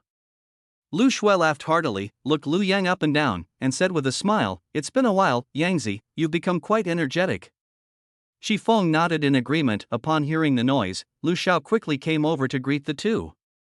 "Come in, everyone, and sit down." Lu Shui nodded and handed the basket she was carrying to Lu Xiao. "Mother, this is a New Year's gift that my mother-in-law asked me to bring." Lu Xiao took it and lifted the cover to take a look. There was a piece of pork belly the size of a palm inside, along with a dozen or so eggs. Lu Xiao smiled and said, "Your mother-in-law is so thoughtful." The two talked as they walked toward the main room. Lu Yang and Shi Feng followed slowly behind. This was the first time Lu Yang had met Lu Xue. Lu Shui is Lu Zhao's first child and is 26 years old this year. He does look a bit older. Life wasn't very good in the past few years. Lu Xiao originally had a younger daughter, but she was born weak and did not survive. Therefore, Lu Yang only has one older sister. Lu Shui through a matchmaker. Lu Shui married into Dafeng village. It's quite far from Dade village, so I only come back once a year, around the Lunar New Year. After the family became wealthy, Lu Xiao still missed her only daughter. In addition, since the family now had a carriage, they would occasionally have Lu Bai and his brothers bring them some food. He also secretly subsidized some money. However, Lu Xiao didn't dare give too much, fearing that her daughters-in-law would object. The Qi family had a good reputation, and Lu Xiao agreed to the marriage only after making inquiries. Seeing her daughter looking so haggard, Lu Xiao couldn't help but tear up. Lu Shui's eyes reddened as she hadn't seen Lu Xiao for so long. Lu Yang glanced at the two of them, then at Shi Feng, who looked somewhat at a loss, and said with a smile, "Brother-in-law, let's go for a walk." Shi Feng nodded. Lu Yang didn't lead Shi Feng anywhere else. The two of them walked slowly around the house. Lu Yang looked at the silent and honest man beside him, and information about the man flashed through his mind. Shi Feng is the eldest child in his family, with grandparents and parents above him, and younger brothers and sisters below him, with many responsibilities to bear. The pressure is naturally immense. After his older sister got married, she also bore some of the pressure. The Qi family did not live a good life. Or rather, the lives of ordinary people are not very good. Lu Shui's haggard appearance is a result of the pressures of life. She wasn't bullied by anyone at her husband's family home. In the past, when Shi Feng came with Lu Shui, he would sit quietly to the side and occasionally respond with a few words. I have never spoken with Lu Yang in private. Although Shi Feng was puzzled when Lu Yang called him out, he didn't show it on his face. Chapter 60. The shopkeeper needs to be taken care of. Neither of them spoke. After walking for a while, Lu Yang spoke up. "Brother-in-law, has my eldest sister been mistreated lately?" Shi Feng shook his head. "No." Shi Feng paused for a moment, then said, "My brother-in-law and his second brother-in-law visited our home a few days ago and brought a lot of things. Our family won't let Shui suffer any injustice." Lu Yang paused for a moment, then continued walking as if nothing had happened. "What are your thoughts on the future, brother-in-law?" Lu Shui is also a member of the Lu family, so Lu Yang wouldn't mind helping Qi Feng out. Financial assistance is always temporary. Give a man a fish and you feed him for a day. Teach a man to fish and you feed him for a lifetime. Lu Yang felt that simply giving money wouldn't help Qi Feng and Lu Shui at all. Lu Shui might even be used as a money bag by Qi Feng's family. This is not the outcome Lu Yang wanted. Qi Feng remained silent for a moment before replying, "I know what to do." Shi Feng told Lu Yang about his plans. I heard that some people sell things from the county town to various prefectural cities, and then buy things from the prefectural cities to sell in the county town, making a lot of money. I plan to give it a try. Upon hearing this, Lu Yang nodded thoughtfully. That's a good idea. Shi Feng nodded. I told Shui that we should start with small items first, and then consider other things after we understand them better. Lu Yang smiled. Brother-in-law, you don't need to think so much. There's plenty of wine at home, isn't there? You can take that and try it out later. Shi Feng was stunned, his eyes filled with disbelief. Young man, isn't this wine supposed to be off limits to others?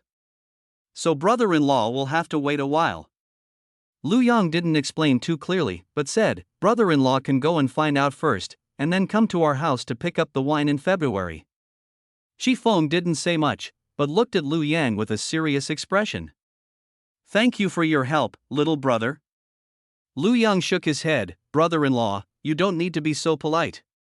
After Lu Shui and Shi Feng left, Lu Yang told Lu Dashi and Lu Xiao about it. Lu Dashi and Lu Xiao exchanged a glance and agreed. On the 5th day of the first lunar month, the day that Lu Yang and Lu Kai had agreed upon arrived early in the morning. Lu Yang brought all the New Year's gifts for Master Qin, and then Lu Bai drove the carriage to take him to the county town. The two had previously arranged to meet in front of the school. As soon as Lu Yang stepped off the carriage, he saw Lu Kai. After saying goodbye to Lu Bai, Lu Yang walked up to Lu Kai. Brother Qiheng, how long have you been waiting? Lu Kai shook his head. I just arrived too. The two talked as they walked toward the school gate. The two were familiar faces. After saying hello to the gatekeeper, they came in with their New Year's gifts. Lobby. Master Qin sat in the seat of honor, looked at the two who had entered, and smiled. Did you two make an appointment? Lu Yang smiled and said, Master has a good eye. As they spoke, Lu and Yang bowed to Master Qin. Master Qin smiled, and after having the New Year's gifts accepted, he asked Lu and Yang to sit down. A short while later, a servant brought over hot tea. Master Qin looked at the two of them, stroked his beard, and smiled. You two are very thoughtful. Lu Yang smiled and said, That's only right. Lu Kai nodded in agreement. The two did not stay long, as Master Qin had many people to meet.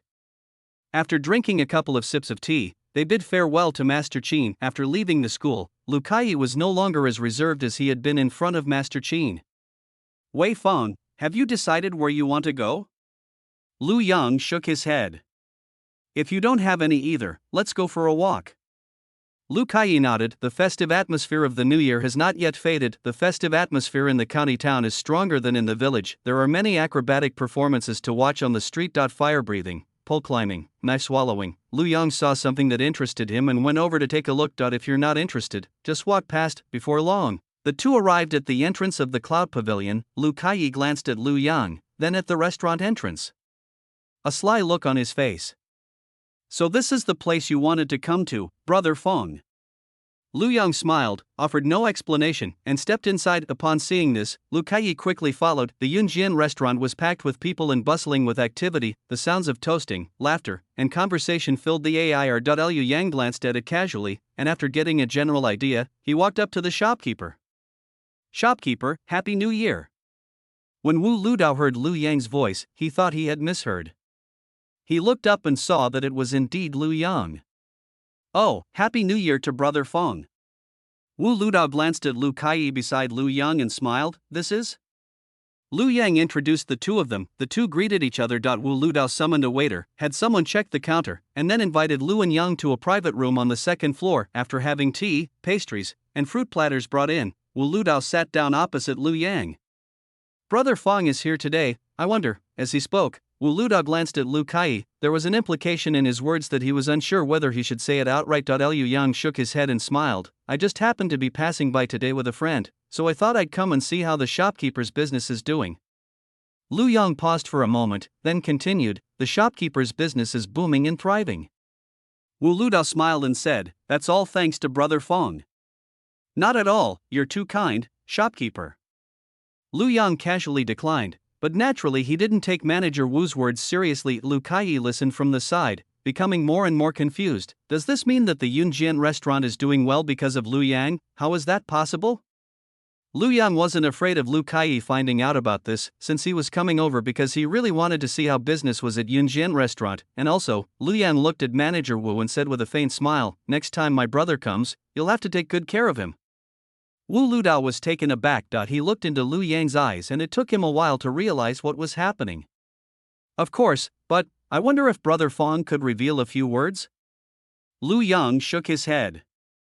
It is solely my elder brother's responsibility. Lu Yang smiled meaningfully. Shopkeeper, you'd better show your sincerity then. Wu Ludao chuckled and said, "That's for sure."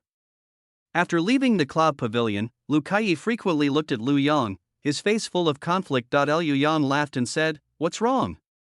Brother Qiheng, just ask whatever you want." Upon hearing this, Lu Kai quickly said, "I've heard people say that Yunjian restaurant was brought back to life by its unique strong liquor. Judging from what you're saying today, could it be that you provided this strong liquor?" Lu Yang nodded. "When we return to the school, I'll bring a jar for Brother Qiheng as well." Upon hearing this, Lu Kai was momentarily dazed. The strong liquor at this Cloud Pavilion costs 500 coins per pot. How much silver must this jar cost? Chapter 61. What are you doing here again? Thinking of this, Lu Kai looked at Lu Yang expectantly. It's free, right? Upon hearing this, Lu Yang looked at Lu Kai with amusement. If Brother Qiheng wants to give me money, I won't refuse. Lu Yang's words clearly meant that he didn't want the money. Lu Kai laughed heartily and patted Lu Yang on the shoulder. "Good brother, if you ever need anything, just call me. I'll run with you." Run? Lu Yang's eyebrows twitched, but he looked at Lu Kai without saying a word. Lu Kai coughed lightly, his eyes darting around, feeling a little embarrassed by Lu Yang's gaze. "With our small bodies, we can't beat them in a fight. Should we just stand there and take the beating instead of running away?" He was muttering to himself. Suddenly, as if he had seen something, he exclaimed, "Huh? Is that Brother Fuchi?" Upon hearing this, Lu Yang followed Lu Kai's gaze. From afar, one could see Ning, dressed in a blue robe, following behind several young men in exquisite clothes. They were carrying quite a few things in their hands. Behind him followed several servants with empty hands. Something about this looks rather odd. Lu Kai touched his chin and frowned slightly. That's strange. This servant didn't take anything, but Brother Fuchi took it instead. Upon hearing this, Lu Yang turned his gaze to the group of young men in front of him. As the group drew closer, Lu Yang was able to see their faces clearly. Out of the four, the second person from the right looks somewhat like Ning, especially their eyebrows and eyes. They look like they were made from the same mold. At a glance, it's obvious what the relationship between the two is. Liu Yang looked at Ning, who had an indifferent expression, with a hint of inquiry in his eyes. Ning sensed the gaze and looked up at Lu Yang and Lu Kai. When he saw the two of them, his hands tightened and his jawline became somewhat tense. He then nodded slightly to Lu Yang and Lu Kai as a greeting. Liu Yang and Lu Kai could probably guess Ning's thoughts from his behavior. The two did not go up to greet each other, but simply nodded slightly. Liu Yang withdrew his gaze and looked at Lu Kai. "Let's go." Lu Kai nodded. The two walked forward, in the opposite direction from Ning and the others. Just as Lu Yang and Lu Kai passed Ning and his group, a mocking male voice rang out behind them. "Hey, second brother, do you know those two scholars from earlier?" Lu Yang and Lu Kai didn't turn around, nor did they stop walking. Now I had only taken 2 steps when a clear, cold voice rang out. "I don't know him." The man laughed heartily. "That makes sense.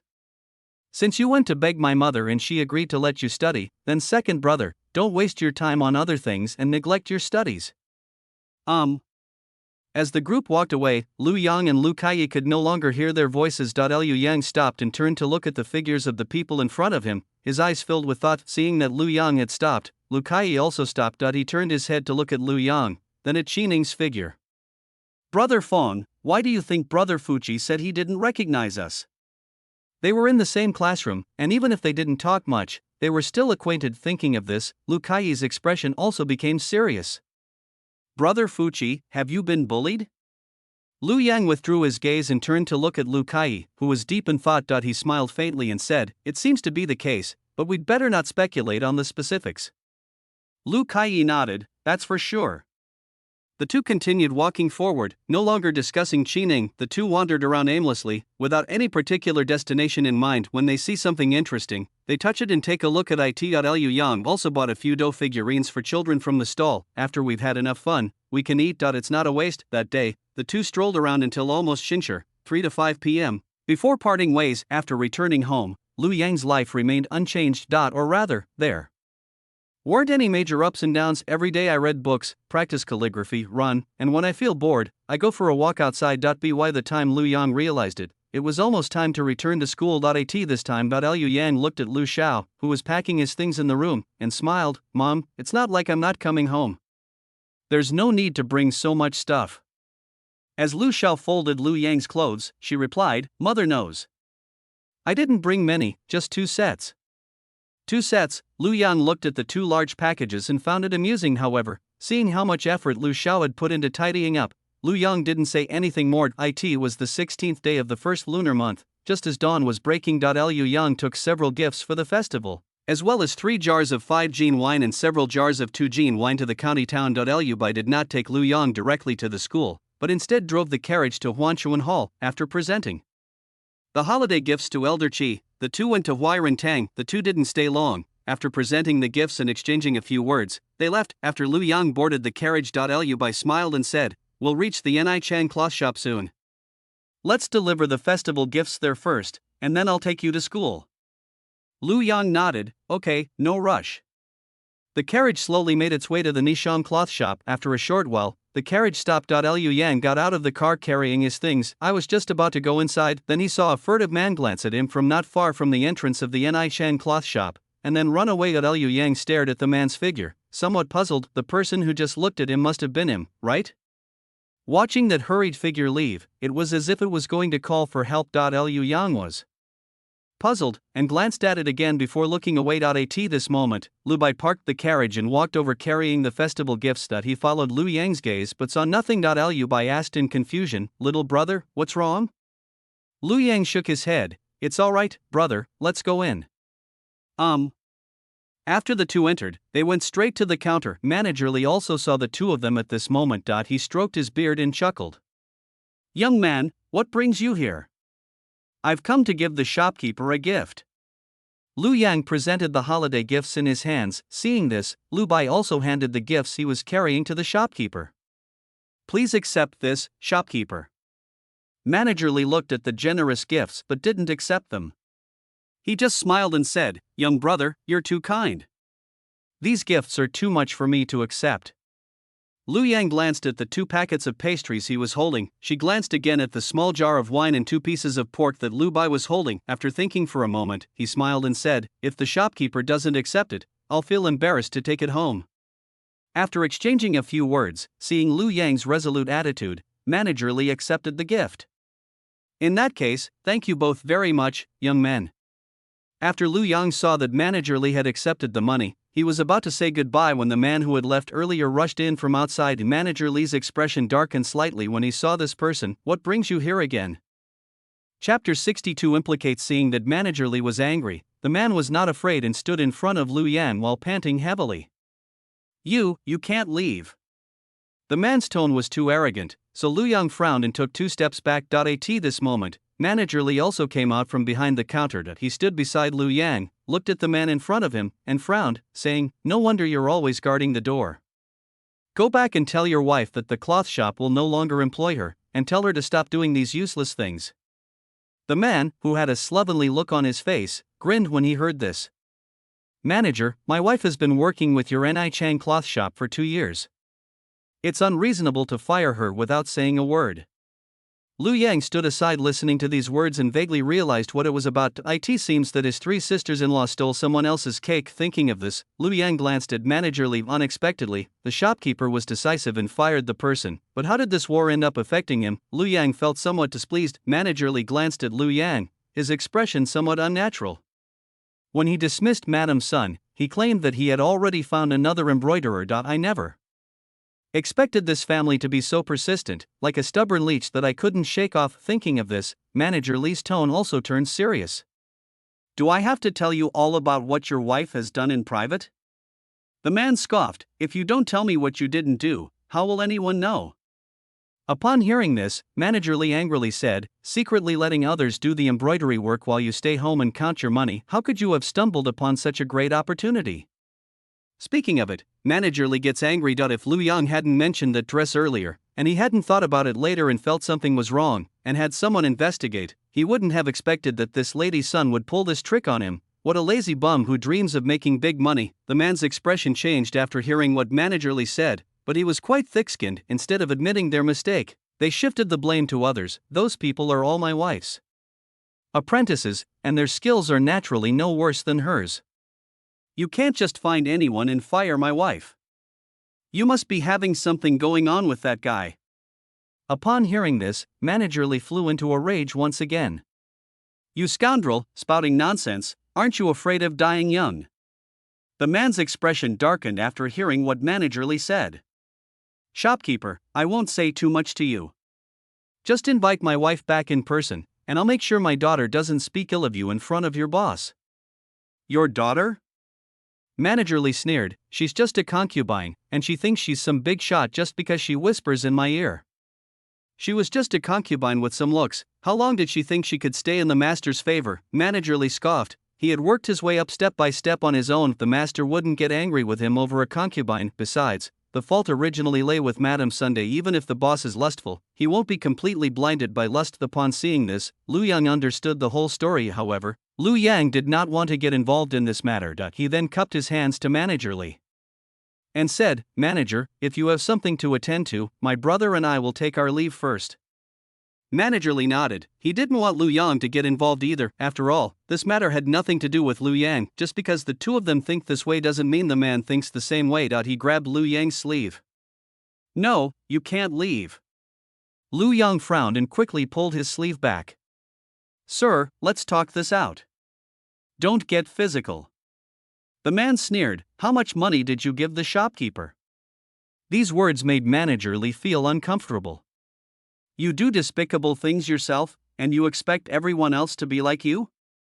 Listen to what Manager Lee said. Liu Yang glanced coldly at the man and said in a deep voice, I have nothing to do with this matter.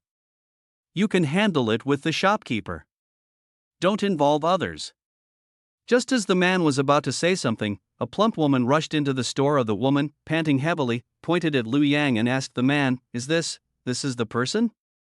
The man nodded. That's him. The woman glared at him with her small eyes and took a deep breath. Looking at Liu Yang, he scolded, judging from your clothes, you're supposed to be a scholar? Do you think a scholar would do something like cheating people out of their money? The man chimed in, that's right, cutting off someone's money is like murder. Aren't you afraid of being haunted by ghosts in the middle of the night? Shut up. Liu Yang gave a cold rebuke, then he looked at Manager Lee and asked in a cold voice, Manager, how do you plan to handle this matter? Upon hearing this, the man and woman forgot about their accusations and immediately looked at Manager Lee, hoping he could give them a satisfactory answer. Manager Lee had a headache. This shrew was really persistent. He looked at Liu Yang with apologetic eyes. Young man, I've dragged you into this for no reason. Liu Yang's expression softened somewhat. He was quite supportive of his sisters-in-law doing some embroidery to earn some pocket money. He simply didn't want to get entangled with these scoundrels anymore. Thinking of this, Liu Yang apologized and said, Shopkeeper, I think we should forget about this embroidery from now on. As he spoke, Liu Yang said that once the next batch of embroidery was delivered, the shopkeeper wouldn't need to assign any more embroidery work to his three sisters-in-law. Upon hearing this, Manager Lee sighed and said, I understand. Upon hearing this, the woman and the man immediately beamed with joy. Liu Yang glanced at the two of them, said goodbye to the shopkeeper, and then left with Lu Bai. Manager Lee glanced at Liu Yang's departing figure and glared angrily at the two of them. You two, just you wait. Liu Yang paused for a moment, but he didn't look back. He got into the carriage and let Lu Bai go. Liu Bai felt a pang of worry. Little brother, those two won't come looking for trouble for you, will they? Upon hearing this, Liu Yang's thoughts turned to the two people. After a while, Liu Yang shook his head and said, No, they have already achieved their goal and won't come looking for trouble for me. Upon hearing this, Lu Bai finally breathed a sigh of relief. As they were about to reach the school, Liu Yang said with a faint smile, Brother, don't tell the family about this, so they won't worry. Lu Bai nodded, I know, but how should I bring up this embroidery? Liu Yang thought for a moment and replied, Brother, just tell them that the cloth shop has found a better embroiderer. The family isn't short of money. Tell your sisters-in-law to take care of their health and not overwork themselves. Okay. Lu Yang carried his things several times, said goodbye to Lu Bai, and then carried his quilt toward his dormitory. I happened to run into Qi Ning on the way. After exchanging a glance, the two did not mention what had happened on the street earlier. After exchanging greetings, the two parted ways. When they returned to their quarters, Lu Kai and the others had also returned. At this moment, several people were squatting next to the wine jar, patting and smelling it. Liu Yang walked in and said with a smile, "If you want to try it, you can have a taste, but you can't drink too much." Upon hearing this, the three of them immediately stood up. "Thank you very much, Brother Fong." Hearing the three express their gratitude, Lu Yang shook his head, then went over, opened the wine jar, and poured half a sip for each of them. I really wanted to try it. Chapter 63. A newborn calf is not afraid of a tiger. The three of them felt a slight stinging pain in their mouths, and before they could swallow, it was gone. Lu Kai smacked his lips, looked at Lu Yang, and frowned, saying, "I can't taste anything."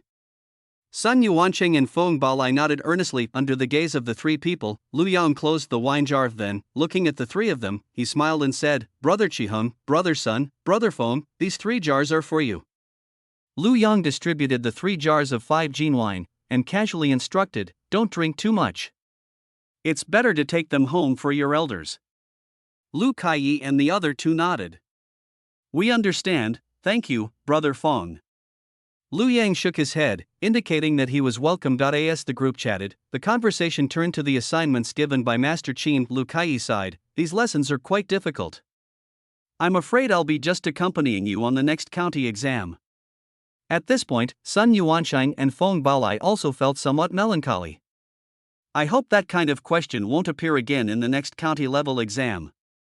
Upon hearing this, Lu Yang recalled for a moment and realized what kind of question the two were talking about. Whether the county level examination consists of 4 or 5 sessions is determined by the examiners. However, the admission criteria for the first round have always been lenient. As long as the writing is fluent and there are no typos, one can pass. The difficulty will gradually increase in the later rounds, and the admission requirements will become more and more stringent. The original owner, let's not talk about it. Lu Kai and his 2 companions had reached the 3rd exam, and were only 1 step away from the final one. As a result, they failed to take that step and gave up halfway. The 3rd exam consisted of a section on the 4 books. The original owner's memories were somewhat hazy, and Lu Yan couldn't remember the question anymore. Thinking of this, Lu Yan looked at the 3 somewhat sullen people and asked, "What was that question again?" Upon hearing this, Lu Kai immediately jumped up in anger. 50 is a time when nothing serious has happened. Lu Kai gritted his teeth. Although it is somewhat unseemly, it is a way to fully express one's resentment. Lu Kai's face fell. How am I supposed to answer that? Even Master Qin would be stumped by this question for a while, not to mention them. When I see this kind of question, my eyes go blurry and my hands and feet go weak. I wish I could devour the 4 books and 5 classics, let them seep into my very being, and never forget each and every word for all eternity. Sun Yuanqing and Feng Baolai, standing to the side, shook their heads helplessly, indicating that they had no choice but to accept it. Liu Yan was also taken aback when he heard this. He calmed down and thought about it for a moment. When faced with this kind of question, everyone's mind will definitely go blank. After all, even if they memorize the 4 books and 5 classics perfectly, they still have their own rules for memorizing them. Suddenly, a few words were taken out and put together. Anyone who sees this will be confused. To solve this problem, we need to find the source. If you can't find the source, you're completely in the dark. I know nothing. Liu Yan couldn't figure out where the question came from at this moment. After thinking for a moment, Lu Yang began to read it silently in his mind. It was unclear how much time had passed before Lu Yang finally relaxed his brow, his face still showing lingering fear. This comes from the Analects, Book 7, Chapter 1. The Master said, "If I were given a few more years, and at 50 I studied the Book of Changes, I could avoid making any major mistakes." This means that one should learn as long as one lives. If the examiners ask questions seriously, the students won't be scratching their heads and looking completely bewildered. However, if the questions aren't too difficult and the pass rate is too high, it might also cause problems. At this moment, Lu Kai and the other 2 also came to their senses. The group looked at Lu Yang, who remained silent, and exchanged glances, unsure of what to say. After thinking for a moment, Lu Kai laughed twice, but it sounded rather dry. "Brother Feng, let's work together next time." Sun Yuansheng and Feng Baolai nodded emphatically. "Yes, Brother Feng can definitely do it." Lu Yan looked at the 3 of them and suddenly realized something. Lu Kai and the others thought he was sad and were comforting him. Lu Yang covered his forehead and chuckled softly. "Yes, let's work hard together." Lu Kai and the other two also sensed the amusement in Lu Yang's words. They realized it now. The three of them relaxed. Lu Kai laughed and said, "I thought you were sad, but it turns out you were just thinking about something." Lu Yang nodded, his expression turning serious. "I'm thinking, since this kind of question appeared last time, what about next time?" Lu Yang looked at the three of them but didn't continue, but the three of them had already understood what Lu Yang meant. For a moment, none of them spoke. Lu Yang laughed and said, "You don't need to do that. There's still a year until the next county exam. There's still plenty of time." Lu Kai and the other two exchanged glances, then nodded and said, "Brother Fong is right. We still need to work harder." As they were talking, the three of them actually took out books and started reading. Lu Yang blinked, glanced at the three of them, and then silently began to tidy the bed, making his movements as quiet as possible. The next day, Master Qin came early in the morning and collected the homework from Class A. As customary, after the morning reading session, Master Qin should come and conduct a spot check. Lu Yang looked at the slightly trembling figure in front of him. He shook his head and smiled helplessly. After morning reading, Lu Yang and his group did not receive a spot check from Master Qin. Instead, they were called to the back one by Master Qin. Looking at Fan Pingru, who was trembling with nervousness, Lu Yang thought to himself that there was a reason for the man's trembling. Watching people leave and return one by one, Lu Yang had been somewhat curious. Seeing that everyone's faces had turned pale, Lu Yang didn't dare to think too much and quickly focused his attention on his book. After an unknown amount of time, Sun Yuancheng patted Lu Yang, signaling him to leave. Lu Yang closed the book, thanked him softly, and then left. As Lu Yang walked, he made his own guesses. Before they knew it, they had arrived at Master Qin's courtyard. The door to Master Qin's room was open. After Lu Yang went in and bowed, he stood quietly to the side, waiting for the teacher to speak. Master Qin picked up his hot tea and looked at the seat next to him. "Sit down and we'll talk." "Yes." Lu Yang obediently went over and sat down, not daring to make any unnecessary movements, only sitting on about a third of his bottom. He sat upright with his hands on his lap, not daring to look around. Master Qin glanced at Lu Yang and continued drinking his hot tea. Just as Lu Yang was feeling uneasy, Master Qin spoke up. "I called you here today because I saw your homework." Master Qin met Lu Yang's gaze and asked, "Each of you has some problems. Do you know where your problem lies?" Lu Yang's eyes flashed, and he lowered his gaze to think for a moment. After a moment, Lu Yang lowered his head and replied, "Master, I should not have written down things that are obvious." Master Qin put down his teacup. He sighed, "You know your own problem, which means you must have thought about it. I'm not saying you wrote it wrong, but you have to consider the situation, such as what kind of person the examiner is." Lu Yang looked up at Master Qin, thought for a moment, and then replied, "This student understands what Master Qin means." Lu Yang had considered this before. He just thought of it as a school assignment. If he has to be restrained even in this, then he'll know what to do in the future. Master Qin seemed to have seen through Lu Yang's thoughts. He smiled faintly and said, "I thought the same way when I was young. After all, I was young and impetuous, and a newborn calf is not afraid of a tiger." Lu Yang was taken aback for a moment, then stood up, cupped his hands, and said, "This student knows his mistake." Master Qin shook his head. "Today I want to give you a word: act according to circumstances." Chapter 64. He didn't want to know so much. If the examiner is reasonable, then go all out. If not, then you should hold back. As Master Qin spoke, his tone became somewhat heavy. Lu Yang felt grateful, lowered his head and looked down, his attitude sincere. The student understands and will heed the master's teachings. Master Qin sighed and shook his head, saying, "That's how the world is. If you don't cater to people's tastes, even the best knowledge is useless." As he spoke, Master Qin looked at the quiet and composed student before him and said in a deep voice, "What I'm saying is true, but you must also keep your true self and wait for the right opportunity to be yourself." Lu Yang was startled and quickly bowed and clasped his hands in greeting. The student thanks Master for his guidance. Master Qin waved his hand, "You can leave now. Let the others come over." "Yes." Student takes his leave.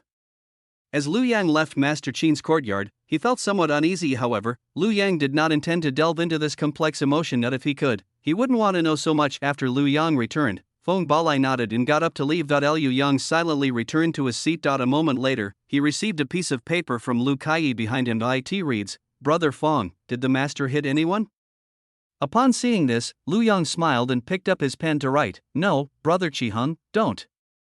Worry. After returning the paper, Lu Yang vaguely heard a breath. Liu Yang smiled and shook his head, focusing his attention on his studies. There is still 1 year until the next county level examination. This year is neither long nor short. For students like Lu Yang, life consists of reading, practicing calligraphy, doing exercises, and reviewing. This happens every day. As time went by, everyone's pressure gradually increased. As the county examination drew closer, Master Qin spent more time in the top class. Sometimes I'll stay there for half a day. During this half day, Master Qin would randomly select people to answer questions that if you can't answer, you'll be punished by copying the 4 books and 5 classics. Master Qin was also worried that everyone would encounter some challenging questions, so he would occasionally give them some questions to test them. Liu Yang wasn't always able to pass smoothly. He was also punished by copying twice. Since June, the atmosphere in the classroom has been somewhat oppressive every day. They are under a lot of pressure, and Master Qin's pressure seems to be quite high as well. Recently, Master Qin has been setting increasingly difficult questions. Every time the students received the questions, sighs of dismay would fill the classroom. Fortunately, the master stipulated that if we really couldn't figure it out, we could discuss it with each other. It just can't turn the pages of the book. This will happen. Lu Kai pointed to the question on the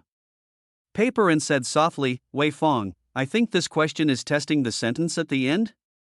What about the next sentence? Looking at the questions on the paper, Lu Yang couldn't figure out for a moment whether they were set randomly by Master Qin or carefully prepared. Seeing that Lu Yang was staring at the question without saying anything, Lu Kai also lowered his head to look at the question. I am unaware that old age is approaching. Confucius said, I am not one who was born with knowledge. How should we interpret this? Lu Kai felt a little dizzy, yet he felt that if he encountered this kind of question in the county-level examination, he could start preparing for the next one. Liu Yang frowned slightly as he heard Lu Kai's sigh. The phrase comes from the Analects of Confucius, specifically the chapter Shu Er. It means that one is unaware that one is about to grow old. The phrase, I was not born with knowledge, also comes from the Analects, Book 1, Chapter 2. It means that Confucius said, I was not born with knowledge. What is the relationship between these two? Lu Yang closed his eyes, his brows furrowed, clearly lost in thought. Lu Kai, however, kept his head down, staring intently at the question, seemingly focused. Upon closer inspection, his expression had become somewhat dazed. The people around him were all sighing and occasionally exchanging their opinions. Qi Ning has already picked up his pen and started writing. She seemed to automatically block out the sighs around her, focusing solely on her own task. Because Qi Ning sat in the last seat, he usually kept to himself and didn't talk much in the classroom. Everyone was so engrossed in the discussion that they overlooked him. Liu Yang opened his eyes and saw Qi Ning doing a problem with a pen. He was still a little dazed, because he needed to discuss things with Lu Kai. Lu Yang was facing backwards. Qi Ning's behavior stood out among the students, and Lu Yang noticed it immediately. After thinking for a moment, Lu Yang got up and walked to Qi Ning's side, where he sat down. Brother Fuqi, have you found a solution? Qi Ning paused, put the brush away, and then looked at Lu Yang, neither nodding nor shaking his head. I can't really explain the solution, I just felt that's how it should be written, so I wrote it. After saying that, Qi Ning put down his pen and handed the half-written paper to Lu Yang, letting Lu Yang read it himself. Liu Yang was taken aback by Qi Ning's decisiveness and quickly thanked him. Qi Ning shook his head and said calmly, No need to thank me. Lu Yang had grasped a clue before, but there was still some uncertainty. After seeing Qi Ning's solution, Lu Yang suddenly understood. It seems he's not the only one who thinks this way. Liu Yang returned the paper to Qi Ning and said with a smile, Thank you, Brother Fuqi, I understand. Qi Ning nodded, and without saying anything more to Lu Yang, picked up his pen and continued writing. Liu Yang glanced at Qi Ning and then returned to his seat. Lu Kai leaned closer and asked, Wei Fong, how did Brother Fuqi write it? When Lu Yang stood up, Lu Kai came to his senses, but he didn't dare to go over upon seeing Lu Yang return. He quickly asked a question. Liu Yang pointed to the phrase, not knowing that old age is approaching, and laughed. This is what Confucius said about Lord Yi, but we can interpret it as Confucius talking about himself. Lu Kai's eyes lit up.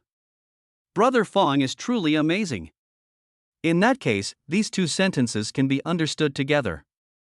Lu Yang nodded. Yes, let's just assume that Confucius was talking about himself. That way, we'll have a solution. The people around Lu Yang overheard what he said immediately. Everyone fell silent. Some started grinding ink, while others pondered where to begin. Liu Yang sat up straight, dipped his brush in ink, and pondered the problem. If one interprets these two sentences as Confucius speaking of himself, then he can begin with self-reflection. Thinking of this, Lu Yang composed himself and began to write. Master Qin graded the papers very quickly. They submitted their papers before lunch, and in the afternoon, Master Qin handed them out, looking at the students below with their various expressions. Master Qin smiled and said, "The questions I've given you all recently have been quite difficult. After practicing for so long, I have seen a few commendable papers today." As he spoke, Master Qin began to call roll. For Feng, take the papers of Fu Qi and Zi Xian. You can borrow them when you have time to improve your test-taking skills. After speaking, Master Qin looked at Chendiran and said, "Zixian, pass this question down and have everyone copy it." "Yes."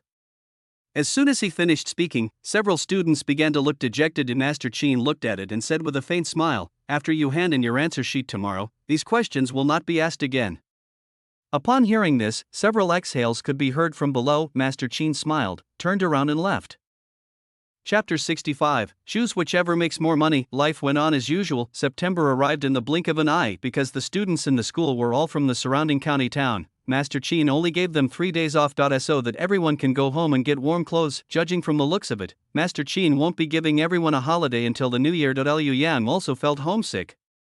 Because the county level examination was approaching, Master Qin rarely gave everyone a day off. I'm afraid that once the holiday starts, people won't be able to get back into the swing of things quickly. Fortunately, even festivals like the Mid-Autumn Festival only had a half-day holiday. The idea is to let everyone go out for a walk, to relax, and then continue studying when they come back. Master Qin's intentions were good, and everyone can understand them. However, understanding is one thing, but everyone's desire to go home is another. Perhaps it's because they've been locked up for too long. While Liu Yang was still considering when to go back, he heard Lu Kaiyi say that Wang Feng and the others hadn't even packed their luggage. They had just left with their suitcases on their backs. The sunset had already appeared, and Wang Feng and his group were only doing this because they lived close to home. Seeing the envy on Lu Kaiyi's face, Lu Yang smiled and said, "Brother Qiheng, do you also want to leave now?"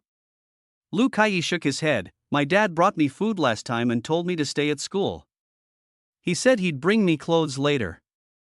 Lu Yang paused in packing his things, then looked at Lu Kaiyi with a puzzled expression and asked, "Aren't you planning to go home?" "I want to, but my parents won't let me." Sigh. Lu Kaiyi walked to a chair and sat down, looking worried. Seeing his reaction, Lu Yang stopped tidying up and moved a chair to sit next to Lu Kaiyi. "There's no need to rush your studies, it's good to relax occasionally." Lu Kaiyi shook his head. "That's not the issue." Seeing Lu Yang's confusion, Lu Kaiyi explained, "I'm already 16, and my family is looking for a husband for me." Upon hearing this, Lu Yang understood somewhat. It seems that Lu Kaiyi's family wanted to choose a woman from a high-class family for him. Lu Kaiyi looked at Lu Yang and asked, "Wei Feng, didn't your family arrange a marriage for you?" Lu Yang shook his head. "I already told my mother that we'll consider this after I pass the Imperial examination." However, once he passes the Imperial examination and becomes a scholar, Lu Yang can come up with another excuse. To be honest, Lu Yang didn't have any expectations for his future wife. After all, finding a woman here with whom he can have a conversation is probably harder than climbing to heaven. Thinking of this, Lu Yang also sighed. Upon hearing this, Lu Kaiyi smiled and asked, "Why are you sighing, Brother Feng? Could it be that you also have such worries?"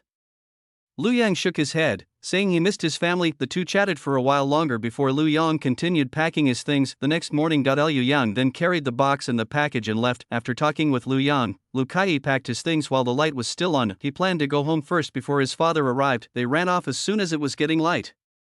Sun Yuancheng and Feng Baolai are still in their dorm room, presumably to read for a while longer before leaving. When Lu Yang arrived at the door, he saw Liu Bai was pulling on the reins, glancing at the school gate every now and then. Liu Yang walked over and said with a smile, "Big brother, have you been waiting long?" Liu Bai shook his head and helped Lu Yang into the car before replying, "I didn't wait long. I delivered the wine from Yunjian restaurant before coming over." Lu Yang put the trunk down and asked with a smile, "How is Manager Wu?" "It's fine. They even asked me about you." As he spoke, Liu Bai adjusted the direction, pulled the reins, and the carriage slowly moved forward. Liu Yang hadn't been home for a while, so he started talking to Liu Bai about his family. Liu Bai smiled and said, "Don't worry, everyone at home is fine." As he spoke, Liu Bai added, "Mother brought back some chicks a few days ago, saying she wants to raise a few more during this time so they can nourish you." Lu Yang chuckled, "Mother is so thoughtful." Liu Bai nodded, "That's right, your mother and sister-in-law are already making you a thicker single layer of clothing, so you can stay warm when you go to the exam hall." Lu Yang's eyes crinkled with joy as he listened, and the gloom he had felt recently dissipated. I felt exceptionally happy and content. My sisters-in-law are very thoughtful. After chatting about their family situation for a while, Lu Yang asked, "Brother, are the people from Mingyue restaurant still coming to see you?" Since Lu Yang returned to the school, the family business has been handed over to Lu Bai and the other two. After these days of training, Lu Bai and the other two have become much more shrewd. Upon hearing this, Lu Bai nodded and smiled. I signed a 6-month contract with Yunjian restaurant back then, and it's been more than a month since it expired. Many restaurants have already approached me, but I haven't agreed yet. The Lu family's wine is now available in several restaurants. Yunjian restaurant had previously tried to sign a 6-month contract, but the three Lu brothers, after discussion, did not agree. At this time, several restaurants secretly sent people to Lu Bai to deliver messages, hoping to sign a contract with the Lu family. The bids are getting higher and higher. Upon hearing this, Lu Yang knew that his elder brother had grown a lot. He laughed and said, "Big brother is quite capable now, he can even control several restaurants." Lu Bai laughed twice, then stopped. "Those restaurants aren't under my control, but rather under the control of our wines." He dared not accept the credit. Lu Yang's eyes flickered. "Big brother understands." Lu Bai nodded, then hesitated for a moment before asking, "Little brother, do you think we should find a restaurant to cooperate with, or just accept any offer?" Lu Yang smiled faintly and said, "Brother, there's no need to be so conflicted. Just choose whichever one makes more money." Lu Bai nodded. "I understand. It's naturally more profitable to supply multiple restaurants than to supply only one." Thinking of this, Lu Bai added, "My brother-in-law wrote that the offer from the prefectural city is higher, and asked if we should send someone over there to open a shop." The contract signed with Yunjian Restaurant specifically stated that Yunjian Restaurant would be the only supplier in Xinjiang County. Qifeng sold wine in other prefectures, which did not violate the contents of the contract. Over the past few months, Qifeng has also traversed the roads between the various prefectures and cities within the province.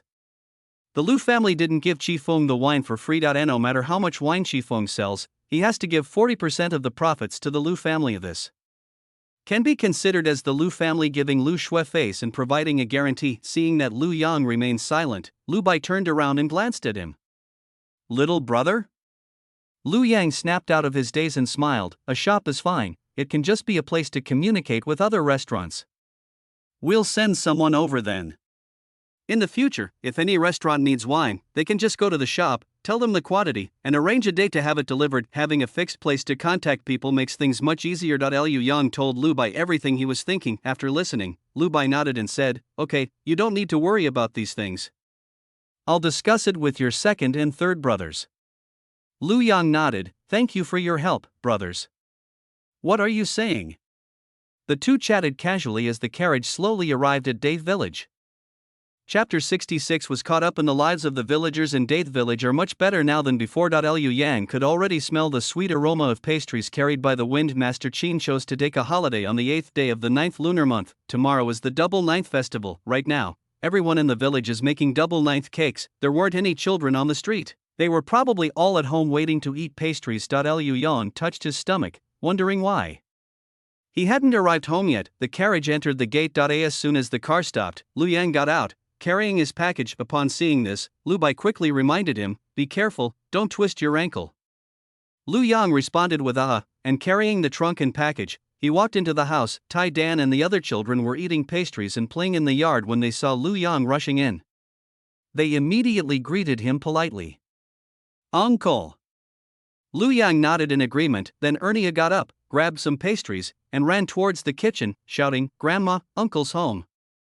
Upon hearing this, Lu Xiao immediately put down the dough in her hand, wiped her hands, and walked outside. Lu Yan looked at the mischievous Ernia and curled his lips into a smile. "You're quite clever, kid." Ernia chuckled and popped the pastry he was holding into his mouth in one bite. "Uncle, it's delicious." Lu Xiao had already walked over, looking Lu Yang up and down with a smile on her face. "You look a bit thinner, is it because you're studying too hard?" As she spoke, Lu Xiao took the package from Lu Yang's hand, told Ernyo to go to the kitchen to get some pastries from his mother to distribute, and then walked into Lu Yang's room. Lu Yang followed beside her and said with a smile, "Mom, it's not hard work. I'm thin because I've grown taller." He's almost 1.7 meters tall now. He's thin, but not by much. Lu Xiao's eyes were fixed on Lu Yang, and she nodded upon hearing this.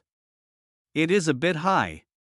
The two went into the room. Lu Xiao placed the package Lu Yang brought back on the bed and opened it. I took out the thin clothes from inside, planning to wash and dry them before putting them away. Liu Yang's room is cleaned every now and then, so there's no dust or anything like that. Liu Yang put down the box and took out the books, writing brushes, ink, paper, and other items from it and arranged them on the table. Lu Xiao had already made the bed. The weather is already getting a bit chilly, so Lu Yang will have to bring a thick blanket over. She has already aired out Lu Yang's 2 quilts in the past 2 days. Then I took out one of the thinnest sheets and placed it on the bed.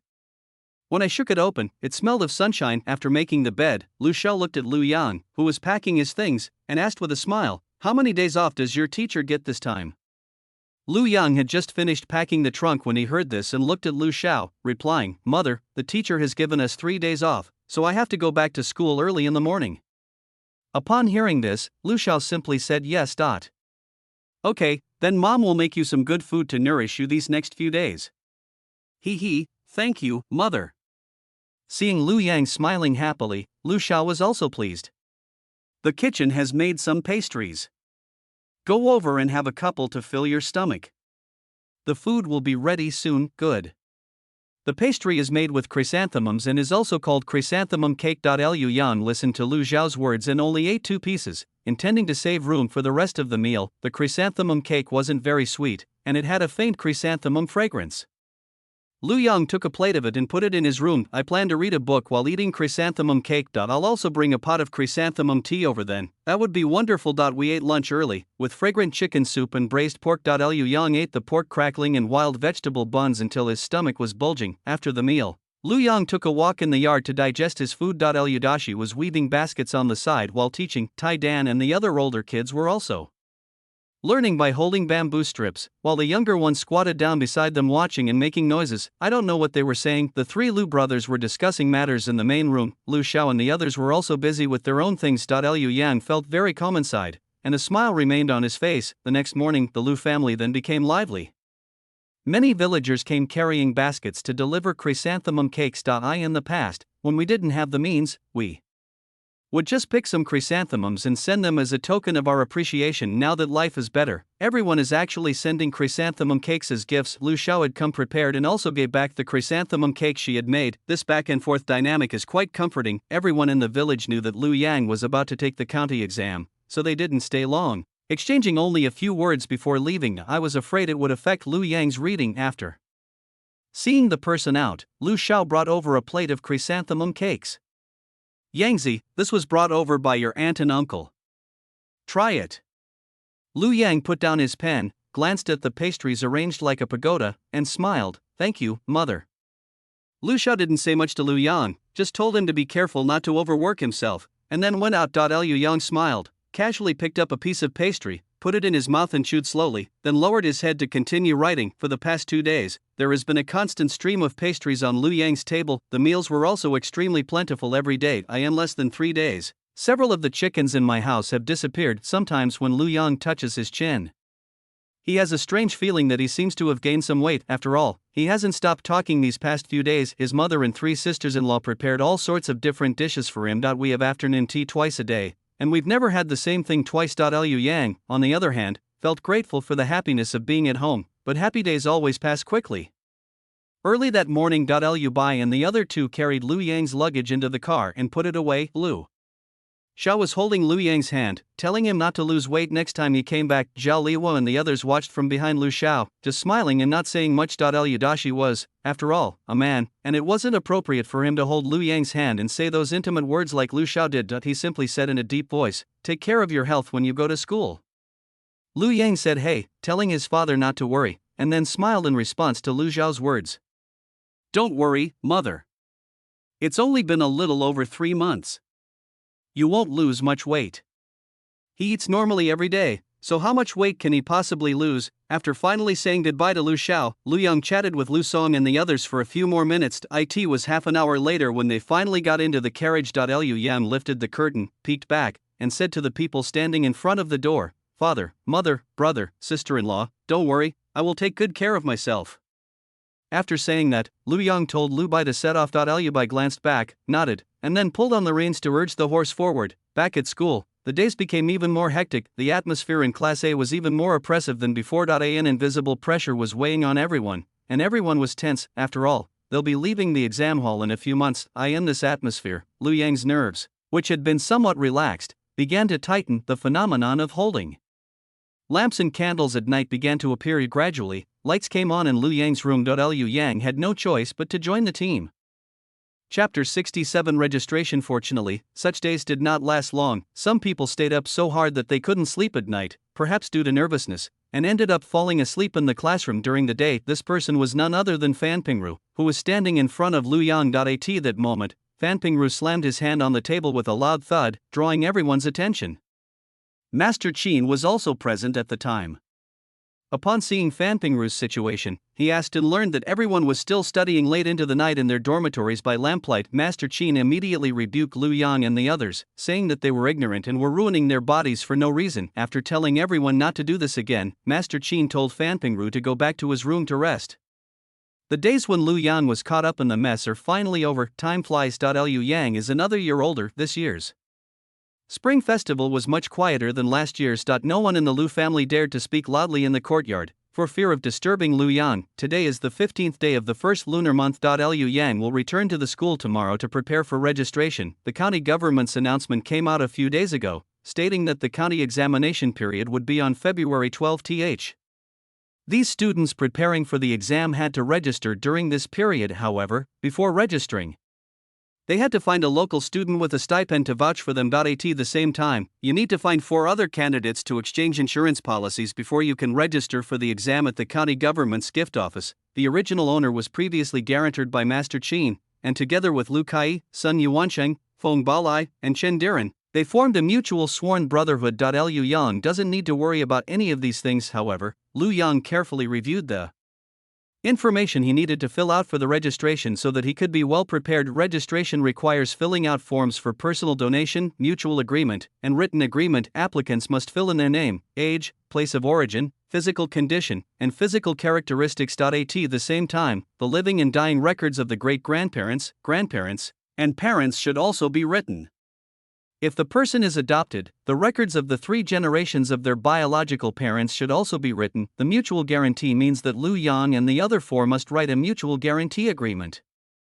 If anyone cheats, all 5 will be held accountable. Liu Yang was at ease with these people. After all, they were classmates for many years. He had seen Chen Diren's character, and Lu Kai and the others were his roommates, so he naturally knew them. Finally, there is the signing of the agreement. In other words, Master Qin acted as guarantor, ensuring that none of them had falsely claimed their place of origin, participated in the examination during the morning period, impersonated others, or fabricated names. They also had to be guaranteed to have clean backgrounds and not be descendants of prostitutes, actors, or corrupt officials. Only then are they considered to have registered and are allowed to take the exam. At this moment, Lu Yang was practicing writing on paper, copying the original owner's confession, in order to prevent mistakes later. The next morning, everyone in the family got up. Lu Xiao put the single garment she had made for Lu Yang into the carriage, and then hurriedly went to the room to check if anything had been forgotten. This will happen. Liu Yang was standing by the window tidying up the things on the table when he saw his mother running back and forth several times, sometimes with something in her hand and sometimes empty-handed. Liu Yang thought for a moment and wondered if his mother was too nervous, which was why she kept checking back and forth to see if she had put anything in the carriage. He quickly packed his things away and intercepted Lu Xiao when she ran back. "Mother, how many times are you going to check?"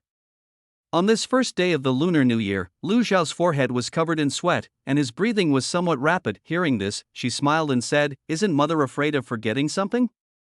Lu Yang took out a handkerchief to wipe the sweat from Lu Xiao's forehead and said with a helpless smile, "Mom, don't be so nervous. There's still about a month before the exam." After thinking for a moment, Lu Yang added, "If anything is really forgotten, I'll have my older brother send it over." Lu Xiao had recovered by now. Upon hearing this, she didn't say much, but simply replied, "Yes, mother knows." At this moment, Zhao Lihua brought out a bowl of noodles from the kitchen. After greeting Lu Xiao, she said to Lu Yang, "Yangzi, come over and eat the noodles while they're hot to warm yourself up." Lu Yang put the handkerchief away and replied with a smile, "Thank you, sister-in-law, I'm coming right away." Just as Lu Yang was about to walk over and bring the noodles into the main room, he saw that Zhao Liwa had already brought the noodles over. Lu Xiao laughed and said, "All right, go ahead and eat. I'll go check on the carriage." Upon hearing this, Lu Yang knew that his mother wanted to go for another checkup. "Mother, you..." Before she could finish speaking, Lu Xiao quickened her pace as she turned to leave. Liu Yang watched Lu Xiao's retreating figure and smiled helplessly. Just then, Li Jing came out with a few steamed buns and eggs. Seeing Lu Yang still standing in the yard, she said, "Yangzi, go eat your noodles, they'll get cold soon." Lu Yang replied, "Yes, sister-in-law, I'm coming right now." After breakfast, Lu Yang said goodbye to his family members one by one. Liu Dashi patted Lu Yang on the shoulder but didn't say anything. Everything is understood without words. Looking at Lu Dashi's worried and nervous eyes, Lu Yang smiled and said, "Dad, don't worry." Lu Dashi hummed in agreement and then released his hand. After suppressing her worries, Lu Xiao smiled and said, "Yangzi, don't be nervous. Do your best on the exam. No matter what, we'll be waiting for you to come home." Lu Yang nodded and said jokingly, "Mom, I know. You don't need to worry. Eat and drink as usual. Don't look haggard before I even take the exam." Lu Xiao and the others felt a bit more relaxed after hearing Lu Yang's joke. A moment later, Lu Yang boarded the carriage. There were quite a lot of things in the car, so only a seat was left for Lu Yang. Looking at the bags and packages in the car, Lu Yang thought to himself that he must pass the exam this time. On the 17th day of the first month, Master Qin led Lu Yang and the others to the county government's ceremonial office to register. Since Wang Feng and his group didn't have enough people to form a group of 5, Master Qin recruited 2 more from a scholar he knew, making it a total of 5. Qining did not sign up, which did not surprise Lu Yang and the others. After all, Qining is still young. Liu Yang and the others didn't think about it too much. They then arrived at the county government's ceremonial office. Since it has been a few days since the announcement was made, there aren't many people registering at the gift room. After waiting for a while, it was there. Turned out Liu Yang took the paper, glanced at it, and then began to fill it out. Liu Yang, courtesy name Weifang, age 16, is from Daya Village, Xingyang County, Yangzhou Prefecture, Dian. He is of medium height, fair complexion, and beardless. His great-grandfather was Lu, recognize and protect Qin. After Lu Yang filled in all the required information, he took out the guarantee document that Qin Fuzi had prepared earlier, as well as the commitment letter he had written with Lu Kai and the others, and handed it over. Liu Yang wrote quickly, and after a while, Lu Kai and the others handed in their documents. Time was precious, so after registering, the group returned to the school with the county examination less than a month away.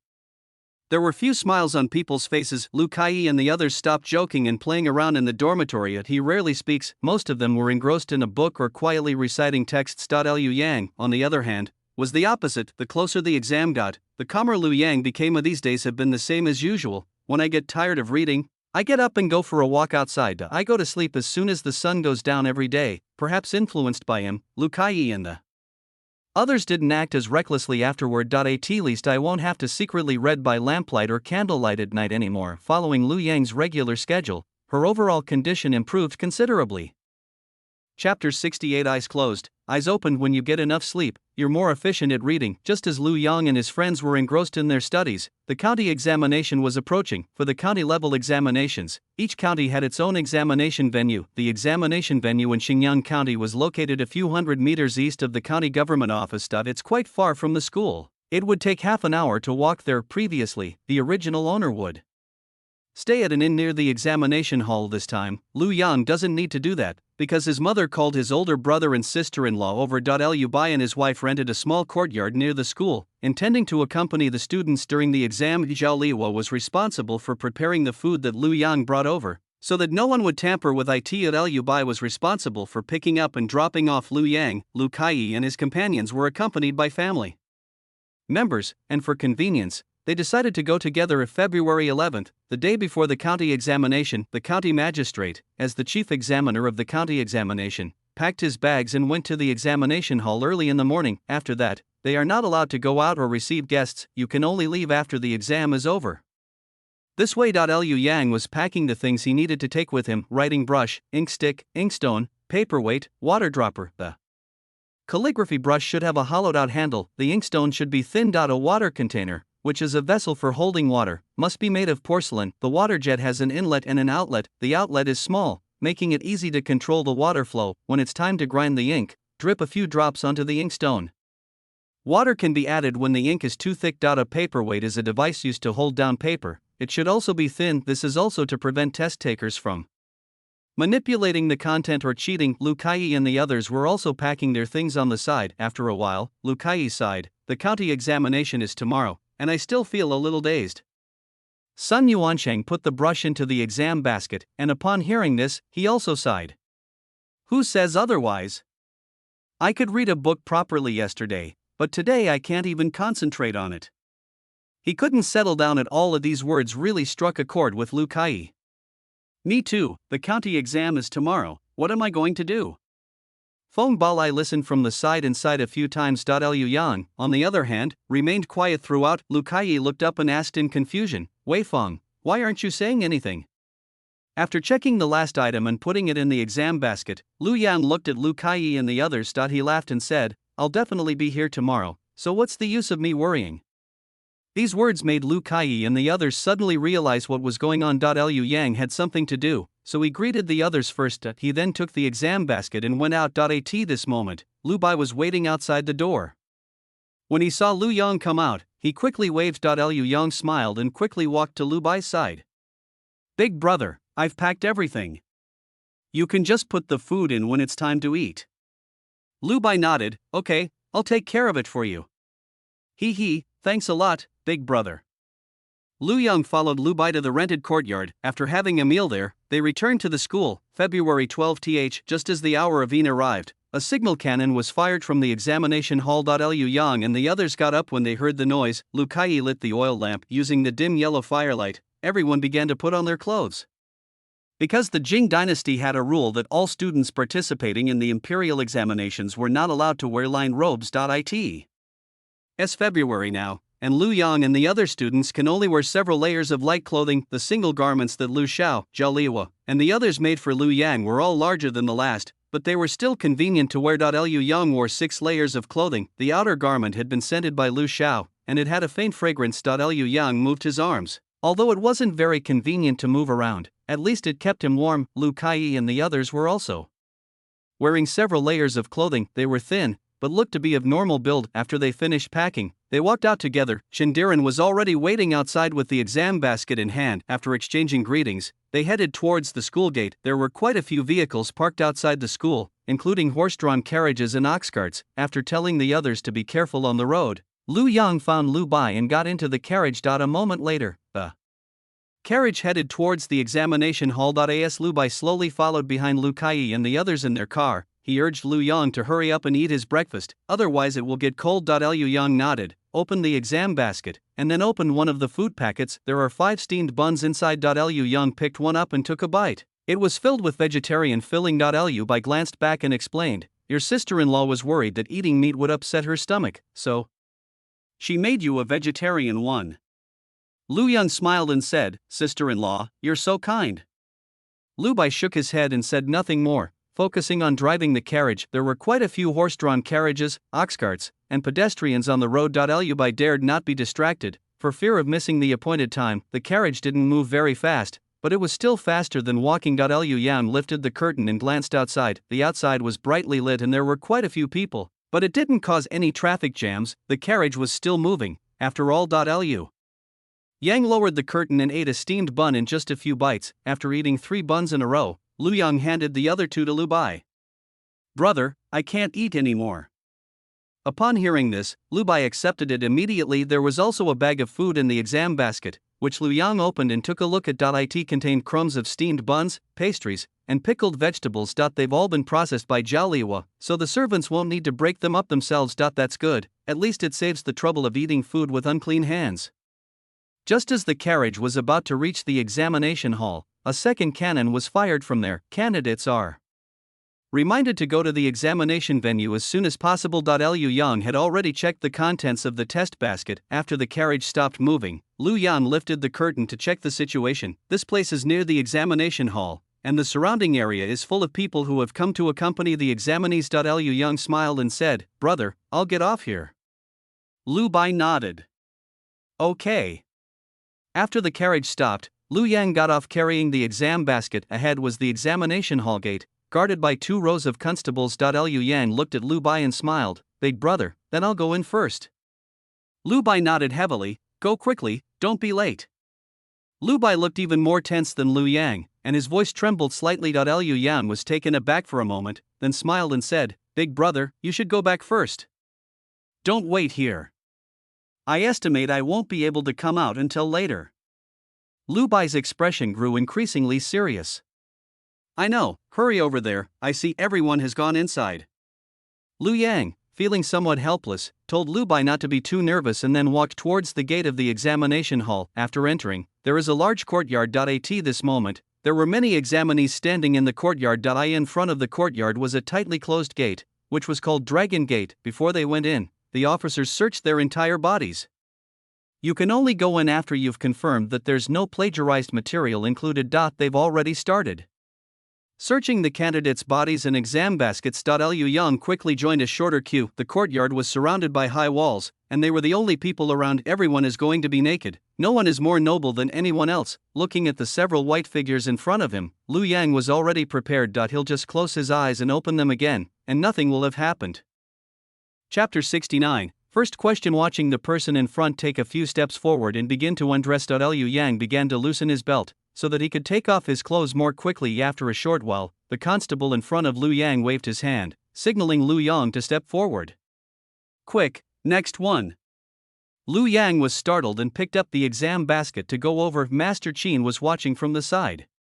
When he saw that it was Lu Yang, he walked over and nodded to the constable. Then he handed the paper with Lu Yang's name, age, and other information written on it to the clerk next to him. Upon seeing this, Lu Yang didn't need any prompting from the constables and took off his clothes one by one. In shoes and socks, Master Qin had already turned his head away. A gentleman does not look at what is improper. The same was true for the other candidates around them. However, it's hard to say. As the cold wind blew, Lu Yang couldn't help but sigh. It's really like the wind blowing on your butt and making it feel cold. These boxer shorts were his last act of defiance. The constable stared blankly at Lu Yang's white shorts. However, he didn't pay much attention to it and stepped forward to check his pants. One person watching is better than 100 people watching. Just then, Lu Yang's face was examined again by the clerk. After a moment, the constable nodded. Okay, next. Lu Yang quickly took the clothes from the constable next to him and put on his clothes, shoes, and socks. After receiving the admission ticket, I carried the exam basket to the other side to queue up. When the gate opens, they can go in with their admission tickets. After an unknown amount of time, the third shot rang out. The examination hall doors slowly opened. Inside was a large passageway, illuminated by torches, making the path clearly visible. After the students went in, Lu Yang and his group of examinees also hurriedly went in. There were people checking admission tickets at the gate, but they had already been checked once before. This time it's just a formality. Behind the passage was a large courtyard where they were to wait for the county magistrate to call their names. They could only receive their answer sheets after the singing competition ended. At this moment, Master Qin and his entourage, acting as guarantors for the students, had already paid their respects to the county magistrate and were now standing next to the chief examiner, keeping a close watch. County magistrate Su Zheng began calling roll. Sun Qichuan from Guanshi village.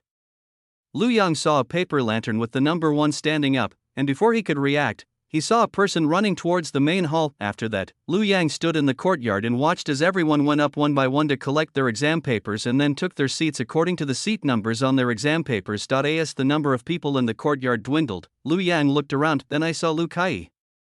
The two exchanged a glance, smiled, and then focused on waiting for roll call. Liu Yang waited a while longer, and finally sought his number. He quickly picked up the exam basket and strode into the central hall. The county magistrate was sitting in the west room, with the deputy examiner and Master Qin and his entourage beside him. Liu Yang glanced at it, then knelt down to pay his respects to the county magistrate.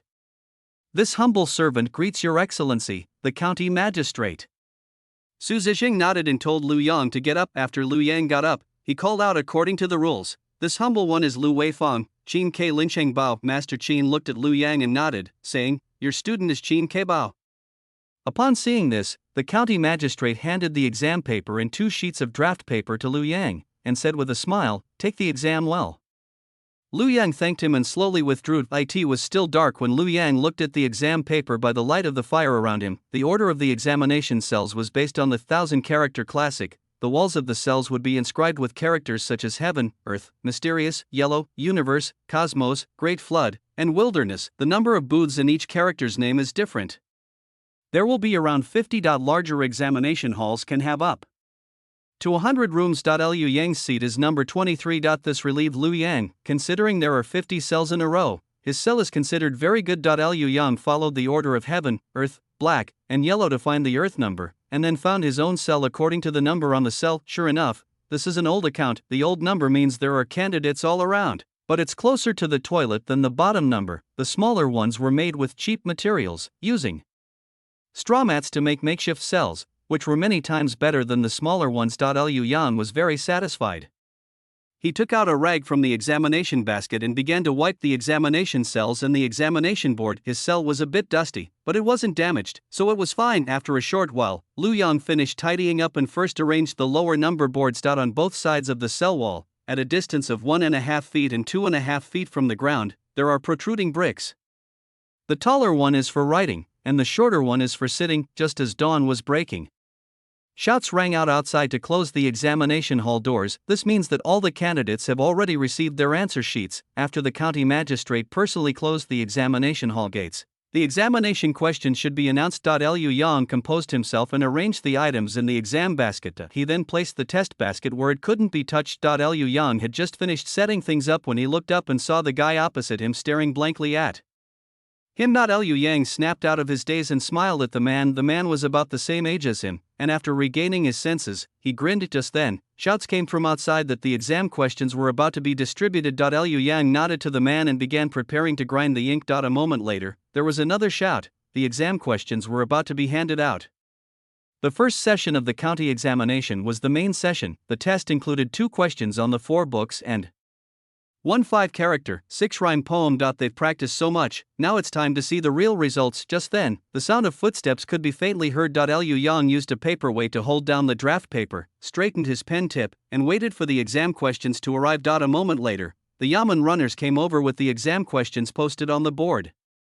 The exam questions are displayed on both sides of the test question board. The Yamen runners would stop for a while in front of each cell. However, it won't stop for too long. Just a few seconds. Whether the examinee finished copying the questions or not was none of the Yamen runner's business. Liu Yang glanced at it and memorized it. By the time he finished writing it down, the Yamen runner had already left. Seeing the frustrated look on the guy's face, Liu Yang knew that he hadn't finished copying the questions. It didn't matter if he didn't finish copying, since the Yamen runners still had to carry the exam questions back and forth. I can always copy all the questions. It just takes some time. Liu Yang didn't think about the guy opposite him. He looked down at the first question about the 4 books and pondered it. This question about the 4 books is very formal. It comes from the Analects, Yang Yi chapter. The title is, the correct interpretation is. It means the gu, a type of ancient Chinese wine vessel, no longer resembles a gu. Is this still considered a gu? This question is actually a free point. However, considering that this was only the first round of the county examination, Liu Yang understood. Since he couldn't write before, Liu Yang didn't fill in his name or other information on the answer sheet. Then they planned to fill in their names and other information on the draft paper and answer sheet. A moment later, Liu Yang put the answer sheet aside and began to draft on the draft paper. The gu is a type of wine vessel. Originally, it was round on top and square on the bottom. It was later changed into a round wine vessel, but people still call it a gu. Confucius then felt that the gu, a type of ancient Chinese wine vessel, no longer resembled a gu, subtly criticizing the state of affairs at the time, where rulers did not act like rulers, ministers did not act like ministers, fathers did not act like fathers, and sons did not act like sons. This means that the name of this thing is not commensurate with its reality and it must be corrected. The answer to this question can be found in the Zilla chapter of the Analects. If names are not correct, then language will not be proper. If language is not proper, then affairs will not be carried on to success. If affairs are not carried on to success, then rights and music will not flourish. If rights and music do not flourish, then punishments will not be just. If punishments are not just, then the people will not know where to place their hands and feet. Therefore, a wise man ensures that names are eloquent and that what he says is actionable. A wise man is not careless in his speech. It means that if one's status is not proper, one's words will not be righteous or reasonable, and if one's words are not righteous or reasonable, things will not be accomplished. If things cannot be accomplished, then rights and music cannot flourish. If rights and music cannot flourish, then punishments cannot be properly enforced. If punishments are not properly enforced, then the people will not know what to do. Therefore, a virtuous person must establish a clear and legible title, one that is both explicit and practically achievable. A virtuous person never treats their words and actions carelessly. This is the direction for solving the problem. Liu Yang had a solution in mind, and his draft was written with exceptional fluency. The person opposite Liu Yang looked at the speed at which he wielded the pen and felt a deep envy. Chapter 70 Test Poems. The man stopped looking and began to think. The second question will be revealed in an hour, so he needs to solve it quickly. Liu Yang was so focused on answering the questions that he didn't notice anything else. There is a word limit on the answer sheet. The answer sheet cannot contain more than 700 words for answers based on the 4 books. The word count must be no less than 300 words. The number of characters in a 5-character, 6-rhyme examination poem is fixed, which is a total of 12 lines, with 5 characters in each line. Liu Yang spent more than half an hour writing and revising the manuscript, and only after he was satisfied with it did he begin to copy it. After an incense stick had burned, Liu Yang put down his pen. Then I checked it carefully, seeing that there were no problems. Liu Yang carefully moved the answer sheet to the left to avoid getting it dirty. Because the cell was too narrow and there were too many things on the cell board, Liu Yang didn't dare to move around. I could only stretch my legs forward, loosen my muscles, and massage my wrists for a while, waiting for the next question. In this way, Liu Yang was able to see every move the guy on the other side made. The boy scratched his head repeatedly, his brows furrowed, looking as if he was in trouble, because there were soldiers guarding the area. Liu Yang glanced at the scene a few times and then closed his eyes. I got up too early. I got up at 3 o'clock, and it should be almost 10 o'clock now. The exam lasted all day. Luckily, I went to bed early yesterday. Otherwise, just as Liu Yang closed his eyes to rest, the notification sound of the question being posted came. Liu Yang opened his eyes, rubbed his temples, and then began to prepare. As the footsteps grew closer, Liu Yang snapped out of his daze and looked ahead. When the Yamen runners appeared, Liu Yang was stunned for a moment, and then quickly wrote the test questions on the draft paper. After Liu Yang finished writing, he stared at the problem and pondered it. When he first saw the question, its source automatically appeared in his mind. This is the result of hard work. The second question, the former kings should not be forgotten, comes from chapter 4 of the Great Learning. It means that the previous rulers were truly unforgettable. This question is a bit more difficult than the previous one. After all, just by looking at the meaning, if you don't work hard normally, you wouldn't even know who this former king is referring to. Why are they so unforgettable? Your answer lacks a starting point. If we're just guessing, we'll definitely lose. Liu Yang already had a direction in mind. However, Liu Yang did not plan to make a move now. He was hungry, yet he hadn't eaten for over 6 hours. Fearing he would need to use the restroom, Liu Yang didn't dare drink any water right now. I'm both hungry and thirsty. Fortunately, it's winter now. Although it's a bit uncomfortable overall, it won't affect my ability to answer questions. Thinking of the food in the basket, Liu Yang licked his lips and reached out to wave. Immediately, a soldier came over to ask what was going on. Liu Yang took out 20 coins from his basket and asked someone for a bowl of hot water. The man took the money, said wait a moment, and left. Liu Yang tidied up the items on the number board to the side to avoid messing with them later, and then took out the bag of food from the exam basket. The man returned quickly, handed the water to Liu Yang, and then went back to his post. When Liu Yang touched the rim of the bowl, he found that the water wasn't very hot anymore. He quickly took 2 sips to moisten his throat, then slowly began to eat the package of food. Liu Yang ate very slowly, seemingly unhurried, but in fact he was thinking about this question. The former kings. In the phrase, the former kings are not forgotten, refer to King Wen of Zhou and King Wu of Zhou. King Wen of Zhou was a wise ruler, and so was King Wu of Zhou. Both men were adept at using capable officials to govern the country, which led to the country's growing prosperity. This sentence is actually incomplete. The following sentence should be added. Alas, the former kings are not forgotten. The virtuous man honors the virtuous and cherishes his relatives, while the petty man revels in his pleasures and pursues his own interests. This is why they are never forgotten even after death. The saying, the former kings are not forgotten, is actually meant to introduce the idea that a wise man values the virtuous and cherishes his relatives. The whole sentence means, the kings of the past are truly unforgettable.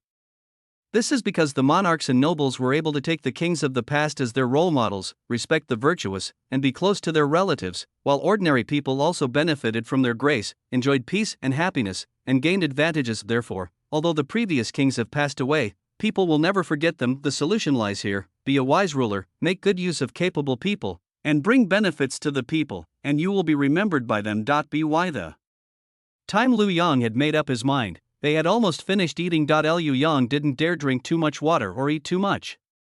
He ate until he was about 70% full and then put the food away. The guy across from me is also eating.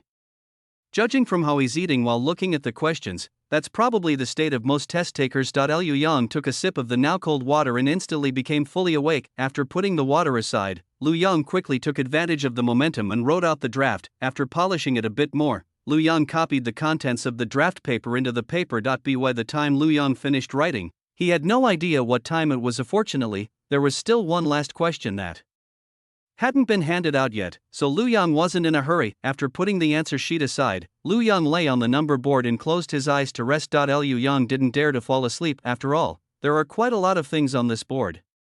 If I fall asleep and accidentally knock something over, I'll have no way to regret it later. After a cup of tea, the final question was announced. The title of the 5-character, 6-rhyme examination poem is, On a Tree That Has Yielded 100 Years of Blessings.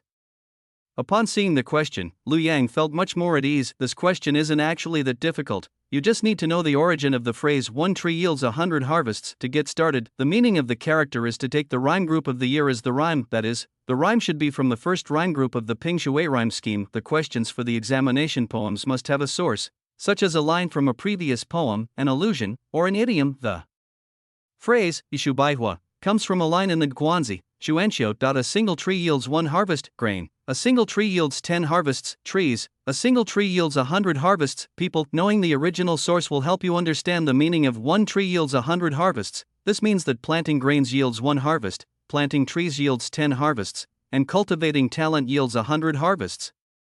Therefore, the solution to the problem of 1 tree yields 100 harvests must be tailored to both the tree and the person. The words in the title of the examination poem, namely the 4 characters, must be mentioned in the poem. The examination poem consists of 5 characters per line and 2 lines forming a couplet, with each couplet having 1 rhyme.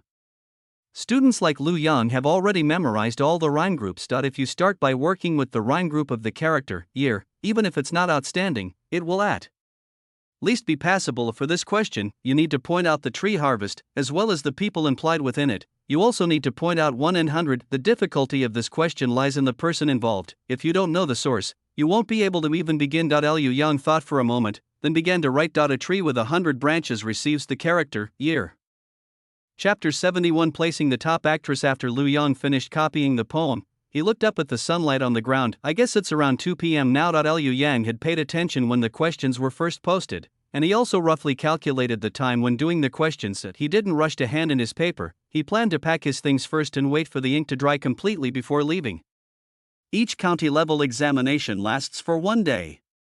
As long as the day is over, it doesn't matter how late you hand in your paper. However, since candles are not provided in the exam room, you won't be able to do the questions after dark, even if you have time. After all, you can't even see the words, so how can you answer the questions? Therefore, everyone tries to finish the questions before sunset, and as soon as it gets dark, the candidates hand in their answers. Liu Yang planned to go out in the first row, which meant putting up the first row.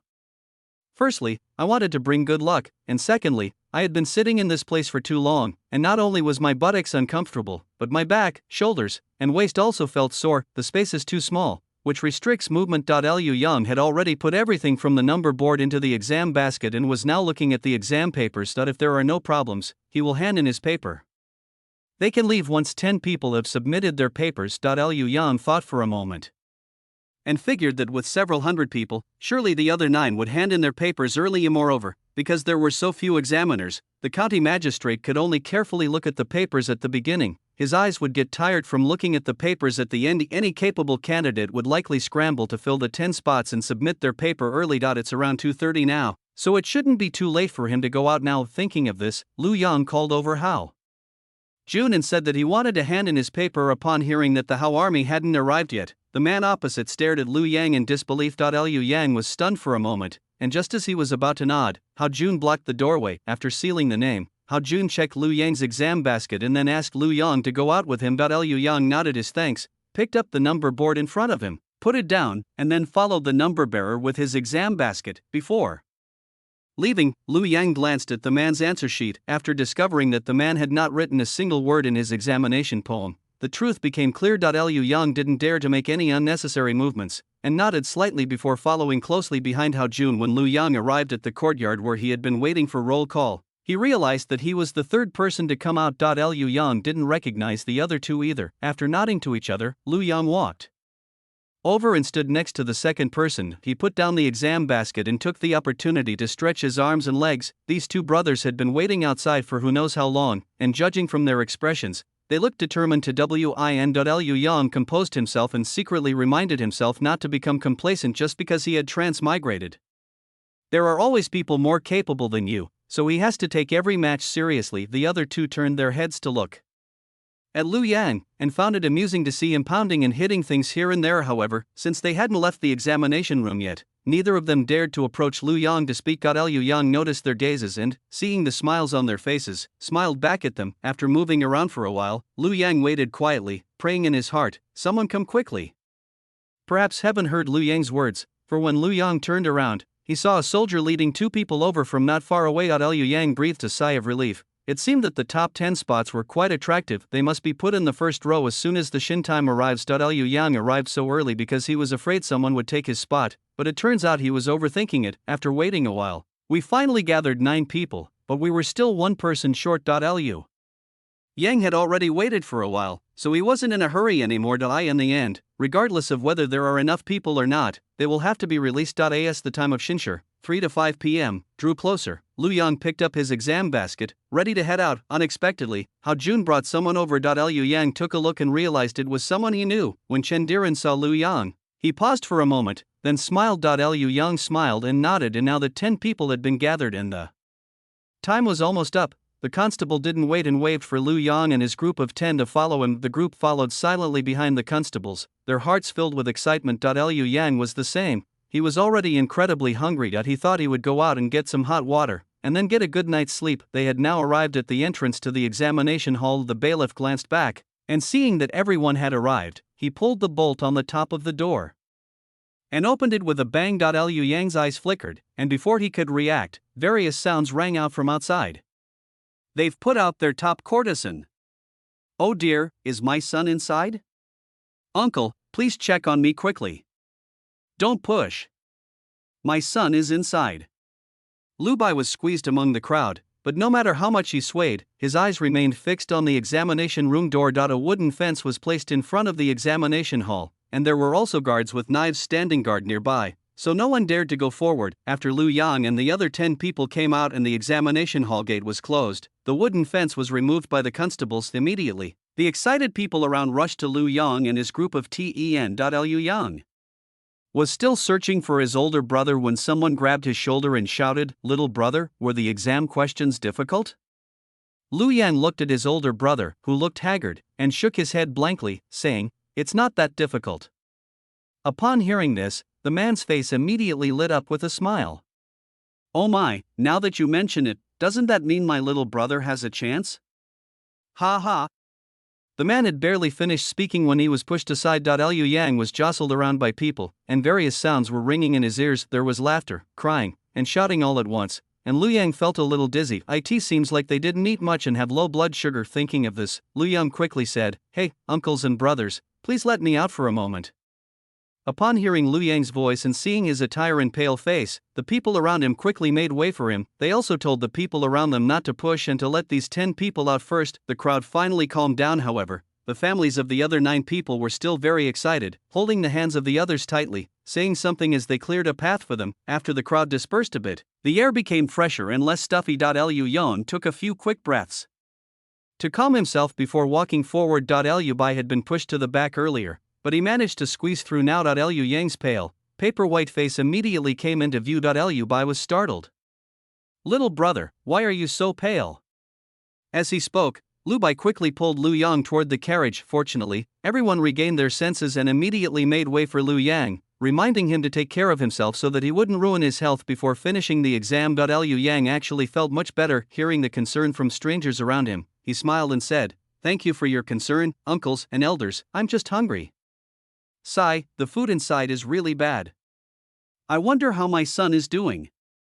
Liu Yang smiled and said a few kind words before being pulled away by Liu Bai. Liu Bai said with a serious expression, "Little brother, it's because I didn't think things through. The food is a bit simple." Liu Yang was taken aback, realizing that his older brother had misunderstood. He quickly explained, brother, I just forgot to eat. The food is quite good. Seeing that Lu Bai still looked guilty and nervous, Lu Yang smiled and said, Big brother, I'm really fine.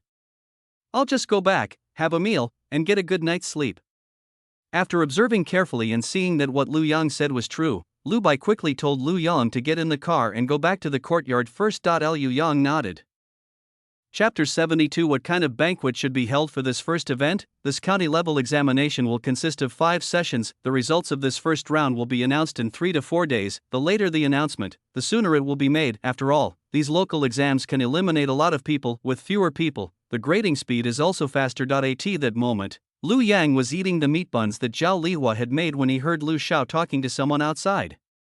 Hey, I've noticed Yangzi's been in a good mood these past 2 days. He must have figured things out by now. You finally made it through. Lu Xiao chuckled. We're happy that Yang Zi is in a good mood, but the results won't be out until tomorrow, so it's too early to talk about this now. Oh, look at my mouth, I'm not going to say anything more. Yang Zi will be under pressure if he hears it. These pancakes are freshly made, take them back and let Yang Zi have some. Okay, then thank you, Auntie. A moment later, Lu Xiao returned carrying a basket. Lu Yang smiled and asked, Mother, who is it? Lu Xiao put down the basket and replied, That's Chief Zhao's wife. Upon hearing this, Lu Yang asked in confusion, Did Chief Zhao summon him? So, would you like some of this pancake? Lu Yang shook his head, he was already full. It's fine if you don't eat. Don't read for a while, go out for a walk instead. Lu Xiao was also worried that Lu Yang would be under too much pressure, since the results would be released tomorrow. Putting aside Lu Yang, she was nervous right now. Lu Yang smiled and said, Don't worry, mother, I understand. The morning after the exam, Lu Yang went home. His family hasn't dared to ask him how the exam went these past 2 days. Lu Yang knew what was going on, so he told his family not to worry, as he felt he had done quite well on the exam. Although the family was happy to hear this, as the time of the incident drew closer, the tension they had been hiding slowly began to surface. Lu Yang watched and offered a few words of advice, but to no avail. Thankfully, the results will be released tomorrow. Otherwise my family would be incredibly nervous. That evening, right after dinner, Lu Yang was sent to bed by Lu Xiao. Tell me to go to bed early and not to overthink things. Lu Yang was both amused and exasperated. He wasn't nervous at all. I didn't think too much about it. No matter what he said, Lu Xiao kept saying aha but was pushing him back to his room. Even Lu Dashi said quietly from the side, Yang Zi, listen to your mother, go back and get a good night's sleep, don't be nervous. Helpless, Lu Yang washed up and went back to his room to lie down. Lu Xiao and the others were still sitting in the main room. As soon as Lu Yang left, Lu Xiao frowned and said, Whether it passes or not tomorrow, you can't talk about this in front of Yangzi. The 3 Lu brothers nodded. Mother, we know. Zhao Lihua frowned slightly and asked, Mother, if it's really as Yangzi said, should we hold a feast at home? This question was asked of Lu Xiao. She looked at Lu Dashi. Husband, what do you say? Lu Dashi thought for a moment, then shook his head and said, If Yang Zizhen passes this first round, there are still several rounds to come. What kind of banquet should we hold for this first round? Don't embarrass Yang Zi later. Lu Xiao and the others understood what Lu Dashi hadn't finished saying. Lu Bai nodded and said, Father is right. We can just have a good time at home. As for the banquet, we can wait until Yangzi finishes his exams. Okay. It was quiet on Lu Yang's side. Although the voices in the main room were soft, Lu Yang could still vaguely hear a few words. After a moment's thought, Lu Yang knew what his family was discussing. It's just his grades, nothing more. Lu Yang felt he had done well on the exam, so he wasn't too nervous about the case tomorrow, but he could understand his family's feelings. After all, he had already failed twice before. If we fail again this time, you can imagine the pressure on my family. However, we should always try to think positively. If he succeeds this time, even if he fails later, his family will definitely be happy for him. At least we can see hope, right? Lu Yang was lost in thought, and before he knew it, he had fallen asleep. Unbeknownst to them, their family members tossed and turned all night, unable to sleep. The next day, before dawn, noises came from the kitchen. A soft, rustling sound came from outside. Thinking about the case that was going to happen today, Lu Yang also got up. Lu Xiao came out of the kitchen with a basket of steamed buns. When she saw Lu Yang, she quickly invited him to come and eat some. Lu Yang responded, washed up, and went to the main room. Except for a few children, everyone in the family is up now. Liu Yang looked outside. It should be just past dawn. Lu Xiao went to the kitchen and brought out some meat sauce, instructing, when you go to the county town later, be careful on the road. In February, the sun rises late. It was estimated that it would be before dawn when they arrived in the county town. Liu Yang moved his mouth, thinking that it wouldn't be too late for his family to go over after the sun came out. Anyway, the list is posted there, there's no way to escape it. But seeing how much his family valued this matter, Lu Yang swallowed his words. After finishing breakfast, each lost in their own thoughts, Lu Yang went back to his room to pack his things, pack up the exam baskets, books, and other items you brought back and take them to the county town. After seeing his results, he will have to prepare for the next exam. But Liu Yang was full of confidence in himself and never thought that he would not be on the list. Just as Lu Yang finished packing his things, Lu Xiao called out from outside, Yangzi, we've been waiting for you. Lu Yang replied helplessly, Mother, I'm coming right now. When Lu Yang got into the car, Lu Dashi and Lu Song were already sitting inside. Liu Rong had to take care of things at home, so she stayed home. Lu Xiao then put the oilcloth coat on Lu Bai to prevent the cold air from getting the clothes wet. Zhao Liwa stepped forward and handed a large bag of food to Lu Song. Let them eat when they are hungry. Lu Xiao, standing beside him, instructed, walk slowly, don't look at the wrong path. Lu Bai chuckled and said, don't worry, mother. I know this road very well. I can get to the county town with my eyes closed. Lu Xiao laughed and scolded him for being irresponsible, then straightened her expression and told Lu Bai to be careful. Liu Bai nodded, and seeing that he had picked up all the things, he said, Mother, don't worry at home, we'll be back soon. Lu Xiao nodded, then looked at Lu Yang in the car. I wanted to reassure Lu Yang, but after seeing his smiling face, I gave up on that idea. Yangzi, if there's anything you want to eat over there, tell your older brother, and Mom will make it for you when you come back. Yes, Mother, I understand. After saying goodbye to his family, Lu Yang's carriage slowly drove forward. It wasn't very dark yet. The sky was already starting to lighten. Liu Bai could still see the nearby roads. The carriage ride wasn't too bumpy. By the time the carriage arrived in the county town, it was already daylight. After entering the city gate, Lu Bai first escorted Lu Yang back to the school. After Lu Yang put the examination basket and clothes back in his room, the carriage headed towards the county government office. Chapter 73. The day the case occurred today is the first day of the county examination, and men with nervous expressions can be seen everywhere on the streets. There were young people who still looked childish, middle-aged people with graying temples, and elderly people with white hair. Liu Yang lowered the curtain and stopped looking. Human life is full of different aspects, each with its own joys and sorrows. After a while, the carriage stopped about 100 meters in front of the county government office. Liu Bai lifted the carriage curtain and said with a smile, Father, we've arrived at the county government office. You can get out now. Lu Dashi nodded solemnly, okay. After the group got off the carriage, Lu Bai spent a few coins to have the waiter at the restaurant park the carriage. No case has been filed yet, but the area in front of the county government office where the notices are posted has already been surrounded by crowds. The surroundings were unusually noisy. Liu Yang withdrew his gaze, looked at Lu Dashi and the others, and smiled, Father, why don't we go inside the restaurant and wait? Lu Dashi didn't want to go in, but he also wanted to go and take a look. After thinking for a moment, Lu Dashi shook his head and said, Father can just wait here.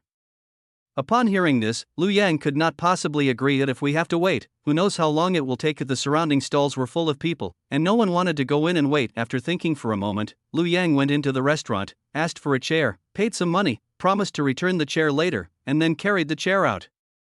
Father, please sit down. Lu Yang found a spot nearby, put down a chair, and invited Lu Dashi to sit down. This location won't block the restaurant's business, there won't be too many people, and you can still see where the crime occurred. Lu Dashi did not refuse and went over to sit down. In a short while, Lu Bai and Lu Song had already squeezed in. Liu Yang could see his two older brothers trying to squeeze in. Liu Dashi couldn't sit still any longer, craning his neck to look, his bottom almost lifting off the chair. Liu Yang smiled helplessly and said, Father, he's not out yet. Lu Dashi replied casually, good. Upon hearing this, Lu Yang knew that his father had not listened to him. At this moment, Lu Dashi pointed ahead and asked Lu Yang, Yangzi, is that your second brother? Lu Yang looked up and saw that it really was his second brother. Liu Song had already run back, panting heavily. Liu Dashi stood up and asked nervously, what happened? Has something happened up ahead? Lu Song had recovered by now. Father is fine. I just forgot to ask my little brother's seat number. Upon hearing this, Lu Dashi slapped his thigh in frustration. How could you forget something so important? Yangzi, tell your second brother right away. Number 23, second brother, you. Lu Yang was about to tell Lu Song not to worry when he saw Lu Song turn around and run away before he could even finish speaking. Liu Yang was stunned. There's no need to rush, is there? Lu Dashi couldn't sit still any longer and was craning his neck to look ahead. Suddenly, Lu Dashi tugged at Lu Yang's sleeve, pointed ahead excitedly, and said, Yangzi, look ahead. Has a crime occurred? Before Lu Yang could even speak, he heard various shouts coming from ahead. They're here! They're here! Stop pushing! Stop pushing! Ouch, my foot! As the gong sounded, the crowd in front surged forward like madmen. Liu Yang couldn't quite understand. Liu Dashi had already involuntarily taken a few steps forward. Liu Yang snapped out of his daze and quickly went over to pull Lu Dashi back. Dad, we can just wait here for our eldest and second brothers to come back.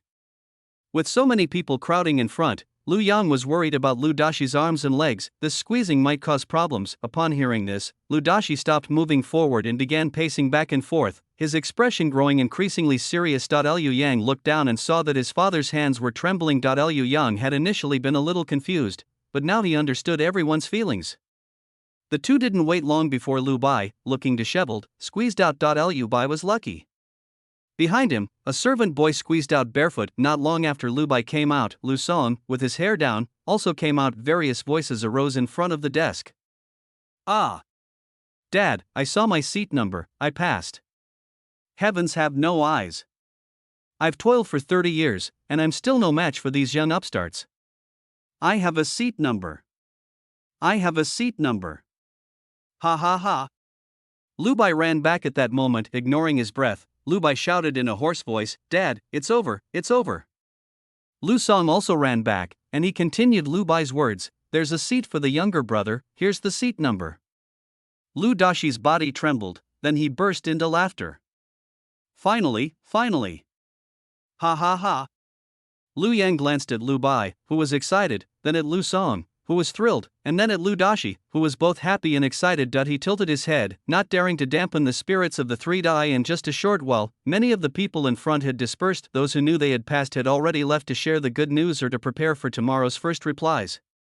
Most of those who still keep their mistakes are those who feel wronged and can't believe they didn't make the mistake. Lu Dashi wanted to check Lu Yang's seat number.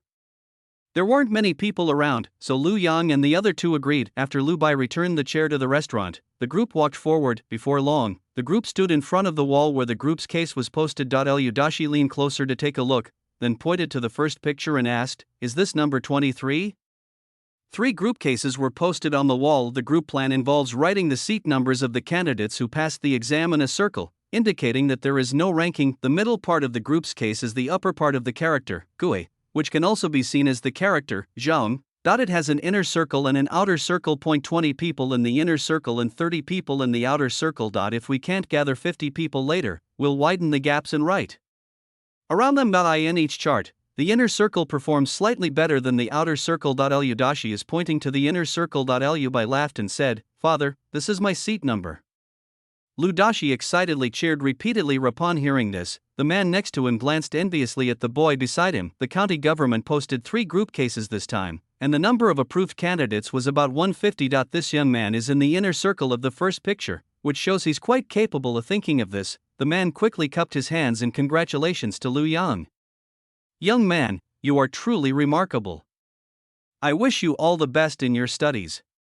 That's quite a big blessing. Lu Yang quickly returned the greeting. You flatter me, I also wish you well. The man waved his hand, interrupting Lu Yang. Ah, young brother, don't say such things.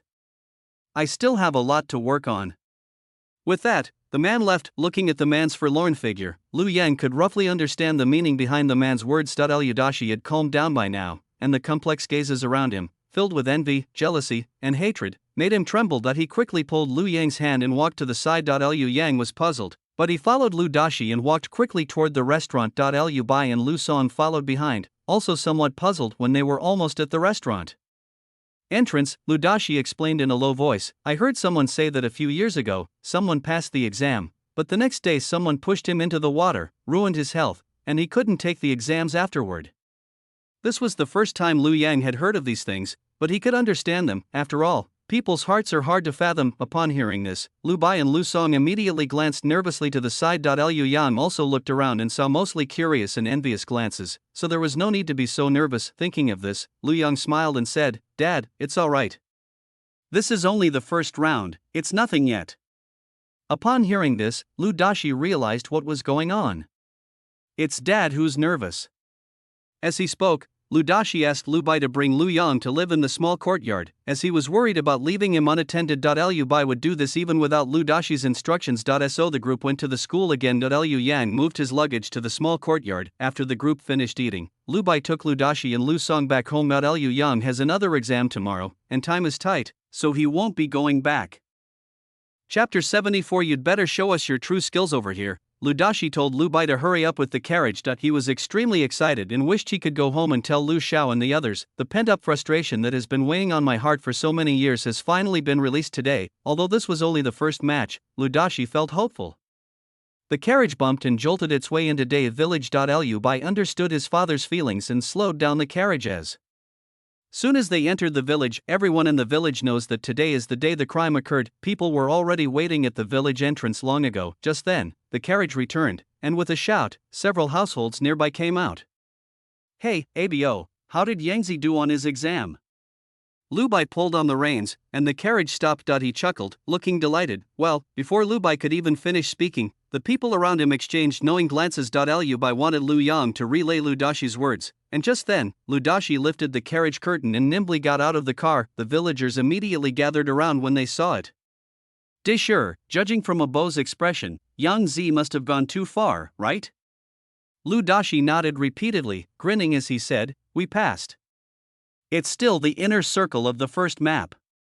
Upon hearing this, the villagers exclaimed in surprise. "I heard that the inner circle of this first drawing will be tested under the watchful eye of the county magistrate. If Yangzi can catch the magistrate's eye, he'll be set for life. So, does that mean Yang Zi will pass the county examination this time?" "I think so. I reckon the scholar is about to be ours too." "That's for sure. I've always thought Yang Zi was clever since he was little. Now that he's finally made it, things will be smooth sailing for him from now on." Lu Dashi's smile faltered. "How did things get so out of hand?" he quickly exclaimed. "This is only the first match. Who knows what will happen in the future?" Seeing that Lu Dashi's expression was not good, everyone realized what was going on. Everyone laughed and said, yes, Yangzi will definitely pass." Lu Dashi's expression softened a bit, and he laughed. "Sigh, I'm just happy that Yangzi passed away. Why would I think about so much? You can talk about these things in private, don't bring them up outside and make people laugh." Everyone understood what Lu Dashi meant and quickly said, "Oh, Yangzi's dad, don't worry. We were just saying a few extra words because we were happy. We certainly wouldn't say that to others. We know what we're doing." Upon hearing this, Lu Dashi finally breathed a sigh of relief. He had no interest in talking to these people anymore. After saying goodbye to everyone, he got into the car and told Lu Bai to leave. As soon as the carriage arrived at the Lu family's gate, Taidan and Ernyo, who were guarding the gate, jumped up and ran into the house. He was still shouting, "Grandma! Mom! Grandpa and the others are back." As soon as he finished speaking, Lu Dashi and his group got out of the car, and Lu Xiao and his group hurriedly came out of the house. "How is it, sir?" Because of what happened earlier, Lu Dashi's initial excitement had subsided. "That's over. Yangzi is preparing for the next round." Upon hearing this, Lu Xiao immediately clasped his hands together, looked up at the sky, and murmured a few words. "God help me, God help me."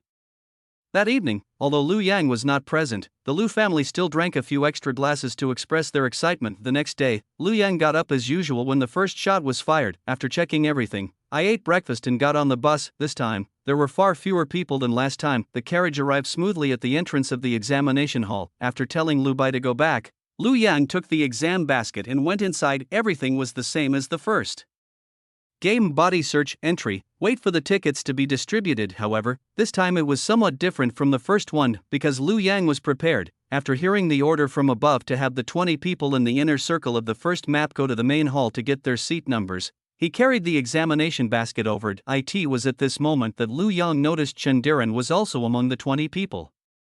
The two exchanged a glance and then quietly followed behind the others. The crowd first bowed to the county magistrate, then to the deputy examiner, and finally to the student who had acted as guarantor. County Magistrate Su Zhijing looked at the 20 candidates, some young and some old. Their appearances varied, yet they spoke volumes about the vicissitudes of life. Thinking of this, he smiled and said, "Everyone standing here must be very knowledgeable.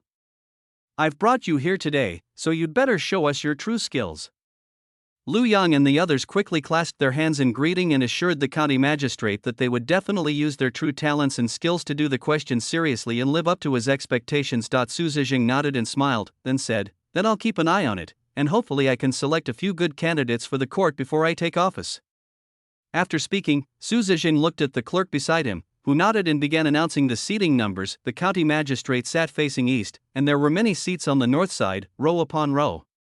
The 20 candidates would sit in these seats to take the exam, although the pressure might be greater with examiners and others watching, but it's much more comfortable than the cramped cells. As Lu Yang was thinking, he heard that his seat number was 12th, so he quickly went forward to collect the manuscript and paper. Su Zhijing looked at the young man in front of him. Although his face was somewhat immature, he had a dignified air about him. "Take the exam seriously." "I understand, thank you for the reminder, sir." Lu Yang took the exam paper and manuscript paper, and was led by the Yamen runner to his seat. They were sitting facing the direction they were coming in, and the county magistrate could see the entire examination hall from the west window. Lu Yang glanced around and then took out his pen, ink, and other items from the exam basket. After everything was set up, everyone was seated. After a while, when the county magistrate finished taking attendance, closed the examination hall gate, and returned. The examination questions were about to be announced. It was just dawn, and the light was dim, but there were light signs nearby, so it didn't prevent us from seeing the questions. Lu Yang looked at the Yamen runner who was walking towards the middle of the aisle with the test questions on a board. After straightening his pen, he copied the first question onto the draft paper. The content of the second exam was similar to that of the first. The first exam consisted of 2 passages from the 4 books, while the second exam consisted of 1 passage from the 4 books and 1 passage from the 5 classics. As for poetry, it should be a 5-character, 6-rhyme examination poem. At this moment, Lu Yang was already thinking about how to solve this 4 books problem when he received the topic. The language of Qi of the Chu master. His heart skipped a beat. This question is clearly a cut and match problem. Fortunately, the name Dr. Chu helps us pinpoint the source. Lu Yang pondered for a moment and soon found the source of the question. This question comes from Mencius. If a high-ranking official of Chu were here and wanted his son to speak the Qi dialect, should he have a person from Qi teach him, or a person from Chu teach him? This is what Mencius said to Dai Bushing, a minister of the state of Song. The question is about a high-ranking official from the state of Chu who wanted his son to speak the dialect of the state of Qi. Should he have someone from Qi teach him, or someone from Chu? This led to a discussion about the impact of the environment on people. If he were taught by people from Qi, and surrounded by people from Chu who spoke the Chu dialect to him every day, even if he were beaten, it would be very difficult for him to learn the Qi dialect well. However, if you send him to live in the state of Qi for a few years, you can't get him to speak the Chu dialect. This is the effect of subtle influence. When a person is influenced by their surroundings and the prevailing atmosphere, they will naturally change. This is Lu Yang's approach to solving the problem. After Lu Yang figured it out, he spent another cup of tea's time thinking about how to phrase it. After polishing the content on the draft paper and copying it into the exam paper, Lu Yang realized that someone was standing next to him. Lu Yang was stunned for a moment, but quickly recovered. When Lu Yang finished writing the exam paper, he looked up and saw that the county magistrate was no longer in the examination room. Lu Yang wasn't nervous and quietly waited for the second question to be announced. Chapter 75. Although he is young, his knowledge must be profound. After an incense stick has burned, the second question arrives. The title is Barbarian Submit, which comes from the Shundian section of the Book of Documents. When Lu Yang received the question, he already knew the origin of the sentence. Without pausing, Lu Yang began to write, "Eat at the right time. Be pacifying those far away and approaching those nearby. Cultivate virtue and sincerity, yet be able to appoint people. Even barbarians will submit." This sentence contains Lu Yang's problem-solving approach. Food production must be timely. Appease distant subjects, cherish those nearby, be kind to virtuous people, trust the good, and reject the wicked. In this way, even distant foreign tribes will submit. Lu Yang wrote very quickly, almost without thinking, and a short essay came out in no time. Lu Yang wrote quickly, and after he finished copying it, he had time to eat. The food Lu Yang brought this time included meat sauce, steamed buns, and flatbread. Although Zhao Liwa chopped it into small pieces, Lu Yang ate it bit by bit with the meat sauce, and he ate it very happily. Su Zizheng, who was proctoring the exam by the window of the west room, stroked his beard and watched the scene with a smile in his eyes. Everyone around was writing furiously, not daring to lift their heads, for fear of seeing anything they didn't like. The boy, however, seemed unfazed by being seen and continued doing his own thing with a relaxed expression. Su Zizheng remembered this boy, thinking of the explanations of the 4 books that the boy had written before. Su Zizheng turned around and sat back down in his seat, seemingly lost in thought. Liu Yang vaguely sensed that someone was watching him. Aside from the county magistrate, Lu Yang didn't think of anything else. However, Lu Yang didn't care.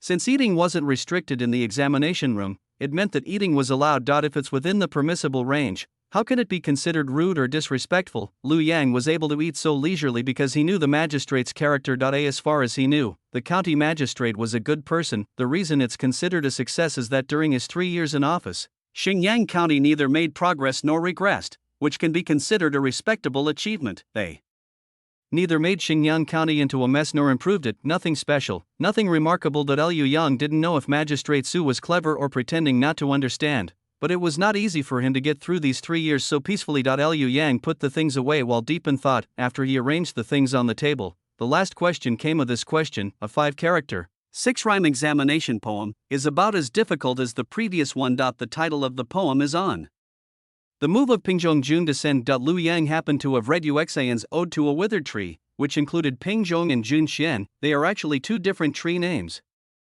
If test takers are not familiar with them, they may misunderstand the meaning of this question. However, Lu Yang was not worried. The phrase, as for pine, ancient tree, Chinese tallow tree, and common cypress, their dense foliage covers hundreds of acres, and their sturdy trunks are thousands of years old, refers to trees like pine, ancient tree, Chinese tallow tree, and common cypress, which are lush and tall, often covering hundreds of acres, and which, when felled, can regrow and are often thousands of years old. This area exhibits characteristics of 2 types of trees, Platycladus orientalis and Diospyros kaki. As long as Lu Yang points out the meaning of the topic in the first couplet, the poem will not score LOW. Liu Yang quickly wrote on the draft paper, then slightly changed 1 or 2 words before writing the poem into the scroll.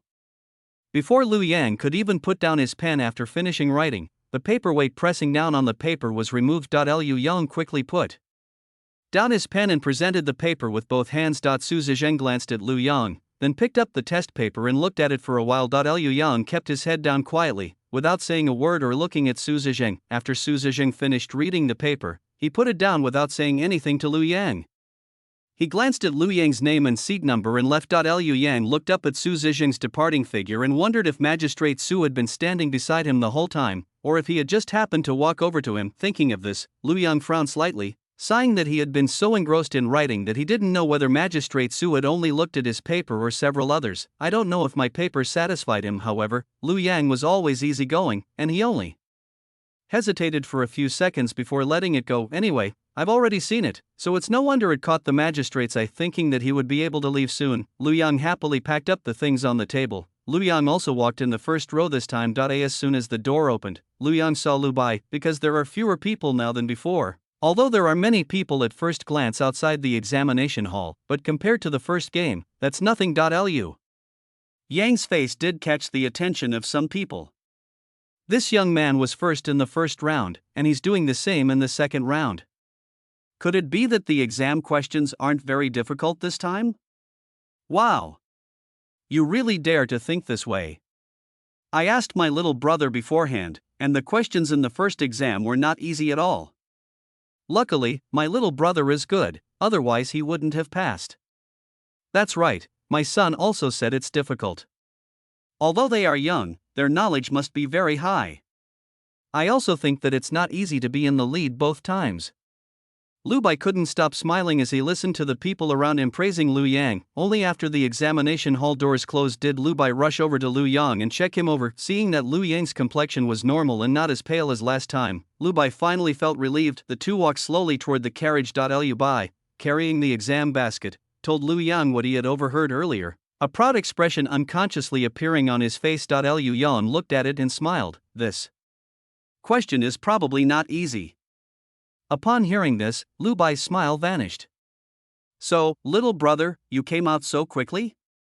Could it be that his younger brother has finally made it big? Seeing Lu Bai's complex emotions of surprise, pride, and disbelief, Lu Yang explained, I came out as soon as I finished writing. Sitting here waiting for it to get dark isn't a good idea. That's true. After getting into the car, the two returned to the courtyard to wait for the incident to occur. The second case occurred sooner than the first one. It was resolved in just 2 days. After seeing how nervous his family was when he went home last time, Lu Yang didn't want to go back anymore. After reading in the courtyard for 2 days, I finally went out for a walk on the day the case occurred. Liu Yang had expected to be on the table, but he didn't expect to be in the inner circle of the first picture this time. Liu Dashi and the others also arrived early in the morning. When they learned that Lu Yang had come again, they smiled and gave Lu Yang a few words of advice. Tell Lu Yang not to be too nervous. There are now dozens less spots available for successful candidates. Stay calm and don't panic. Liu Yang understood what his family meant, although there was no fixed number of people who passed the county examination, as it was entirely up to the county magistrate. If the magistrate allowed candidates with poor scores to pass, the emperor would hold him accountable and punish him. Therefore, the number of candidates who pass later is generally not very large. Chapter 76 The final drink. Based on the number of people who passed the county examination in the past, the number of people who pass this time should be between 20 and 30. However, it's hard to say. If there are many outstanding candidates this time, the number of spots will naturally increase. After learning about their results, Lu Dashi and the others couldn't wait to have Lu Bai send them back. Liu Bai and the others felt at ease knowing that Lu Yan was with Lu Kai and the others. After Lu Bai and the others left, Lu Yang and the others headed towards the school. Of the 5 of them, only Lu Yang and Shen Diren passed this time. This examination poem stumped some people. Interpret the character in as referring to Yanzi, since Yanzi's courtesy name was. If one interprets the poem's title as Yen Zhong Moving House, then the resulting poem will definitely have problems. Although the score for this examination poem is not high, it is impossible for the county magistrate to pass it even if he wanted to. After all, this poem would definitely be off topic. Lu Kai, Sun Yuansheng, and Feng Baolai are among this group. Liu Yang is not good at comforting others. There are only a few comforting words to say over and over again. What's the point of trying? I'll definitely do it next time. This time it just so happened that the test covered material you hadn't seen before. Maybe next time it won't be like this. After saying too much, Lu Yang felt it was all too dry, so he simply fell silent. This wasn't the first time Lu Kai and his group had failed. They were only disappointed when they saw their seat numbers weren't on the table. And now that I'm walking slowly and have thought things through, I feel much better. Lu Kai looked at Lu Yang and Shen Diren and laughed. Well, at least one of us 5 passed, otherwise the teacher would be so heartbroken. Looking at Lu Kai's smiling face, Sun Yuansheng said helplessly, if the teacher heard this, he would definitely punish you by making you copy books. Upon hearing this, Lu Kai immediately looked around. It has to be said that Lu Kai's antics instantly lightened the previously somber atmosphere. Since Lu Yang and Chen Diren had to prepare for their next exam the next day, the group chatted for a while and then parted ways. Over the next few days, Lu Yang and Chen Diren overcame numerous obstacles and finally arrived at the final round. Qin Fuzi was not surprised that Chen Diren made it to the 5th round. After all, Chen Diren failed before because he hadn't fully recovered from a cold during the first exam, which affected him. Qin Fuzi was both surprised and pleased that Lu Yang was able to persist until the 5th game. 8 students from Class A participated this time, and 2 of them made it to the end, which made Master Qin very satisfied. Tomorrow is the 5th round, so Master Qin called Lu Yang and Chen Diren to the courtyard to give them some instructions. Looking at the 2 young men before him, Master Qin's eyes were full of smiles. The first 4 rounds are over. As long as you play steadily in the 5th round, you should be able to pass. However, you can't let your guard down because of this. You must take it seriously, do you understand? Lu Yang and Chen Diren quickly assured each other that they would take it seriously. Master Qin nodded, stroking his beard, and said, after you finish the 5th exam, the magistrate will definitely invite you to have a meal together. You must make a good impression on him then. Upon hearing this, Lu Yang and Chen Diren exchanged a glance and quickly nodded. Don't worry, Master, we will. Seeing how calm and reasonable the 2 were, Master Qin was extremely satisfied. Alright, you should all get some rest today. Don't show your fatigue in front of the magistrate and anger him. Master Qin shared his experience with Lu Yang and Chen Diren, and seeing that it was getting late, he quickly told the two to go back and rest. Don't read books anymore, just keep a relaxed mood. Liu Yang and Chen Diren could not disobey Master Qin's words, so they agreed and withdrew. The two walked out of Master Qin's courtyard. Chen Diren smiled and said, "See you tomorrow, Brother Fong." "Hey," Liu Yang said with a smile, "see you tomorrow, Brother Zixian." The fifth exam was not difficult. It consisted of a question on the 4 books and a recitation of a designated section from the official classics compiled during the Jing dynasty. Since everyone has already taken the test, it's naturally not difficult for Liu Yang and his group. After the previous exams, fewer than 30 candidates remain to take the 5th exam. These candidates have already passed the county examination, but the rankings haven't been released yet, so they don't know who the top candidate is. And now that the candidates have finished handing in their papers, they are standing in the courtyard where they had been waiting for roll call, waiting for the county magistrate to come over. Because the exam rankings haven't been released yet, the county magistrate can't leave. The final toast was held inside the examination hall. The food for the banquet was bought from outside. After they finished eating, each examinee had to pay for their own drinks. Only then can the gathering disperse. The banquet was held with 8 people per table.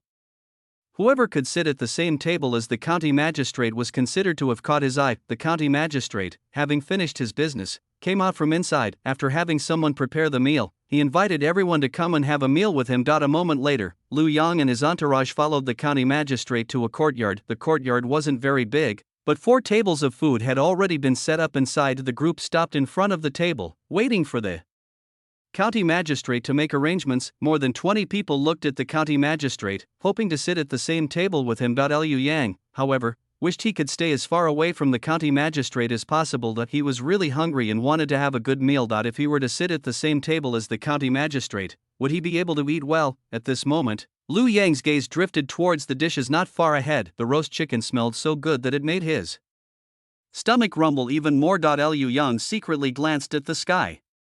The sun was almost halfway up the mountain.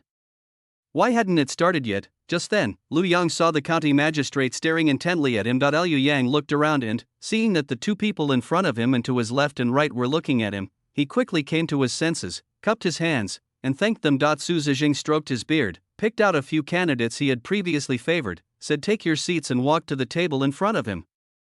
The 7 men followed quietly behind the county magistrate. Liu Yang stood at the back and waited until everyone was seated before sitting down himself. All the good seats were taken, so this was a seat that didn't attract much attention. Su Zhijing glanced at Liu Yang, then looked away. The meal was quite good. After the county magistrate said a few words of encouragement to the candidates, everyone toasted each other with 3 cups of wine and then began to eat. The county magistrate had to go back to review the papers, so he only ate a few bites as a formality before leaving. Liu Yang immediately breathed a sigh of relief and quickly started eating. He ate very cautiously, and there was more alcohol in his stomach than rice. After the county magistrate left, the candidates around him had little appetite. The group didn't know each other very well. After exchanging a few words and eating some food, they paid and left. Chapter 77 County Chief Case. After Liu Yang finished eating, he got up, paid, and left. By the time I came out of the examination hall, the moon had already risen. It's very cold at night. Liu Yang had drunk alcohol, and now that his body was warm, he didn't feel cold. He had already trained his alcohol tolerance to a high level, so these few drinks wouldn't make Liu Yang drunk. After taking only a few steps, Liu Yang saw Liu Bai walking over from the side. Liu Yang laughed and said, "Big brother, have you been waiting long?" Liu Bai shook his head, "I just arrived a little while ago." Liu Yang had told him about this before, and he arrived at the right time based on his estimation. After draping the thick coat over Liu Yang, Liu Bai told Liu Yang to get in the car quickly, as it was windy outside. Liu Yang hummed in agreement, and only after getting into the car did he notice a food box inside. Liu Yang lifted the curtain and asked, "Big brother, what delicious food did sister-in-law make for me?" Liu Bai turned the carriage around and, upon hearing this, replied, "It's not food, it's just hangover soup. Your sister-in-law is worried that if you drink too much, you'll have a headache tomorrow." Upon hearing this, Liu Yang immediately grinned. "My sister-in-law is so thoughtful." After thinking for a moment, Liu Yang added, "My older brother treats me well too." Liu Bai shook his head helplessly outside, "Be careful, I served it when I came out, the soup should still be a little hot now." "Okay, I understand." Liu Yang opened the lid, muttering, "Big brother is good in every way, except he's a bit long-winded." Liu Bai laughed and scolded, "Alright, I think you're just drunk." Go back and get some sleep. The two brothers returned to the courtyard chatting and laughing. After washing up, Lu Yang lay down on the bed and fell asleep. The results will be released on the third day after the exam. Early that morning, before dawn, Lu Yang was woken up by Lu Xiao. Yangzi, wake up, get up. Lu Yang groggily opened his eyes, thinking it was getting late. The room was still as dark as I expected. He rubbed his eyes and asked in a hoarse voice, Mother, what time is it? Upon hearing the voice, Lu Xiao knew that Lu Yang had gotten up, and casually replied, It's almost dawn, get up quickly. As she spoke, Lu Xiao hurried towards the main room. Liu Yang blinked, recalling the tension his family felt during the first case, and knew he hadn't misheard. However, it's not even 5 a.m. yet, isn't it a bit too early? Did we wait for the city gates to open in the past? Lu Yang dressed with a puzzled look on his face, intending to go and ask what was going on. When Lu Yang entered the main room, an oil lamp was lit inside. Liu Dashi and the others were eating breakfast absent-mindedly, and judging. From their dazed expressions, it was clear that they hadn't slept well. Liu Yang felt a little embarrassed, as he, the person involved, was sleeping soundly. When Lu Dashi saw Lu Yang coming over, he quickly asked Lu Yang to sit down and have breakfast. Breakfast consisted of steamed buns, porridge, and pickled vegetables. Liu Yang responded and sat down to eat breakfast after washing up. Liu Dashi swallowed the bun in his mouth and instructed, If Yang Zi is in the top 10 on the list, we must pay a visit to the county magistrate. Lu Yang nodded, of course. If you make it into the top 10 of the county examination list, you will receive some preferential treatment in the examination hall, and you will naturally have to thank the county magistrate. Considering that the county magistrate had invited him to dine at the same table last time, it meant that he had caught the county magistrate's eye, so making the top 10 should not be a problem. However, Lu Yang did not tell his family about this, because if it were not true, wouldn't his family be disappointed? Although he felt he had done well on the exam, the fact that others could take the fifth exam meant they were doing about the same as him. This ranking is really hard to say. After the group finished breakfast, Lu Xiao slipped a purse into Lu Yang's hand. Yangzi, take this. Treat people to a meal later.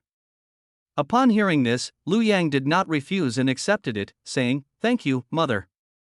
Lu Xiao waved his hand, gave Lu Bai and Lu Song a few more instructions, told them to carefully read the list later, and then let them go. Although they got up early, it was already getting light when they set off. When the carriage arrived at the county government office, the area where the notices were posted was crowded with people. Liu Yang was somewhat surprised. Why are there so many people?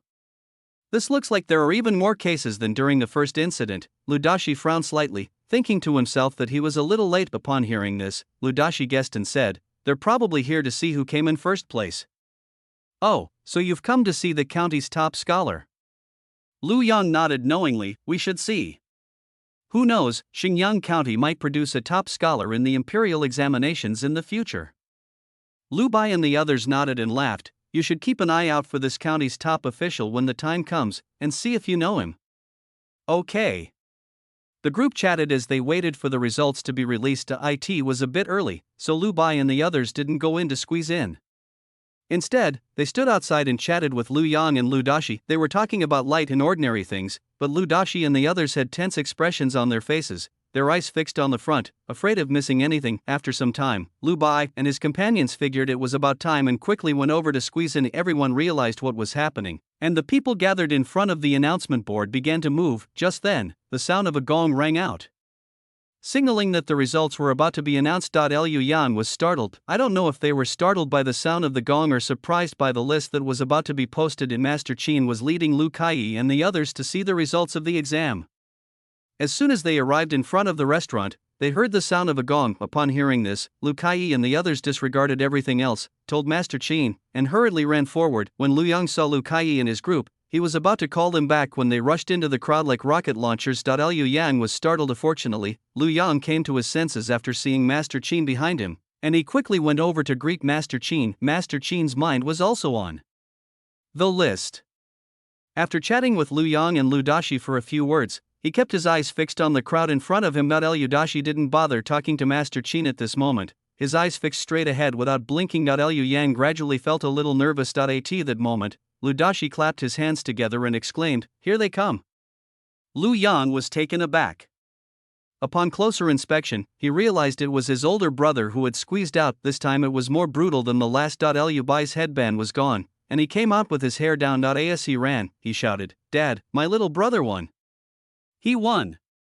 Upon hearing this, Lu Yang breathed a sigh of relief. Although he had a premonition, he was also a little nervous because of his family's emotions, which made him feel much better now. Master Qin smiled, and was about to congratulate Lu Yang when he heard someone say, "Which brother is Lu Weifang from Date Village?" Lu Yang looked ahead in confusion. Why was someone calling his name? Just then, Lu Bai, having caught his breath, roared, "Brother!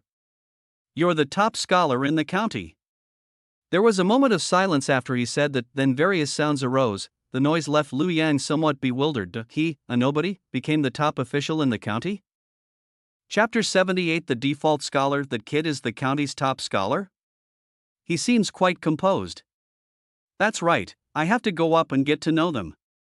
The candidates who were around the same age as Lu Yang envied him and even considered befriending him. One after another, they walked toward Lu Yang. The older ones, after all, couldn't bring themselves to go and make friends. He could only leave dejectedly. Some of them were quite moved. Decades of diligent study are no match for someone who studies hard for 10 years and becomes the top scholar. I guess I'm just getting old. Alas, I never imagined that the top scholar in Xingyang County would be a 16-year-old child. It's truly, alas. How pathetic. An old man turned and walked away, and those around him sighed a few times after hearing his words. However, among the onlookers were people who knew Lu Yang, who knew that Lu Yang had failed the exam twice before finally becoming the top scholar in the county. Such a beautiful turnaround made everyone envious, and they even started talking about it.as a result. Many students who had failed the exams several times went to Lu Yang. They were hoping Lu Yang could give them some pointers, so that maybe they could make it onto the list next year. Before Lu Yang could react, a number of people had already gathered around him. Brother Fong, you are indeed a man of great bearing. I admire you greatly. Brother Fong is truly remarkable. I am no match for him. Congratulations on achieving the top score in the Imperial examination, Brother Fong. Wishing you a bright future. Everyone knew how important the position of the county's top official was. As long as Lu Yang doesn't plagiarize in the later exams and his essays are passable, he will definitely be among the candidates who pass the prefectural and provincial exams. It can be said that Lu Yang is now the de facto scholar. Thinking of this, everyone felt a surge of warmth in their hearts, and all sorts of kind words came out of their mouths. However, there were also those who genuinely sought advice. I am Wang Shi from Wangjia village. I have met Brother Fong before. I wonder if Brother Fong could give me some guidance.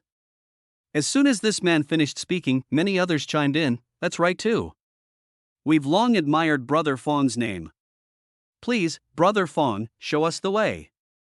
Lu Yang was surrounded by a crowd, and the people around him were quite excited.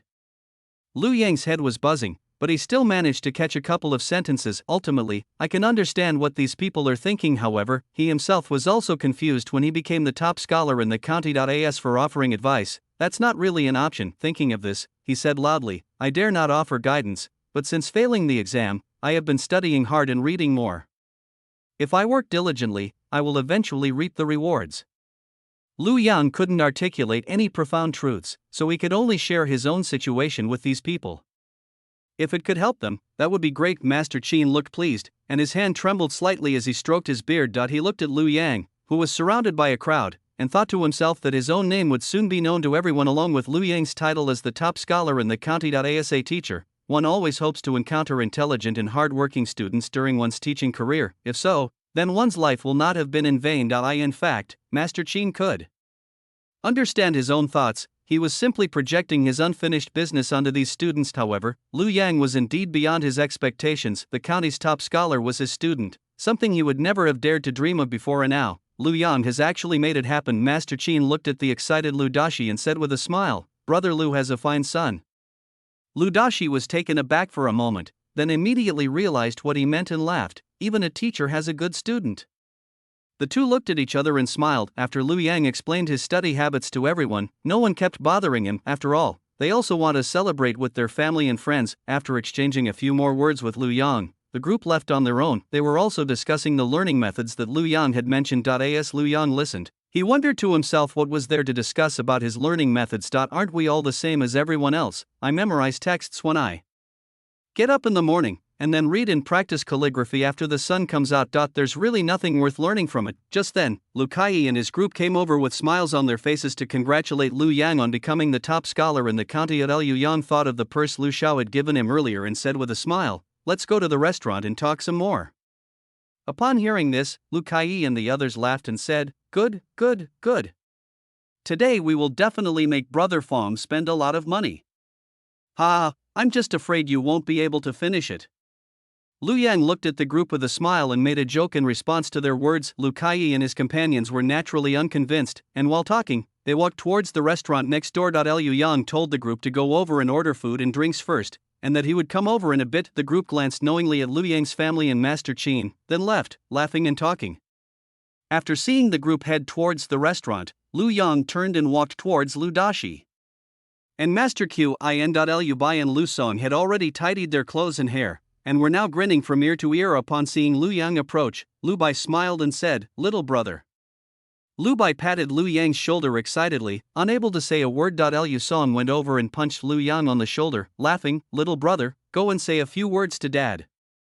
Lu Yang nodded, looked at Lu Dashi, and smiled, "Dad, you've worked hard." None of them expected Lu Yang to say that. After a moment of surprise, Lu Bai and Lu Song's smiles and relief deepened. Lu Dashi's eyes welled up with tears, but being a grown man, he swallowed hard, patted Lu Yang's arm, and sighed, "Good boy, Dad didn't have to work hard."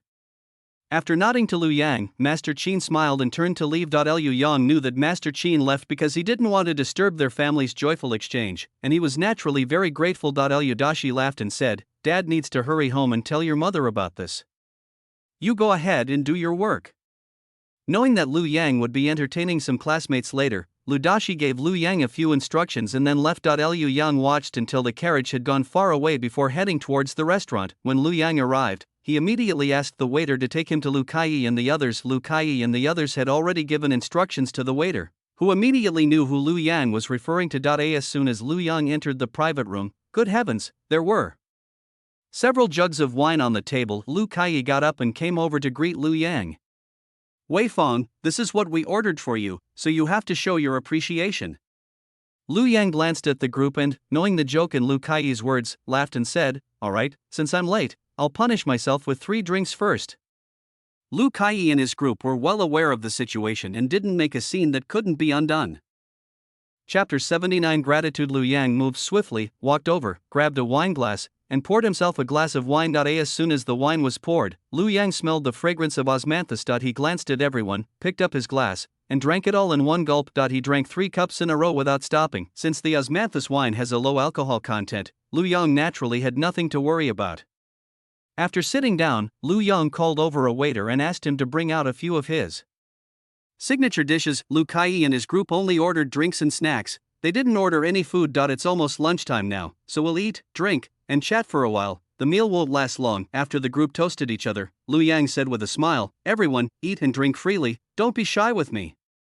Lu Kai, Sun Yuansheng, and Feng Baolai are all Lu Yang's roommates and are familiar with him, so they naturally won't stand on ceremony with him. Chindiran is ranked 8th on the list, and he is currently in a good mood, so he is naturally more relaxed. While Lu Yang and Lu Kai were chatting and laughing in the restaurant, Lu Dashi and his group quickly returned to Dave Village.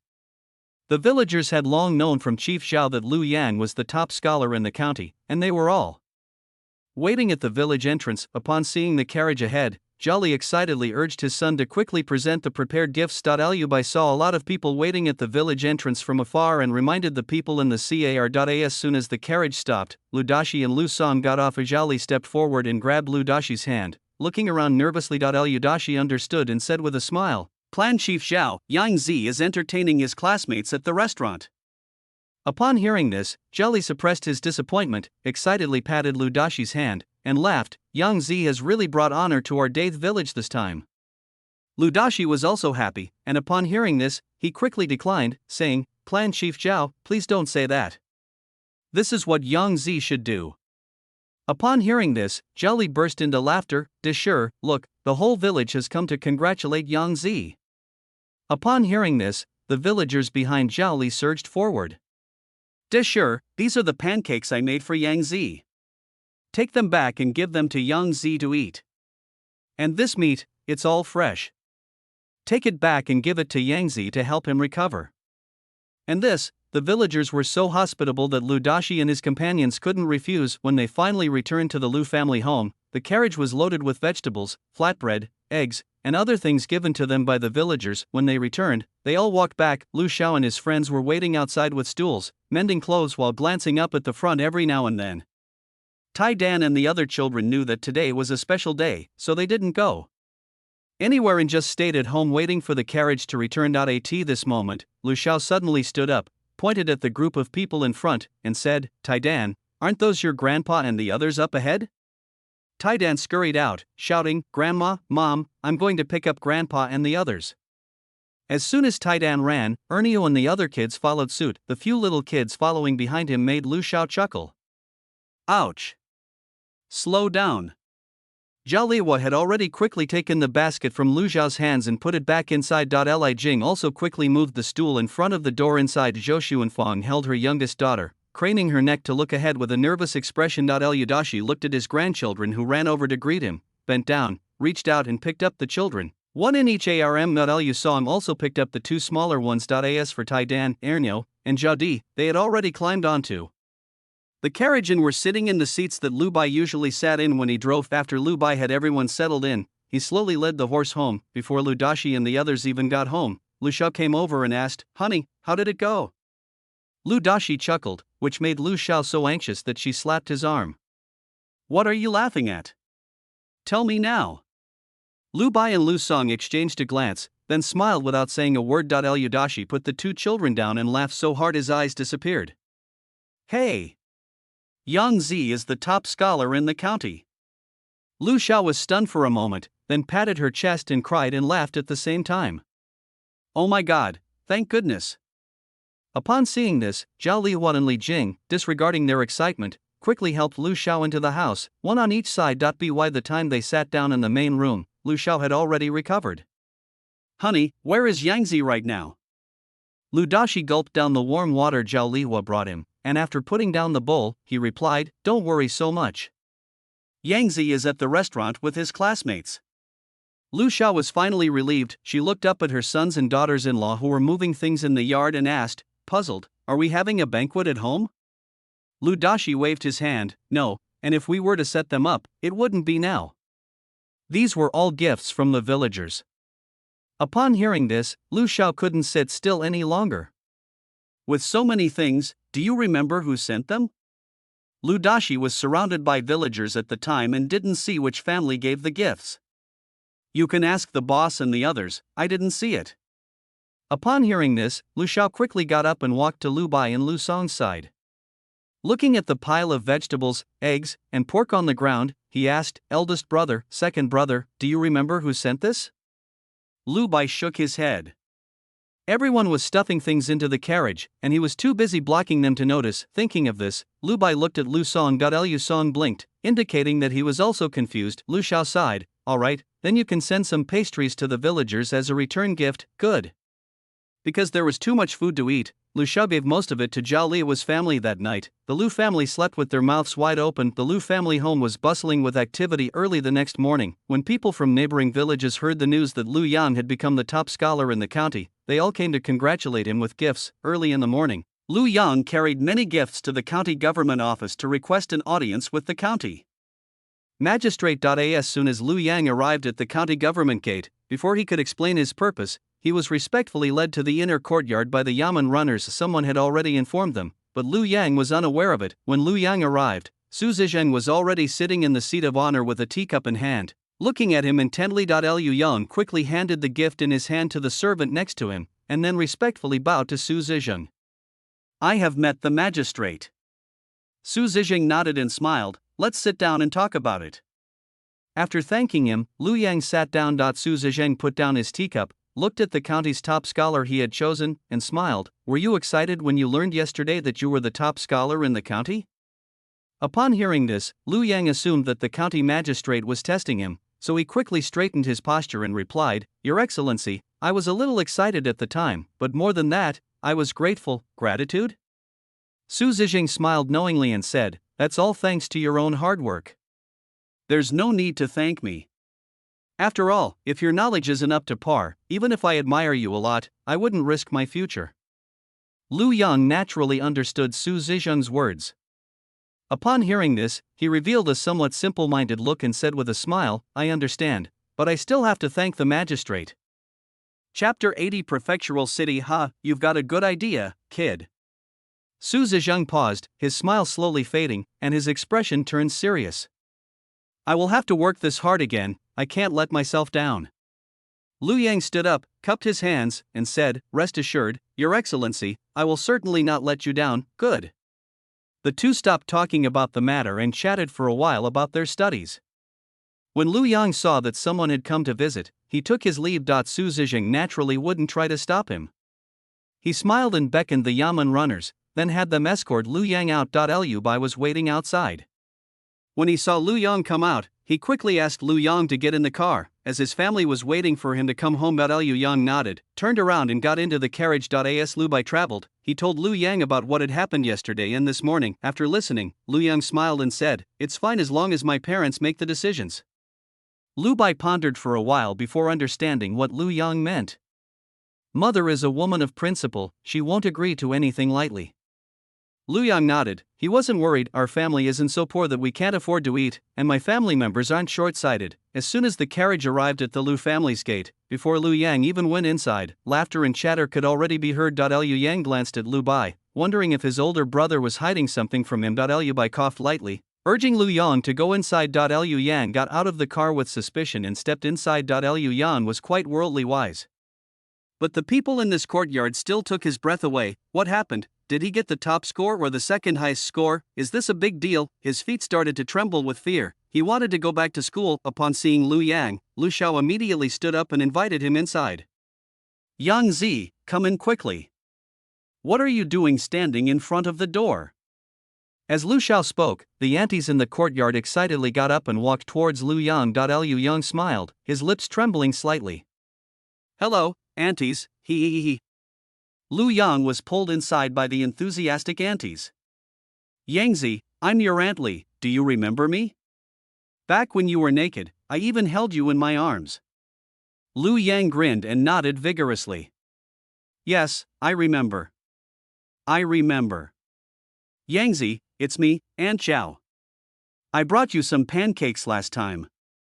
"Hello, Aunt Zhao." Lu Xiao sat to the side, looking at Lu Yang with a proud expression. Liu Yang sat among the aunties, his face stiff with smiles. In the days following the release of the results, Lu Yang received many people at his home of the Zhao family patriarch, the Wang family patriarch, the patriarch of the neighboring village, the people sent by the Nishan cloth shop, the people sent by various restaurants to deliver gifts, and so on. In the end, even shops in the county that had never cooperated before sent people to give gifts and blessings. Seeing that things were not going well, Lu Yang gave Qin Fuzi a gift and then stayed at the school for a while. After the villagers calmed down, Lu Yang listened to Master Qin's advice and went home to review his studies. According to Master Qin, only he and Chen Diren passed the county examination in the school. It would be more convenient to study at home. After all, the school is crowded and noisy, and if they go home, they can participate in fewer unnecessary social interactions. Liu Yang thought Qin Fuzi was right, so he packed his things and went home. In the days that followed, Lu Yang stayed home and prepared for the prefectural examination in April. The registration process for the prefectural examination was similar to that for the county examination,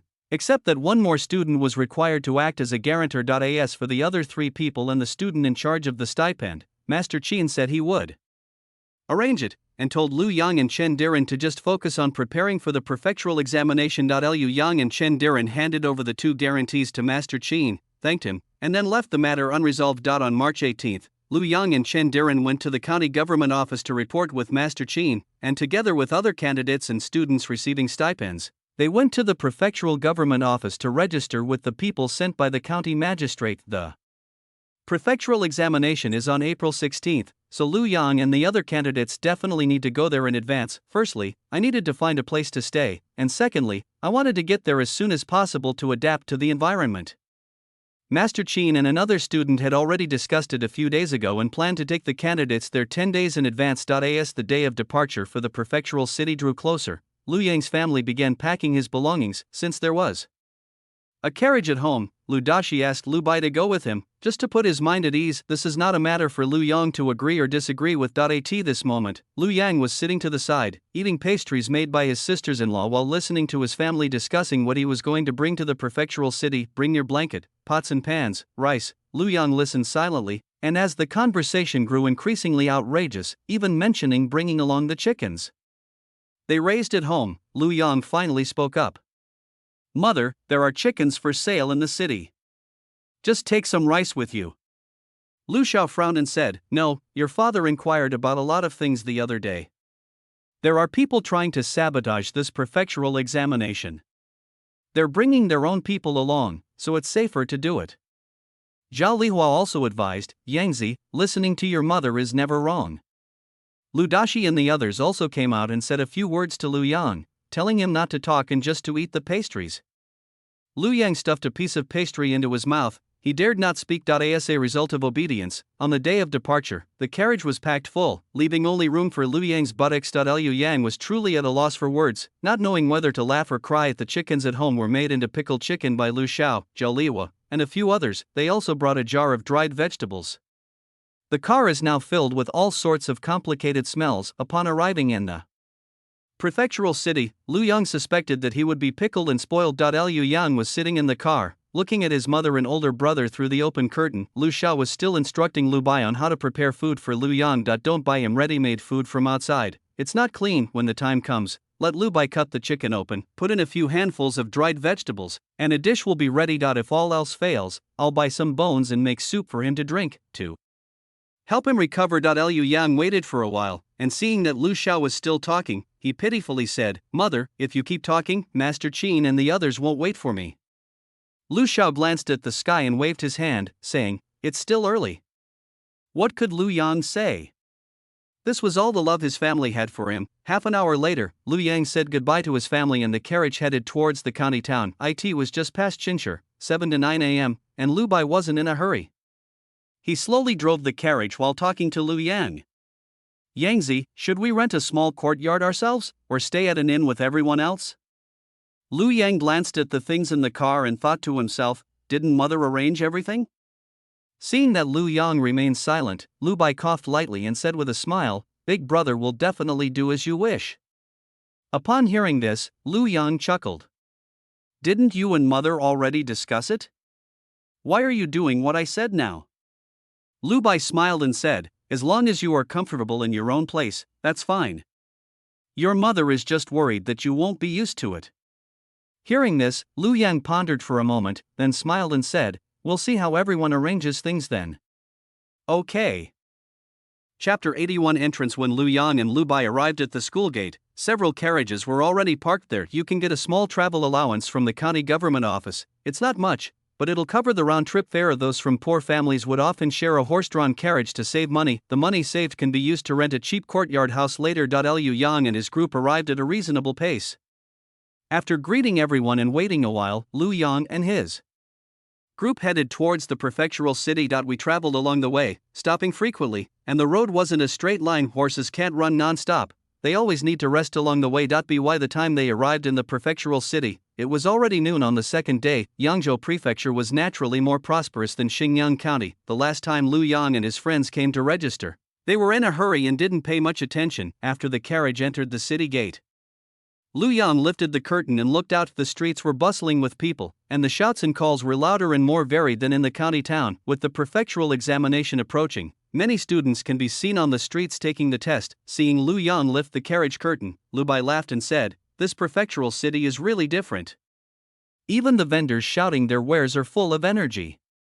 Lu Yang nodded. Once we're settled, we can go out and buy some things for Mom and the others. Upon hearing this, Lu Bai immediately understood the meaning behind Lu Yang's words. He laughed and said, Hey, Mom gave me enough money. We'll talk about it after you finish your exam. Lu Yang laughed. Your mother worries even when you go out for a walk? Lu Bai chuckled foolishly. There are quite a few people taking advantage of this to cause trouble, so it's best to be careful. Upon hearing this, Lu Yang replied thoughtfully, Okay, I'll listen to you. The carriage slowly made its way towards the examination hall. The examination hall was located south of the government office, so they had to find a place to stay near the examination hall. Master Qin and the student were both experienced. They led Lu Yang and the others for a while, and then they arrived at the door of a house. Knock, knock, knock. Master Qin stepped forward and knocked on the door. A moment later, a rough, hoarse male voice came from inside. Who is it? Master Qin replied. I've come to see Li the broker. Upon hearing this, the man opened the door. The man was of medium build and had an honest face. He had long since developed a keen eye and could tell at a glance that Lu Yang and his companions had come to take the Imperial examination. After glancing at the group's clothes and appearance, he told Lu Yang and the others to wait, then went back to his room to get a cloth bag. Let's go, I'll take you there to have a look. The man closed the door and walked to the right. Liu Yang and the others didn't get into the car either, but followed slowly behind. After a stick of incense had burned, the man pointed to the courtyard in front and said, It's quite close to the examination hall. It takes about half an hour to walk there, and it costs 1 tael of silver every half-month. As he spoke, the man stepped forward, opened the door, and let the group of people in to take a look. The courtyard was indeed large, with 7 or 8 rooms, enough for the group of them to live in. Apart from being a bit worn out, everything is fine, because time was precious. Lu Yang and his group didn't bother to choose any more options and rented the place for half a month. Everyone chipped in the money, signed a lease, and settled down here.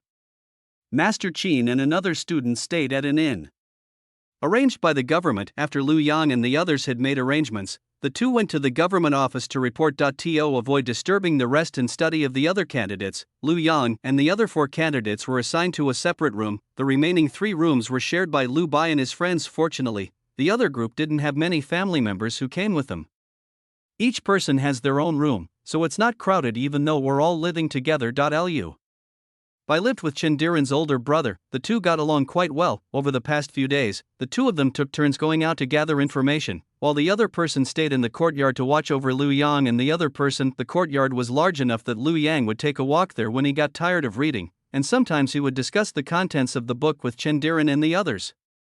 None of us are the type to nitpick, so we get along quite harmoniously. When they got bored of reading, the group would go for a walk together. It's just that there will be quite a few people following around. When they went out, Lu Bai and Chen Dei would leave one of them in the yard to keep watch. Liu Yang believed that nothing would happen. After all, it was only the prefectural examination, and it would be too early to make a move. Liu Yang was later proven wrong. On the 6th day after arriving in the prefectural city, Lu Bai heard some news from outside that someone had hosted a dinner a couple of days ago, inviting many students to the Ichuan courtyard to compose poems and write essays. These students haven't come out yet, they're probably too drunk to get up. Upon hearing this, Lu Yang and the others were immediately dumbfounded. Is this even allowed? Lu Yang has certainly broadened his horizons. Fortunately, they only went out twice in these few days, each time just for a short stroll, and then came back, without going to join any crowds. Although it was all a matter of mutual consent, it still served as a reminder to Lu Yang and the others. The others did not go out. In the days that followed, Lu Yang and his group read books in the courtyard, waiting for the prefectural examination to begin April 16th. Before dawn, when the first shot rang out, Lu Yang got up. Liu Bai got up even earlier than Lu Yang. Breakfast has already been prepared. I boiled some eggs for breakfast and heated up a few of the steamed buns I made last night. Liu Yang usually doesn't drink too much water or eat too much on the day of the exam, just in case he needs to go to the toilet. The prefectural examination consisted of 3 parts: a written examination on classical texts, miscellaneous essays, and policy essays. The first 2 sessions each last 1 day, while the last session lasts 2 days. Candidates participating in the prefectural examination only need to bring an examination guide. Everything else will be provided by the examination venue. After eating 2 steamed buns and taking a few sips of water, Lu Yang boarded the carriage. After waiting for a while, Chendiran and several others got into the car. The carriage was fairly large, though a bit cramped, but no one complained. The carriage slowly made its way to the examination hall. The roadsides were brightly lit. Liu Yang looked at the people beside him and saw that they looked serious and their hands were unconsciously clenched into fists. He smiled and said, "There's no need for everyone to be so nervous. Just take the exam normally." Chendiran nodded, and his clenched fist loosened a little. The same goes for the others. In their minds, Lu Yang was the top scholar in the county, and the words of the top scholar naturally carried weight. After listening to Lu Yang's words, the group's mindset calmed down. The carriage stopped 50 meters away from the gate of the examination hall, where the candidates, along with their families and friends, were waiting for the gate to open. Liu Bai got out of the car, secured the rope, and then Let Liu Yang and the others get out, since they only brought their exam admission ticket. Everyone felt relaxed. Liu Yang glanced ahead, then looked at Liu Bai and said, "Big brother, don't wait here. Go back and get some sleep. We can walk back together later." Chen Diren and the others stood quietly to the side, waiting for Liu Yang to come over. Liu Bai glanced at the situation ahead and nodded, "I'll go back after you go in." Upon hearing this, Liu Yang didn't say much. After roughly telling him the time, he walked towards the gate of the examination hall. The examination hall was brightly lit outside, and there were runners holding signs with the names of various counties written on them. Liu Yang and his group found their respective counties' location and quietly lined up. After a while, the second shot was fired. The examination hall doors opened. Only about 20 candidates passed the initial screening in their county, so the screening process was very quick. The initial check involves checking the information on the admission ticket to see if the candidate's height, appearance, and other characteristics match the information previously filled in. If there are no problems, you can go in, but once inside, they have to check again. This time it will be stricter. And now Liu Yang was able to calmly take off all his clothes, and only put them back on after the constables had finished their inspection. The roll call was the same for both the prefectural and county examinations, except that the person in charge of the examinations was the prefect. After the inspection, Liu Yang and the others followed the instructions and went to a large courtyard to line up and wait for roll call. Liu Yang knew he would definitely be promoted to a higher position, so he was prepared and not nervous. When they arrived in Yangzhou Prefecture, Master Qin told them that the prefect was a man who valued talent, and that they should just do well in the exam. Liu Yang naturally didn't have too many concerns. As long as he finished the test, that was all that mattered. Chapter 82 Scripture. It was still dark when Liu Yang and the others arrived at their county. Liu Yang was the first one to be called over. Upon entering the hall, Liu Yang saw a kind-looking middle-aged man sitting in the head seat. Liu Yang lowered his eyes and quickly walked over to bow to the prefect. Chen Shi looked at Liu Yang, stroked his beard and smiled. "The top scholar of Xinjiang County is indeed a handsome man. This is thanks to Prefect Feng Xie's praise." Chen Shi nodded and smiled. "Let's begin." Following the procedure, Liu Yang named the two students who had vouched for him. After Master Qin and the others confirmed it, the prefect gave him the examination paper. Liu Yang accepted the gift with both hands, thanked the officer, and respectfully followed him to his seat. The examination room was already filled with people, all of whom were elites selected from the county-level examinations. Liu Yang didn't dare to look around. After putting down the exam paper, he waited for the exam hall to distribute writing materials such as pens, ink, paper, and inkstones. The roll call ended just as dawn was breaking. As the examination hall doors closed, Liu Yang received his own set of writing materials. The first exam was on calligraphy. Candidates are required to be proficient in at least 3 classics, with those proficient in 5 classics being considered the best. The Taijing method involves randomly opening a page of the sutra, covering the left and right sides, leaving a line in the middle, and then covering the part of the sutra where the examinee needs to answer questions with paper. This test mainly examines the candidate's memory and calligraphy skills. Liu Yang felt that his memory was pretty good, and at least he wasn't worried at all before seeing the exam questions. Liu Yang arranged the things and started grinding ink while looking at the exam questions in the paper. The exam questions had a lot of text and a lot of blank space. At first glance, it was densely packed. Liu Yang frowned slightly and, after looking at it for a while, quickly closed his eyes to ease the tension. His mind was a little fuzzy.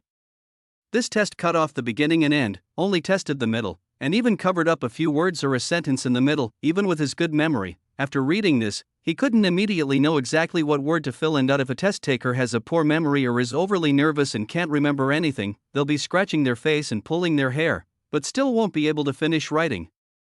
There are 100 questions in total for the calligraphy practice book. Whether or not a candidate can get the top score depends on how well they have memorized the material. Liu Yang opened his eyes, estimating that it was about time, and put down the ink stick. Before the candidates even picked up their pens, a gong sounded, signaling that they could begin answering the questions. Liu Yang calmly dipped his brush in ink, carefully filled in his name, hometown, and other information before starting to answer the questions on the draft paper. The first question, exercising restraint and moderation, is why it is valued and upheld for a long time. After a moment's thought, Liu Yang picked up his pen and wrote, "Full but not overflowing. High but not precarious." These are 2 sentences from the classic of filial piety, The Feudal Lords, and the difficulty level is not too high for Liu Yang. Liu Yang looked at the second question. If the lower classes do not cause chaos, then the ugly will not contend for a place. If the lower classes cause chaos, then punishment will follow. Because there are no punctuation marks, Lu Yang and his friends usually read books by marking sentences and punctuating them themselves. Now, with this kind of test, the second question stumped Lu Yang. The first question at least tested the context, but this second question, after thinking for a moment, Lu Yang realized that the question was testing his understanding of a few words in a sentence. The original sentence is, "Those who serve their parents should not be arrogant when in a high position, nor disruptive when in a low position, nor contentious when in a shameful situation." Arrogance in a high position leads to ruin, disruption when in a low position leads to punishment, contentiousness when in a shameful situation leads to war.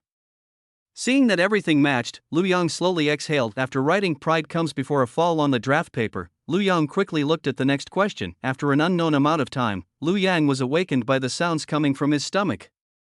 Gurgle. A clap of thunder. Liu Yang was stunned for a moment.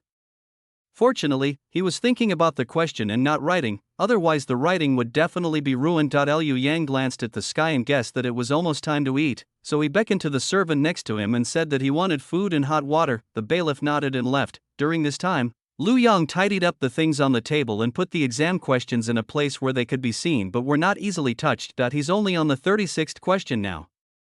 Judging by the sky, it should be around 10 o'clock. Lu Yang frowned, realizing that he was being a bit slow. Thinking that he shouldn't waste time thinking about difficult problems, Lu Yang decided to pick out the difficult ones during the mealtime, skip them for now, and come back to think about them after finishing the simpler ones. The constable returned quickly. They came over carrying 2 bowls. One bowl contained hot water, another bowl contained 2 steamed buns, and there were some pickled vegetables at the bottom. The food was alright. Liu Yang didn't pick and choose, thanking him as he accepted the bowl. After taking a sip of warm water, Lu Yang put the water aside and then picked up a steamed bun to eat. While eating, Lu Yang took a sip of water after finishing 2 steamed buns, then put the food aside, waiting for someone to come and take it away. Liu Yang didn't pay attention to these things. After arranging the items, he began to write. Without writing down names, there is no alliance, therefore, names are used. This question is simple. Lu Yang already knew the source when he ate the steamed bun. He silently read through the 7th year of Duke Yan's reign in the Zhuozhuan. When one reads the passage, if the names are not written, it means there is no alliance. When feudal lords form an alliance, they then use their names.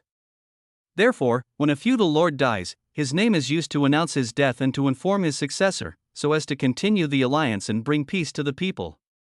This is called the Book of Rights. One will understand. Liu Yang picked up his brush and wrote the words "all feudal lords form an alliance," skipping the difficult problems and writing down the easy ones first. Lu Yang's speed improved. It was lunchtime for the other candidates, and although there were servants moving around, Lu Yang was focused on answering the questions and was not disturbed. By the time I finished writing all the easy questions, it was already early afternoon. Liu Yang put down his pen and rotated his wrist. He still has 4 difficult problems to solve. The blank spaces for these 4 questions were also left on the draft paper. Judging from the sky, he has plenty of time. With this in mind, Lu Yang was not in a hurry and began to think about the first problem. Most of those who are noble are those whose virtue lies in their outward appearance. The things are vast and profound.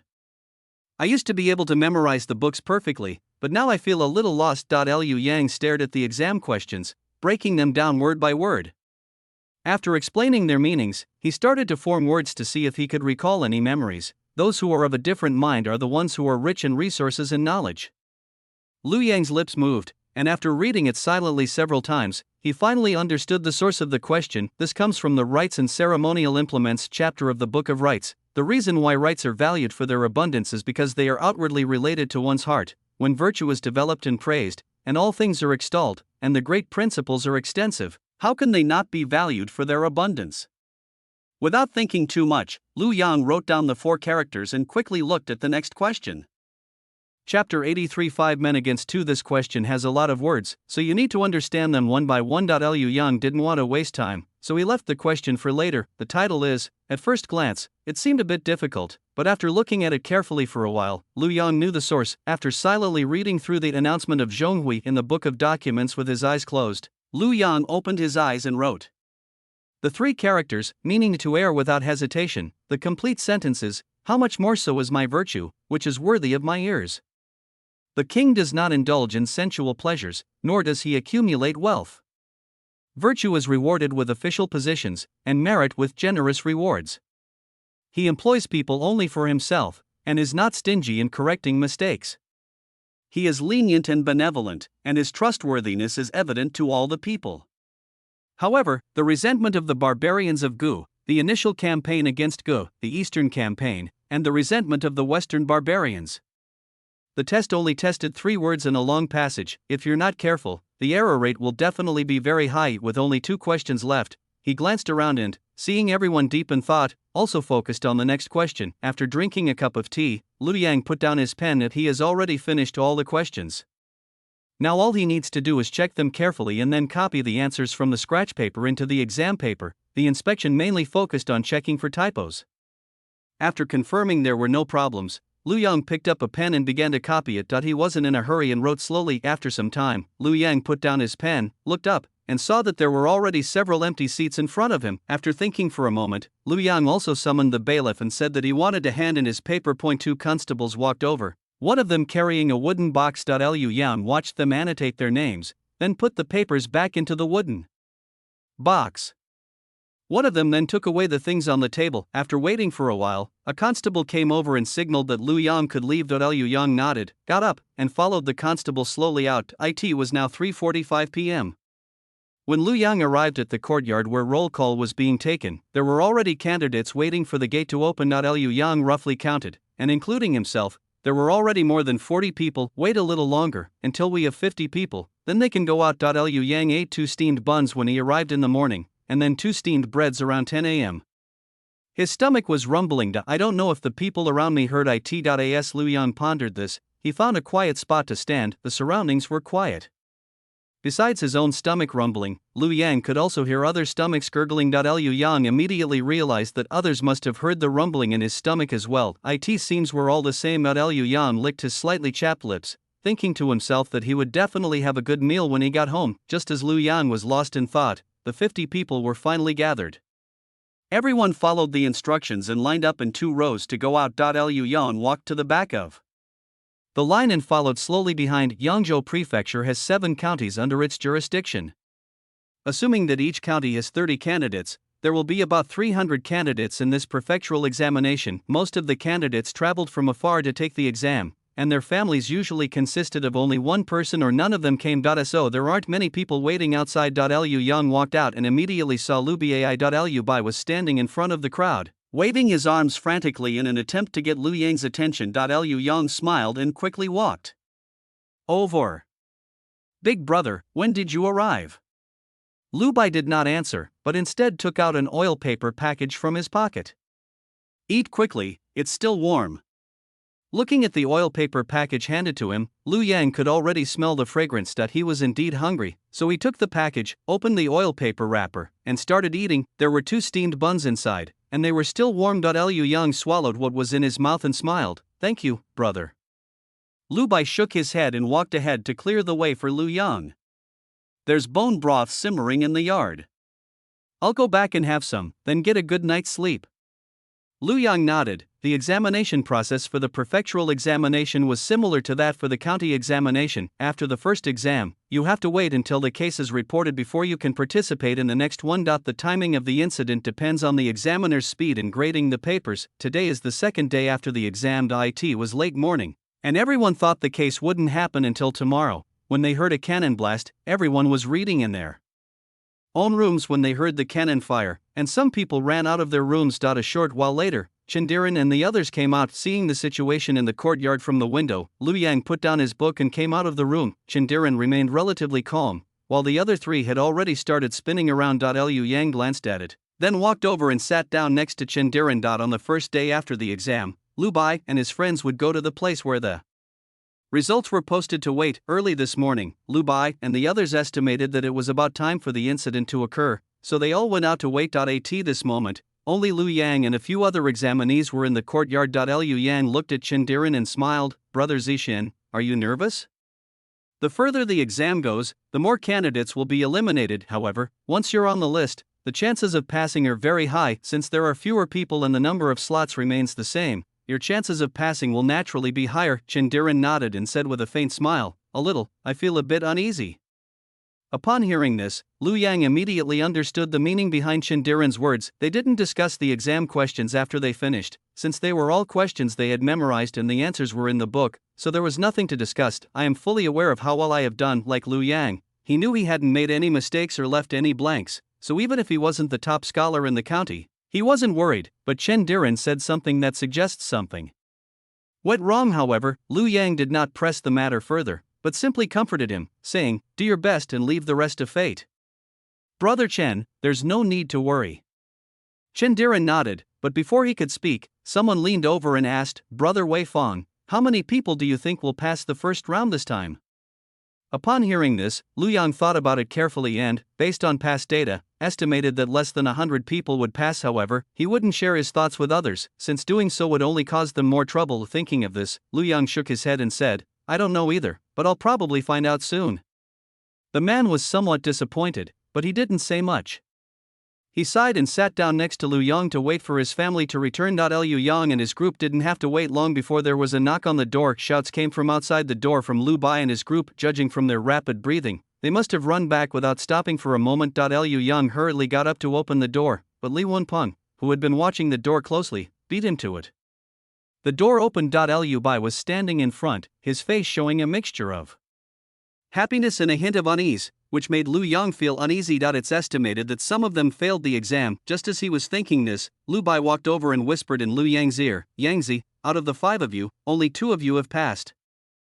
Chapter 84. Can't you guys tone it down a bit? Upon hearing this, Liu Yang nodded slightly and stood aside without saying a word. Upon seeing this, Liu Bai also suppressed his joy and stood quietly behind Liu Yang. Chendei pulled Chendiren aside and whispered to him about his case, then recounted the things that the other 3 hadn't done. Chendiren nodded and stood aside, watching the complicated expressions of the 3 people in front of him without saying a word. The oldest of the 5 candidates was 25 years old. The other 2 were also 21 and 22 years old, older than Liu Yang and Chendiren. The 2 younger ones passed, but the 3 older ones didn't. Putting aside any talk of jealousy, the sheer talent of these 2 alone is enough to make the 3 of them envious for a lifetime. Li Wenpeng is the oldest one, and having failed the exam so many times, he's become somewhat numb to it. He couldn't eat or sleep until he found out the answer. Knowing the answer now, he felt relieved. He looked at his nephew, who was 10 years younger than him, and sighed, "When we get back, I'll disappoint your grandfather and father again." After saying this, before his nephew could say anything to comfort him, Li Wenping turned around and cupped his hands to Liu Yang and the others, saying, "I will be leaving tomorrow. Thank you all for taking care of me these past few days." After saying a few more words of congratulations to Liu Yang and Chendiren, Li Wenping went back to his room to pack his things. The other 2 also showed some undisguised sadness. After congratulating Liu Yang and Chendiren, they returned to their rooms. Judging from the looks of it, tomorrow only Liu Yang and the other 3 will be left in this courtyard. I had no time to feel sentimental. Before dawn the next day, the first shot was fired, and Liu Yang and Chendiren got up to go to the examination hall. The inspection process was repeated once again. Although Liu Yang's seat number had changed slightly, it was still within the hall name. Those sitting here are indeed the elite candidates selected by the prefect. When Liu Yang entered the examination room, he glanced around and was surprised to find that the number of people in the examination room had not changed much. Judging from their appearance, those who were promoted to a higher position have basically passed the first test.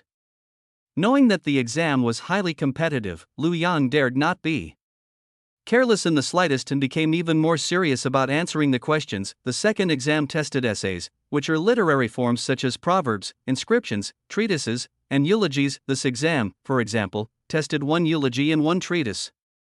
Song refers to poems and prose intended to praise or extol, and it implies the singing of praises and commendations. For a topic like Ode to the Yellow Dragon, once you've clarified who you're praising, you can start writing. The meaning of Huanglong can be interpreted in many ways, depending on how the test taker understands it. Liu Yang didn't think too deeply about it and just went straight to the surface meaning.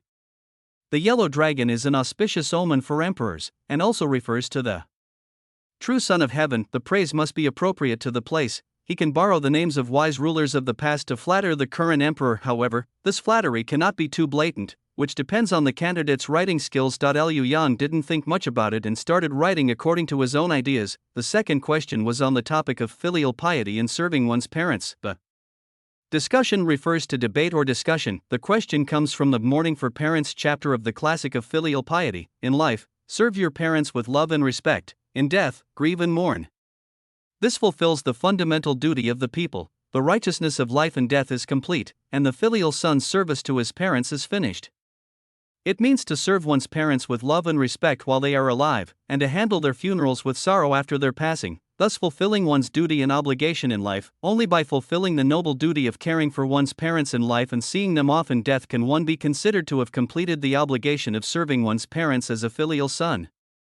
The topic is on the filial son's service to his parents, which requires candidates to write an essay on the filial son's obligation to serve his parents. Once you know the source, this long passage is naturally not difficult to understand. Liu Yang began writing by exploring the meaning of life and death. After copying all the articles from the draft paper into the exam paper, Liu Yang felt his mind go blank. Even when he went out, he seemed dazed. Fortunately, after the second exam, there will be a day or two to wait for the case to be reported. Liu Yang went back to sleep and was fine the next day. Liu Bai asked about Liu Yang's condition that day with some concern. Liu Yang thought about it and realized that he had been overusing his brain. Every word and sentence is carefully chosen and crafted. Once it's finished, I don't want to think about it anymore. After hearing Liu Yang's answer, Liu Bai felt sorry for Liu Yang for a while, and on the first day after the exam, he agreed to let Liu Yang go out for a walk. After going out for a walk, Liu Yang felt much better. The day after the exam was the day the case broke out, and Liu Yang was not surprised at all. He was named in the case. Chen Diren is also involved in the case. That evening, Liu Bai and Chen Dei were overjoyed and bought themselves a lavish dinner to celebrate. For those like Liu Yang and Chen Diren who have an exam tomorrow, it's natural to eat light meals. This will happen. Liu Yang munched on a steamed bun, watching Liu Bai happily devour roast chicken and braised pork, occasionally taking a sip of wine. He angrily picked up the bone broth in front of him and took a couple of sips. Chen Diren ate his vegetarian buns and said helplessly, "Big brother, Brother Liu, can't you two tone it down a bit?" The aroma reached them. Liu Yang swallowed the soup in his mouth and nodded with a serious expression. Right. Seeing Liu Yang's displeased expression, Liu Bai wiped his greasy lips and grinned. Oh, we're happy. As he spoke, Liu Bai picked up a small piece of chicken, about the size of a little finger joint, and placed it in Liu Yang's bowl. Yangzi, don't say your older brother doesn't care about you, eat up. After saying that, Liu Bai picked up the roasted chicken leg and stuffed it into his mouth. Seeing this, Chen Dei also put a small piece of chicken on Chen Diren's plate. Hey, third brother, you have to go to the exam tomorrow. If you eat too much, you'll get a stomachache. Just a little bit to satisfy your craving is enough. Liu Yang and Chen Diren exchanged a glance, feeling both helpless and amused. The second round eliminated another batch of candidates, leaving only about 60 candidates who made it to the final round. The prefectural examination admitted 50 people in total, with the top 10 being ranked first. Every step we've taken so far represents hope for each candidate. Having persevered this far, just one more small step forward will change their future lives. Of these 50 slots, after deducting the 8 county-level top officials, there are still 42 slots available. More than 60 people were vying for these 40-odd spots, which made everyone feel hopeful. There weren't many candidates in this last round, so the checks were very quick. Liu Yang had already received his own set of exam questions before dawn. The final exam consisted of policy essays, with one essay for each policy proposal.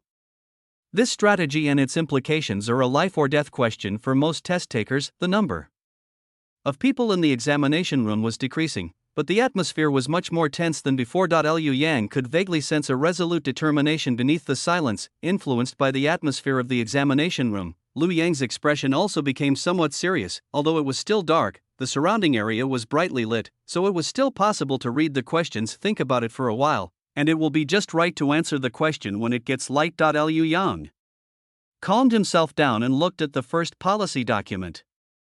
Chapter 85. He needs to exercise more. If one judges a person by their words and appearance, there may be discrepancies between their outward appearance and their inner qualities, or a discrepancy between their outward beauty and their outward appearance. If one recommends someone for promotion, there may be factionalism and favoritism, or a mix of truth and falsehood. If one readily believes in a person's intentions and actions based solely on their erudition and literary talent, there are often those who write thousands of words, lavishly praising the sage kings Xiao and Shun, while concealing their treacherous nature. How then can true talent be found? The question was over 100 words long, but its central idea was to ask students like Liu Yang how to identify talented individuals. Answer whatever you are asked. Looking at the question, Liu Yang had a vague idea of the answer. To identify a talented person, one must discern their knowledge, their abilities, and their character. The Six Secret Teachings on Selecting General states, if all 8 criteria are met, then the virtuous and the unworthy will be distinguished. This means that by applying these 8 methods, one can clearly distinguish whether a person is virtuous or unworthy. Appointing people based on their merits is also the purpose of identifying talent. These 8 methods are: first, ask them questions to observe their words; second, press them with questions to observe their changes; third, consult with them to observe their sincerity; and fourth, ask them clearly and openly to observe their virtue; fifth, offer them money to test their integrity; sixth, test them with beauty to test their chastity; seventh, tell them of difficulties to test their courage; eighth, get them drunk to observe their behavior. In other words, you can ask him questions to see if he can explain them clearly, interrogate him in detail to test his adaptability, observe him secretly to see if he is loyal, ask him questions you already know the answers to see if he is hiding anything, thereby examining his character; put him in charge of finances to test his integrity, use women to test his moral character, put him in a dangerous situation to see if he is brave, and let him get drunk to see if he can maintain his composure. Providing solutions is not difficult. The challenge lies in whether test takers have a direction for solving the problem. As far as Lu Yang knows, the ability to identify talent is not only mentioned in the 6 secret teachings, but Confucius also spoke of 9 aspects of identifying talent. Therefore, a wise ruler sends someone on a long journey to observe their loyalty, sends them close to observe their respect, assigns them important tasks to observe their ability, suddenly questions them to observe their wisdom, sets urgent deadlines to observe their trustworthiness, entrusts them with wealth to observe their benevolence, informs them of danger to observe their integrity, gets them drunk to observe their loyalty, and places them in mixed environments to observe their demeanor. When these 9 tests are conducted, the unworthy person is found. These words are actually quite similar to those in the 6 secret teachings, selecting generals. Liu Yang had an idea, so he wasn't in a hurry. The sunlight was already shining into the cell. Liu Yang arranged the inkstone to prepare to grind ink, while simultaneously drafting a composition in his mind. The last exam lasts for 2 days, which means you have to spend the night at the exam venue. The blankets for sleeping overnight will be provided by the examination center. He should be able to finish writing the current affairs policy before dark today. That way I can get a good rest tonight and have the energy to take the last question tomorrow. Liu Yang had an idea in mind, so he put down the ink stick and began to dip his brush in ink. I focused all my attention on answering the questions. Liu Yang asked Hao Jun for lunch and hot water, ate until he was about 70% full, and then began to revise his manuscript. By the time I had copied this current affairs essay into the exam paper, it was already past 3:45 p.m. Liu Yang put down his pen, checked the paper carefully, and after finding no problems, put it somewhere he couldn't touch it. After tidying up the items on the board, Lu Yang called over the guards and asked for dinner and hot water. The examination room was very quiet, just as quiet as when he came in. I don't know if it's because there are fewer people. Liu Yang sat in his cell, lost in thought, feeling rather bored. A moment later, Hao Jun came over with dinner. Liu Yang handed in his exam paper as well. After following procedure, the soldiers pasted their names on the exam papers, put them in the wooden box, closed it, and left. Liu Yang started eating dinner. There won't be any candles provided in the exam room tonight. Not long after Lu Yang finished eating, he heard soft rustling sounds coming from around him, indicating that everyone else had started eating as well. After dark, the candidates were not allowed to write. Many people who had already finished the questions, like Lu Yang, handed in their papers. I went to bed early, covered myself with a blanket. I tossed and turned, unable to finish my exam, my mind filled with thoughts of the unfinished questions. Because there were fewer candidates and more cubicles, everyone's cubicles were spaced apart, with no one making noise at night. Lu Yang slept quite well that night. Apart from the small space, having to sleep sitting up, and some discomfort in my limbs, everything was fine before dawn. Some people around were already up. The noise level increased. Liu Yang thought for a moment, then got up as well. He told Hao Jun to take the blanket away, and before he could sit down, Lu Yang quickly made some moves. After we had done most of the activities, we ordered breakfast and hot water. After a quick wash, Lu Yang ate standing up. It saves me from sitting for hours on end, and my butt gets numb from sitting so long. After a while, Hao Jun came over and took the bowl away. Liu Yang finished setting up the horn and sat down. The sky was already beginning to lighten. As the gong sounded, the exam questions were announced. The last question was about the saying, respecting one person brings joy to millions. It means that loving and respecting one person can bring joy to millions of others. Liu Yang was used to grinding ink while thinking about problems. He would pick up the ink stick and slowly grind it, then look at the problem and begin to think. The exam question comes from the classic of filial piety, specifically the chapter Guangyao Dao, which states, ritual is simply about respect. Therefore, if one respects one's father, the son will be pleased; if one respects one's elder brother, the younger brother will be pleased; if one respects one's ruler, the subjects will be pleased; if one respects one person, thousands will be pleased. Once you find the source, you'll naturally understand the meaning of the question. Liu Yang put down the ink stick, dipped his brush in ink, and wrote the two characters respect on the draft paper. Then we started to solve the problem by focusing on these two words. After an unknown amount of time, soldiers began leading examinees past Liu Yang's cell. Liu Yang glanced at it, slowly put down the brush, and began to check the exam paper. A moment later, Liu Yang also summoned the bugler and said that he wanted to hand in his paper. It was already past 1-3 p.m. Because it was the last exam, students like Liu Yang who had submitted their papers didn't need to wait any longer and could leave the examination room directly. There were very few people waiting outside the examination hall. A few people were standing scattered around. It's probably still early, and the candidates' families haven't arrived yet. Liu Yang glanced around and, seeing that his older brother wasn't there, decided to walk back. Slowly by himself, several people came out with Liu Yang. Seeing their pale faces, Liu Yang frowned slightly. If this is the case after only one day, what will happen when the provincial examination lasts for 3 days? I'm afraid I'll lose half my life by then. Thinking of this, Liu Yang quickly and carefully examined his body. I found that my body was also a little sore and tired. It looks like he needs to exercise more. As Liu Yang pondered this, he slowly walked forward. With so many fewer test takers now, this stretch of road has become much quieter. Liu Yang shook his head and smiled when he recalled how crowded it was when he entered the examination hall for the first time. At that moment, Liu Yang faintly heard someone calling his name. He stopped and looked around, and then he saw Liu Bai. Liu Bai was calling out to him from the front, telling him not to go any further, as the carriage would be here soon. Liu Yang thought that there would be no conflict between him and his older brother coming over, and it would even save some time. Thinking this way, Liu Yang remained rooted to the spot and did not move. Liu Bai drove the carriage directly to Liu Yang, and after adjusting the direction, he said, "Yangzi, get in quickly." Liu Yang responded and got into the car. There was a food box in the car, and Liu Yang simply took the food box and opened it on his lap. There was a bowl of rice inside, and next to it were a bowl of meat and vegetables and a bowl of vegetables. Liu Bai drove the carriage to the side of the road and stopped, then turned to look at Liu Yang and asked, "Yangzi, did you spill the food?" Chapter 86. What a coincidence. Liu Yang picked up the chopsticks beside him and said with a smile, "It's not spilled, it's still hot. I just finished getting ready and came out. I was thinking you'd be coming out later, but I didn't expect you to be a little late." Liu Yang laughed and said, "It's not late. I just came out a little while ago, and I haven't gone very far yet." Liu Bai believed this, since he could clearly see the examination hall door if he looked back. Liu Yang smelled the food and exclaimed, "It smells delicious. You've worked hard, brother." Liu Bai shook his head and laughed, "Eat quickly, then go back and take a hot bath and get a good night's sleep." Liu Yang nodded in response and then, without saying anything more, buried himself in his food. After returning to the courtyard, Liu Yang took a hot bath and went to sleep feeling refreshed. Liu Yang slept straight through to the next morning. The sky was already beginning to lighten, and the courtyard was quiet. Liu Yang lingered in bed for a while, and seeing that the sun was about to rise and the courtyard was still so quiet, he knew that something was wrong. He quickly got up, dressed, and went to check on his older brother's room. After finding no one was there, he went to Chende's room and knocked on the door. After knocking for a while and no one answered, they went to Chendiran's room. There was no one in Chendiran's room. Liu Yang knew at this moment that they must have gone out. I wonder what those people went out to do. Liu Yang, still suspicious, washed up and prepared to eat something before going out to look for something.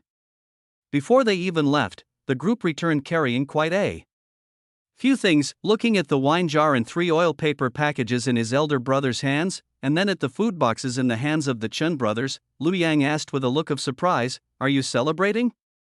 Celebrate? His mouth had been bland for several days. Just thinking about the big fish and meat wrapped in oil paper made Liu Yang's stomach, which had just been full, start to rumble. Seeing Liu Yang's eyes light up instantly, Liu Bai said happily, "Didn't you finish your exams? I was worried you hadn't had much to eat these past few days, so I went and bought some groceries." Upon hearing this, Liu Yang nodded repeatedly. Yes, we didn't eat anything particularly good." As Liu Yang spoke, he leaned closer and asked, "Big brother, can I drink this wine too?" Before Liu Bai could speak, Chendiran, who was standing to the side, said with a smile, "Brother Fong, this is something Brother Liu specially bought for you to satisfy your craving." Upon hearing this, Liu Yang immediately burst into laughter. "Thank you, big brother. I'm so glad I have you to care about me." The group walked into the main room, chatting and laughing. The morning after the exam, Lu Yang and his friends went out. The place where the results were posted was already packed with people. Lu Yang pointed to the tea house in front and said with a smile, "Why don't we go sit down for a while and go see the results after they're posted?" Chen Diren nodded and turned to look at his elder brother. Chen Dai looked ahead before replying, "I don't see many people up ahead. You all go and sit down, I'll wait here." Upon hearing this, Lu Yang knew that Chen Diren's older brother was going to squeeze in. Thinking of this, he looked at Lu Bai. Lu Bai also looked eager to make a move. Without needing to say anything, Lu Yang could tell what Lu Bai was thinking. Seeing Lu Yang's helpless expression, Chen Diren smiled and said, "Why don't we just stand here for a while? I think they're about to arrive." Chen Diren's words only made things worse, and Chen Dai told the others to wait before running off. Lu Bai, not to be outdone, saw this and decided to follow suit. "Little brother, you and Zixian wait here. I'll be right back." Before Lu Yang and Chen Diren could react, Lu Bai ran over. Watching the two figures squeeze inside, Lu Yang sighed, "Won't there be fewer people later? Does watching it while squeezed in make it more enjoyable?" Chen Diren laughed and said, "If my elder brother hadn't stopped me, I would have wanted to squeeze in too. I didn't expect brother Zixian to be in such a hurry." Lu Yang looked at Chen Diren with curiosity. Chen Diren shook his head, looking ahead, and smiled, "It's not that I'm in a hurry, it's just that I can't quite contain my feelings." Now that you put it that way, Lu Yang understood. Lu Yang didn't say anything more, staring blankly ahead. Half of those who came to see the results were the test takers and their families, and the other half were just ordinary people who came to watch the spectacle. Everyone took their spots and waited for the list to be posted. At this moment, the sound of a gong rang out, and several Yamen runners came out from the side. The place where the results were posted also became lively. Lu Yang blinked, just about to say a few words to Chen Diren and express his feelings, when he heard someone shout from ahead. "The prefectural chief! Who is the prefectural chief? Quick, quick, check if it's from our Yangzhou prefecture." "It's not Yangzhou prefecture, it's Xinjiang county." "What? It was taken by another county?" Upon hearing this, Chen Diren immediately looked at Lu Yang. Lu Yang was stunned for a moment, and seeing Chen Diren's big reaction, he was both amused and exasperated. He wasn't the only candidate in Xinjiang County. "Why are you looking at him with such surprise?" "Brother Zixian." Just as Lu Yang was about to say that he might not be the top scholar in the prefecture, he heard someone shouting his name from the front. "Lu Weifang from Dai Village, Xinjiang County, is the top scholar in the prefectural examination. Who is this gentleman? Come out and let us see him." The surrounding examinees looked around, trying to find out who Lu Yang was. The top scholar in Yangzhou Prefecture was actually defeated by the top scholar in Xinjiang County. They just wanted to get to know him and see who this amazing person was. Looking at the situation ahead, Lu Yang immediately sensed something was wrong. He looked at Chen Diren, who was beaming with joy, and smiled. Brother Zixian, I feel it's a bit unsafe to stand here. I'd like to go back to the small courtyard first. Please tell my elder brother later." Lu Yang turned around, but before he could take a step, he heard Lu Bai's voice behind him. "Little brother! Little brother! Top scholar of the prefecture! Ha ha ha, my little brother is the top scholar of the prefecture." Lu Bai squeezed out of the crowd. It was noisy around him, and he was still a little confused about what was going on. Upon learning that his younger brother was the top official in the prefecture, he couldn't contain his emotions and burst into laughter in front of the crowd. Lu Yang glanced back and saw that his older brother was surrounded by people, and hesitated for a moment. Is it better to sacrifice yourself to save your elder brother, or to sacrifice your elder brother to save yourself? Lu Yang thought for a moment and decided to leave quietly. After patting Chen Diren's arm to remind him to tell Lu Bai, Lu Yang quickly walked towards the small courtyard. Before Chen Diren could react, he called out, "Brother Weifang, you, what? Brother Fang is here? That young man up ahead is him. Everyone hurry over and take a look." Lu Yang was startled and quickly turned around to look. Then he saw several examinees running towards him. Lu Yang quickly turned around, and was about to run away without regard for his image, when he saw that a group of people had already surrounded him. Lu Yang had a sudden inspiration. He stood still and waved to the people around him. What a coincidence, my name is also Fang, ha ha ha. Chapter 87, I made a fool of myself. Oh dear, brother Fang, don't be so coincidental. We're both top scholars in the prefecture, what's so coincidental about that? The crowd didn't believe Lu Yang's nonsense at all, and blocked his way while talking. Of course. Brother Wei Fong, you don't need to be so polite. There's a tea house right next door.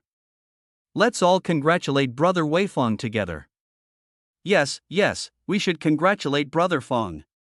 More and more candidates surrounded him, each one talking at once, giving Lu Yang no chance to speak. Everyone started walking towards the tea house. Liu Yang was immediately swept along by the crowd and moved forward. Seeing that things were going badly, Lu Yang quickly called out to Chen Diren, who was still standing there dumbfounded, "Brother Zishan, come and help me."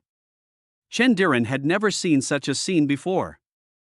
Just as he was about to walk over, Chen Dai and Lu Bai also came over. Looking at the group of people in front of him, Lu Bai asked in confusion, "What are we doing? Why does his younger brother sound so miserable?" Chen Dai also looked at Chen Diren with a puzzled expression. Chen Diren looked at the crowd that was about to enter the tea house. After thinking for a moment, he explained, "I think everyone wants to get to know Brother Wei Fong better." Want to get to know each other? Is such a big move necessary? Lu Bai and Chen Dai exchanged a glance, then turned to look at Lu Yang, who was being dragged into the tea house. Liu Bai was a little worried, so he quickly followed. "I'll go take a look." Chen Diren looked at Chen Dai and said, "Let's go in too." Chen Dai nodded. Just as Lu Bai and his group went inside, two young men dressed in exquisite clothes arrived at the posting area. The man in front looked to be about the same age as Lu Yang, and he was looking in the direction of the tea house with a puzzled expression. Upon seeing this, the tall, thin man standing nearby quickly moved closer and said ingratiatingly, "Brother Gao, shall we also go and see the chief magistrate?" Gao Jingping looked thoughtful, glanced at the first and second place on the list, closed his fan, nodded and said, let's go take a look." Upon hearing this, the man quickly followed Gao Jingping's steps. Over here, Lu Yang was pushed by the crowd to sit in the seat of honor, and a group of people came around the table, some sitting and some standing. Liu Yang smiled slightly, looking at everyone's curious and puzzled expressions, and just kept grinning foolishly. After a short while, everyone had finished observing, and someone tentatively asked a question. "Brother Fong, how did you write that examination question?" A trial strategy, Lu Yang thought for a moment and then replied, "Didn't Confucius say that a wise man sends someone on a long journey to observe his loyalty, and sends him close at hand to observe his respect?" After Lu Yang finished reciting Confucius's words, someone asked in confusion, "Isn't this the 9 aspects of evaluating officials?" Some people questioned the statement, while others listened thoughtfully, nodding in agreement. Before Lu Yang could speak, someone replied, "Identifying talent is the same as evaluating officials. The talents His Majesty wants have always been the same." Lu Yang looked at the person standing next to him and nodded, saying, "Yes, this gentleman thinks about the same thing as me." While some people agree with Lu Yang's statement, others disagree. Since Brother Fong has won the top prize in the prefectural examination, his poetry must be first-rate.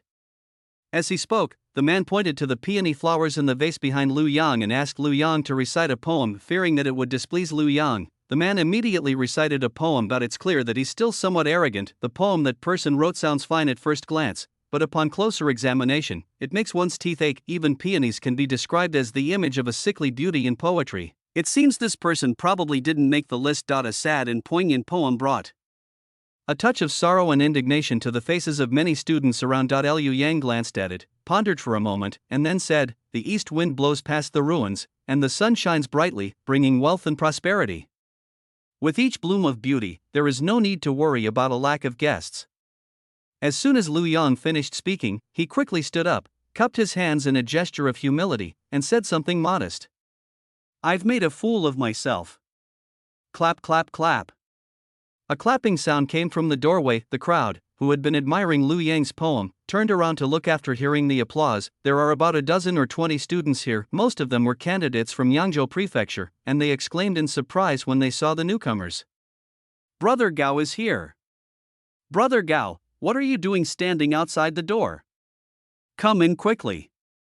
Hearing everyone's excited and surprised tone, Lu Yang looked up and saw a handsome young man holding a fan and smiling at him. The two exchanged a glance, and Lu Yang immediately realized what was going on. "So it's Brother Gao. Please come in." Just when they were about to fool the students in the room, another formidable one appeared. Liu Yang couldn't help but groan inwardly. He just wanted to relax his mind after the exam, but why was it so difficult? Gao Jingping was unaware of Lu Yang's thoughts, only noting that the man appeared calm, gentle, and easy to get along with. Thinking this way, Gao Jingping also developed a lot of goodwill towards Lu Yang, the top official in charge of the prefecture. He stepped in, and everyone immediately made way for him. Gao Jingping smiled and nodded slightly to these people to express his gratitude, then he walked directly to Lu Yang, cupped his hands and said, "My name is Qingze, greetings to Brother Feng." Lu Yang returned the greeting to Gao Jingping. At this point, everyone began to glean some insights from Gao Jingping's respectful and polite attitude. It seems that the top officials of Yangzhou Prefecture and County are keen to befriend Lu Yang, who was also a top official in the prefecture. Even Gao Jingping, whom they had always admired, was like this, which shows that this prefectural chief is indeed quite capable of thinking of this. Some of the students who had failed the exam and some of the students with ulterior motives, who had originally wanted to humiliate Lu Yang, now felt too ashamed to stay here. In no time, more than half of the people in the room were gone. Liu Yang glanced around the room, feigning indifference. Upon discovering that there were still 5 of them left, their eyes brightened slightly. Gao Jingping noticed Lu Yang's expression and glanced at him as well, and roughly understood what Lu Yang was thinking. He laughed and said, "Everyone just wants to get to know the chief scholar of the prefecture, so please don't take offense, Brother Feng."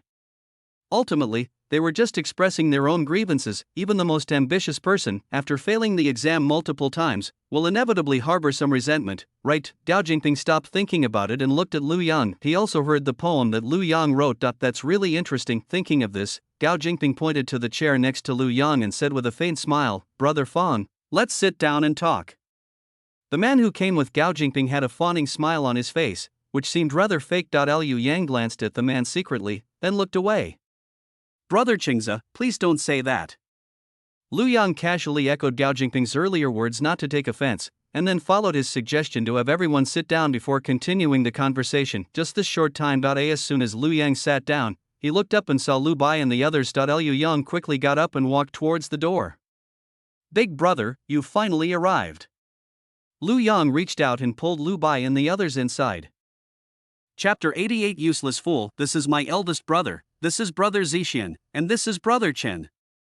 Lu Yang gave Gao Jingping and the others a brief introduction of Lu Bai and his group. After everyone had greeted each other and sat down, Lu Yang smiled and said, "I have a special connection with you all today, Brother Qingze, so this meal is on me."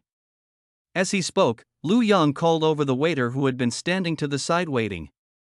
"Waiter, go and get a few jugs of your signature wine, and some dishes too, bring us a few plates as well."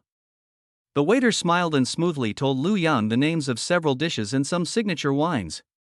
Seeing that Lu Yang did not object, he quickly withdrew to have them prepared. Liu Yang also had his own ulterior motives. With food and drink readily available, surely they won't hold any more poetry competitions, right? Perhaps it was because of the addition of Lu Bai and his group that Gao Jingping and his companions became more restrained than before. Liu Yang finally breathed a sigh of relief.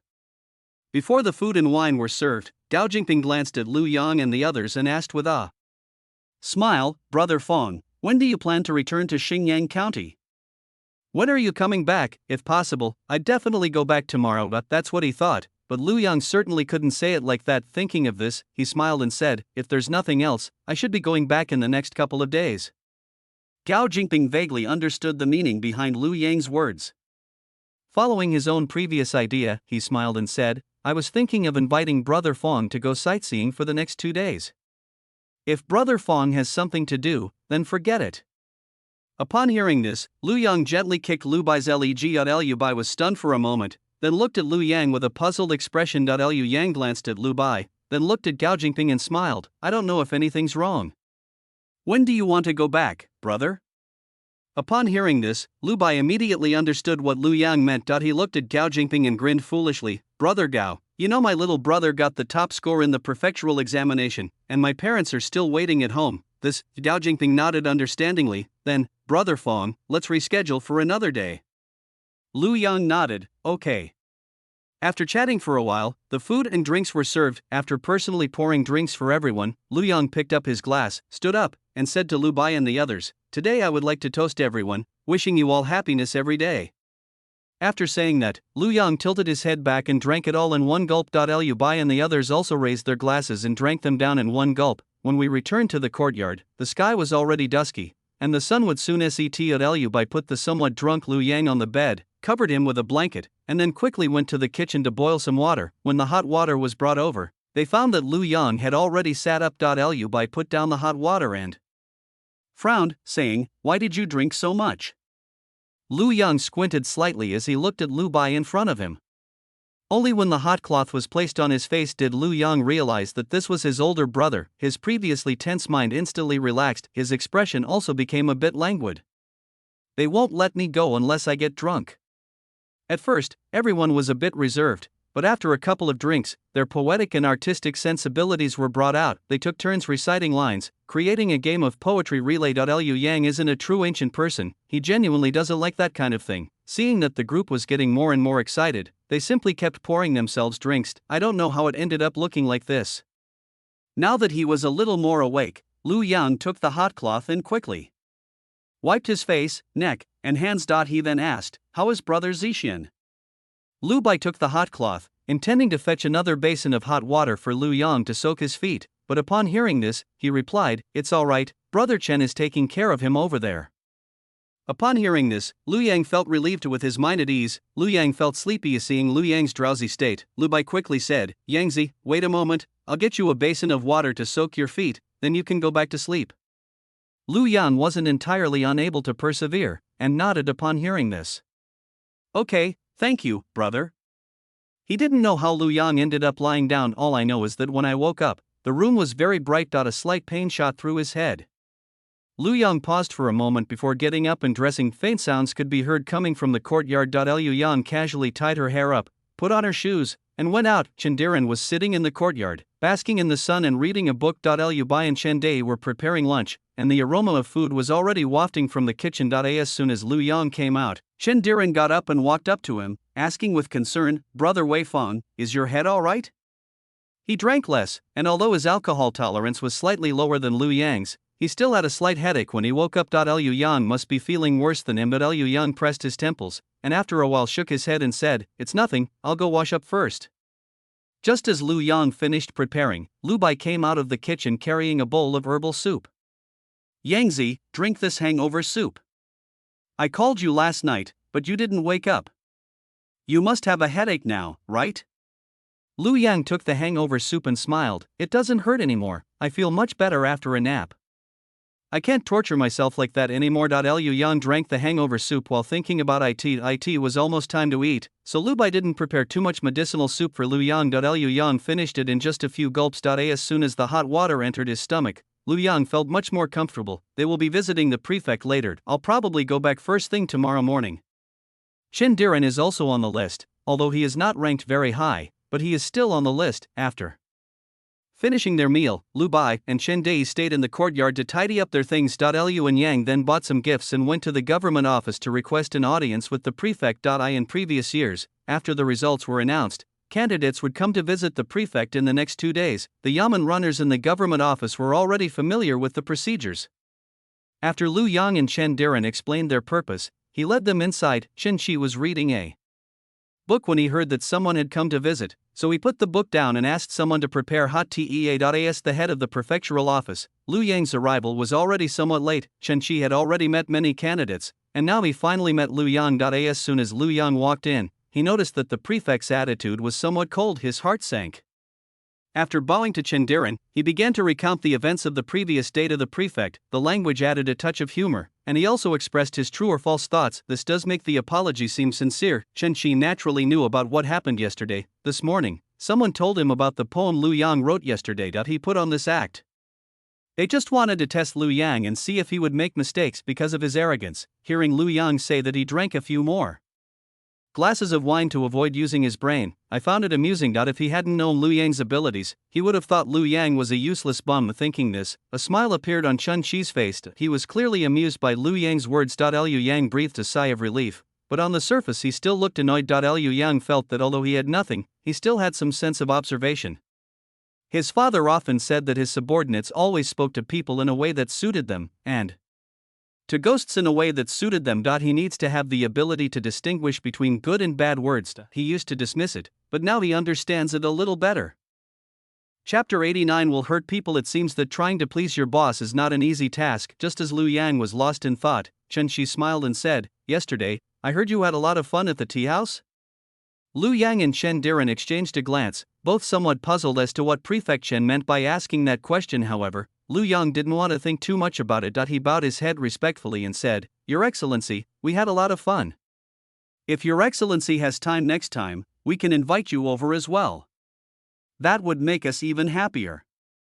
Chendiran's eyelids twitched, and he wondered how Lu Yang could be so bold as to say such a thing. Fearing that Lu Yang's words would displease the prefect, Chendiran was on tenterhooks. After Lu Yang finished speaking, he quickly added a sentence. "Brother Fawn, please be careful with your words. How could the prefect be so frivolous and playful as we are?" As he spoke, Chendiran glanced at Chen Shi's expression. Seeing Chen Shi stroking his beard and smiling, Chendiran finally breathed a sigh of relief. Liu Yang glanced at Chendiran, somewhat puzzled. Was there anything wrong with what he said? However, seeing how nervous Chendiran was, Lu Yang also lowered his attitude. It can also mean admitting a mistake after saying something wrong. Chen Shi glanced thoughtfully at Chendiran, then looked at Lu Yang and smiled. "I've been a bit busy these past few days, so I'm afraid I won't be able to have fun with you all." Chendiran knew that these words were spoken by the prefect to Lu Yang, so he did not reply. Liu Yang glanced at Chendiran secretly before looking up at Chen Shi and said with a smile, "Then we'll invite you again when you have time, prefect." Chen Shi chuckled, his gaze towards Lu Yang now showing a hint of appreciation. "If I go, you'll probably be nervous." Chendiran looked at Lu Yang, thinking to himself that if Lu Yang didn't answer well, he would have to add a few words himself. To avoid displeasing the prefect. Ignoring Chendiran's gaze beside him, Lu Yang grinned and said, "It's only natural that we're nervous when the prefect comes. It would be abnormal if we weren't nervous." Chendiran nodded in agreement. Upon hearing this, Chen Shi's smile widened. He burst out laughing. He was clearly amused by Lu Yang's words. Liu Yang also had a smile on his face. Only Chendiran had a smile on his face, but there was also a hint of nervousness. While Chen Shi was looking down at his teacup, Lu Yang smiled at Chendiran. This indicates that he is aware of the situation and doesn't need to be nervous. Chendiran then completely relaxed. However, this time he did get to know another side of Lu Yang. But if it were him, he certainly wouldn't be able to speak to the prefect in such a light and cheerful tone. As if Chendiran thought for a while before coming up with a suitable description. It was as if I were talking to my elders, both relaxed and respectful, yet with a touch of warmth. This is something he could never do. Liu Yang glanced at Chendiran, who had suddenly fallen into deep thought, and then looked at Chen Shi. Chen Shi took a sip of tea to moisten his throat, and seeing that Lu Yang was looking at him, he smiled and said, "You're right, but I won't go." Lu Yang responded but didn't bring it up again. After chatting for a while longer, Lu Yang and Chendiran took their leave. Chen Shi had other matters to attend to, so he didn't keep Lu and Yang to talk any longer. After giving them a few words of advice on studying hard, he had them taken away. "I'm going back to Xinjiang County tomorrow." Liu Yang hasn't bought anything yet. Chendiran is also one of them. Since they had brought some silver with them, the two of them discussed it and decided to take a stroll around the city. Liu Yang wanted to buy some jewelry for his family. Although his mother and several sisters-in-law have made some money in the past 2 years, I haven't seen them wearing anything special. Her hair was simply tied up with a few wooden hairpins, and she had nothing in her hands. He doesn't have much money, but he should be able to buy a few simple pieces of jewelry. You can also buy some delicious food and fun toys to bring back to the children in your family. Although Chendiran's family had no worries about food and clothing, they didn't have as much money as Lu Yang. Buying some pretty silk flowers would be a good idea.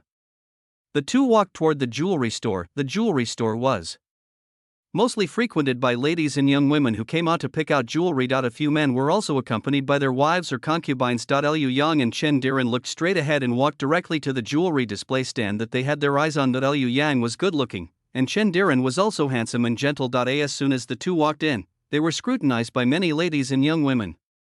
Because they were wearing veils, Lu Yang and Chendiran weren't afraid of an awkward eye contact. Although Chendiran's face was slightly flushed, he remained relatively calm and casually picked out the silk flowers that the shop assistant brought over. Liu Yang remained calm as he selected 4 beautiful yet understated silver bracelets, and then picked out a silver hairpin for his mother. He originally wanted to buy hairpins or something for his 3 sisters-in-law, but then he thought that although he had a good relationship with his 3 sisters-in-law, there was still a difference between men and women. We can have his 3 older brothers buy it for us later. Seeing that the silk flowers Chendiran had chosen looked quite nice, Lu Yang bought a few more silk flowers for the women in his family, including the little girls. There were all sorts of silk flowers, and Lu Yang didn't pick and choose. As long as it looks good, that's fine. When it came time to pay, Lu Yang had spent about 5 taels of silver. Chendiran only bought some silk flowers, spending Only a few hundred coins, the two left. Satisfied with their purchases, the women in the shop thought the two men were very considerate, as they personally came to pick out jewelry for their favorite women, which made many people envious. Unaware of this, Lu Yang and Chen Diren happily went to buy some clay figurines for children and their favorite sweets before returning to their courtyard. Over here,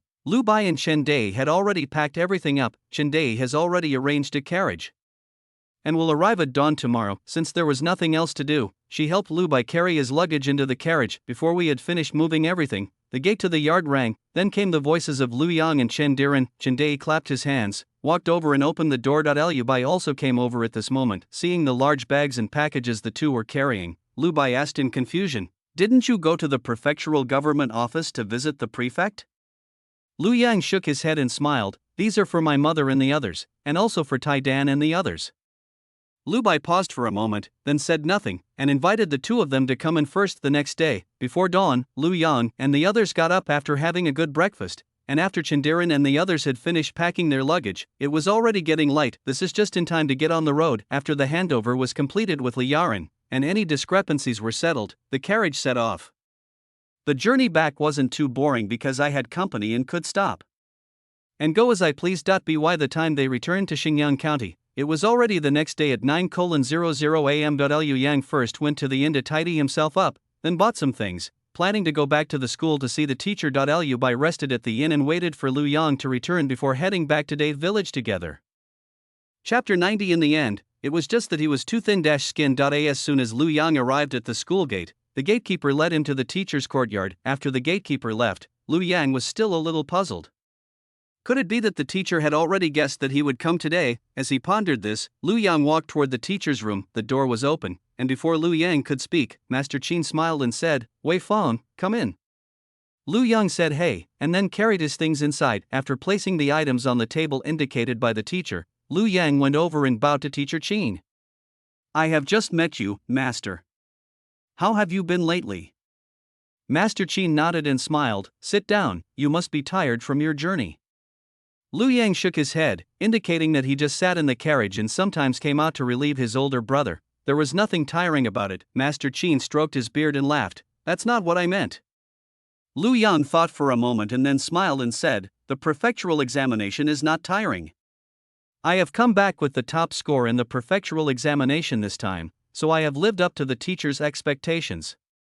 Master Qin nodded with a faint smile. "I never expected you to be the top scholar in the prefectural examination. This minor tri-scholarship title is certainly within your reach." Lu Yang was taken aback and asked, puzzled, "What do you mean by that, Master?"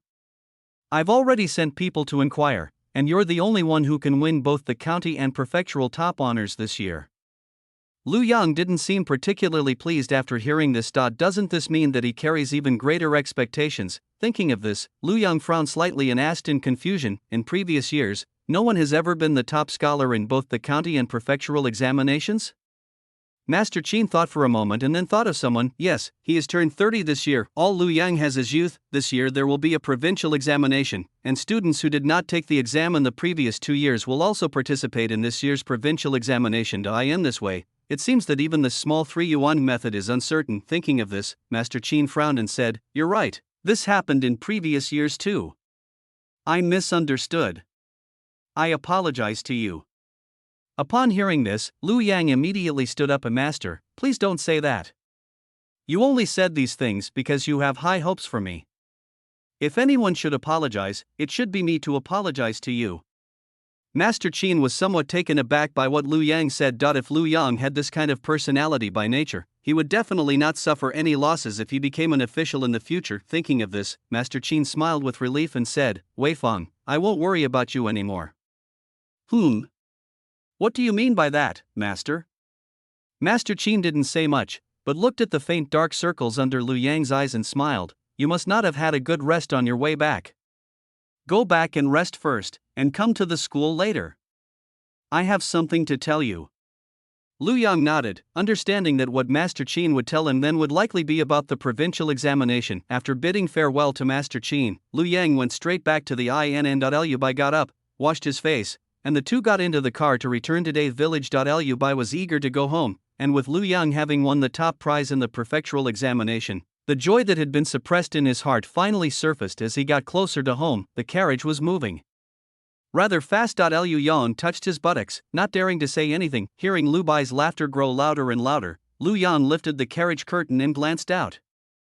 Seeing the familiar surroundings, he knew they were about to arrive at Dave Village. Just then, the carriage suddenly jolted, and Lu Yang almost got thrown out. He quickly grabbed the carriage door and sighed, "Brother, we're almost home, is there any need to rush?"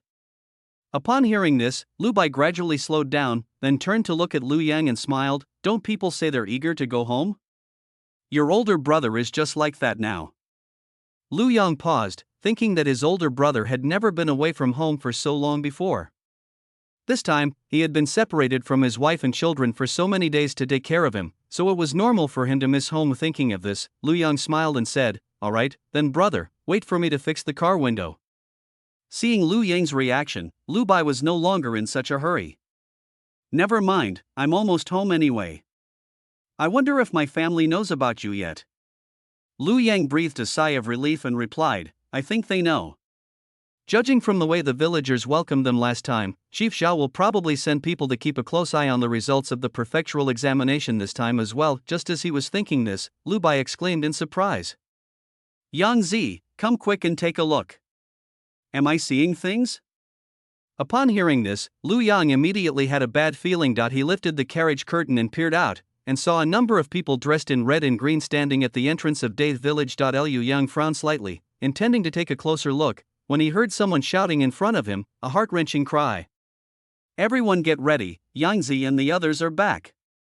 "What should we prepare?" Lu Yang was completely confused. Could it be that there are some customs in Dave Village that he is unaware of? Hopefully, we won't give him anything weird or strange. Liu Yang looked ahead, feeling somewhat apprehensive. "Brother, what are the villagers planning to do?" Lu Bai looked at them, but still couldn't figure out what the villagers were planning to do. "But they'll be here soon, you'll find out in a bit." Thinking of this, Lu Bai smiled and said, "We'll find out when we get there." Lu Yang knew, of course, that he would find out the situation once he arrived. He just wanted to know now, in case something unexpected happened later. Lu Bai didn't understand Lu Yang's silence. As the carriage drew closer, he began to understand what the villagers were doing. "Hey Yangzi, why do I feel like the villagers are performing some kind of ritual, ceremony?" Lu Yang was startled. "What ceremony?" Lu Bai didn't reply, but told Lu Yang to hold him steady and to drive the carriage a little faster. A moment later, the carriage arrived at the village entrance. As Zhao Li watched the carriage approaching, he excitedly shouted, "Yang Zi and the others are back. Quick, start knocking." Suddenly, the carriage came to a stop with a series of thumping sounds. Looking at the villagers ahead, banging on bamboo tubes and striking iron bars, Lu Yang suddenly felt a bit socially awkward and didn't want to get off the carriage. Lu Bai was quite pleased. After handing the reins to Lu Song, he grabbed Lu Yang's hand and tried to pull him out. "Yangzi, come out quickly, everyone is waiting for you." No, he didn't want to go out. "Brother, don't pull me. I'll think about it in the carriage for a while longer." Upon hearing this, Lu Bai burst into laughter. "I never thought Yang Zi could be shy." Lu Bai laughed loudly, and after Lu Song had led the horse properly, he leaned over and pulled Lu Yang out. "We're all from the village, what's there to be ashamed of?"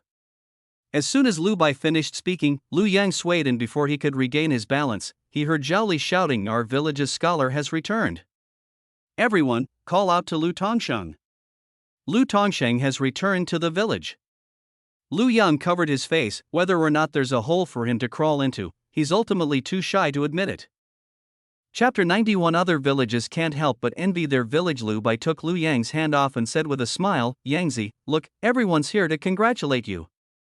Having lowered his hand, Lu Yang felt too embarrassed to put it back on his face. He adjusted his mindset and, looking at the villagers in front of him, smiled shyly and cupped his hands, saying, "Thank you all, uncles and aunts, for coming to congratulate me."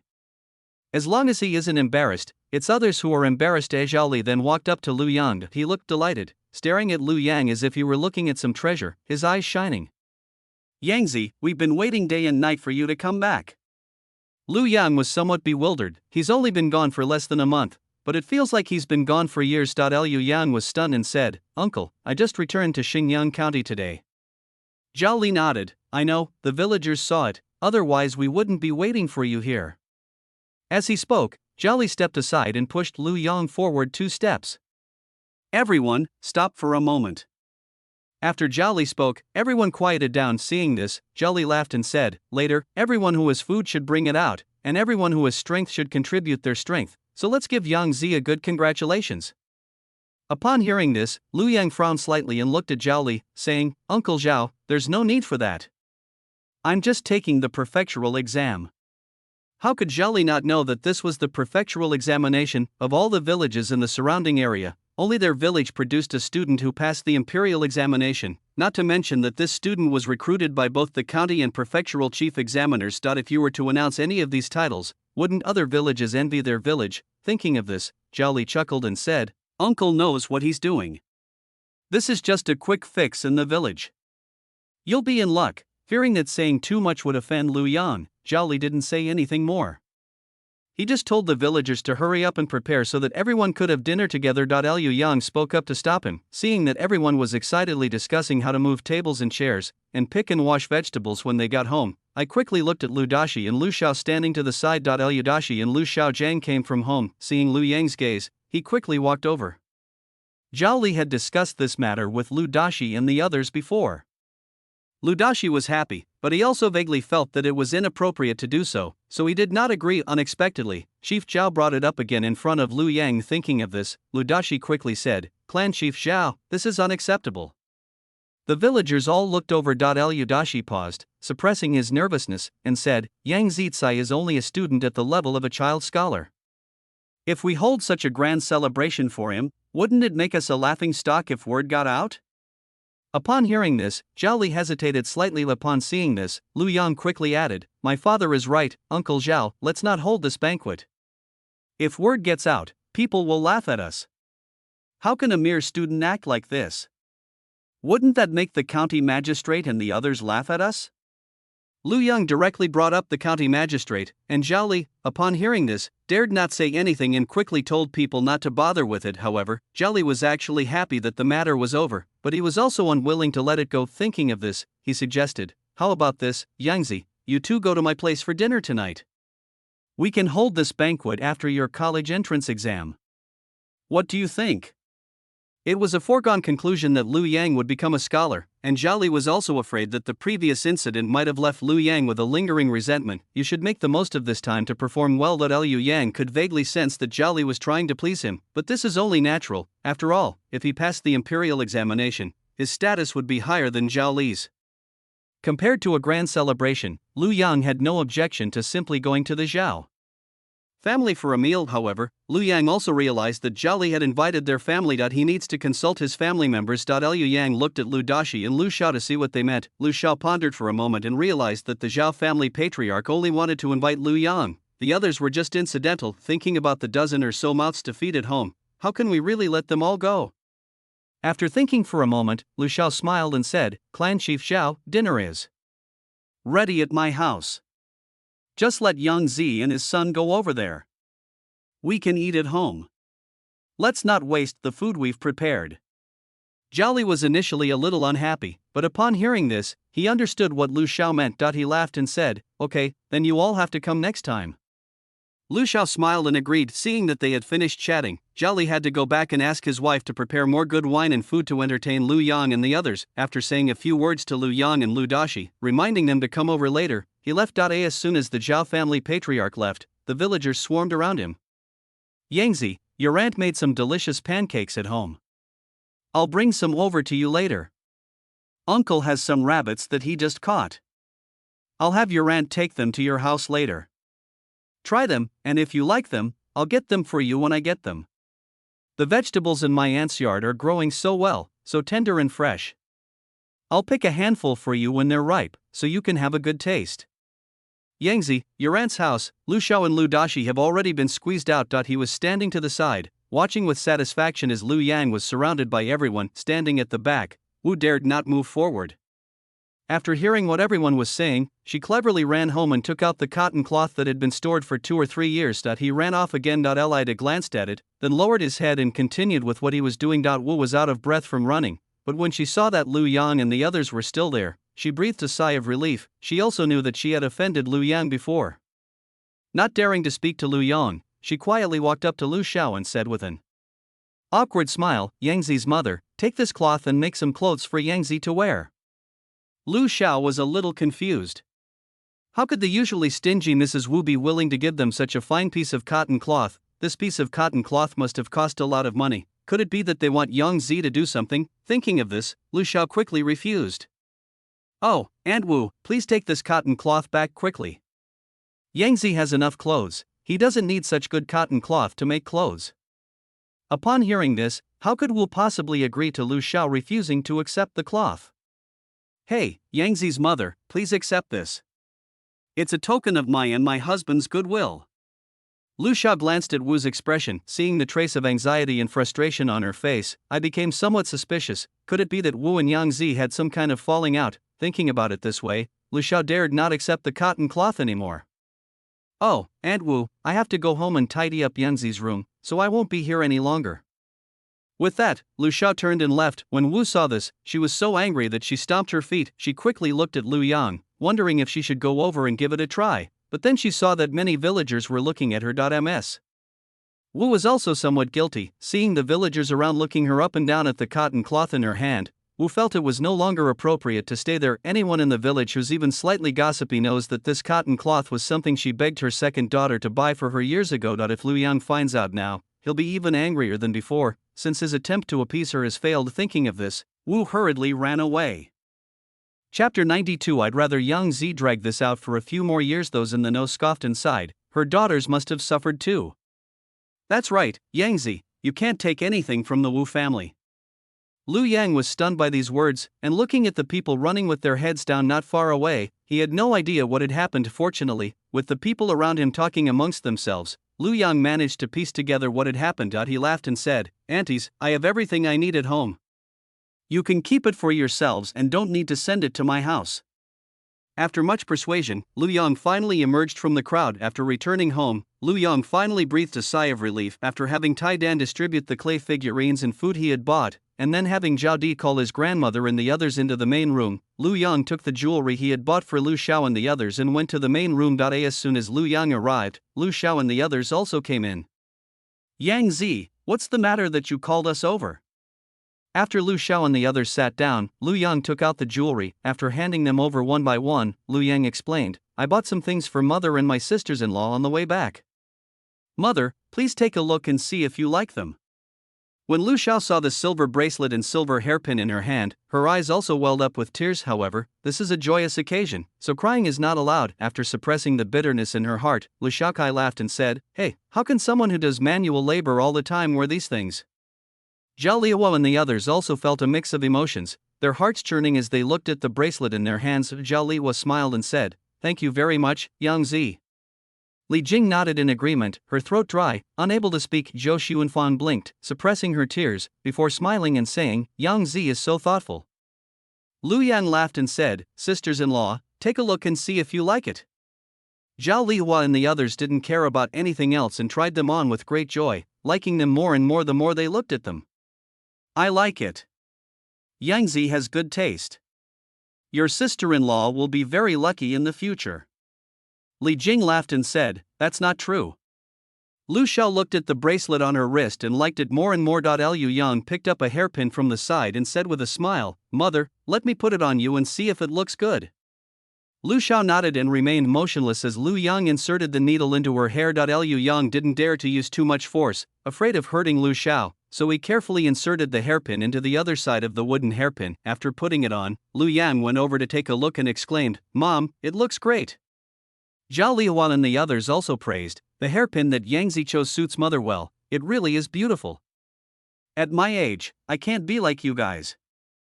Lu Xiao was secretly delighted, and her face was beaming with joy, but her words still carried a hint of stubbornness. Upon hearing this, Lu Yang suddenly slapped his forehead and strode out. Mother, wait a moment, I'll be back soon. Lu Yang returned very quickly. Before Lu Xiao and the others could react, Lu Yang placed the silk flowers he had bought on the table. The silk flowers were dazzling, and Lu Xiao and the others stared at them for a long time, unable to recover their senses. Wearing such brightly colored silk flowers is not fashionable in this village. Lu Xiao glanced at Lu Yang, thought for a moment, and then said, You can take these silk flowers and distribute them. Upon hearing this, Zhao Lihua glanced at Lu Yang, then looked at Lu Xiao and smiled. Mother, the silk flowers Yangzi picked are so beautiful. If you don't want them, Yangzi will be sad. Lu Yang nodded. Mother, if you think they're too bright, there are some less bright ones here that will fit you perfectly. These silk flowers come in various sizes, and you can pick out a few with elegant colors. Lu Xiao's eyes flickered, and after picking out a few silk flowers that suited her age, she let Zhao Lihua and the others distribute them. Liu Yang laughed and said, Sisters-in-law, and Zhao Di and the others, let them choose some too. Zhao Lihua and the others all had daughters. After thanking Lu Yang, they happily began picking out silk flowers. As dusk approached, Zhao Shu came over to invite Lu Yang and Lu Dashi to dinner. Liu Yang and Lu Dashi were prepared, and they went over with a small jar of wine and some pastries. Zhao Li's family was one of the wealthiest in the village. Before even entering the door, Lu Yang could smell the aroma of meat. Zhao Li had been keeping an eye on the movements at the gate. As soon as they heard the voices, they came out. Hey, Deshur, Yang Zi, come in and sit down. Zhao Li warmly welcomed Lu Dashi and Lu Yang in, but when he saw the wine jar and oil paper package in Lu Yang's hand, Zhao Li frowned. Deshur, why did you bring something with you? Lu Dashi laughed and said, It's all homemade, Clan Chief Zhao, please don't be so polite. Upon hearing this, Zhao Li patted Lu Dashi on the shoulder and laughed, then I'll have to give it a good try. The two walked inside while talking. Liu Yang and Zhao Shu walked behind, quite at ease. Zhao Shu didn't say much. Lu Yang exchanged a few words with Zhao Shu and then stopped talking. During the meal, Zhao Li mostly talked to Lu Dashi. She only spoke to Lu Yang occasionally. This made Lu Yang feel much better. Liu Yang enjoyed the meal very much. When Lu Yang and Lu Dashi took the initiative to ask to go home, Zhao Li did not keep them any longer, and only asked Zhao Shu to take the two of them home. Liu Yang thought Zhao Li was trying to take this opportunity to say something to him, but he hadn't expected that. He was overthinking it. After Zhao Shu left, Lu Dashi told him that Zhao Li wanted to introduce him to a girl. Liu Yang was stunned. They were all eating at the same table, so how come he didn't hear such a thing? Lu Dashi picked up the hangover soup that Lu Xiao handed him, drank it, and then explained. He didn't say it explicitly, but he said that your aunt's family home was a good place, and that if he married your aunt, he wouldn't have to worry about anything at home. Lu Yang thought about it carefully and actually remembered those words. That's what Zhao Li said back then. Hey, Deshur, your sister-in-law is so hardworking. If I hadn't married her, this family wouldn't be so harmonious and happy. Your sister-in-law's hometown has beautiful mountains and rivers, and the people there are wonderful. I'm so lucky to have married her. Lu Yang initially thought Zhao Li was praising his wife, but then wondered what the hidden meaning was. Upon hearing Lu Dashi's words, Lu Xiao sat down and frowned, saying, his wife is indeed capable, but she has a rather strong personality. If I were to find someone like that for Yang Zi, I would rather Yang Zi wait a few more years. What are you saying? I didn't agree to him. I just said that Yang Zi's scientific research is the most important thing right now, and we can talk about other things later. Lu Dashi put down the bowl and said, I know what I'm doing. Don't find Yang Zi someone he can't get along with. How could I? The bosses all agreed to my request without their consent. Lu Xiao muttered, you think you know everything? I was the one who arranged it all. Lu Yang held the hangover soup and secretly watched his father and mother, saying nothing and trying to minimize his presence. Lu Dashi coughed lightly, glanced at Lu Yang, and reminded him, Yang Zi is still here. Look at what you're saying. Alright, I'll take the bowl to wash it. Chapter 93. What kind of demeanor does the chief scholar possess? After Lu Dashi left, Lu Xiao looked at Lu Yang and tentatively asked, Yang Zi, you're 16 now, do you have any ideas? Now, villagers have come to her house several times, both openly and secretly, to bring it up, but she has always brushed them off. But this can't go on forever. Liu Yang put down the bowl. He had to take the academy exam in August, and he would be busy with many things then. He didn't have time to think about these things. Thinking of this, Lu Yang looked at Lu Xiao and replied, Mother, I have to take the academy exam in August, so I don't want to think about these things now. If anyone asks again, just say that I have a girl I like. Upon hearing this, Lu Xiao quickly asked, do you really have a girl you like? Seeing Lu Xiao's curious expression, Lu Yang chuckled and said, Mother, I'm always at school, how would I have the chance to meet any girls? How can I be attracted to someone I've never even met? Sigh, that's true. Lu Xiao looked disappointed. Alright, I'll find you another excuse to get over this later. If you keep saying this, it'll be hard for you to find a wife in the future.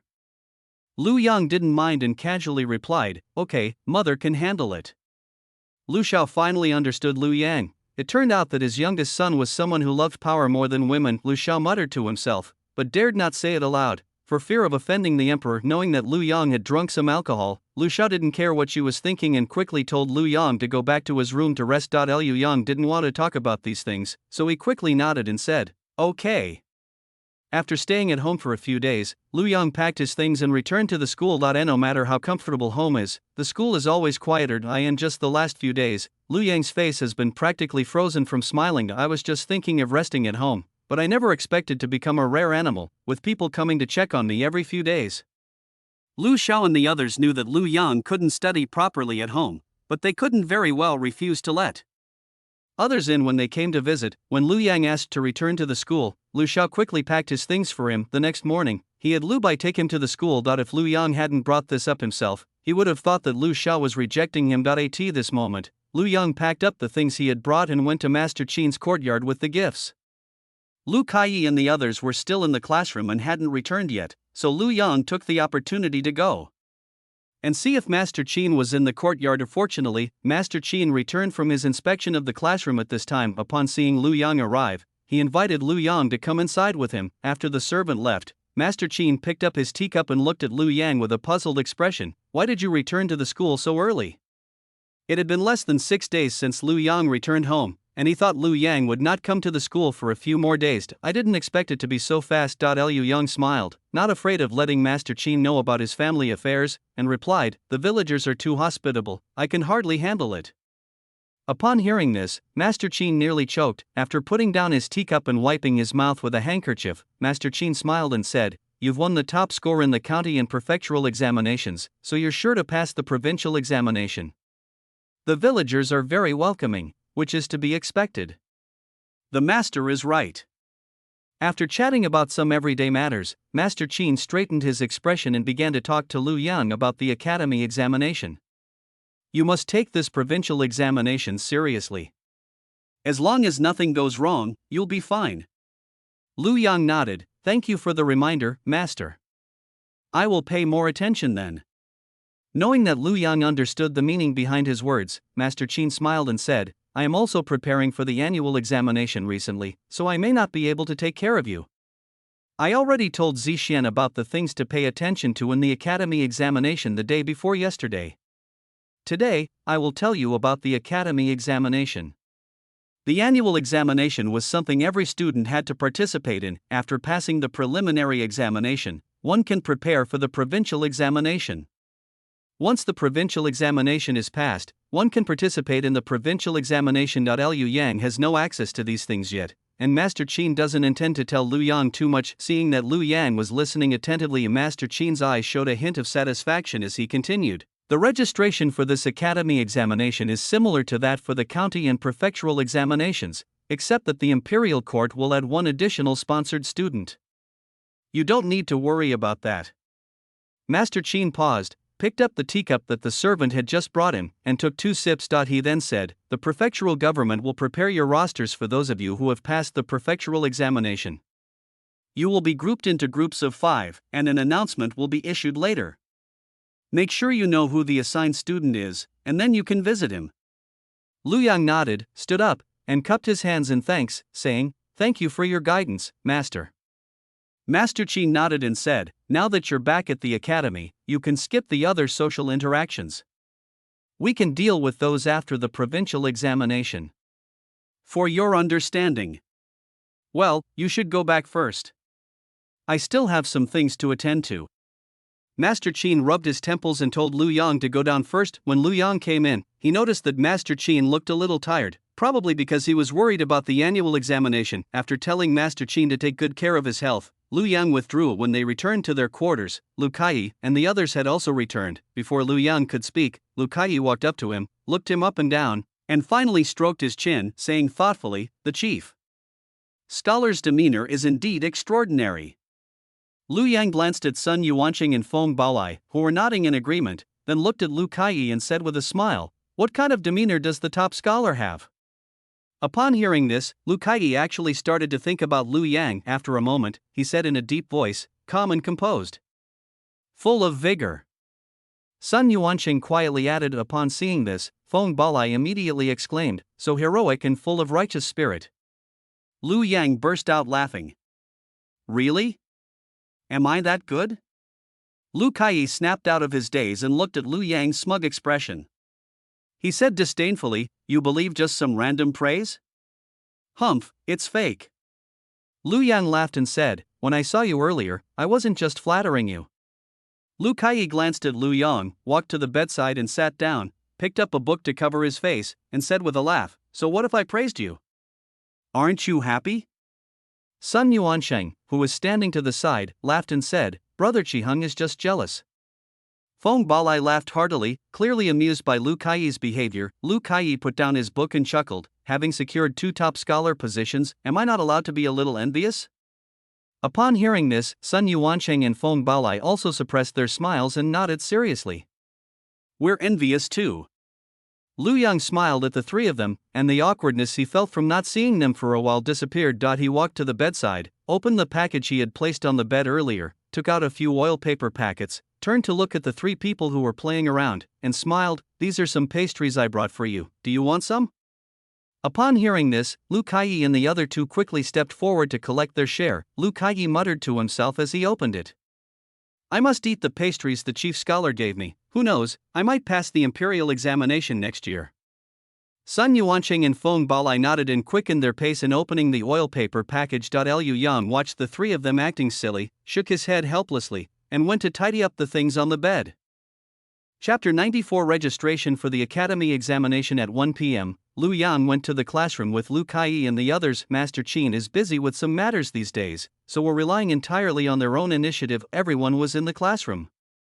Lu Yang thought about the few packets of pastries in the trunk, put down the trunk, and took out a packet to give to Chendiran. Chendiran thanked him softly, and Lu Yang shook his head before turning to walk towards Qining behind him. Brother Fuqi, this is for you. Lu Yang handed over the oil paper package and said softly. Qining looked up from the book, glanced at Lu Yang, and then at the oil paper package in Lu Yang's hand. He looked slightly puzzled, and after a moment, he said softly, thank you. Lu Yang shook his head and waited for Qining to take the oil paper package before returning to his seat. Wang Feng and his group were getting restless. What's the meaning? They're the only ones without it. After thinking for a moment, Wang Feng got up and walked to Lu Yang's seat, saying softly, Brother Wei Feng, that's not very kind of you. We were classmates after all. Wang Feng glanced at Fan Pingru, who was leaning back and eavesdropping, and his expression became somewhat unnatural. He spoke in a softer and softer voice. Hey, Brother Feng, you can't refuse to give us these pastries. Lu Yang looked at Wang Feng with a puzzled expression, why should I give you pastries? Lu Yang's voice wasn't loud, but Lu Kai and Fan Pingru could hear it. Lu Kai leaned closer, trying to suppress a laugh as he explained. Oh dear, who wouldn't want to share in the festive cheer with these pastries on the table? Wang Feng's face flushed red and then turned pale.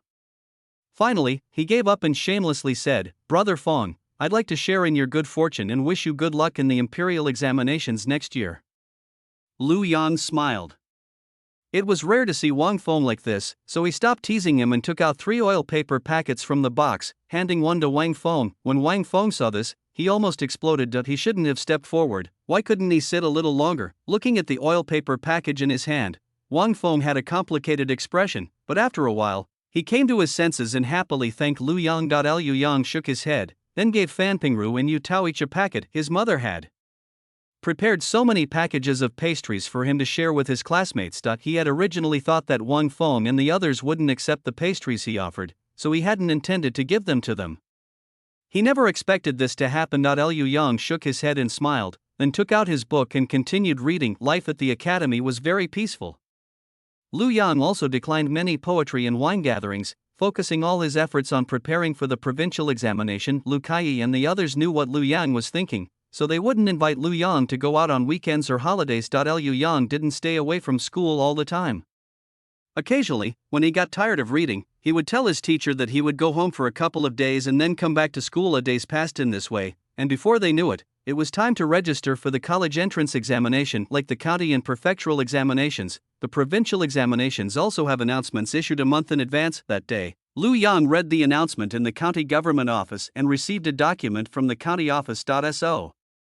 He bought some gifts and carried them to Master Qin's courtyard. Liu Yang discussed it with Master Qin and decided to buy some things tomorrow to visit Zhu Feng, the student in charge of the guarantor's stipend, so that he could sign the agreement. Master Qin nodded, stroking his beard as he reminded him, "Don't be stingy when it comes to etiquette." Lu Yang cupped his hands and smiled, "Thank you for reminding me, Master. Now I understand." After giving Master Qin the money to act as guarantor, the two chatted about the provincial examination. Master Qin reminded Lu Yang that the education commissioner coming this time was pragmatic, and he must not use overly ornate language, lest the article become superficial. Liu Yang indicated that he understood. Before leaving, Master Qin signed and sealed the document, and instructed Lu Yang to remember to give some money to the ceremonial office when registering. Liu Yang naturally obeyed and said he would do as instructed. Before Xinshi, 3 to 5 p.m., Lu Yang bought some things and went to the city gate to ask Uncle Li to pass on a message to his family, asking his elder brother to bring him some silver the next morning. After giving the gift to Uncle Li, Lu Yang returned to the school the next morning. Lu Yang changed into a new outfit, tidied himself up, and went out. Liu Bai had been waiting in front of the school for a while. Upon seeing Lu Yang come out, Lu Bai quickly asked Lu Yang to get into the car, where there were steamed buns made by Lu Xiao in the food box. Liu Yang responded with an yes, and after getting into the car, he opened the food box with a smile. There were several buns wrapped in white cloth inside. Lu Yang touched them and found they were still warm. Liu Bai glanced back, and while driving towards the pastry shop, asked, "Yang Zi, is it still warm?" Lu Yang had already taken a bun and started eating it. After swallowing what was in his mouth, Lu Yang replied, "Big brother, it's still warm." With the carriage curtain half drawn, Lu Yang ate a steamed bun while observing the situation outside. Liu Yang didn't finish eating. After eating 3 buns, he put them away. Just then, the carriage arrived at the pastry shop. Liu Yang didn't know what Master Zhu's tastes were like, so he bought a bag of all the common pastries. Then I went to the general store and bought some other things, like dried meat, red dates, and rock candy. After that, I bought a few pieces of fresh pork. After preparing the gifts, the carriage headed southeast of the county town. Zhufang's house was a small courtyard with 2 sections. He knew that the county government had issued a notice that the candidates who needed to act as guarantors would be coming over in the near future. Zhufang had arranged with the gatekeeper well in advance that if any students came to see him, they should be led into the front hall to wait, and he would arrive shortly. Liu Yang was carrying a large bag of things. As soon as he said his name and purpose, the doorman smiled and led him to the front hall. Liu Bai stayed outside watching the carriage and did not come in. Liu Yang sat alone in the hall, holding a cup of hot tea brought by a servant, drinking it while looking at the hall door. Before Lu Yang had even taken 2 sips of tea, he heard footsteps. He quickly put down his teacup and stood up to wait. Zhu Fang walked into the hall, smiling as he went, "I'm late." Lu Yang couldn't possibly take that seriously, and quickly said it wasn't too late. After Lu Yang finished his greetings and sat down, the two got down to business. Zhu Fang naturally knew why Lu Yang had come, but he laughed and said, "Being able to vouch for the top officials in the county and prefecture would bring me honor, so I am naturally happy to do so." Upon hearing this, Lu Yang immediately stood up, cupped his hands, and said, "I would like to thank Master Zhu." After giving Zhu Fang a tael of silver, Zhu Fang carefully observed Lu Yang. After glancing at Master Qin's name on the document, he took the brush from the servant and bowed his head to sign the document. After leaving Zhu Fang's residence, Lu Yang took the documents directly to the county office to register. After filling out the information, Lu Yang gave the people in the county government's gift office several dozen coins and a few packets of pastries before returning to the school. The examination was still held in Yangzhou Prefecture. Students from each prefecture could take the exams at their nearest location. This time, Lu Yang planned to go there a few days in advance to find a place to stay. Just like before, the academy examination was on August 18th, and Lu Yang planned to set off on August 10th. Chapter 95. Surrounded by kind people. The day the education commissioner's case arrived in Yangzhou Prefecture was August 12th, which was just the right time for him to arrive. Each province has only one provincial education commissioner, but this commissioner is responsible for overseeing the provincial examinations in several prefectures. So therefore, the provincial examinations in each prefecture did not start at the same time. The education commission will notify each prefecture in advance of his arrival time so that each prefecture can prepare for the examination. Liu Yang saw the announcement and realized that choosing to depart on the 10th day of the lunar month was a decision made after some thought. After telling Chen Diren the date of his departure for the prefectural city, Lu Yang packed his things and went home. Staying at home is indeed comfortable. There is plenty to eat and drink.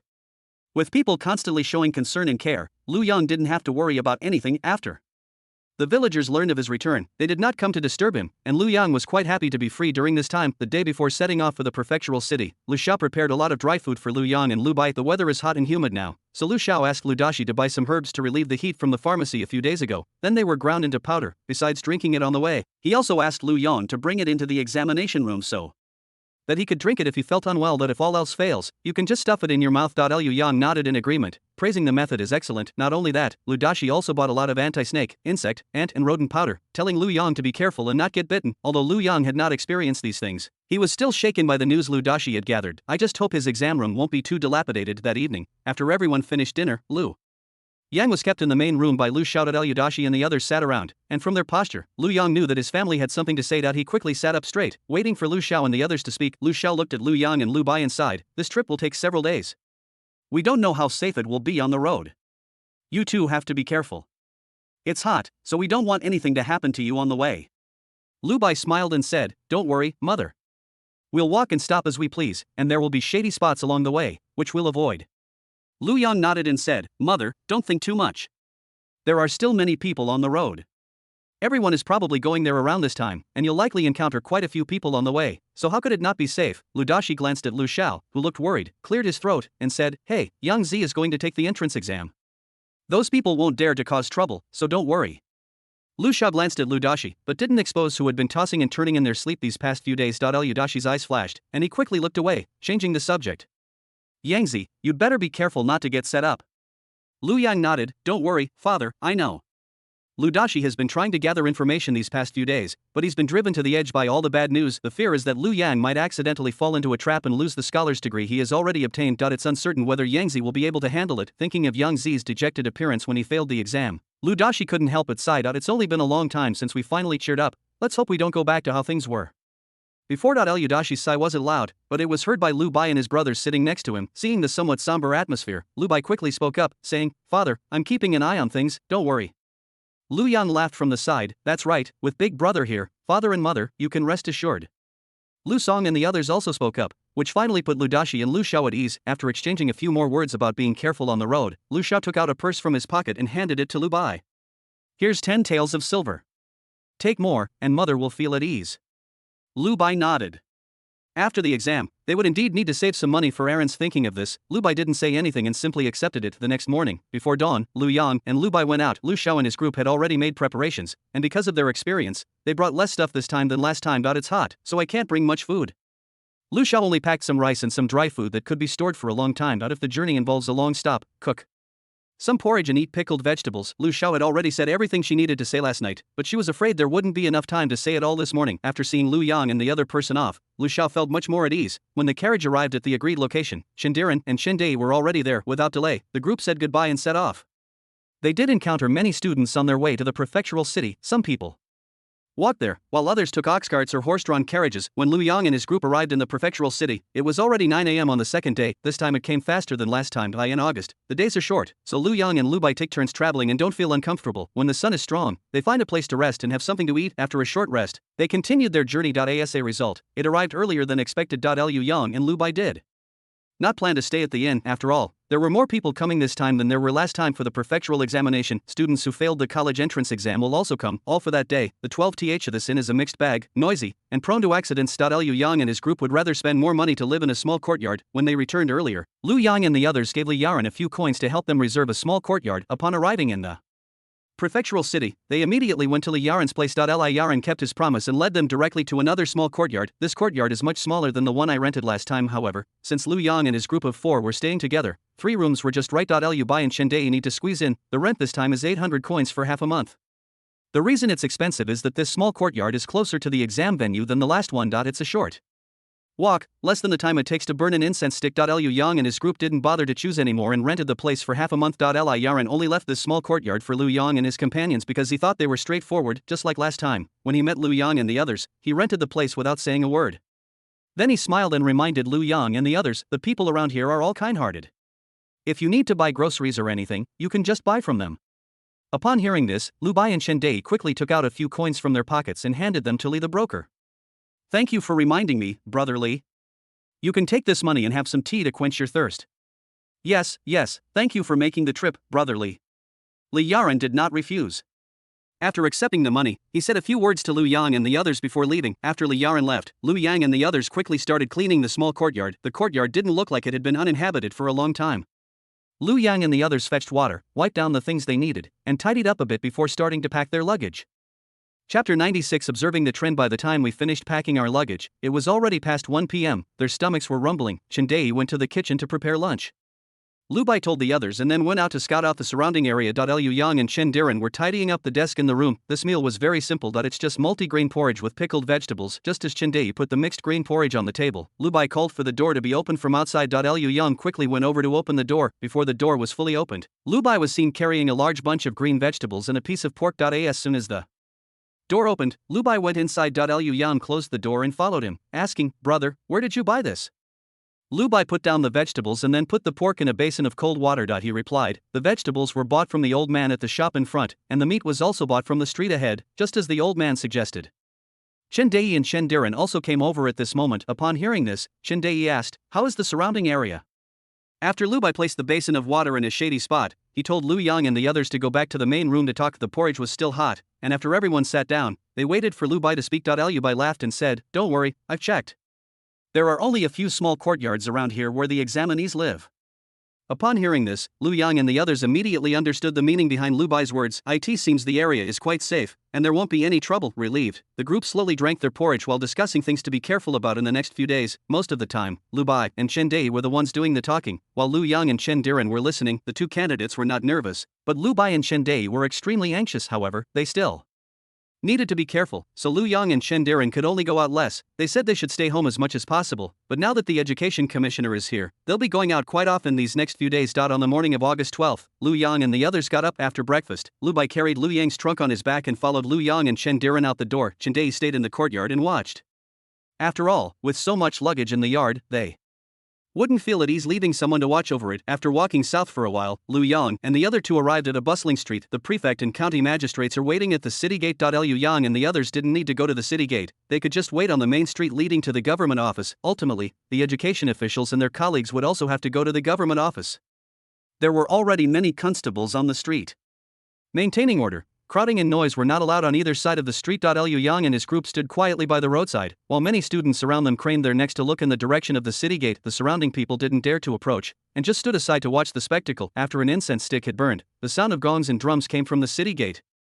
The students around them were startled and quickly stood up straight and straightened their posture. The people who had been talking stopped and looked ahead from afar. Lu Yang spotted the person riding ahead on horseback. The prefect was also present, followed by the magistrates of various counties. Hearing the students bowing in front of him, Lu Yang was stunned for a moment.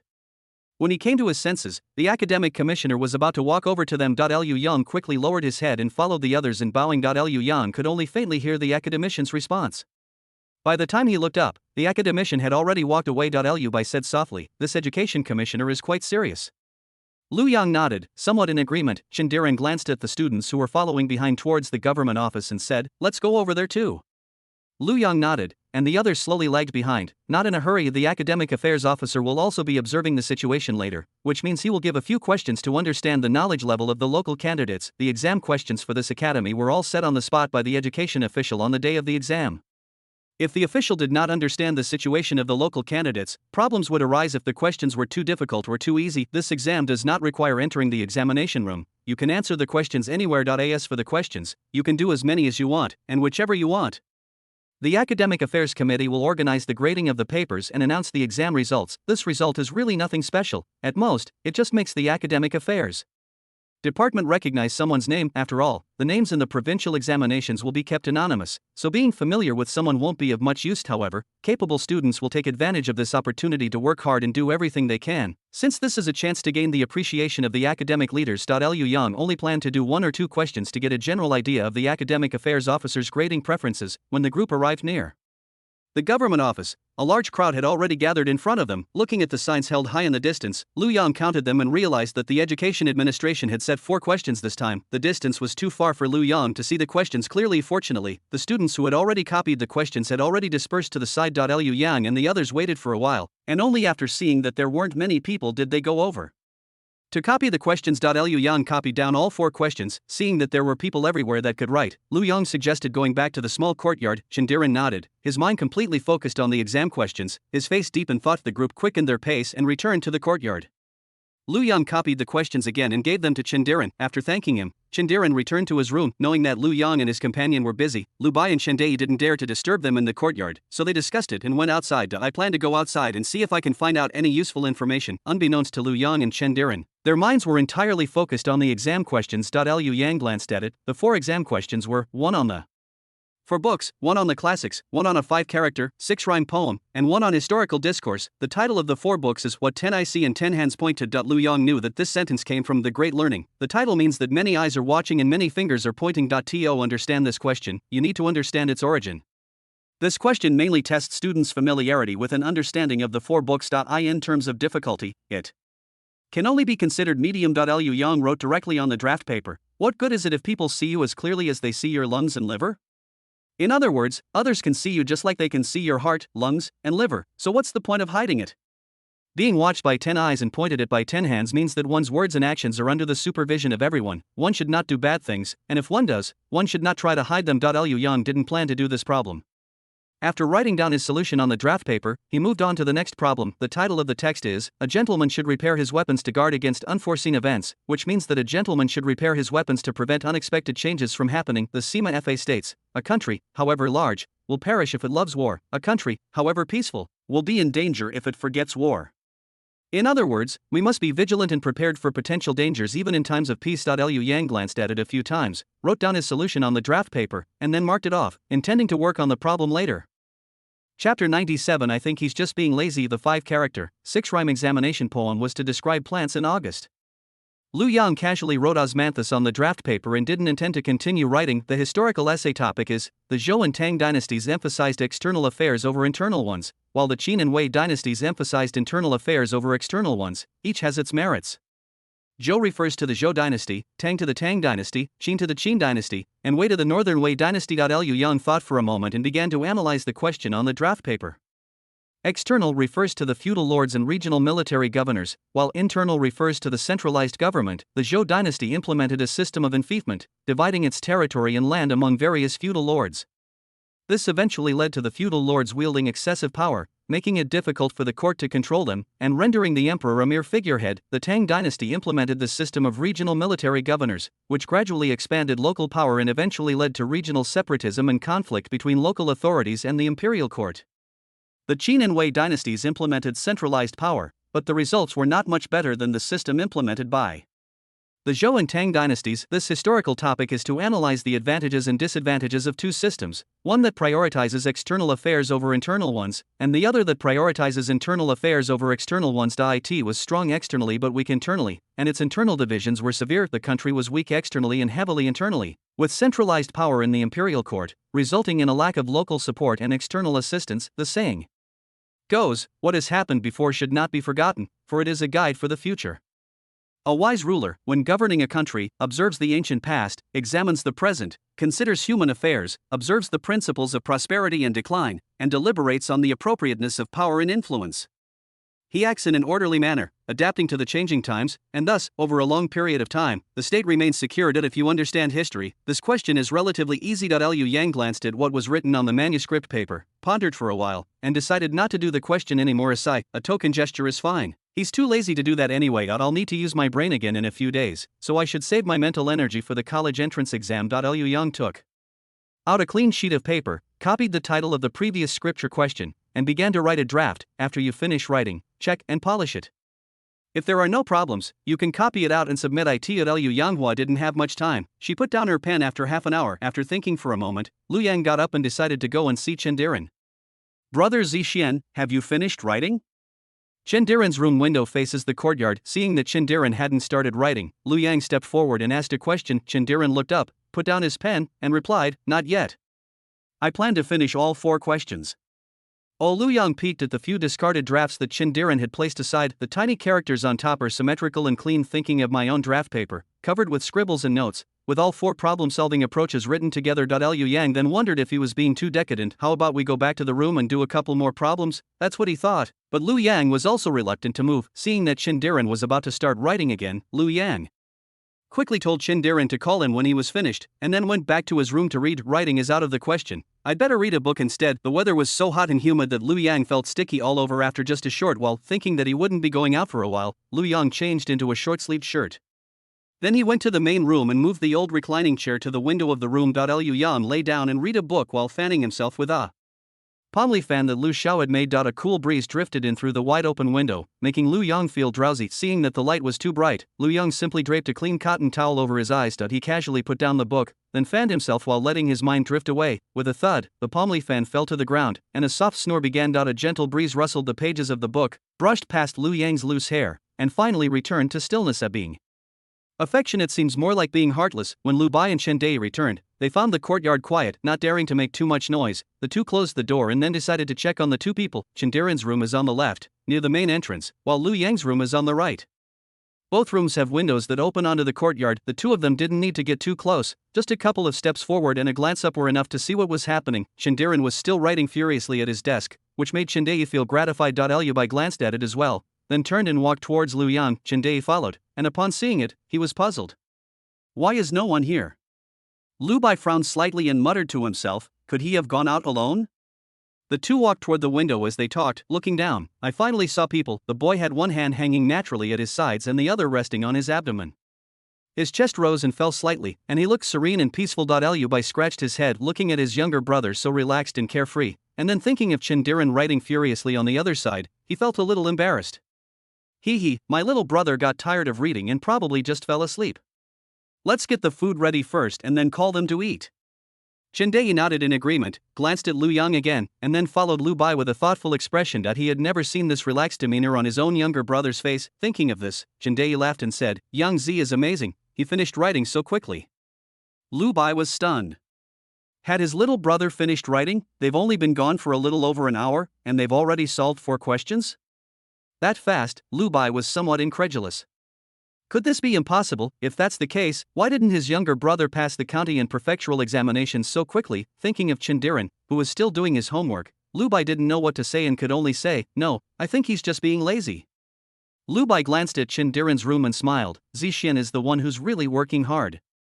Chen Dei chuckled, not daring to admit it directly, and quickly spoke well of Liu Yang. The 2 of them kept praising each other's brothers, and they worked much faster. The aroma of food soon wafted from the kitchen. Liu Yang sniffed slightly, his stomach rumbled, and his eyelids twitched. He had finally woken up. However, he was not fully awake yet. His consciousness was still hazy. My head also feels a bit throbbing and painful. Liu Yang removed the cotton cloth draped in front of his eyes, rubbed his eyes, and after a while, got up to prepare for dinner. At Tianshur, 3 to 5 p.m., Liu Yang and Chindiran handed in the completed questions to the government office and did not linger outside, returning directly to their courtyard. The next morning, Liu Yang and Chindiran went out. Today, the education commissioner will lead officials from the prefectural and county schools, scholars, and students preparing for the provincial examinations to the Confucian temple to pay homage to Confucius. After listening to a long, day's lecture about things to pay attention to during the exam, Liu Yang finally finished his activities for the day, wearing such a formal outfit and walking around in the crowd. In this August weather, I felt like my head was going to spin from the heat. Fortunately, there was nothing more for these test takers to do after that. Now they can just relax and wait for the college entrance exam to begin. Liu Yang doesn't plan to go out for the next few days, just walking around makes you sweat. It's much more comfortable to stay in the room wearing a short-sleeved shirt and shorts. Why go out and sunbathe? Liu Yang was leisurely and relaxed, and time passed quickly. Before we knew it, it was August 15th, and the results of the previous observations were released. Liu Yang came in 2nd place in the exam. The 1st place was someone he didn't know.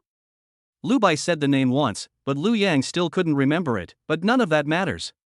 What matters is that he roughly knows the academic administrator's grading preferences. Just as Master Qin said, he is a pragmatic person. Of the 4 questions Chindiran answered, the poem in the examination paper ranked the highest, placing him in the top 10. The others are also within the top 50. The chances of passing the entrance exam are quite high. The results were reviewed by everyone together. Knowing that Liu Yang had only answered 1 question, Liu Baijian's gaze became somewhat unfocused whenever he saw Chen Dei. What did they say that day? Liu Bai was already somewhat dazed.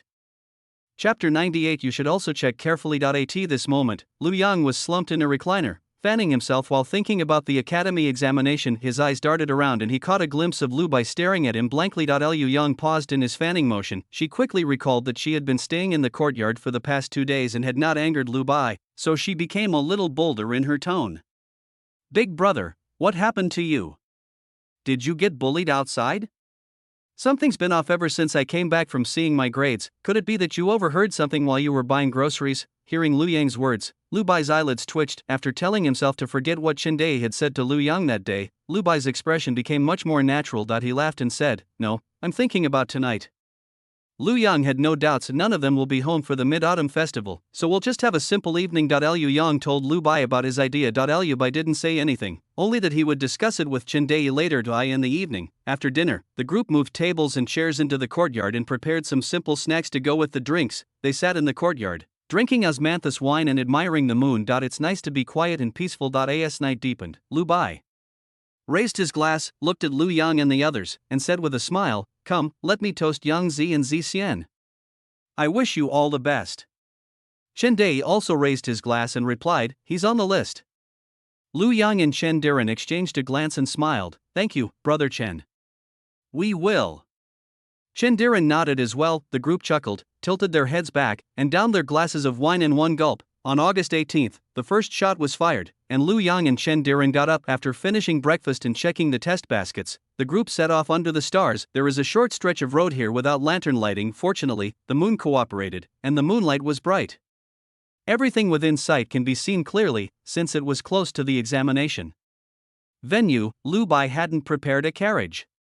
He was following behind the two of them in case anything unexpected happened. The closer you get to the exam venue, the more people there are. When there are too many people, accidents are more likely to happen. Liu Bai followed cautiously behind Lu Yang and Chen Diren, his eyes wary that if anyone with ill intentions approaches, Lu Bai will directly block them and then apologize. No one should be allowed to come into contact with Lu Yang and his companion. Liu Yang held the exam basket in his arms, his steps leisurely, but his eyes held a hint of wariness. The students carrying their exam baskets glanced at Lu Yang and his group, finding them somewhat familiar. Everyone knows Lu Yang's name, but his face is a bit uncertain. This explains why Lu Yang doesn't often attend poetry and wine gatherings. However, a few people still know Lu Yang. At this moment, Lu Yang and his group were standing about 100 meters away from the examination hall gate. There are quite a lot of people ahead of us. Liu Yang planned to wait until the second shot was fired before going to find the Xinjiang County team to join the ranks. The place where they were standing was not crowded. It was neither particularly conspicuous nor inconspicuous. Just as the group was quietly waiting for the line to be formed, Lu Yang heard someone calling his name. He quickly looked to his right and saw 3 people walking towards him. Liu Yang squinted for a while before he could see who it was. Brother Chengze. Gao Jingping carried the exam basket and walked quickly over. He looked at the exam hall door in front of him, then at Lu Yang and the other two, and asked in confusion, "Brother Weifeng, why aren't you going over there?" Lu Yang glanced at the 2 people following behind Gao Jingping, and when he noticed that one of them was looking away, he subtly looked away. "Wait until the line is complete before you go over." "I see." Gao Jingping responded and then greeted Lu Bai and Chen Diren. Liu Bai glanced at the examinees who were looking in their direction, then looked at Gao Jingping and smiled. "Brother Gao, aren't you going over?" Gao Jingping laughed and said, "I'll wait here too, it's chaotic up ahead." "It's quite chaotic." Lu Bai smiled and didn't say anything more, but kept glancing at Gao Jingping and the other two out of the corner of his eye. Gao Jingping knew the rules and didn't stand too close to Lu Yang and the others. After exchanging a few casual words with Lu Yang, he didn't try to find another topic and just stood there, his eyes fixed on the entrance to the examination hall. After an incense stick had burned, the second shot was fired. Seeing that there were already rows of people lined up in front of him, Lu Yang looked at Gao Jingping and the others and said with a smile, "Let's go over there too." Gao Jingping nodded and took 2 steps forward when he heard Lu Yang call out, "Wait." Gao Jingping looked at Lu Yang with some confusion. "Brother Feng, what's wrong?" Lu Yang placed the exam basket on the ground and began to inspect it by the fire pit set up not far away. "Brother Chengze, you should also check carefully, it will be difficult to check later." Upon hearing this, Lu Bai immediately realized what was happening and his eyes were fixed on Gao Jingping and the other two. Gao Jingping paused, then glanced at Lu Yang, who was checking the exam basket, with a hint of something in his eyes. After thinking for a moment, he put down the test basket and began to check it. Chen Diren didn't suspect anything. After hearing Lu Yang's words, He put down the test basket and checked it. Liu Yang checked quickly. After all, the basketball had never left his sight the whole time, and he knew what was going on. After straightening up, Liu Yang looked at one of the men who was haphazardly and carelessly conducting a cursory inspection. After thinking for a while, Liu Yang finally remembered the man's name. Brother Chen, why don't you open that package of food and check it? Chen paused for a moment, glanced up at Liu Yang, then lowered his head and silently opened the cloth bag to check the food. Gao Jingping, who was standing to the side, thoughtfully reopened his cloth bag to check it. The check made his hair stand on end. His heart was pounding like a drum. All Gao Jingping could hear was the sound of his own heartbeat. Without making a sound, he simply squeezed the small roll of white paper mixed in with the crumbs of dry rations, and then carefully checked everything in the exam basket again. Liu Yang saw Gao Jingping's actions clearly. He looked at Liu Bai and said with a smile, "Brother, I think Brother Chenza hasn't finished his examination yet. Why don't you go and help him out?" Liu Bai didn't ask why. He simply replied okay and squatted down next to Gao Jingping. Gao Jingping was a little nervous, and his body stiffened. Liu Yang smiled and said, "Brother Chengza, my elder brother is going back soon. You should ask him to help you so that things don't get delayed." Gao Jingping then understood what Liu Yang meant. He shook Liu Bai's hand, slightly tugged at the corners of his mouth, and thanked him in a seemingly calm manner. "Thank you for your help, Brother Liu. When we get out, I'll treat you to a meal at the tea house." Liu Bai moved his hand slightly, his expression turning cold. He glanced at the constable who was standing by the brazier supervising. He quickly looked down to check Gao Jingping's belongings, then stood up and said with a smile, "There's no need to thank me. You guys go ahead, I think it's about time. Then, brother, you go back and get some rest. We'll head over now." As he spoke, Liu Yang tugged at Chendiran, who was still oblivious to the situation, signaling him to go first. Chendiran nodded, said goodbye to Liu Bai, and walked forward. Liu Yang looked at Gao Jingping, "Brother Chengza, let's go together." Gao Jingping nodded, not daring to get too close to the two people behind him. She quickly got up and followed Liu Yang toward the examination hall. Chen Lu's face was somewhat unpleasant, but he didn't dare to say anything and followed slowly behind with his head down.